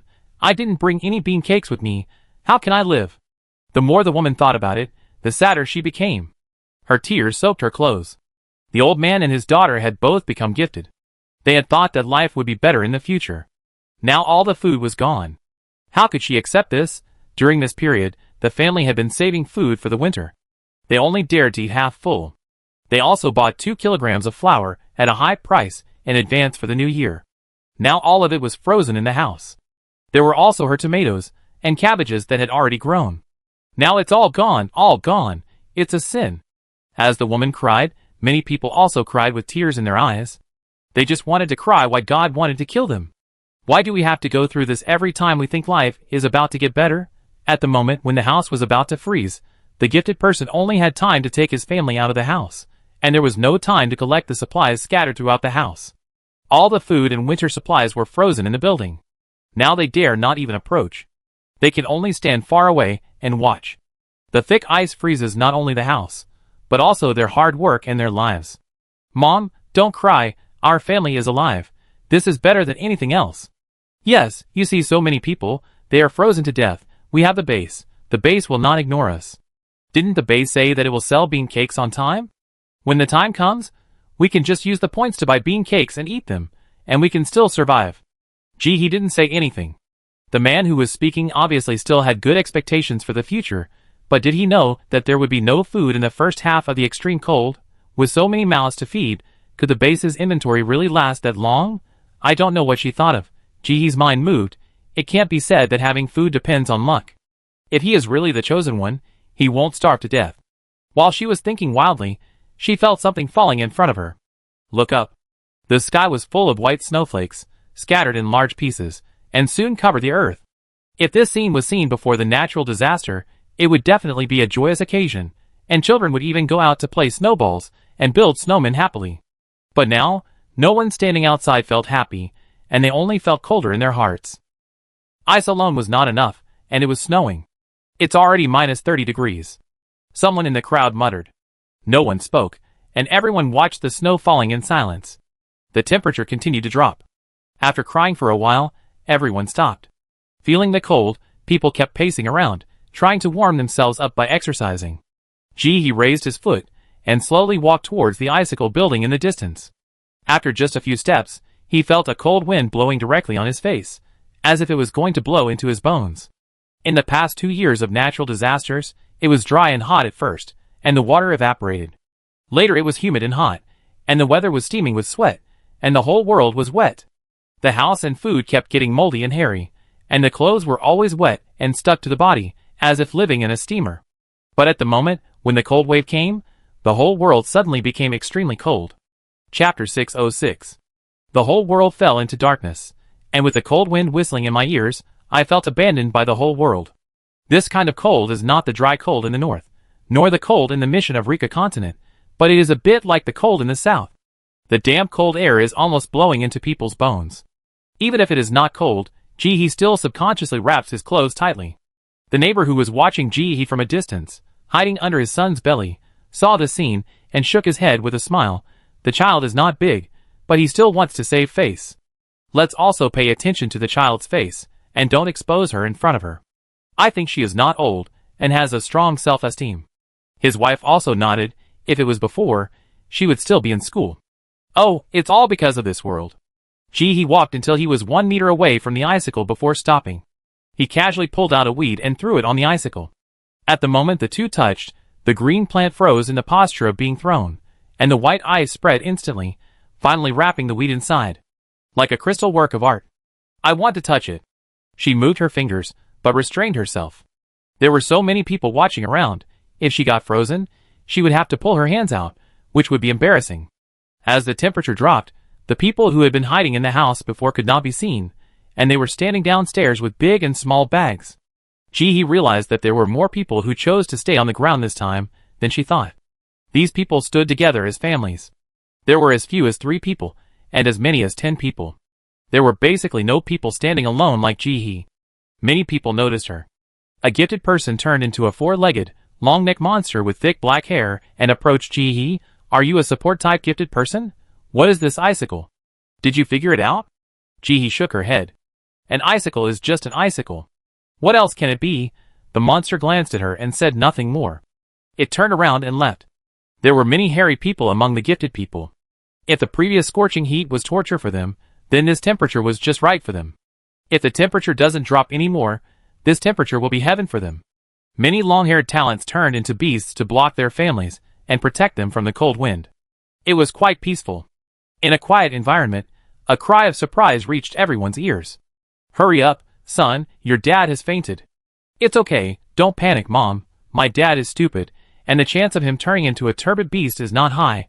I set up the tent first. Let my dad lie down first. The boy who spoke was not very old. He looked to be in his 20s, and a man in his 40s was lying on the ground next to him. The man was unconscious now, lying on the ground like he was asleep. This scene happened occasionally in the base during this period. At first, people advocated killing anyone who was unconscious, and the base supported it. This can effectively reduce the probability of the appearance of turbid beasts, and bring a stable period to the base. But at the same time, many gifted people were killed by mistake. When a person first fainted, no one knew whether he would become a gifted person or a turbid beast in the end. We can only guess based on his usual behavior. In most cases, if this person has good character, is kind, simple-minded, and innocent, then the probability of him becoming a turbid beast will be relatively low. But it is just a little lower, and there is still a possibility of him becoming a turbid beast. Similarly, people who usually do bad things may also become gifted. Kindness is just people's guess and has no scientific basis. As more and more people fainted, people began to protest against the indiscriminate killing. They killed their family members. Who would be willing to kill a family member who might become a gifted person? Gifted people are not born out of stone. They all have relatives, and their relatives may faint at any time. This policy of killing the wrong person rather than letting him go was only implemented for a period of time before it was stopped. The current method is for family members to pull the unconscious family members to a place away from the crowd, so that even if they awaken into a turbid beast, the damage caused will be minimized. Someone saw the man faint and wanted to walk up, but was stopped by the family members around him. The man was quickly carried into the tent. He could no longer be seen. His son stood out vigilantly, observing the surroundings. Now there were still some people who insisted on killing the unconscious man, and he had to be on guard. The people around him also tacitly stayed away from the tent. But some people were eager to try. As time went by, more and more people stood outside, filling the open space. A strong wind blew in the distance, blowing snowflakes all over the sky. People had to gather together like penguins, and even so, they couldn't open their eyes. The best way now is to go home, but seeing the icicles falling from the sky from time to time, who dares to go home without fear of death? They had to use local materials and build a simple shelter with their own luggage. At this time, the use of props can be seen. Some people brought a space button, so even if they escaped, the family would not starve to death. After a while, they built a tent and crawled in. Someone prepared props in advance, and after taking them, the body became 3 times larger than before, and the huge furry body was enough to protect the family under the belly. Someone was skillful, and built a windproof fortress with stones he picked up. Although it was not necessarily warm, it was at least a little windproof. Those who stayed on the ground all boasted that they were well off, and among these well-off people, there were different levels. This was the case for the high-level officials, and even more so for the rich people in the villas. They hurriedly fled the villa and hid in the iron house. Like a frightened quail, they were not at ease even inside. This fear deepened after discovering that the villa area was given special attention by the icicles. As the night deepened, people seemed to have adapted to the night. They even took out their rabbit fur capes and minks to cover themselves. They lit the stove and started eating roasted sweet potatoes. He just found a place to sit, looked up at the sky, and after a while of being in a daze, he waved his hand and released the big harvest. Stones and tents were also released along with it. Build a place to rest at night. He was a little curious about what kind of resting place the interstellar robot could build. Dolphin glanced at those things and didn't move. The urging words of the ball seemed to ring in his ears. He pursed his lips. The awakening of the white unicorn should not be disturbed. He should recover as soon as possible and return to his body. He tried to overcome the awkwardness in his heart, and his whole body suddenly became bigger, and then he opened his stomach. Inside was a warm and comfortable single room with a temperature of 20 degrees above zero. You can come in. He tried to tell himself that the person in front of him was just a cub, and there was no difference between men and women. But he still felt hot on his face. Chapter 607. He did not move. This is a function that comes with the robot.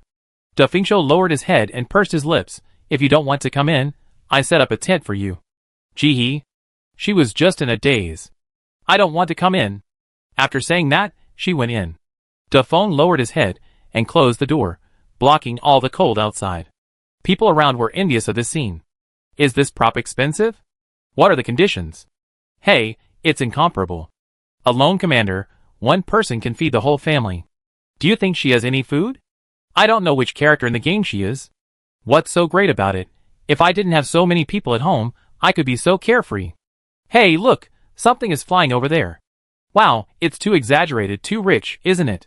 Doomsday heard the crowd talking, opened his eyes, took a look, and then closed his eyes again. Opening a mobile tent in the air on a snowy day, this race's behavior was so strange that he couldn't understand it. The mobile tent in the sky was leaking air everywhere. Make him stop. Don't let him float to the icicles. How can I make him stop? It doesn't listen to me. How can this be a tent? Is this the wind's nest?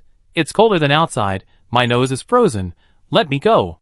He sat cross-legged in Doomsday's body, feeling a little strange about this environment. Doomsday's gentle voice came from above. You take a rest. I will be responsible for the night watch. He pursed his lips and said, Okay, call me if there's an emergency. After saying this, she laid down in her down jacket without changing her clothes, but soon felt the heat rising. She sat up, took off her down jacket, and used it as a quilt, and lay down again. After tossing and turning for a while, she finally fell asleep. Doomsday remained quiet until he felt Jihee's breathing steady and rhythmic, and then he breathed a sigh of relief. He focused his attention on the outside. For some reason, he was a little nervous just now. The snow kept falling, getting heavier and heavier, and finally turned into heavy snow, and the whole world was covered by the snow. Even the base in the underground city couldn't sit still, and set people up to observe the situation.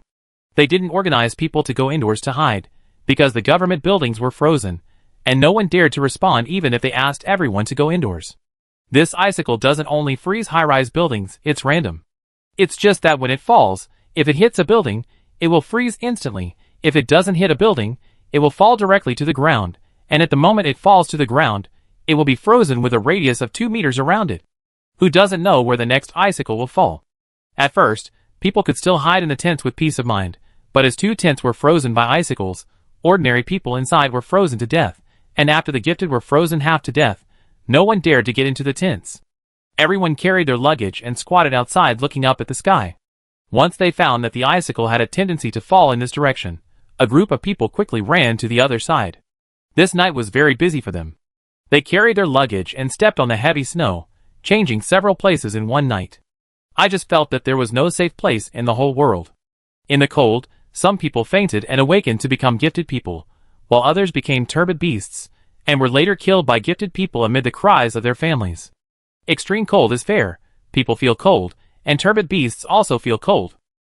When the newly born turbid beasts encounter such cold weather, their movements become extremely slow, and even their recovery ability drops by several levels. The gifted people killed the turbid beasts without much effort. This also gave many people the opportunity to make money. They formed a team and searched for the turbid beasts in Area A. Energy stones are very valuable now. Any D-level energy stone can be sold for 4 kilograms of food, and the price is expected to continue to rise.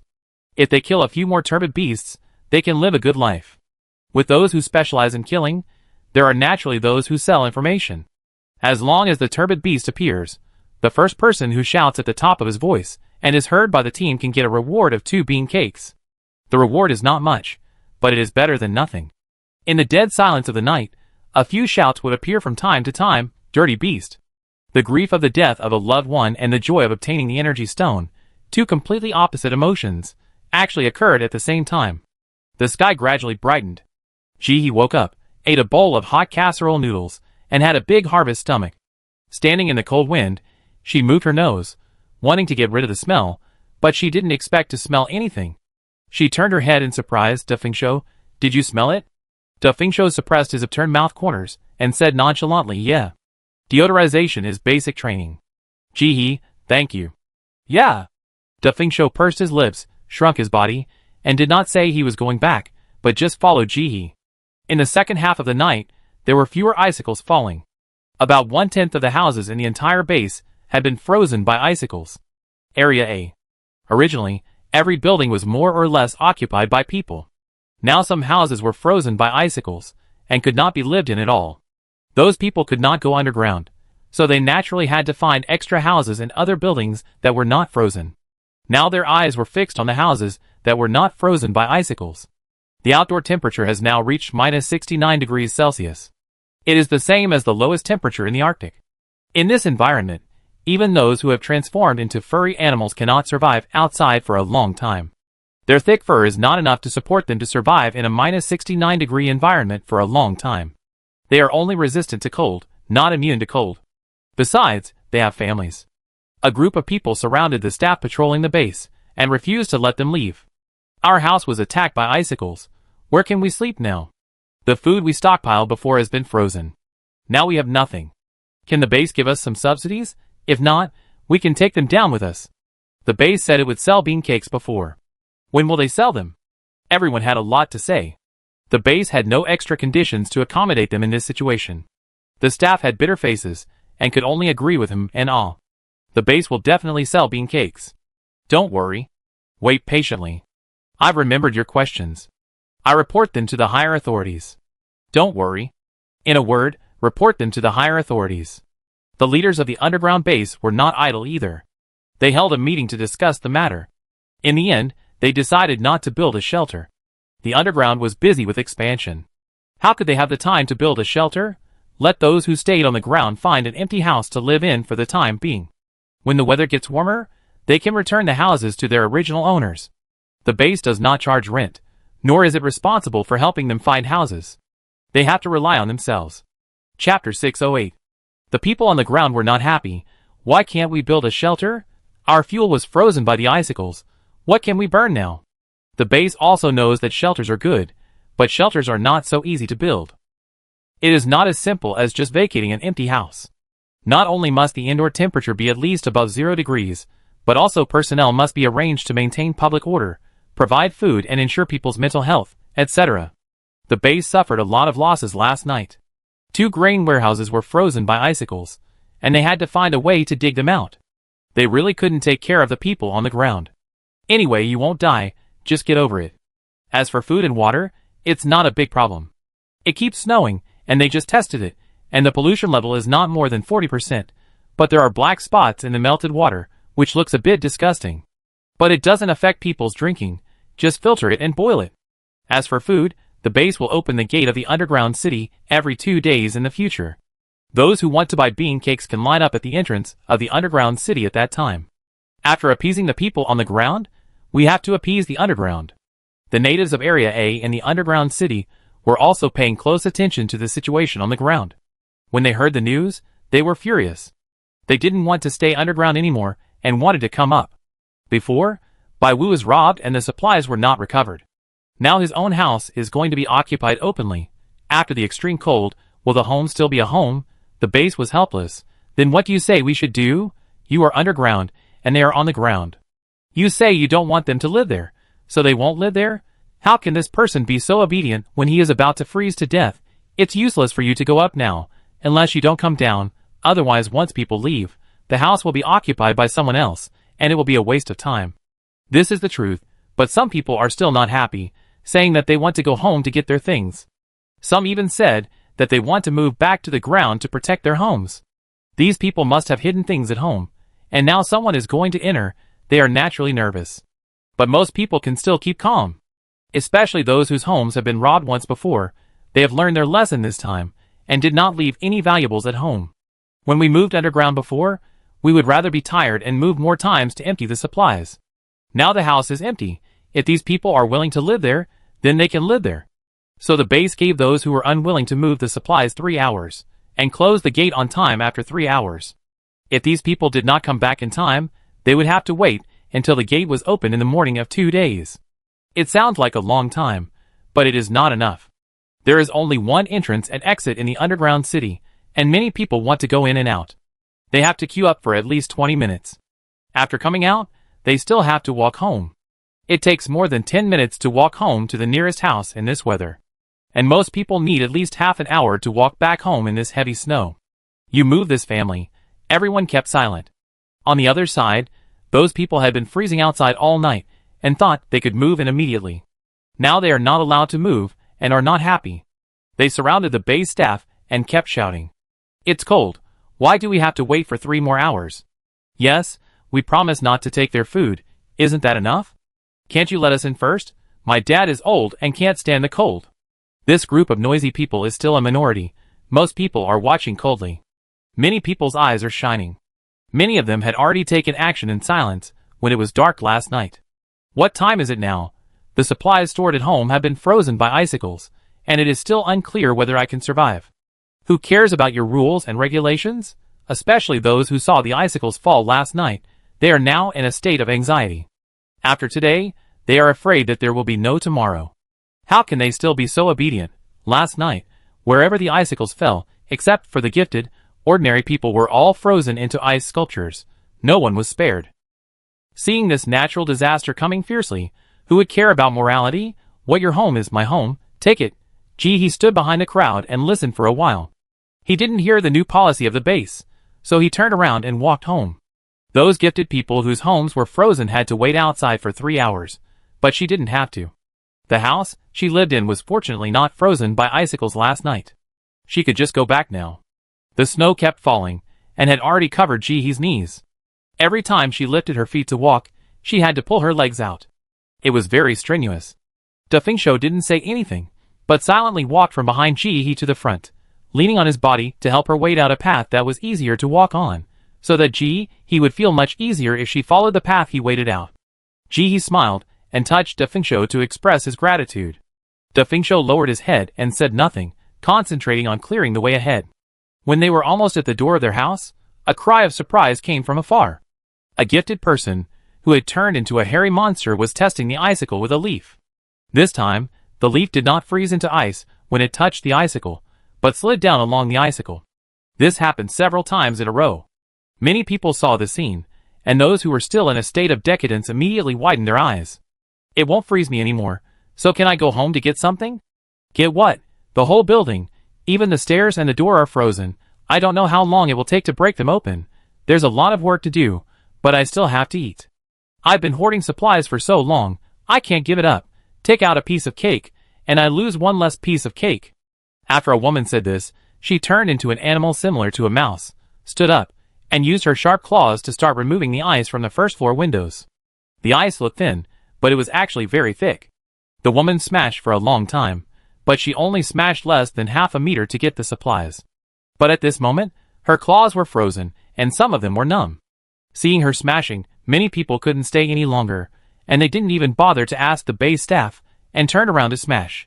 Now even if they were asked to go in, they wouldn't go in. And those who were smart turned around and ran to the villa area. I don't know what the pattern of the icicles fell. In the entire base, the most icicles fell in Area A and the villa area, and there were not many in Area C and Area D. Don't look at the small area of the villa, but in such a small area, 3 icicles fell, directly freezing all 3 villas. Chapter 609. You should know that there are less than 20 houses in the villa area, and 3 of them are frozen. This frequency is too high. And they watched that only 3 people from the 3 families escaped, and the rest were dead. Among the 3 people, one of them had his legs frozen and fainted on the spot. He has been carried underground, and it is uncertain whether he can come back. What does this mean? It means that the supplies in the villa have become ownerless, and they are first come first served. What are you still hesitating about? Hurry up! Don't think that breaking into a house will bring you much profit. Those who moved underground have already taken away all the valuables. They worked hard all night, and didn't give much of the remaining things. The villa area is different. It is the home of the rich. Besides, if those people dare to stay on the ground at this time, they must have prepared 100 or 80 tons of food and coal. When everyone thought of this, they moved faster. It was as if they had accelerated and rushed away. Some were anxious and simply turned into monsters to run, which was much more flexible than ordinary people. They were ahead by a large margin in an instant. He looked at their backs and thought about the current situation of human beings. It was very appropriate to have a documentary. Man and Nature. If human beings were to become animals in the future, wouldn't it be the same as the interstellar? That is, all interstellar races look the same. Humans look like all kinds of things. Just thinking about it, there was a cry of surprise from behind. Turning his head, he saw a roe deer with wings, which was trying to scratch the window on the 8th floor with its claws. Wanted to break open the 8th floor. But the claws were not strong enough. After scratching for a long time, he still couldn't break it. He got excited and didn't know what he was thinking. He just stretched out his tongue and licked it. Ah! His action caused a cry of surprise from below. Many ordinary people heard the news and ran from a distance, looking up to watch the excitement. Woo woo woo. This is the sound of the roe deer trying to pull back its tongue, but found that it was frozen and couldn't be pulled out, and it groaned in pain. Gee, talented. Oh my, it's over, the tongue can't be kept. Oh, if the tongue is cut off, will it be able to speak in the future? Will it become mute? Accompanied by the exclamations of the crowd, he retracted his gaze and turned to go home. It's so cold, standing outside for so long, no one came to provoke, it's better to go home and lie down. Seeing someone go upstairs, other people in He's building couldn't stay any longer. After looking at each other, the brave ones followed He and went home together. Who wants to be outside in the cold when they can stay at home? Besides, there are so many buildings frozen, and many people are homeless. If they don't protect their homes well, what will they do if someone comes to rob their houses? Just. Girl, if you go back now, aren't you afraid of icicles falling? Yes, if icicles fall, how can we run? How about we stay outside for a while? I'm not saying this because I'm afraid of death. I'm just thinking about everyone. I'm afraid that if something happens, everyone won't be able to react. The man who was talking tried to get others to wait outside with him by presenting facts and reasoning. He was really scared. If the icicle came, it was hard to say whether others could survive, but he would definitely die. He looked up at the man who was talking, but he was wearing too much and didn't recognize him. Uncle, what's wrong with your leg? Why are you shaking all the time? I heard that if you stay outside for too long, you have to have your leg amputated. When the uncle heard this, he was stunned at first, and after reacting, he wanted to say something to save his face. Before he could say anything, he saw his son also going upstairs, so he hurriedly chased him. Son, Stay with Dad downstairs for a while. Dad, don't be stubborn. I am cold even if you are not, you should stay alone.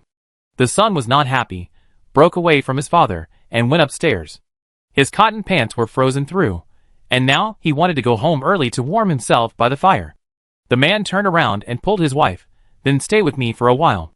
What for? No. The wife stood in the corridor and shook her legs. The girl is right, my legs are numb from standing all night, and I have no feeling. If I don't go home, I'm afraid of amputation. The man wanted to say something. The woman rolled her eyes at him and pushed him away. If you don't want to go upstairs, get out of the way. If you peed your pants, your cotton pants will be stiff, and you won't have a second pair. The man. I won't pee in my pants. The voice of Dai Fengshu sounded. Your trouser legs are frozen. The man froze and looked down. It was indeed the back of his shoes that were frozen.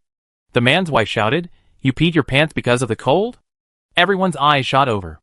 The man, Dai Fengshu kept his merits and feigned to himself. While everyone was making noise, he caught up with Ji-hee and went home quietly. After entering the house, Ji-hee released the ball and was about to light the stove. As soon as he took it out, he saw Dai Fengshu had taken it over. Ji-hee raised his eyebrows. Dai Fengshu has been more proactive in his work recently. White light flashed in her hands, and she treated Dai Fengshu and charged him at the same time. Thank you for blocking the wind for me yesterday. Dai Fengshu lowered his head and said nothing. Yuanqiu pouted on the side until his lips were about to reach the back of his head. Humph, finish the treatment quickly and get out of here. After the last fight with the puppet master, the energy stone electric heater that the base gave Ji-hee as a reward, after it was lit, would put a cover on the room of about 15 square meters. This cover has no function of protecting safety, nor can it prevent attacks. The only function is to prevent the heat from spreading, so that until the purple fire crystal burns out, the temperature of the whole room can be guaranteed to be around 25 degrees. The bedroom where she sleeps is exactly 15 square meters, and it is just right to use this stove. She was not going to take out the plants that were grown outside. With the current temperature outside, even if she grew them, the yield would not be very good. So she would keep them in the space first, and stop planting them after this batch matured.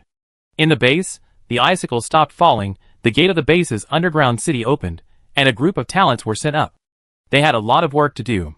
Not only did they have to recover corpses and turbid beasts, but they also had to find a way to break open the frozen houses and recover as much supplies as possible. They also had to send people outside the city to see if the ice outside could be broken. If it could be broken, they could get some food. In the morning, Ji-hee was sorting supplies in the house. The recent recovery of mutant animals has not been smooth, and after the extreme cold, not many people will go out to take risks. She thought, why not go there by herself? But she has more important things to do these days, and time is a bit tight. At this time, Yuanqiu came over. There's someone knocking on the door. Who is it? Ji-hee responded casually and walked out. Chapter 610. Halfway through the walk, she returned to put on the protective suit of the iron-headed earthworm, and a pair of plush pajamas. Open the door. A fully armed man stood outside the door. Ms. Ji-hee, right? The heavy snow outside has stopped. We are organizing people to clear the snow now. The area you are responsible for is the left side of the gate. Before this person came, Chili had told her that the area assigned to Ji-hee was closer to the building. Although the area was the same as others, she didn't have to go far. Ji-hee paused. It's like this. Why are you still clearing the snow? To make it easier for people to travel. After the man finished speaking, he looked at Ji-hee and added, the base will also send people, but the base is too large, and it can't be cleared by official talents alone. It will affect your travel, so I ask for your help. Ji-hee nodded. I have food. Can I buy it with food? The man glanced at Ji-hee. It was ordinary, and it didn't look like he could take out much food. I guess he was giving bean cakes, so he said, it's not about food or not. Even if you borrow another 50 billion from the sky, you have to go shovel snow. Ji-hee, then shovel snow. He changed his clothes and went downstairs to shovel snow. Dai Fengshu saw Ji-hee go out and followed him silently without saying a word. Yuanqiu rolled his eyes crazily. If it wasn't inconvenient for him to go out, why would Bai Jiu be so attentive? Ji-hee stood outside the house, looking at Dai Fengshu shoveling snow, and was still wondering, which link went wrong? Is she too poor? At this moment, someone in the distance came up to the others. Dude, judging from your figure, you must be a very powerful talent, right? You are wasting your talent doing this job. Do you want us to help you? Just 5 bean cakes. We will help you clear your area. No, stay away from me. Okay, okay.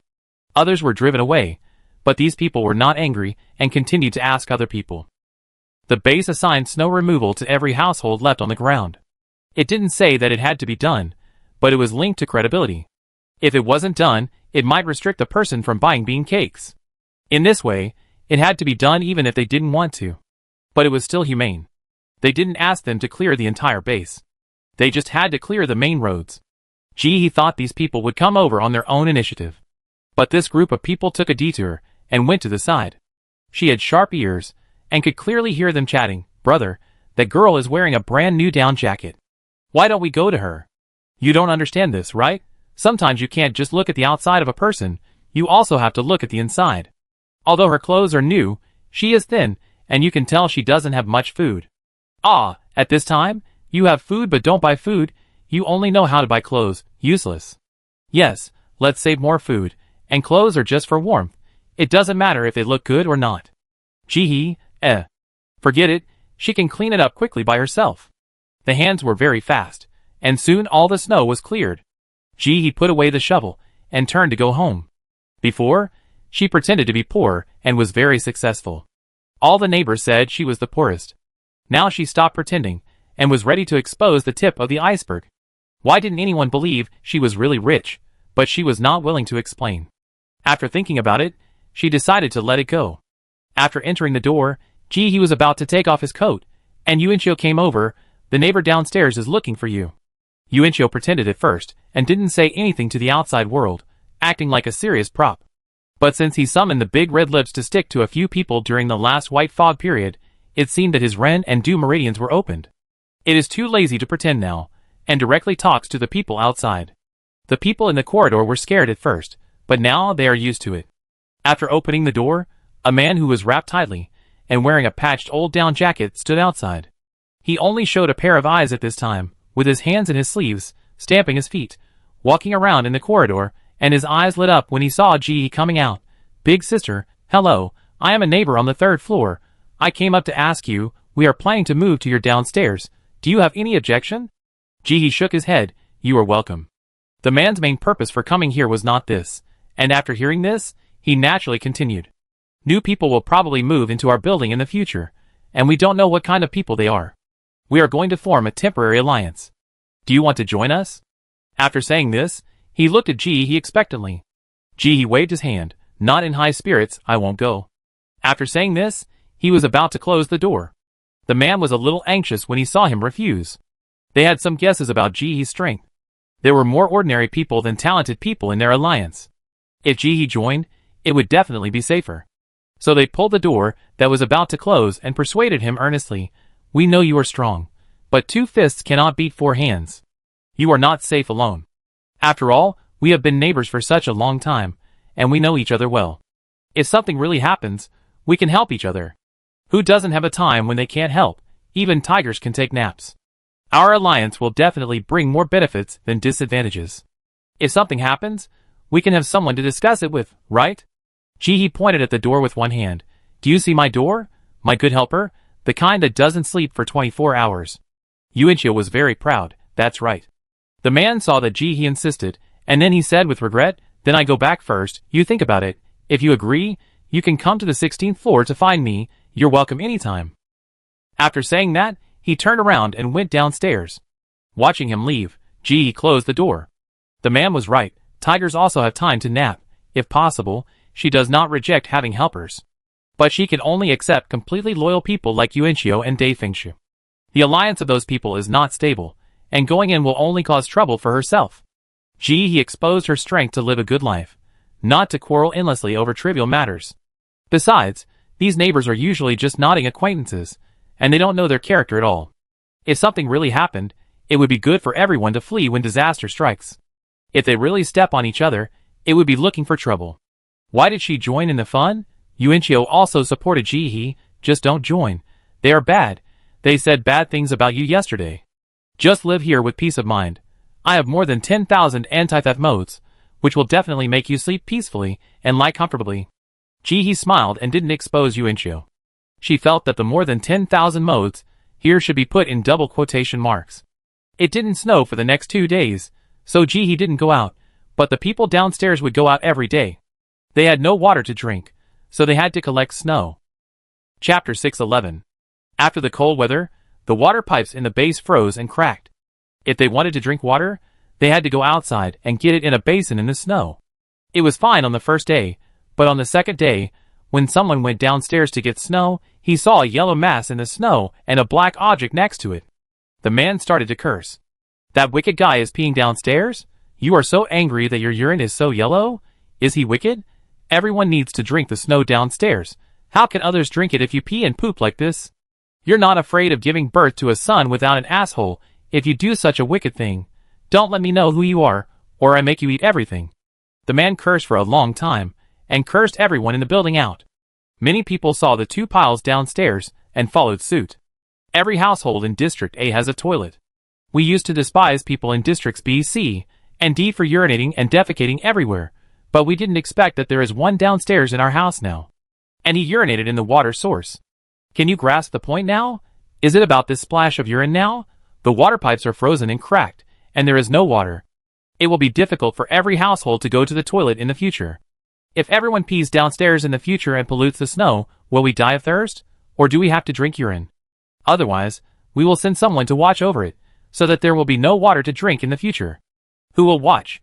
No one spoke after this was said. In this cold weather, who wants to go downstairs and suffer this? The newly formed alliance encountered its first difficulty. Go upstairs to find that little girl. Forget it, that girl is a quick talker, and you can tell she's not one to take a loss. She's alone, and she's not afraid of people wearing shoes when she's barefoot, so she can't possibly do it. Yes, she still has a space button, so maybe she's already stored enough drinking water. Let's figure it out ourselves. No one wanted to do it, and after a group of people cursed for a long time, they turned around and scooped up some clean snow from the ground next to them, and went upstairs. The next day, they found that another piece of land downstairs was also contaminated with feces, and this time, there was obviously more feces, and it was obvious that it was from several households. In addition to feces, there are obvious yellow traces. One of the old ladies was passionate again. "That wicked man without an asshole, isn't he afraid of his ass being frozen off? Can't you find plants to wipe your ass yourself? And you use snow to wipe it. You like to drink urine, but others don't. Don't let me know who it is, I will stuff it back for you." The group of people were very angry, and after scolding for a while, no one admitted it. In the end, they had no choice but to walk to a farther place to get water silently. After boiling it at home, someone almost vomited after taking a sip. "Why is this water so bitter? Is there any urine?" "No, I checked when I was collecting it. No one around was peeing. Drink it without worry." "Ah, when will this day end?" The base also sent people to collect water, and naturally saw people urinating and defecating everywhere. They used loudspeakers to publicize for a long time to let everyone go to the public toilet, but no one listened. In such a cold day, who would be willing to walk for more than 10 minutes to go to the toilet? The urine froze before it hit the ground, and they had to knock it with stones. Whoever wants to suffer this can go, anyway, they won't go. More and more snow was destroyed, and the base had no choice but to go to the farther sea and the areas to get water. In a vicious cycle, people had to go farther every time they wanted to drink water. In the end, getting water every day became a very time-consuming job. At this time, a new job came into being. Ice Smasher. A gifted person with strong strength carried a weapon to smash the icicles and do physical work. Although the broken ice had some indescribable smell, it was clean without feces and urine. A pot sells for 3 bean cakes, and there are still many people buying them at this stage of the early extreme cold. Yuanchio is very gossipy. Every day, he will tell Ji about the quarrels in the family, and what happened in the building. Ji also learned that 6 more families moved into their building. These 6 families knew each other, and formed an alliance. Each family has 1 to 2 gifted people. They pried open the houses from the 6th to the 9th floor, and 1 family moved in. It seems to be quiet for the time being, but it is hard to say what will happen in the future. During this period, the people in the base were very busy above and below the ground. It was not much worse than before the extreme cold. He was busy measuring the temperature outside these days, waiting for the right time. The gifted were busy prying the door early and late. They were cautious at first, and went to pry the door when it was dark. Later, there were too many people prying the door. "If you pry the door, I will lose if I don't," so gradually all the gifted people pry the door. Even during the day, they were not idle. The two alliances downstairs of He also participated. A few people were left to watch the house, and the rest of the people went out and were very busy. The base did find out, but they had limited manpower, and it was too cold outside, so they couldn't patrol for a long time. For this matter, they thought it was bad luck if they were caught, and they would just ignore it if they were not caught. There is no such thing as a wall that is impenetrable. After hearing the news, the talents underground couldn't stay any longer. They felt uncomfortable when they thought that others took advantage of them while they didn't. So many people moved back from the underground to the ground and pried the door together. The whole base was in a strange busyness. After going out early and returning late to pry the door, the harvest was not satisfactory to them. Most families would take food with them when they moved out of their houses. Only a few people did not take food with them. These people found many houses and broke into many houses, but they did not bring back much supplies every day. They were lucky to be able to make up for the energy they had consumed. Some people even got frostbite because they went out too often, borrowing medicine from everywhere. The new people in He's building also came up to borrow. Everyone below refused, and when it was He's turn, she naturally refused. What time is it now? How can a normal person still have medicine? Even if there is medicine, how can it be lent out? Naturally, these people didn't borrow anything. But because of the threat of the base, and the fact that each of the families living upstairs has a gifted person, these people are dissatisfied, but they are still stable for the time being. They just pry open all the other empty rooms in the building at night. The several natives of this building are naturally aware of what is happening outside. But as long as those people don't pry into their own homes, they will turn a blind eye to their behavior. This kind of night thief situation continued for more than a week, until most of the empty houses were broken into, and the people calmed down. The temperature finally dropped to -78 degrees, and He was ready to act. At 12 o'clock in the middle of the night, everyone fell asleep. He put on a black suit and jumped out of his window. Under the dark night sky, countless silver blue icicles connecting the sky and the earth were emitting a faint light. Chapter 612. He controlled the cloud and flew all the way to Area D. No one lived here for a long time. It was like an empty city. The icicles connecting the sky and the earth made the surrounding scenery dreamy, like in a dungeon. The cloud flew to an icicle and stopped. He looked at the icicle in front of him. This icicle was spreading outward. When I came to see it a few days ago, the ice only covered the entire building, and now the ice surface appeared about 1 meter in front of the building. In the long run, all the icicles will be connected together, turning the whole world into a huge ice cave. The temperature at that time may reach -100 degrees or more. He looked up at the icicle connecting the sky and earth, tapped the clouds, and flew straight into the sky. The key to breaking the situation is in the sky. It is not obvious when looking at it from the ground, and it is only discovered after breaking through the clouds. With the clouds as the dividing line, there are ice blue mists rotating slowly above the clouds, and under the clouds, these mists gradually condense into ice. When looking from the bottom up, it looks like ice pillars connecting the sky and the earth. He approaches the ice blue mist. She could feel the surging chill that seemed to want to sweep her away. Silently taking out the gloves made of iron-headed earthworm skin and putting them on, she tentatively put her hand into the silver blue mist. This was a test. Carefully feel the change in temperature on her hand. Less than 2 seconds after her fingers were in the vortex, the scales on her hand automatically emerged to help her resist the cold ice. Subconsciously pulling away, a layer of ice had already condensed on her hand, and it was slowly spreading upwards. She took out a piece of purple fire crystal and put her hand on it. The purple fire crystal quickly released heat after contacting the cold object, warming He's palm, and soon her fingers regained consciousness. Before she could move her fingers, an unprecedented itching sensation began to spread from her hands. She moved her fingers and found that they were frostbitten. A white light emerged, and in the blink of an eye, her right hand was restored to its original state. The swelling also disappeared, and the itching also faded. He immediately felt confident that this could be done. Although it was cold, it was not as powerful as the Fong Bing fruit from the Rika continent. With the previous test, she had a plan in her heart for the second time, and quickly stretched her entire arm in and felt around in the mist. He felt the biting cold and searched with all her heart. Finally, she found it. With a thought, the thing was instantly sent into space. Without taking a closer look, she quickly pulled out her arm. The next second, white light appeared. This time, the delay was a bit long, and the ice had grown to her shoulder. After her right hand was healed, she took out the thing she had just put into the space. Sea-level energy stone as expected. She guessed correctly. There was an energy stone in this mist. Although it was not as good as what she had gotten before, sea level was already considered high. Turning her head, she looked at the icicles that stretched all around her, and had only one idea. It's done. After several experiments, Ji found that if the energy stone was taken away, the icicles would not spread out. The surrounding temperature would not continue to drop. Although the house that had been frozen into ice would not melt, as long as the temperature did not drop, it would be good. Sitting on the cloud, Ji chose to post the message in the store. Sell 30 sea level energy stones. The world is so big, and the icicles in the sky are endless.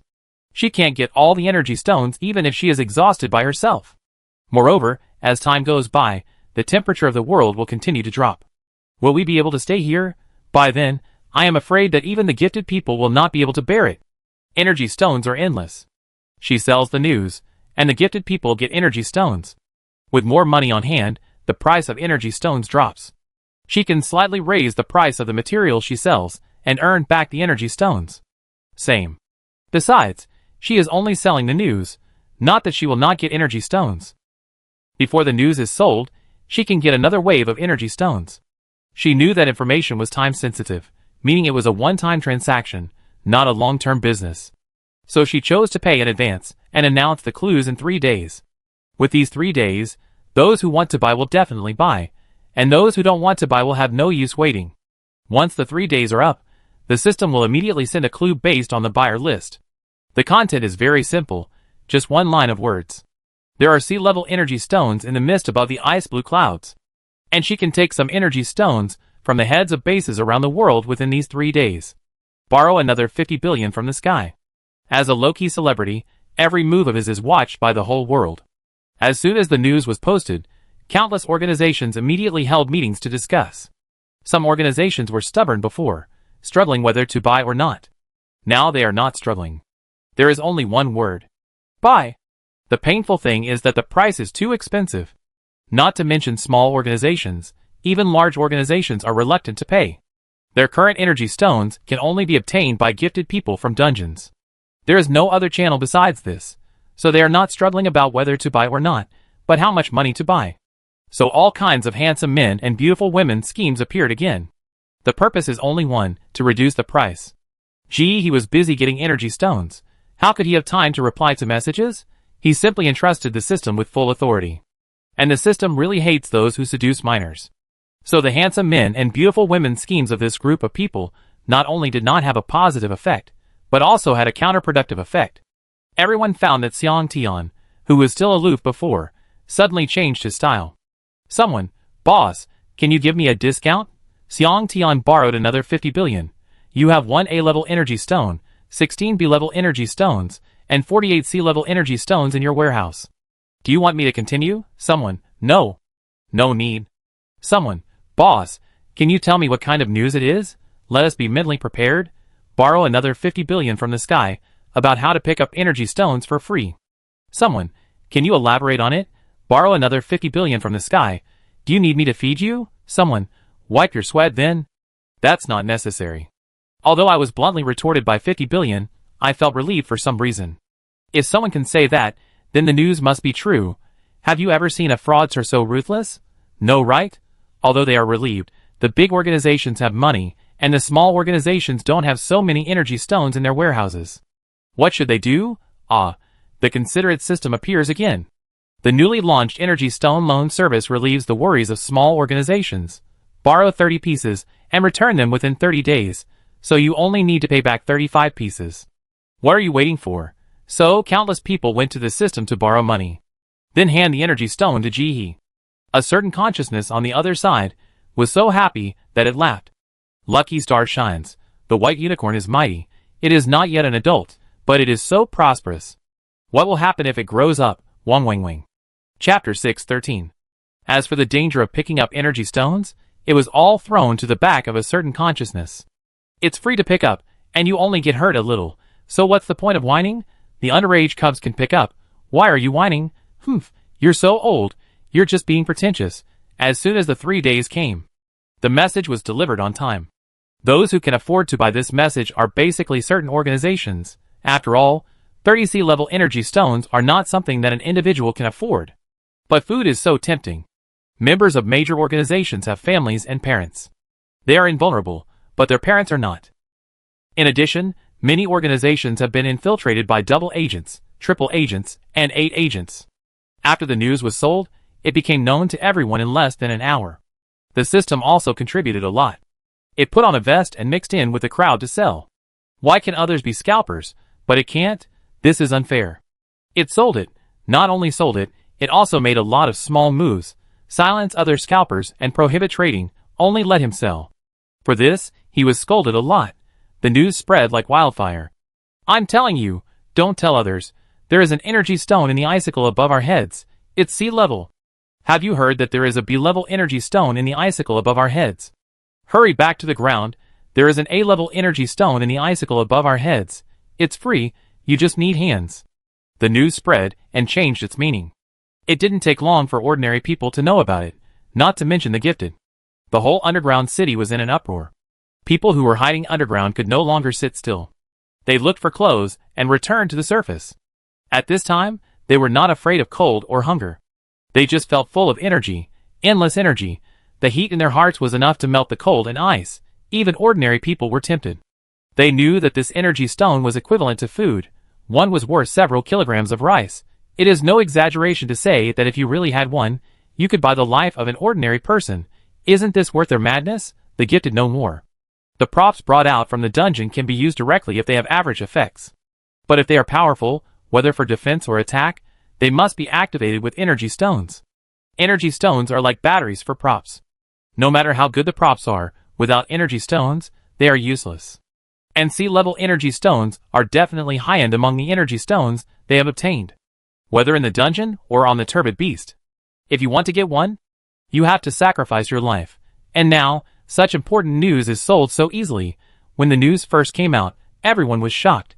Such valuable news, borrowing another 50 billion from the sky is just said like this. Can you say he is worthy of being a big boss? He has a vision, different from ordinary people. As for the price of 30 sea-level energy stones, I thought it was expensive at first, but now it seems like it's free. It's a 0.1% discount. There are hundreds of ice pillars in any base, and even more outside the base. Doesn't it mean that you just need hands? On this point, they reached a consensus with the system. Seeing this, countless bases were overwhelmed.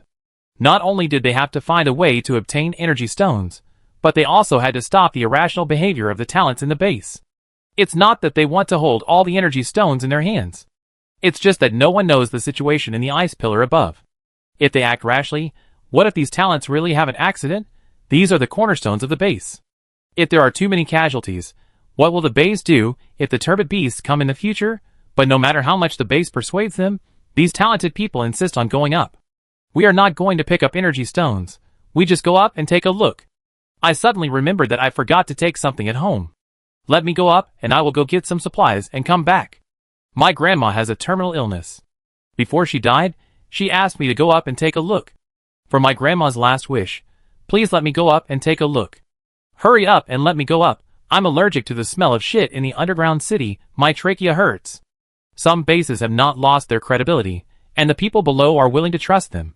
So they will naturally want to go out through normal channels, and they are a little more rational. But some countries have long lost their credibility, and what they do is not convincing enough. The gifted people simply make decisions for themselves without even asking. Are you kidding me? You don't give any help at ordinary times, but you want to take care of everything at the critical moment? Are you worthy? Chung Jun went straight to the kitchen as soon as he got the news. At this moment, he wished he could turn into Neza and step on a windfire wheel. Unfortunately, he couldn't squeeze into the kitchen even though his wheel was smoking. The base's kitchen has become a popular check-in spot. Thanks to the 50 billionaire, the two chefs don't care about the little things in the base anymore, and they compete with each other in cooking skills on both sides of the kitchen every day. You make Wincy tofu today, and I will make boneless fish. Whoever loses will be unable to sleep at night. Being in the same kitchen every day, our relationship didn't deepen, but became even worse, let alone talking. We even wanted to spit at each other when we met. Wow, today's lamb rib hot pot. Great tonic, the boss knows how to eat. Look at this lamb rib stew. In ancient times, the emperor had eunuchs to help test for poison before eating. A boss with 50 billion can't be less dignified than the emperor. I am willing to test for poison for the boss. Chung Jun pushed with both hands. Let me go. I have something urgent to do. Let me in. The crowd not only refused to let me in, but also tried to stand closer together. Captain Chung, you said the same thing last time, but you went in and picked up the coriander roots. Yes, you are dishonest. I really have something to do this time. Chung Jun yelled and squeezed in desperately. But no one listened to him, and they went against him. This man has no credibility. He came late, so he stood quietly at the back, and they still admired him as a person. As a result, he always used trivial things to get in and get food.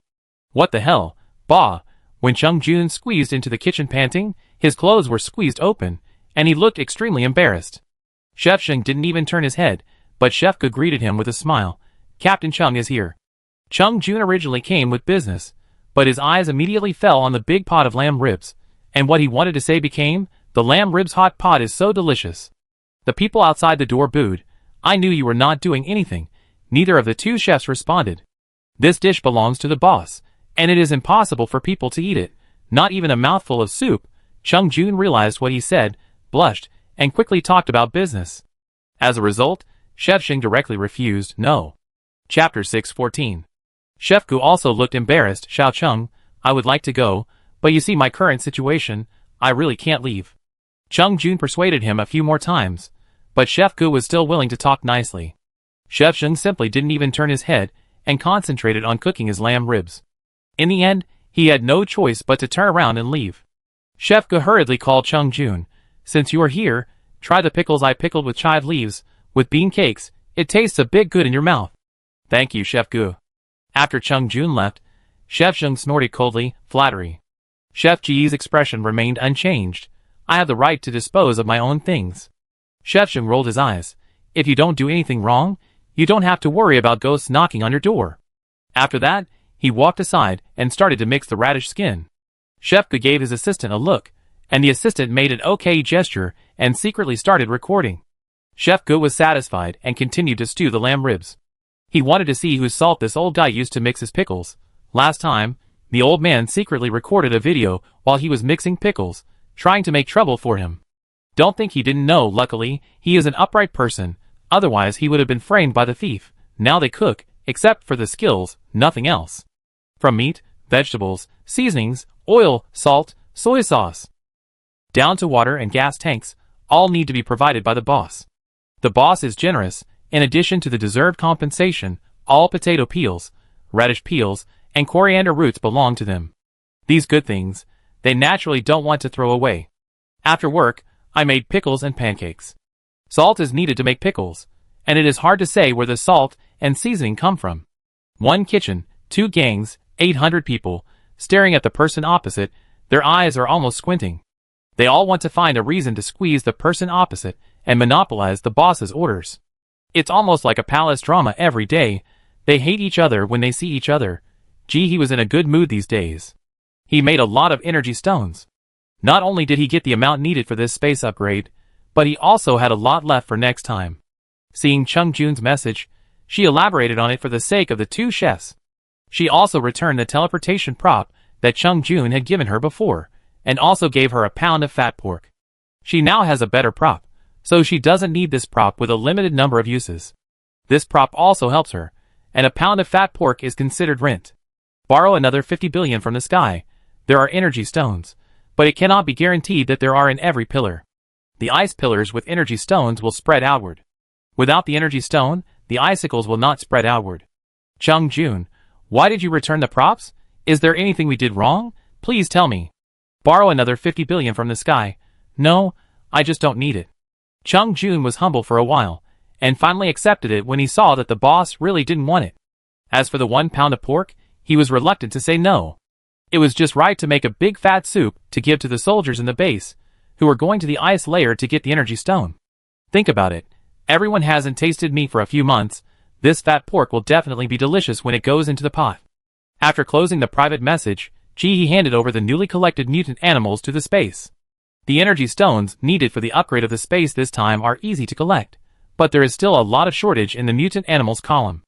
If there is no extreme cold, it seems that after a period of hard work, the space can be upgraded to level 7. But when the extreme cold came, the talented people all retreated to the base, and no one went out, so naturally they couldn't kill the mutant animals. Once she spread the news that there were energy stones in the ice column, others would naturally find a way to get the ones outside the base after they had taken the ones in the base. If they could kill a mutant animal, she would also receive it, right? As for the energy stones in the ice column, under normal circumstances, of course, every ice column has an energy stone, but isn't this an abnormal situation? For example, when she passes by, she might take a few of them away. Underground City, Gifted Animal Research Center. Director Fan looked at the semi-finished product report in his hand.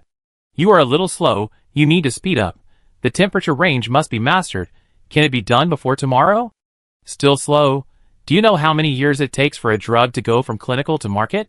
The old man in the white coat wanted to jump up and poke his finger at Gulongfan's forehead. Do you have an idea? I tell you it can't be fast. I know the answer and work backwards. Otherwise it will take 3 to 5 years to develop it. Director Fan touched his sparse hair and pretended not to hear what he said. If you develop it tomorrow, I will give you a live chicken. If you develop it 2 days later, I will give you half a chicken, and so on. It seems that he is really anxious to make the famous granddad take out the chicken.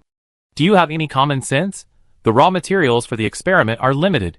The experimental subjects are limited. It takes time to verify the experimental data. Do you understand these questions? The old man looked at Granddad as if he saw an unreasonable party, and his saliva sprayed Director Fan's face. Don't say it's a chicken. Even if you give me 5 or 10 chickens, I can't develop it next week. Director Fan opened his mouth, but before he could say anything, he suddenly felt dizzy and nauseous. He subconsciously reached into his pocket and remembered that he had eaten the last piece of candy. The assistant next to him saw his movements and quickly took out a piece of candy from his pocket, peeled it, and stuffed it into Gulongfan's mouth. Leader, are you okay? Director Fan ate a piece of candy and felt much better. He waved his hand and asked the people around him to step back, indicating that he was fine. Mr. Jai, you know the situation of our base. There are too few people who can be self-sufficient. Most people need subsidies from the base. Our warehouse has been eaten up for several times. It seems that there is no problem now, but it will definitely not work in the long run. He looked at Shai Lao and continued, have you heard about the energy stone in the icicle? We are racing against time now. The energy stone is in the icicle. If we develop the medicine 1 day later, we will get the energy stone 1 day later. If some forces get the energy stone by then, our base will be in danger. You also know that only the ground is the way out for mankind. If we keep hiding underground, it will be a dead end. We need to send people out to find edible food. All of this requires the medicine you developed. You are the hope of the entire human race. As an old man, please beg you, okay, I know that the pressure on you is great, but there are millions of people in the entire base, and these are all living lives. We can't give up. Chapter 6:15. Stop putting blame on me. Don't tell me about the hope of the base, the hope of mankind. I am an old man who is half buried in the ground. I can't be the hope of others. Even if you get your lips scratched today, this thing also takes time. It can't be done quickly. Old Jai was indifferent.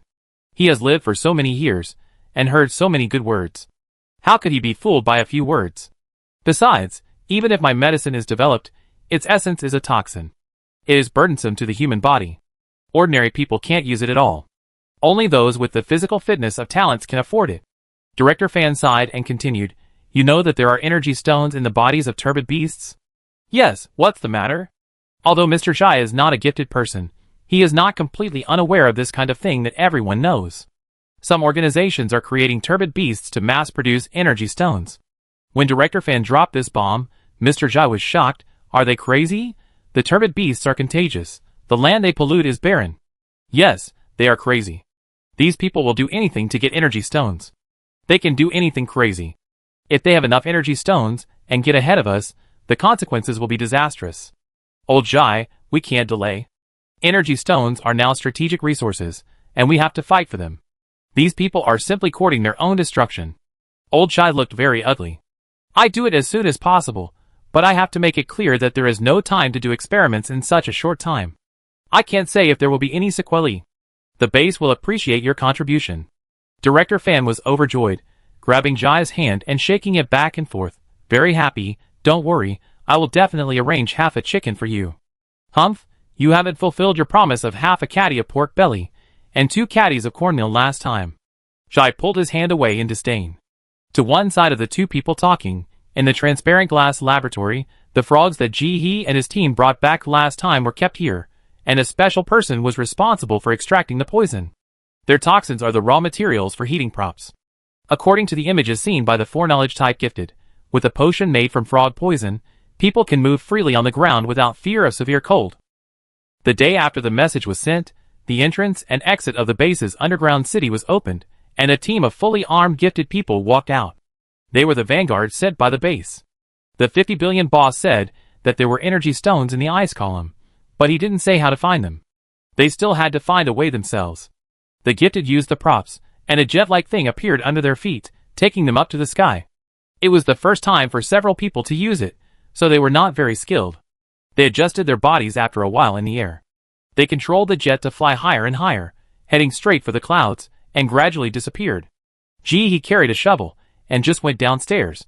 She saw several people wearing heavy black down jackets, flying into the clouds with glowing feet. She raised her eyebrows. They moved very quickly. Just after selling the news, he came out to look for energy stones at dawn the next day. There were many icicles above the base, and he did not take away all the energy stones inside. She only took half, and left the rest to the base. Even rabbits don't eat grass near their nests. She couldn't just fleece the base, right? If you ask me, our base is wicked. They insist on making us come down to sweep the snow. Won't this delay our acquisition of energy stones? It doesn't snow earlier or later. We can get energy stones. If it snows, it will be troublesome, right? The base is bullying. Why don't they let those people underground come up to sweep the snow? Do you dare to go? You have wings? Didn't you see the one that was frozen into an ice sculpture yesterday? The corpse is hard. If you are not afraid of death, go ahead. Do you know that wealth and honor are sought in danger? What's there to be afraid of taking a risk for the energy stone? Didn't you know that a big brother got the energy stone yesterday? He has made a fortune. Yes, he had his limbs amputated. He paid for it with his life.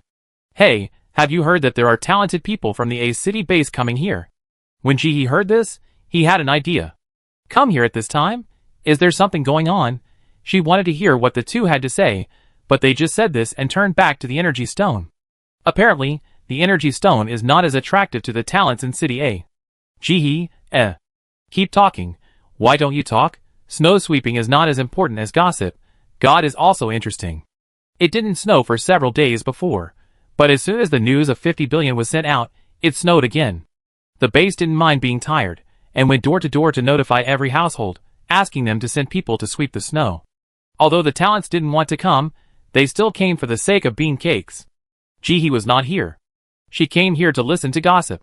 She felt a little bored after being locked in the house for a long time, not interacting with people, and only listening to the ball talking. She came down for nothing, just to see people and breathe in the atmosphere.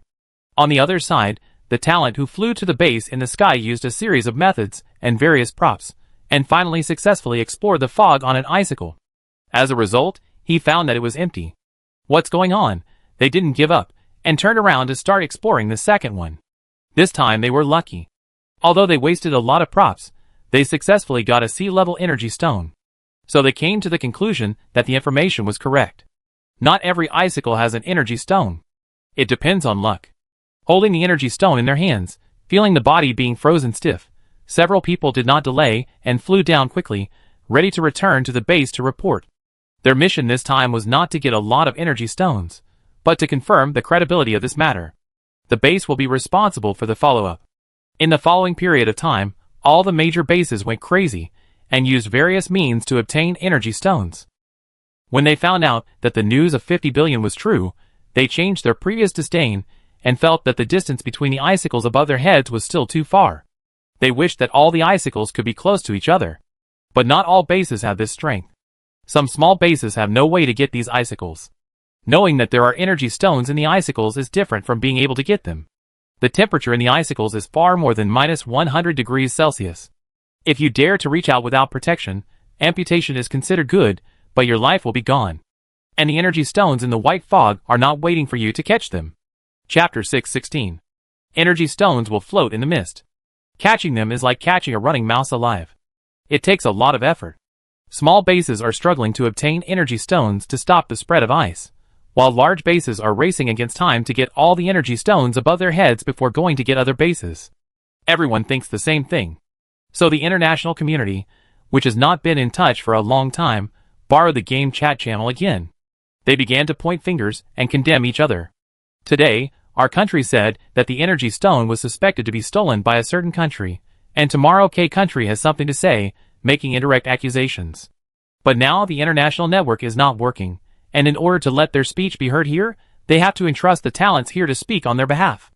With the idea that it is a bastard not to make money, the official quietly sent people to take over this job, performing a show of taking money but not doing anything. Anyway, they said they would help you post it, but they didn't say when to post it, right? Just wait. K country is going to send people to fight and take the energy stone on the top of the head. Very busy. I thought it was a sure thing, but it turned out that the energy stone above my head seemed to have been stolen. I searched a lot and found that it was the same. They had received information before that the number of energy stones in the light column was at least more than half, so how come there was only 1/3 left? That's when they panicked. What happened?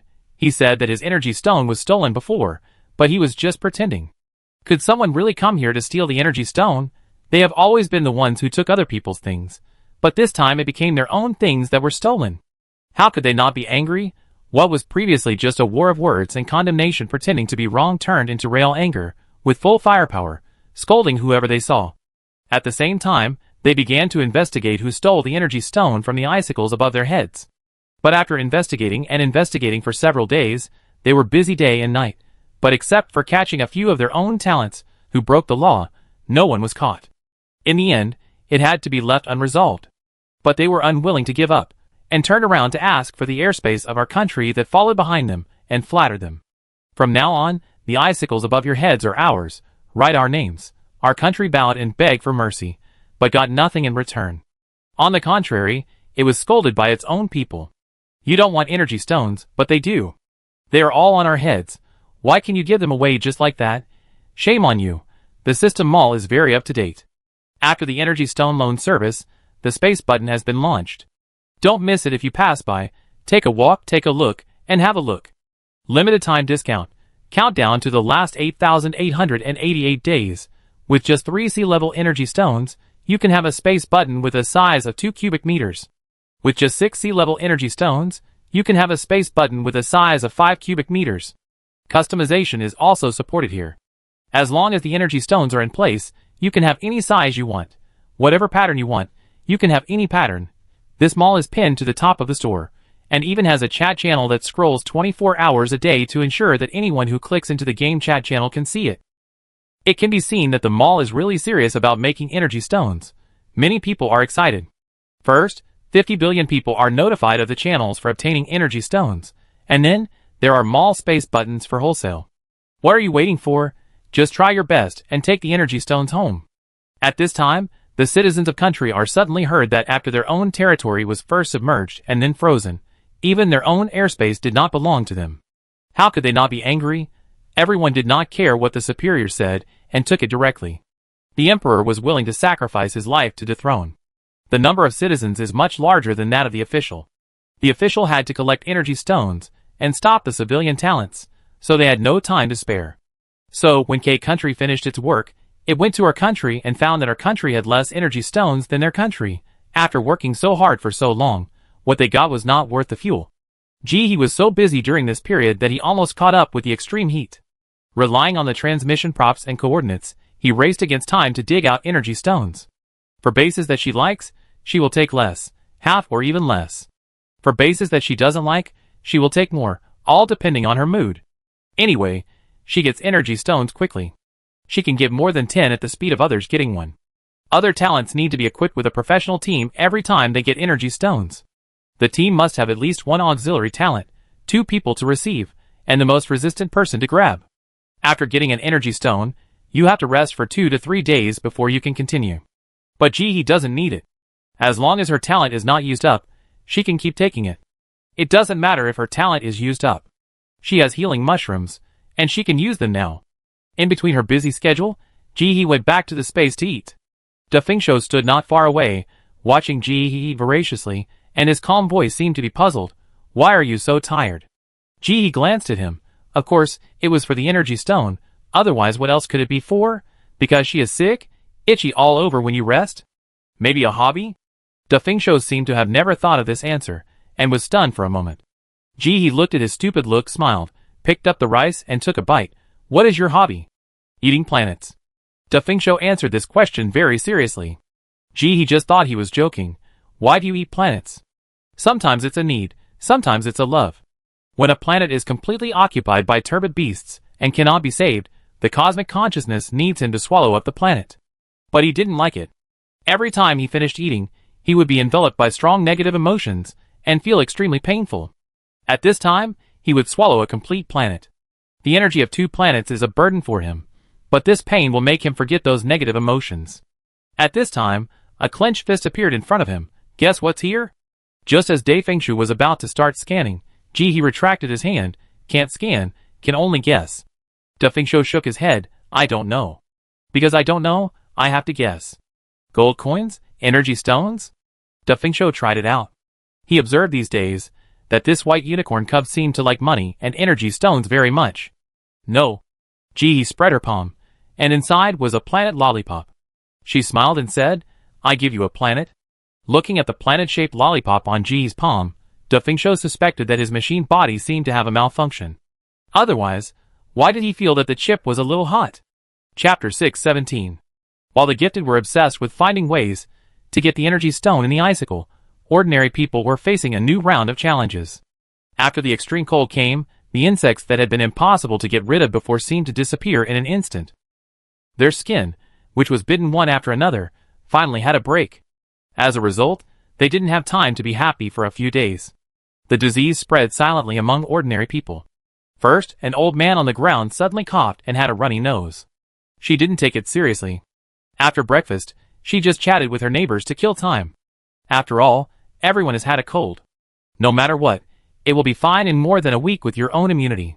Moreover, their physical condition has improved a lot now, and it is estimated that it will not take a week. Who knew that after a day, the old man suddenly had a fever when he returned home at night, and he vomited white foam in the middle of the night.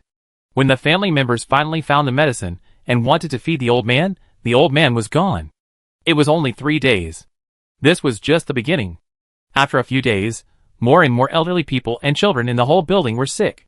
The gifted people panicked this time and hurried to find the entrance of the underground city, wanting to send people to the hospital in the underground city. The staff at the entrance were in a dilemma. It's not that we don't want to take them, but there is no medicine now, not even a single pill. Even if you send people here, you can't cure them without medicine. When the patients gather together and can't get care, it will be more serious. So you're just going to ignore it? At least think of a solution. You can't just watch my daughter die of illness like this. Yes, the child keeps coughing, her ribs are about to break, you think of a solution. The staff had no choice but to say, if you don't believe it, come down and see, the flu has also broken out in the underground city, and the situation is worse than on the ground. The gifted people didn't believe it, and thought the base was lying to them. But when they went to the underground city, they saw that the patient from their family ran away. This is not a hospital, this is sending people to die.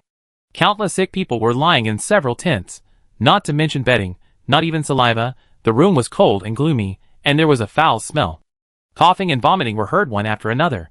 Their faces and bodies were covered with frostbite, they were as thin as skeletons, and vomit and excrement were all over their bodies. Every staff member of the base is responsible for hundreds of people like this now, and they are too busy to handle it. If your family can take care of them, it is better not to send them here. The staff at the base was exhausted when she spoke. She had been working for 16 hours straight.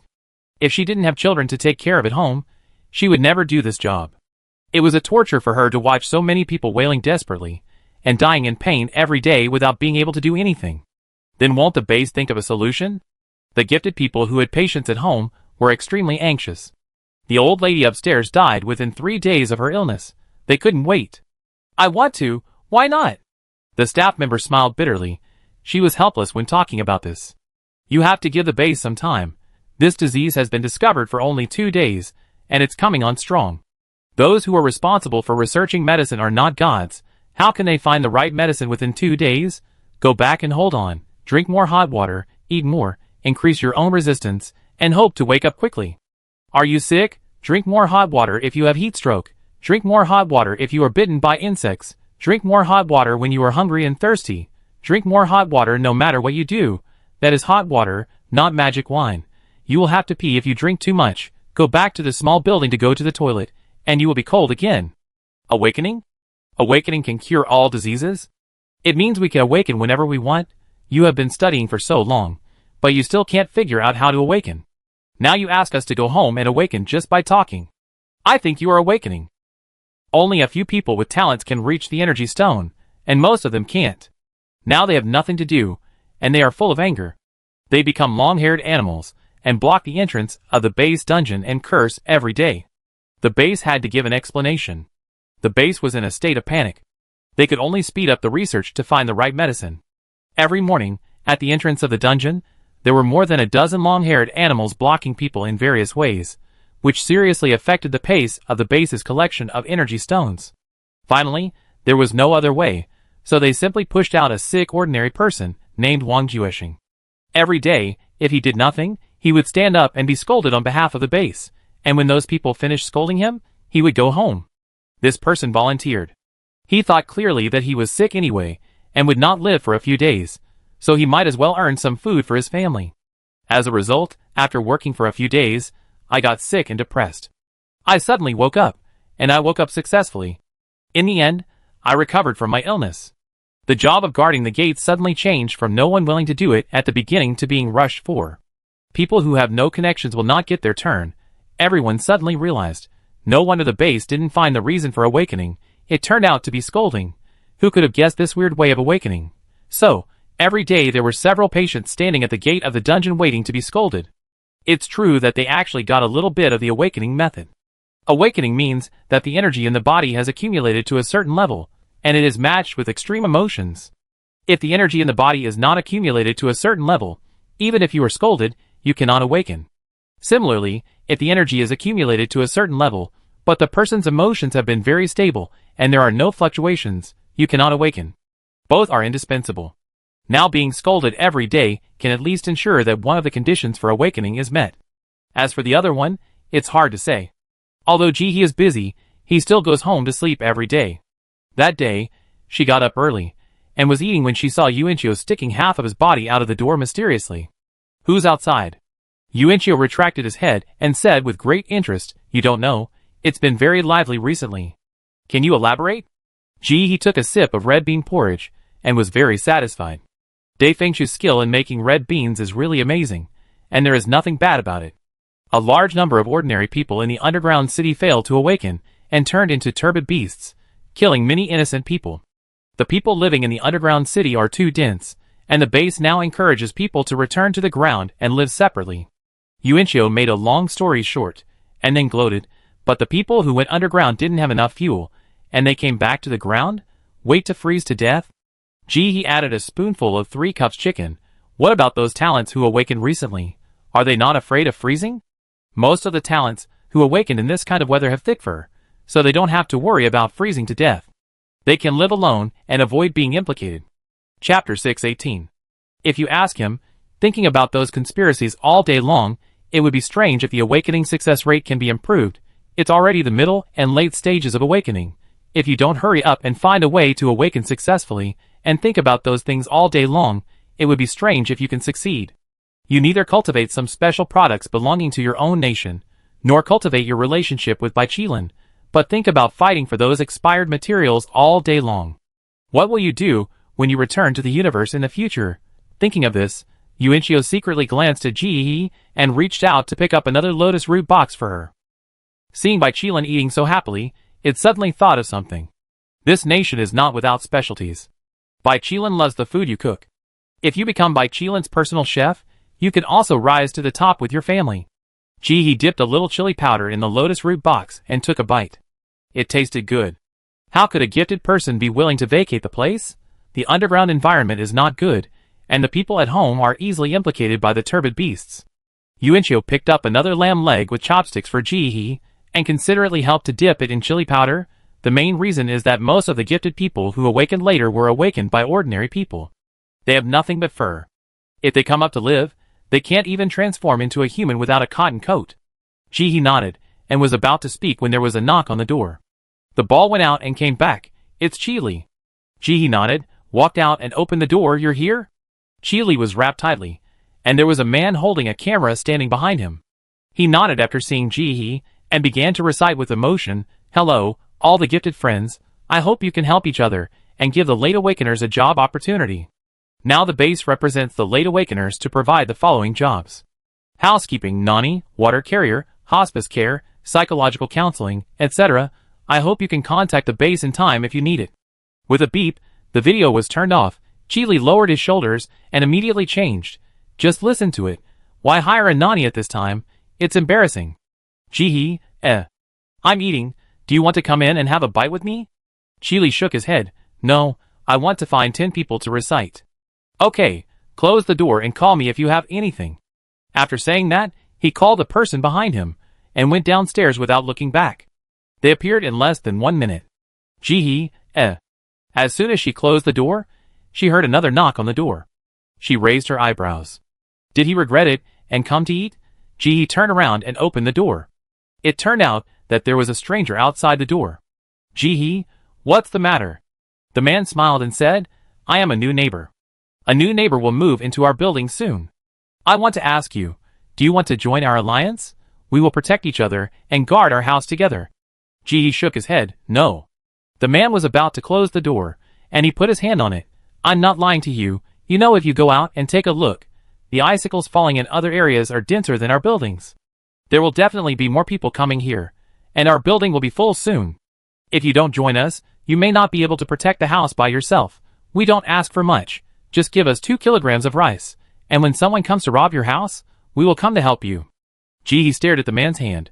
If you don't let go, I break it. 3, 2. The man's face froze. He had a feeling that the person in front of him was really going to do it. The sixth sense made him subconsciously let go. The next second, the door in front of him slammed shut. The man stood outside the door, looking at the closed door, and suddenly came to his senses. Why did he think that little girl was scary? Strange. This thought was instantly thrown out of his mind. He raised his hand and knocked on the door. Open the door. Let's talk. I have no ill intentions. Can you guard the house by yourself? As he was clapping, a fiery red mouth appeared at the door in front of him, and he started to curse loudly. Don't you know I told you to leave? If you are rejected, you should leave quickly. Don't stick to me without knowing what's going on. Ms. Zhang Lingling from 601 downstairs, your man is here to harass the girl. Zhang Lingling.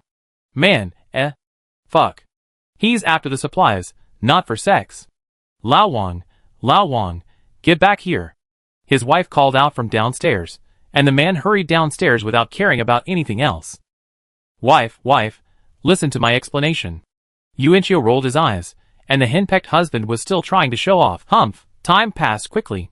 Just when everyone thought that the late awakened talents could not find jobs and could only continue to stalemate, a familiar job after the ice chiseling worker, the corpse picker, returned to the arena.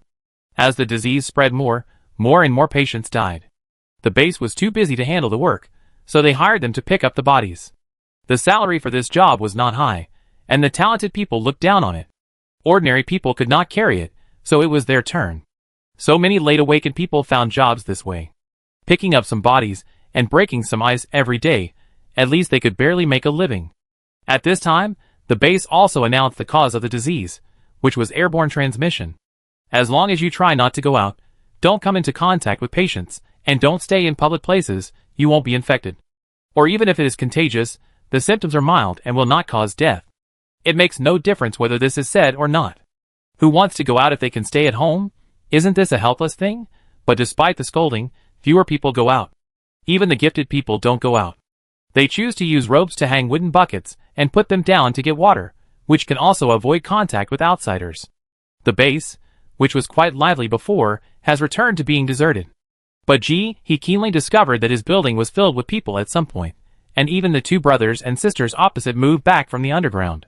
Just considering the virus, everyone maintained a delicate balance, trying to stay at home and not go out, and not contact outsiders.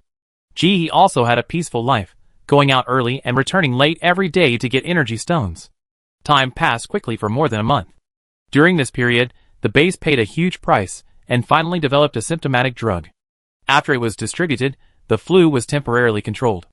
During this month, a large number of ordinary people also became gifted, and the number was far more than the total before. These ordinary people suddenly discovered after becoming awakened. This life is completely different from what they imagined. The base always said that they are hope and the future. They also fantasized that after becoming gifted, They could rise to heaven in one step, eat rice, eat big meat, eat delicious food and drink spicy drinks. In the end, they found that except for becoming animals to be more resistant to cold, and not afraid of freezing to death, there is nothing. Chapter 6:19. There is no food, no fuel, only the wind and snow and the endless ice. And as I worked, I got hungrier. The bean cakes shrank quietly. What the hell? I can't live, and I can't die. Who wants to become a gifted person? Although he has the help of the invisible cloak during this period, considering that gifted people have all kinds of abilities, in order to reduce right and wrong, she always uses a fake face when she goes out. It is the face of her husband, who was blessed with great fortune. This way, even if she was discovered, it wouldn't delay her from getting the energy stone. She had just returned home that day. The ball that usually came up to her like a puppy disappeared when she came back. He was a little curious, so she walked to the door. She put her head against the door, and heard the shouting and cursing of the ball, and the people outside. The house was soundproof, but it was only for others, not Jihi. If she wanted to listen, she could put her ear against it, and hear the conversation outside. Soon, Jihi knew what was going on. The man who wanted to collect 2 kilograms of food from her as protection fee is here again. She has been going out early, and coming back late during this period.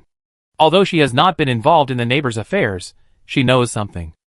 These neighbors are not quiet. They are busy all day long. Now they are divided into 3 groups. The original group lives on the 16th to 18th floors. The group that just came from the extreme cold lives on the 6th to 9th floors. The rest of the residents are a group of late awakeners who are passively neutral. The passively neutral group does not want to be neutral, and they also want to get involved, but they are poor, so poor that they can't squeeze out any money and only have clothes left. They have some ability, and look down on ordinary people, but their ability can only put 2 icicles. Even if they are prepared, the icicles are not as good as shovels. In the base, which is still an orderly society, both groups look down on them, so they can only be passively neutral. The 2 groups with supplies have a large population and are capable. They both want to be the boss of the building and make a fuss for a long time. In the end, no one can do anything to the other. They can only have temporary peace. Just as they freed up their hands, the group on the 6th floor targeted Jihi's house and knocked on the door again. The official players of the game have food, and if they can just give away a little, they are better than those poor awakened ones. They come one after another. The old residents don't get along with them, so they are naturally happy to watch them jumping on the line of death. Sneer in my heart. Stupid, why don't you think they go to provoke the family upstairs? Although this girl lives alone, she is poor and strong. She looks bright on the surface, but actually she has nothing and eats bean cakes all day long. There was still some food before, but before the extreme cold, it was all gone. Still want to squeeze money out of her now. Humph, you really hit a brick wall. With that much strength and weapon, whoever dares to show off will be shot in the middle of the night. The group of people downstairs are not completely stupid. They came several times but didn't force their way in. They just knocked on the door politely, and didn't mean to pry it open. They just knocked frequently. The man outside the door ignored the abuse in front of him, and calculated the time in his mind. They came up and knocked for 5 minutes every day, and they could go back when the time was up. There was still 1 minute left before the task was completed. Just as he was about to raise his hand to knock again, he suddenly saw the door open. He was a little surprised. Are you home? This question was interesting. Something? He did not respond, but glanced at the man and asked back. This man was not the one who knocked on the door last time. Although he was dressed similarly, he was a little taller than that one. This time he was wearing a heavy patched coat, looking tall and strong, like a bear, and wearing a thick hat made of animal skin on his head, wrapping himself tightly. This weird outfit looked like a beggar before, but now, it is a symbol of wealth. You will be envied if you wear it. You know, many talents who awaken after birth can't even wear a thick down jacket, let alone a hat. To resist the cold, you have to rely on your righteousness. The man looked at the room carelessly, but unfortunately, he was blocked and didn't see anything. He felt a little sorry, retracted his gaze, and looked at Jihi. Wearing a black sportswear and clean new cotton shoes, he has some strength, but not much. He knew what was going on, and said to Jihi with a smile, "It's okay, I just wanted to come and see if you're okay. It's so cold, it's not safe for you to live alone. If something really happens, I can help." Jihi didn't dwell on the fact that he lived alone. "Now I've seen it, don't bother me if there's nothing wrong." After saying that, he slammed the door shut. The smile on the man's face fell instantly after the door closed. He knocked on the door several times before, but only the props at the door appeared, and no one opened the door. He thought the man had left or died. I didn't expect it was still there. But it didn't matter. He looked around the house in front of him, as if it was his own home. He had inquired before, and this family had a little girl, and the conditions were very good, and the door of the house was a prop. He didn't believe it at first, thinking that someone was trying to trick him. Later, he observed it several times. The clothes this person wore were new, and every time he went downstairs to shovel snow, he was alone, so he believed it. Now it seems that legends are just legends, and those people have never seen the world and exaggerated a little. This person doesn't look well off from the way he's dressed. At most, he's of average means. He can live better than those poor people because he has no burden. The prop on the door is nice. If he can move in, this prop will be his in the future, but the base is still safe now. It's not easy for him to rob her by force, so he can only come and pester her a few more times. After all, she's a little girl. If they come and pester her a few times, she won't be able to save face and will give in. By then, she'll be alone, and there will be 8 of them. If they really move in, won't they have the final say? Thinking of the wonderful life after entering, the man's mouth curled up. Ji-hee and Yuanqiu didn't take the man seriously. After closing the door, they did what they had to do. Yuanqiu was thinking of being a bodyguard for Dai Fengshu. Ji-hee thought he was strong and could heal, so he was not afraid of anyone. In the next few days, the man or his companions became more and more aggressive, knocking on Ji-hee's door every day, and the time was doubled. Ji-hee went out to get the energy stone as usual every day, and didn't show up for a long time. Only Yuanqiu would scold them with a loud voice that resounded through the sky. Amid the scolding, the atmosphere became more and more weird. The old residents watched the excitement and didn't mind the trouble, while the newly awakened talents were a little eager to move. If this was a soft persimmon, could I pinch it? At least it was better than me. Chapter 620. But no matter how Yuanqiu cursed, the man and his gang would knock on the door every day, still treating this as a career. Like a scabby dog. And Ji-hee's absence fueled their arrogance. Big sister, are you still there? Is there anyone else at home? Is there anything wrong? If there is anything, tell me, I will definitely help. Big sister, you live in such a big house alone, if something really happens, it's not safe, open the door, let's talk, you let us move in the future we will not only pay your rent, but also your firewood. Big sister, you said that the base is so short of housing now, and you live in such a big house by yourself. After a long time, the base will definitely come to you. Open the door, and let's discuss it. Even if adults are not allowed to live here, we still have several children. Please be flexible and pity the children. The ball was so angry that he was about to spit fire. Its baby by Qilin was still a child, still a baby. Why should he take care of other people's children? Is the father dead, or the mother dead? It cursed wildly. Get out! Get out! You scabby dog! You shameless vampire! Get out of here! This is our house. It has nothing to do with you. Why are you meddling in other people's business? You're pretending to be a big shot. You really think you're a big shot. You're nothing. You dare to come to our house and harass us every day. I'm warning you now. If you stay for one more second, I attack you immediately. At this time, the man would say with a smile, I'm leaving now. I'm leaving now. Then he turned around and left quickly. Ji-hee came back early today, and as soon as he got home, he ran into Yuanqiu scolding him. She listened for a while, and understood the general situation. In general, he is annoying people without biting them. He has been harassing her every day. If he heard Ji-hee or broke into her house, it would be reasonable for Ji-hee to fight back and take her to the base. But he just came up and knocked on the door every day. He is a rogue. When Yuanqiu scolded the people away, he turned back to the house angrily, and saw Ji-hee standing in the house. It was surprised for a moment, then immediately smiled and circled around Ji-hee. You're back? During this period, Ji-hee would use the teleportation props to go out every day to find energy stones, and he was very busy. It was not very reassured, and hinted several times that it was unnecessary, and it would be best to stay at home, but it was no use at all. It couldn't be stopped. It couldn't be stopped at all. It was the one who gave the teleportation props, and in the end, it could only sulk by itself. He understood that Bai Qilin lacked energy stones, but he could raise the price. Before, I sold 1 energy stone, now I sell 3. Don't I still make money from energy stones? Why work so hard? I was in a bad mood, and the people downstairs always came to harass me during this period. I was more angry every day. I couldn't bear to scold Ji-hee, so I could only scold the people downstairs to vent my anger. Yeah. Ji nodded and glanced at the ball. You keep an eye on the door. I go downstairs. After that, he waved his hand to let Defingsho come out, and stuffed a pot of boiling water into his hand. Pour it into the crack of the door later. Aren't these people idle? Then get busy. Defingsho was covered in flour, and he was a little confused by the sudden change of scene. Ji gave him a gift before, and he thought he should return the gift, so he prepared to make meat buns to return the gift.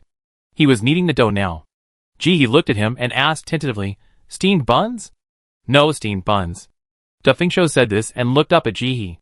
Ji moved his mouth and wanted to say something, but seeing that Defingsho looked like he was waiting for praise, he said tactfully, I like steamed buns. Defingsho tilted his head, suddenly very perceptive. Do you think my cooking is unpalatable? Ji smiled unchanged. I've been eating it for many days in a row, and I'm tired of it. Yuanchio couldn't bear it anymore, and pulled up the corners of his mouth to smile evilly. Just as he was about to speak, Ji turned his head and stared at him. You stay at home. Yuanchio immediately forgot what he wanted to say, and immediately widened his eyes. No, I want to go with you. Ji was suspicious. Aren't you a prop for guarding the house? How can you go out? Yuanchio choked, hesitating a little, looking left and right for a while, but not looking at Ji, and began to make up stories. It was originally impossible to go out, but now it can suddenly go out. It may be the power of anger.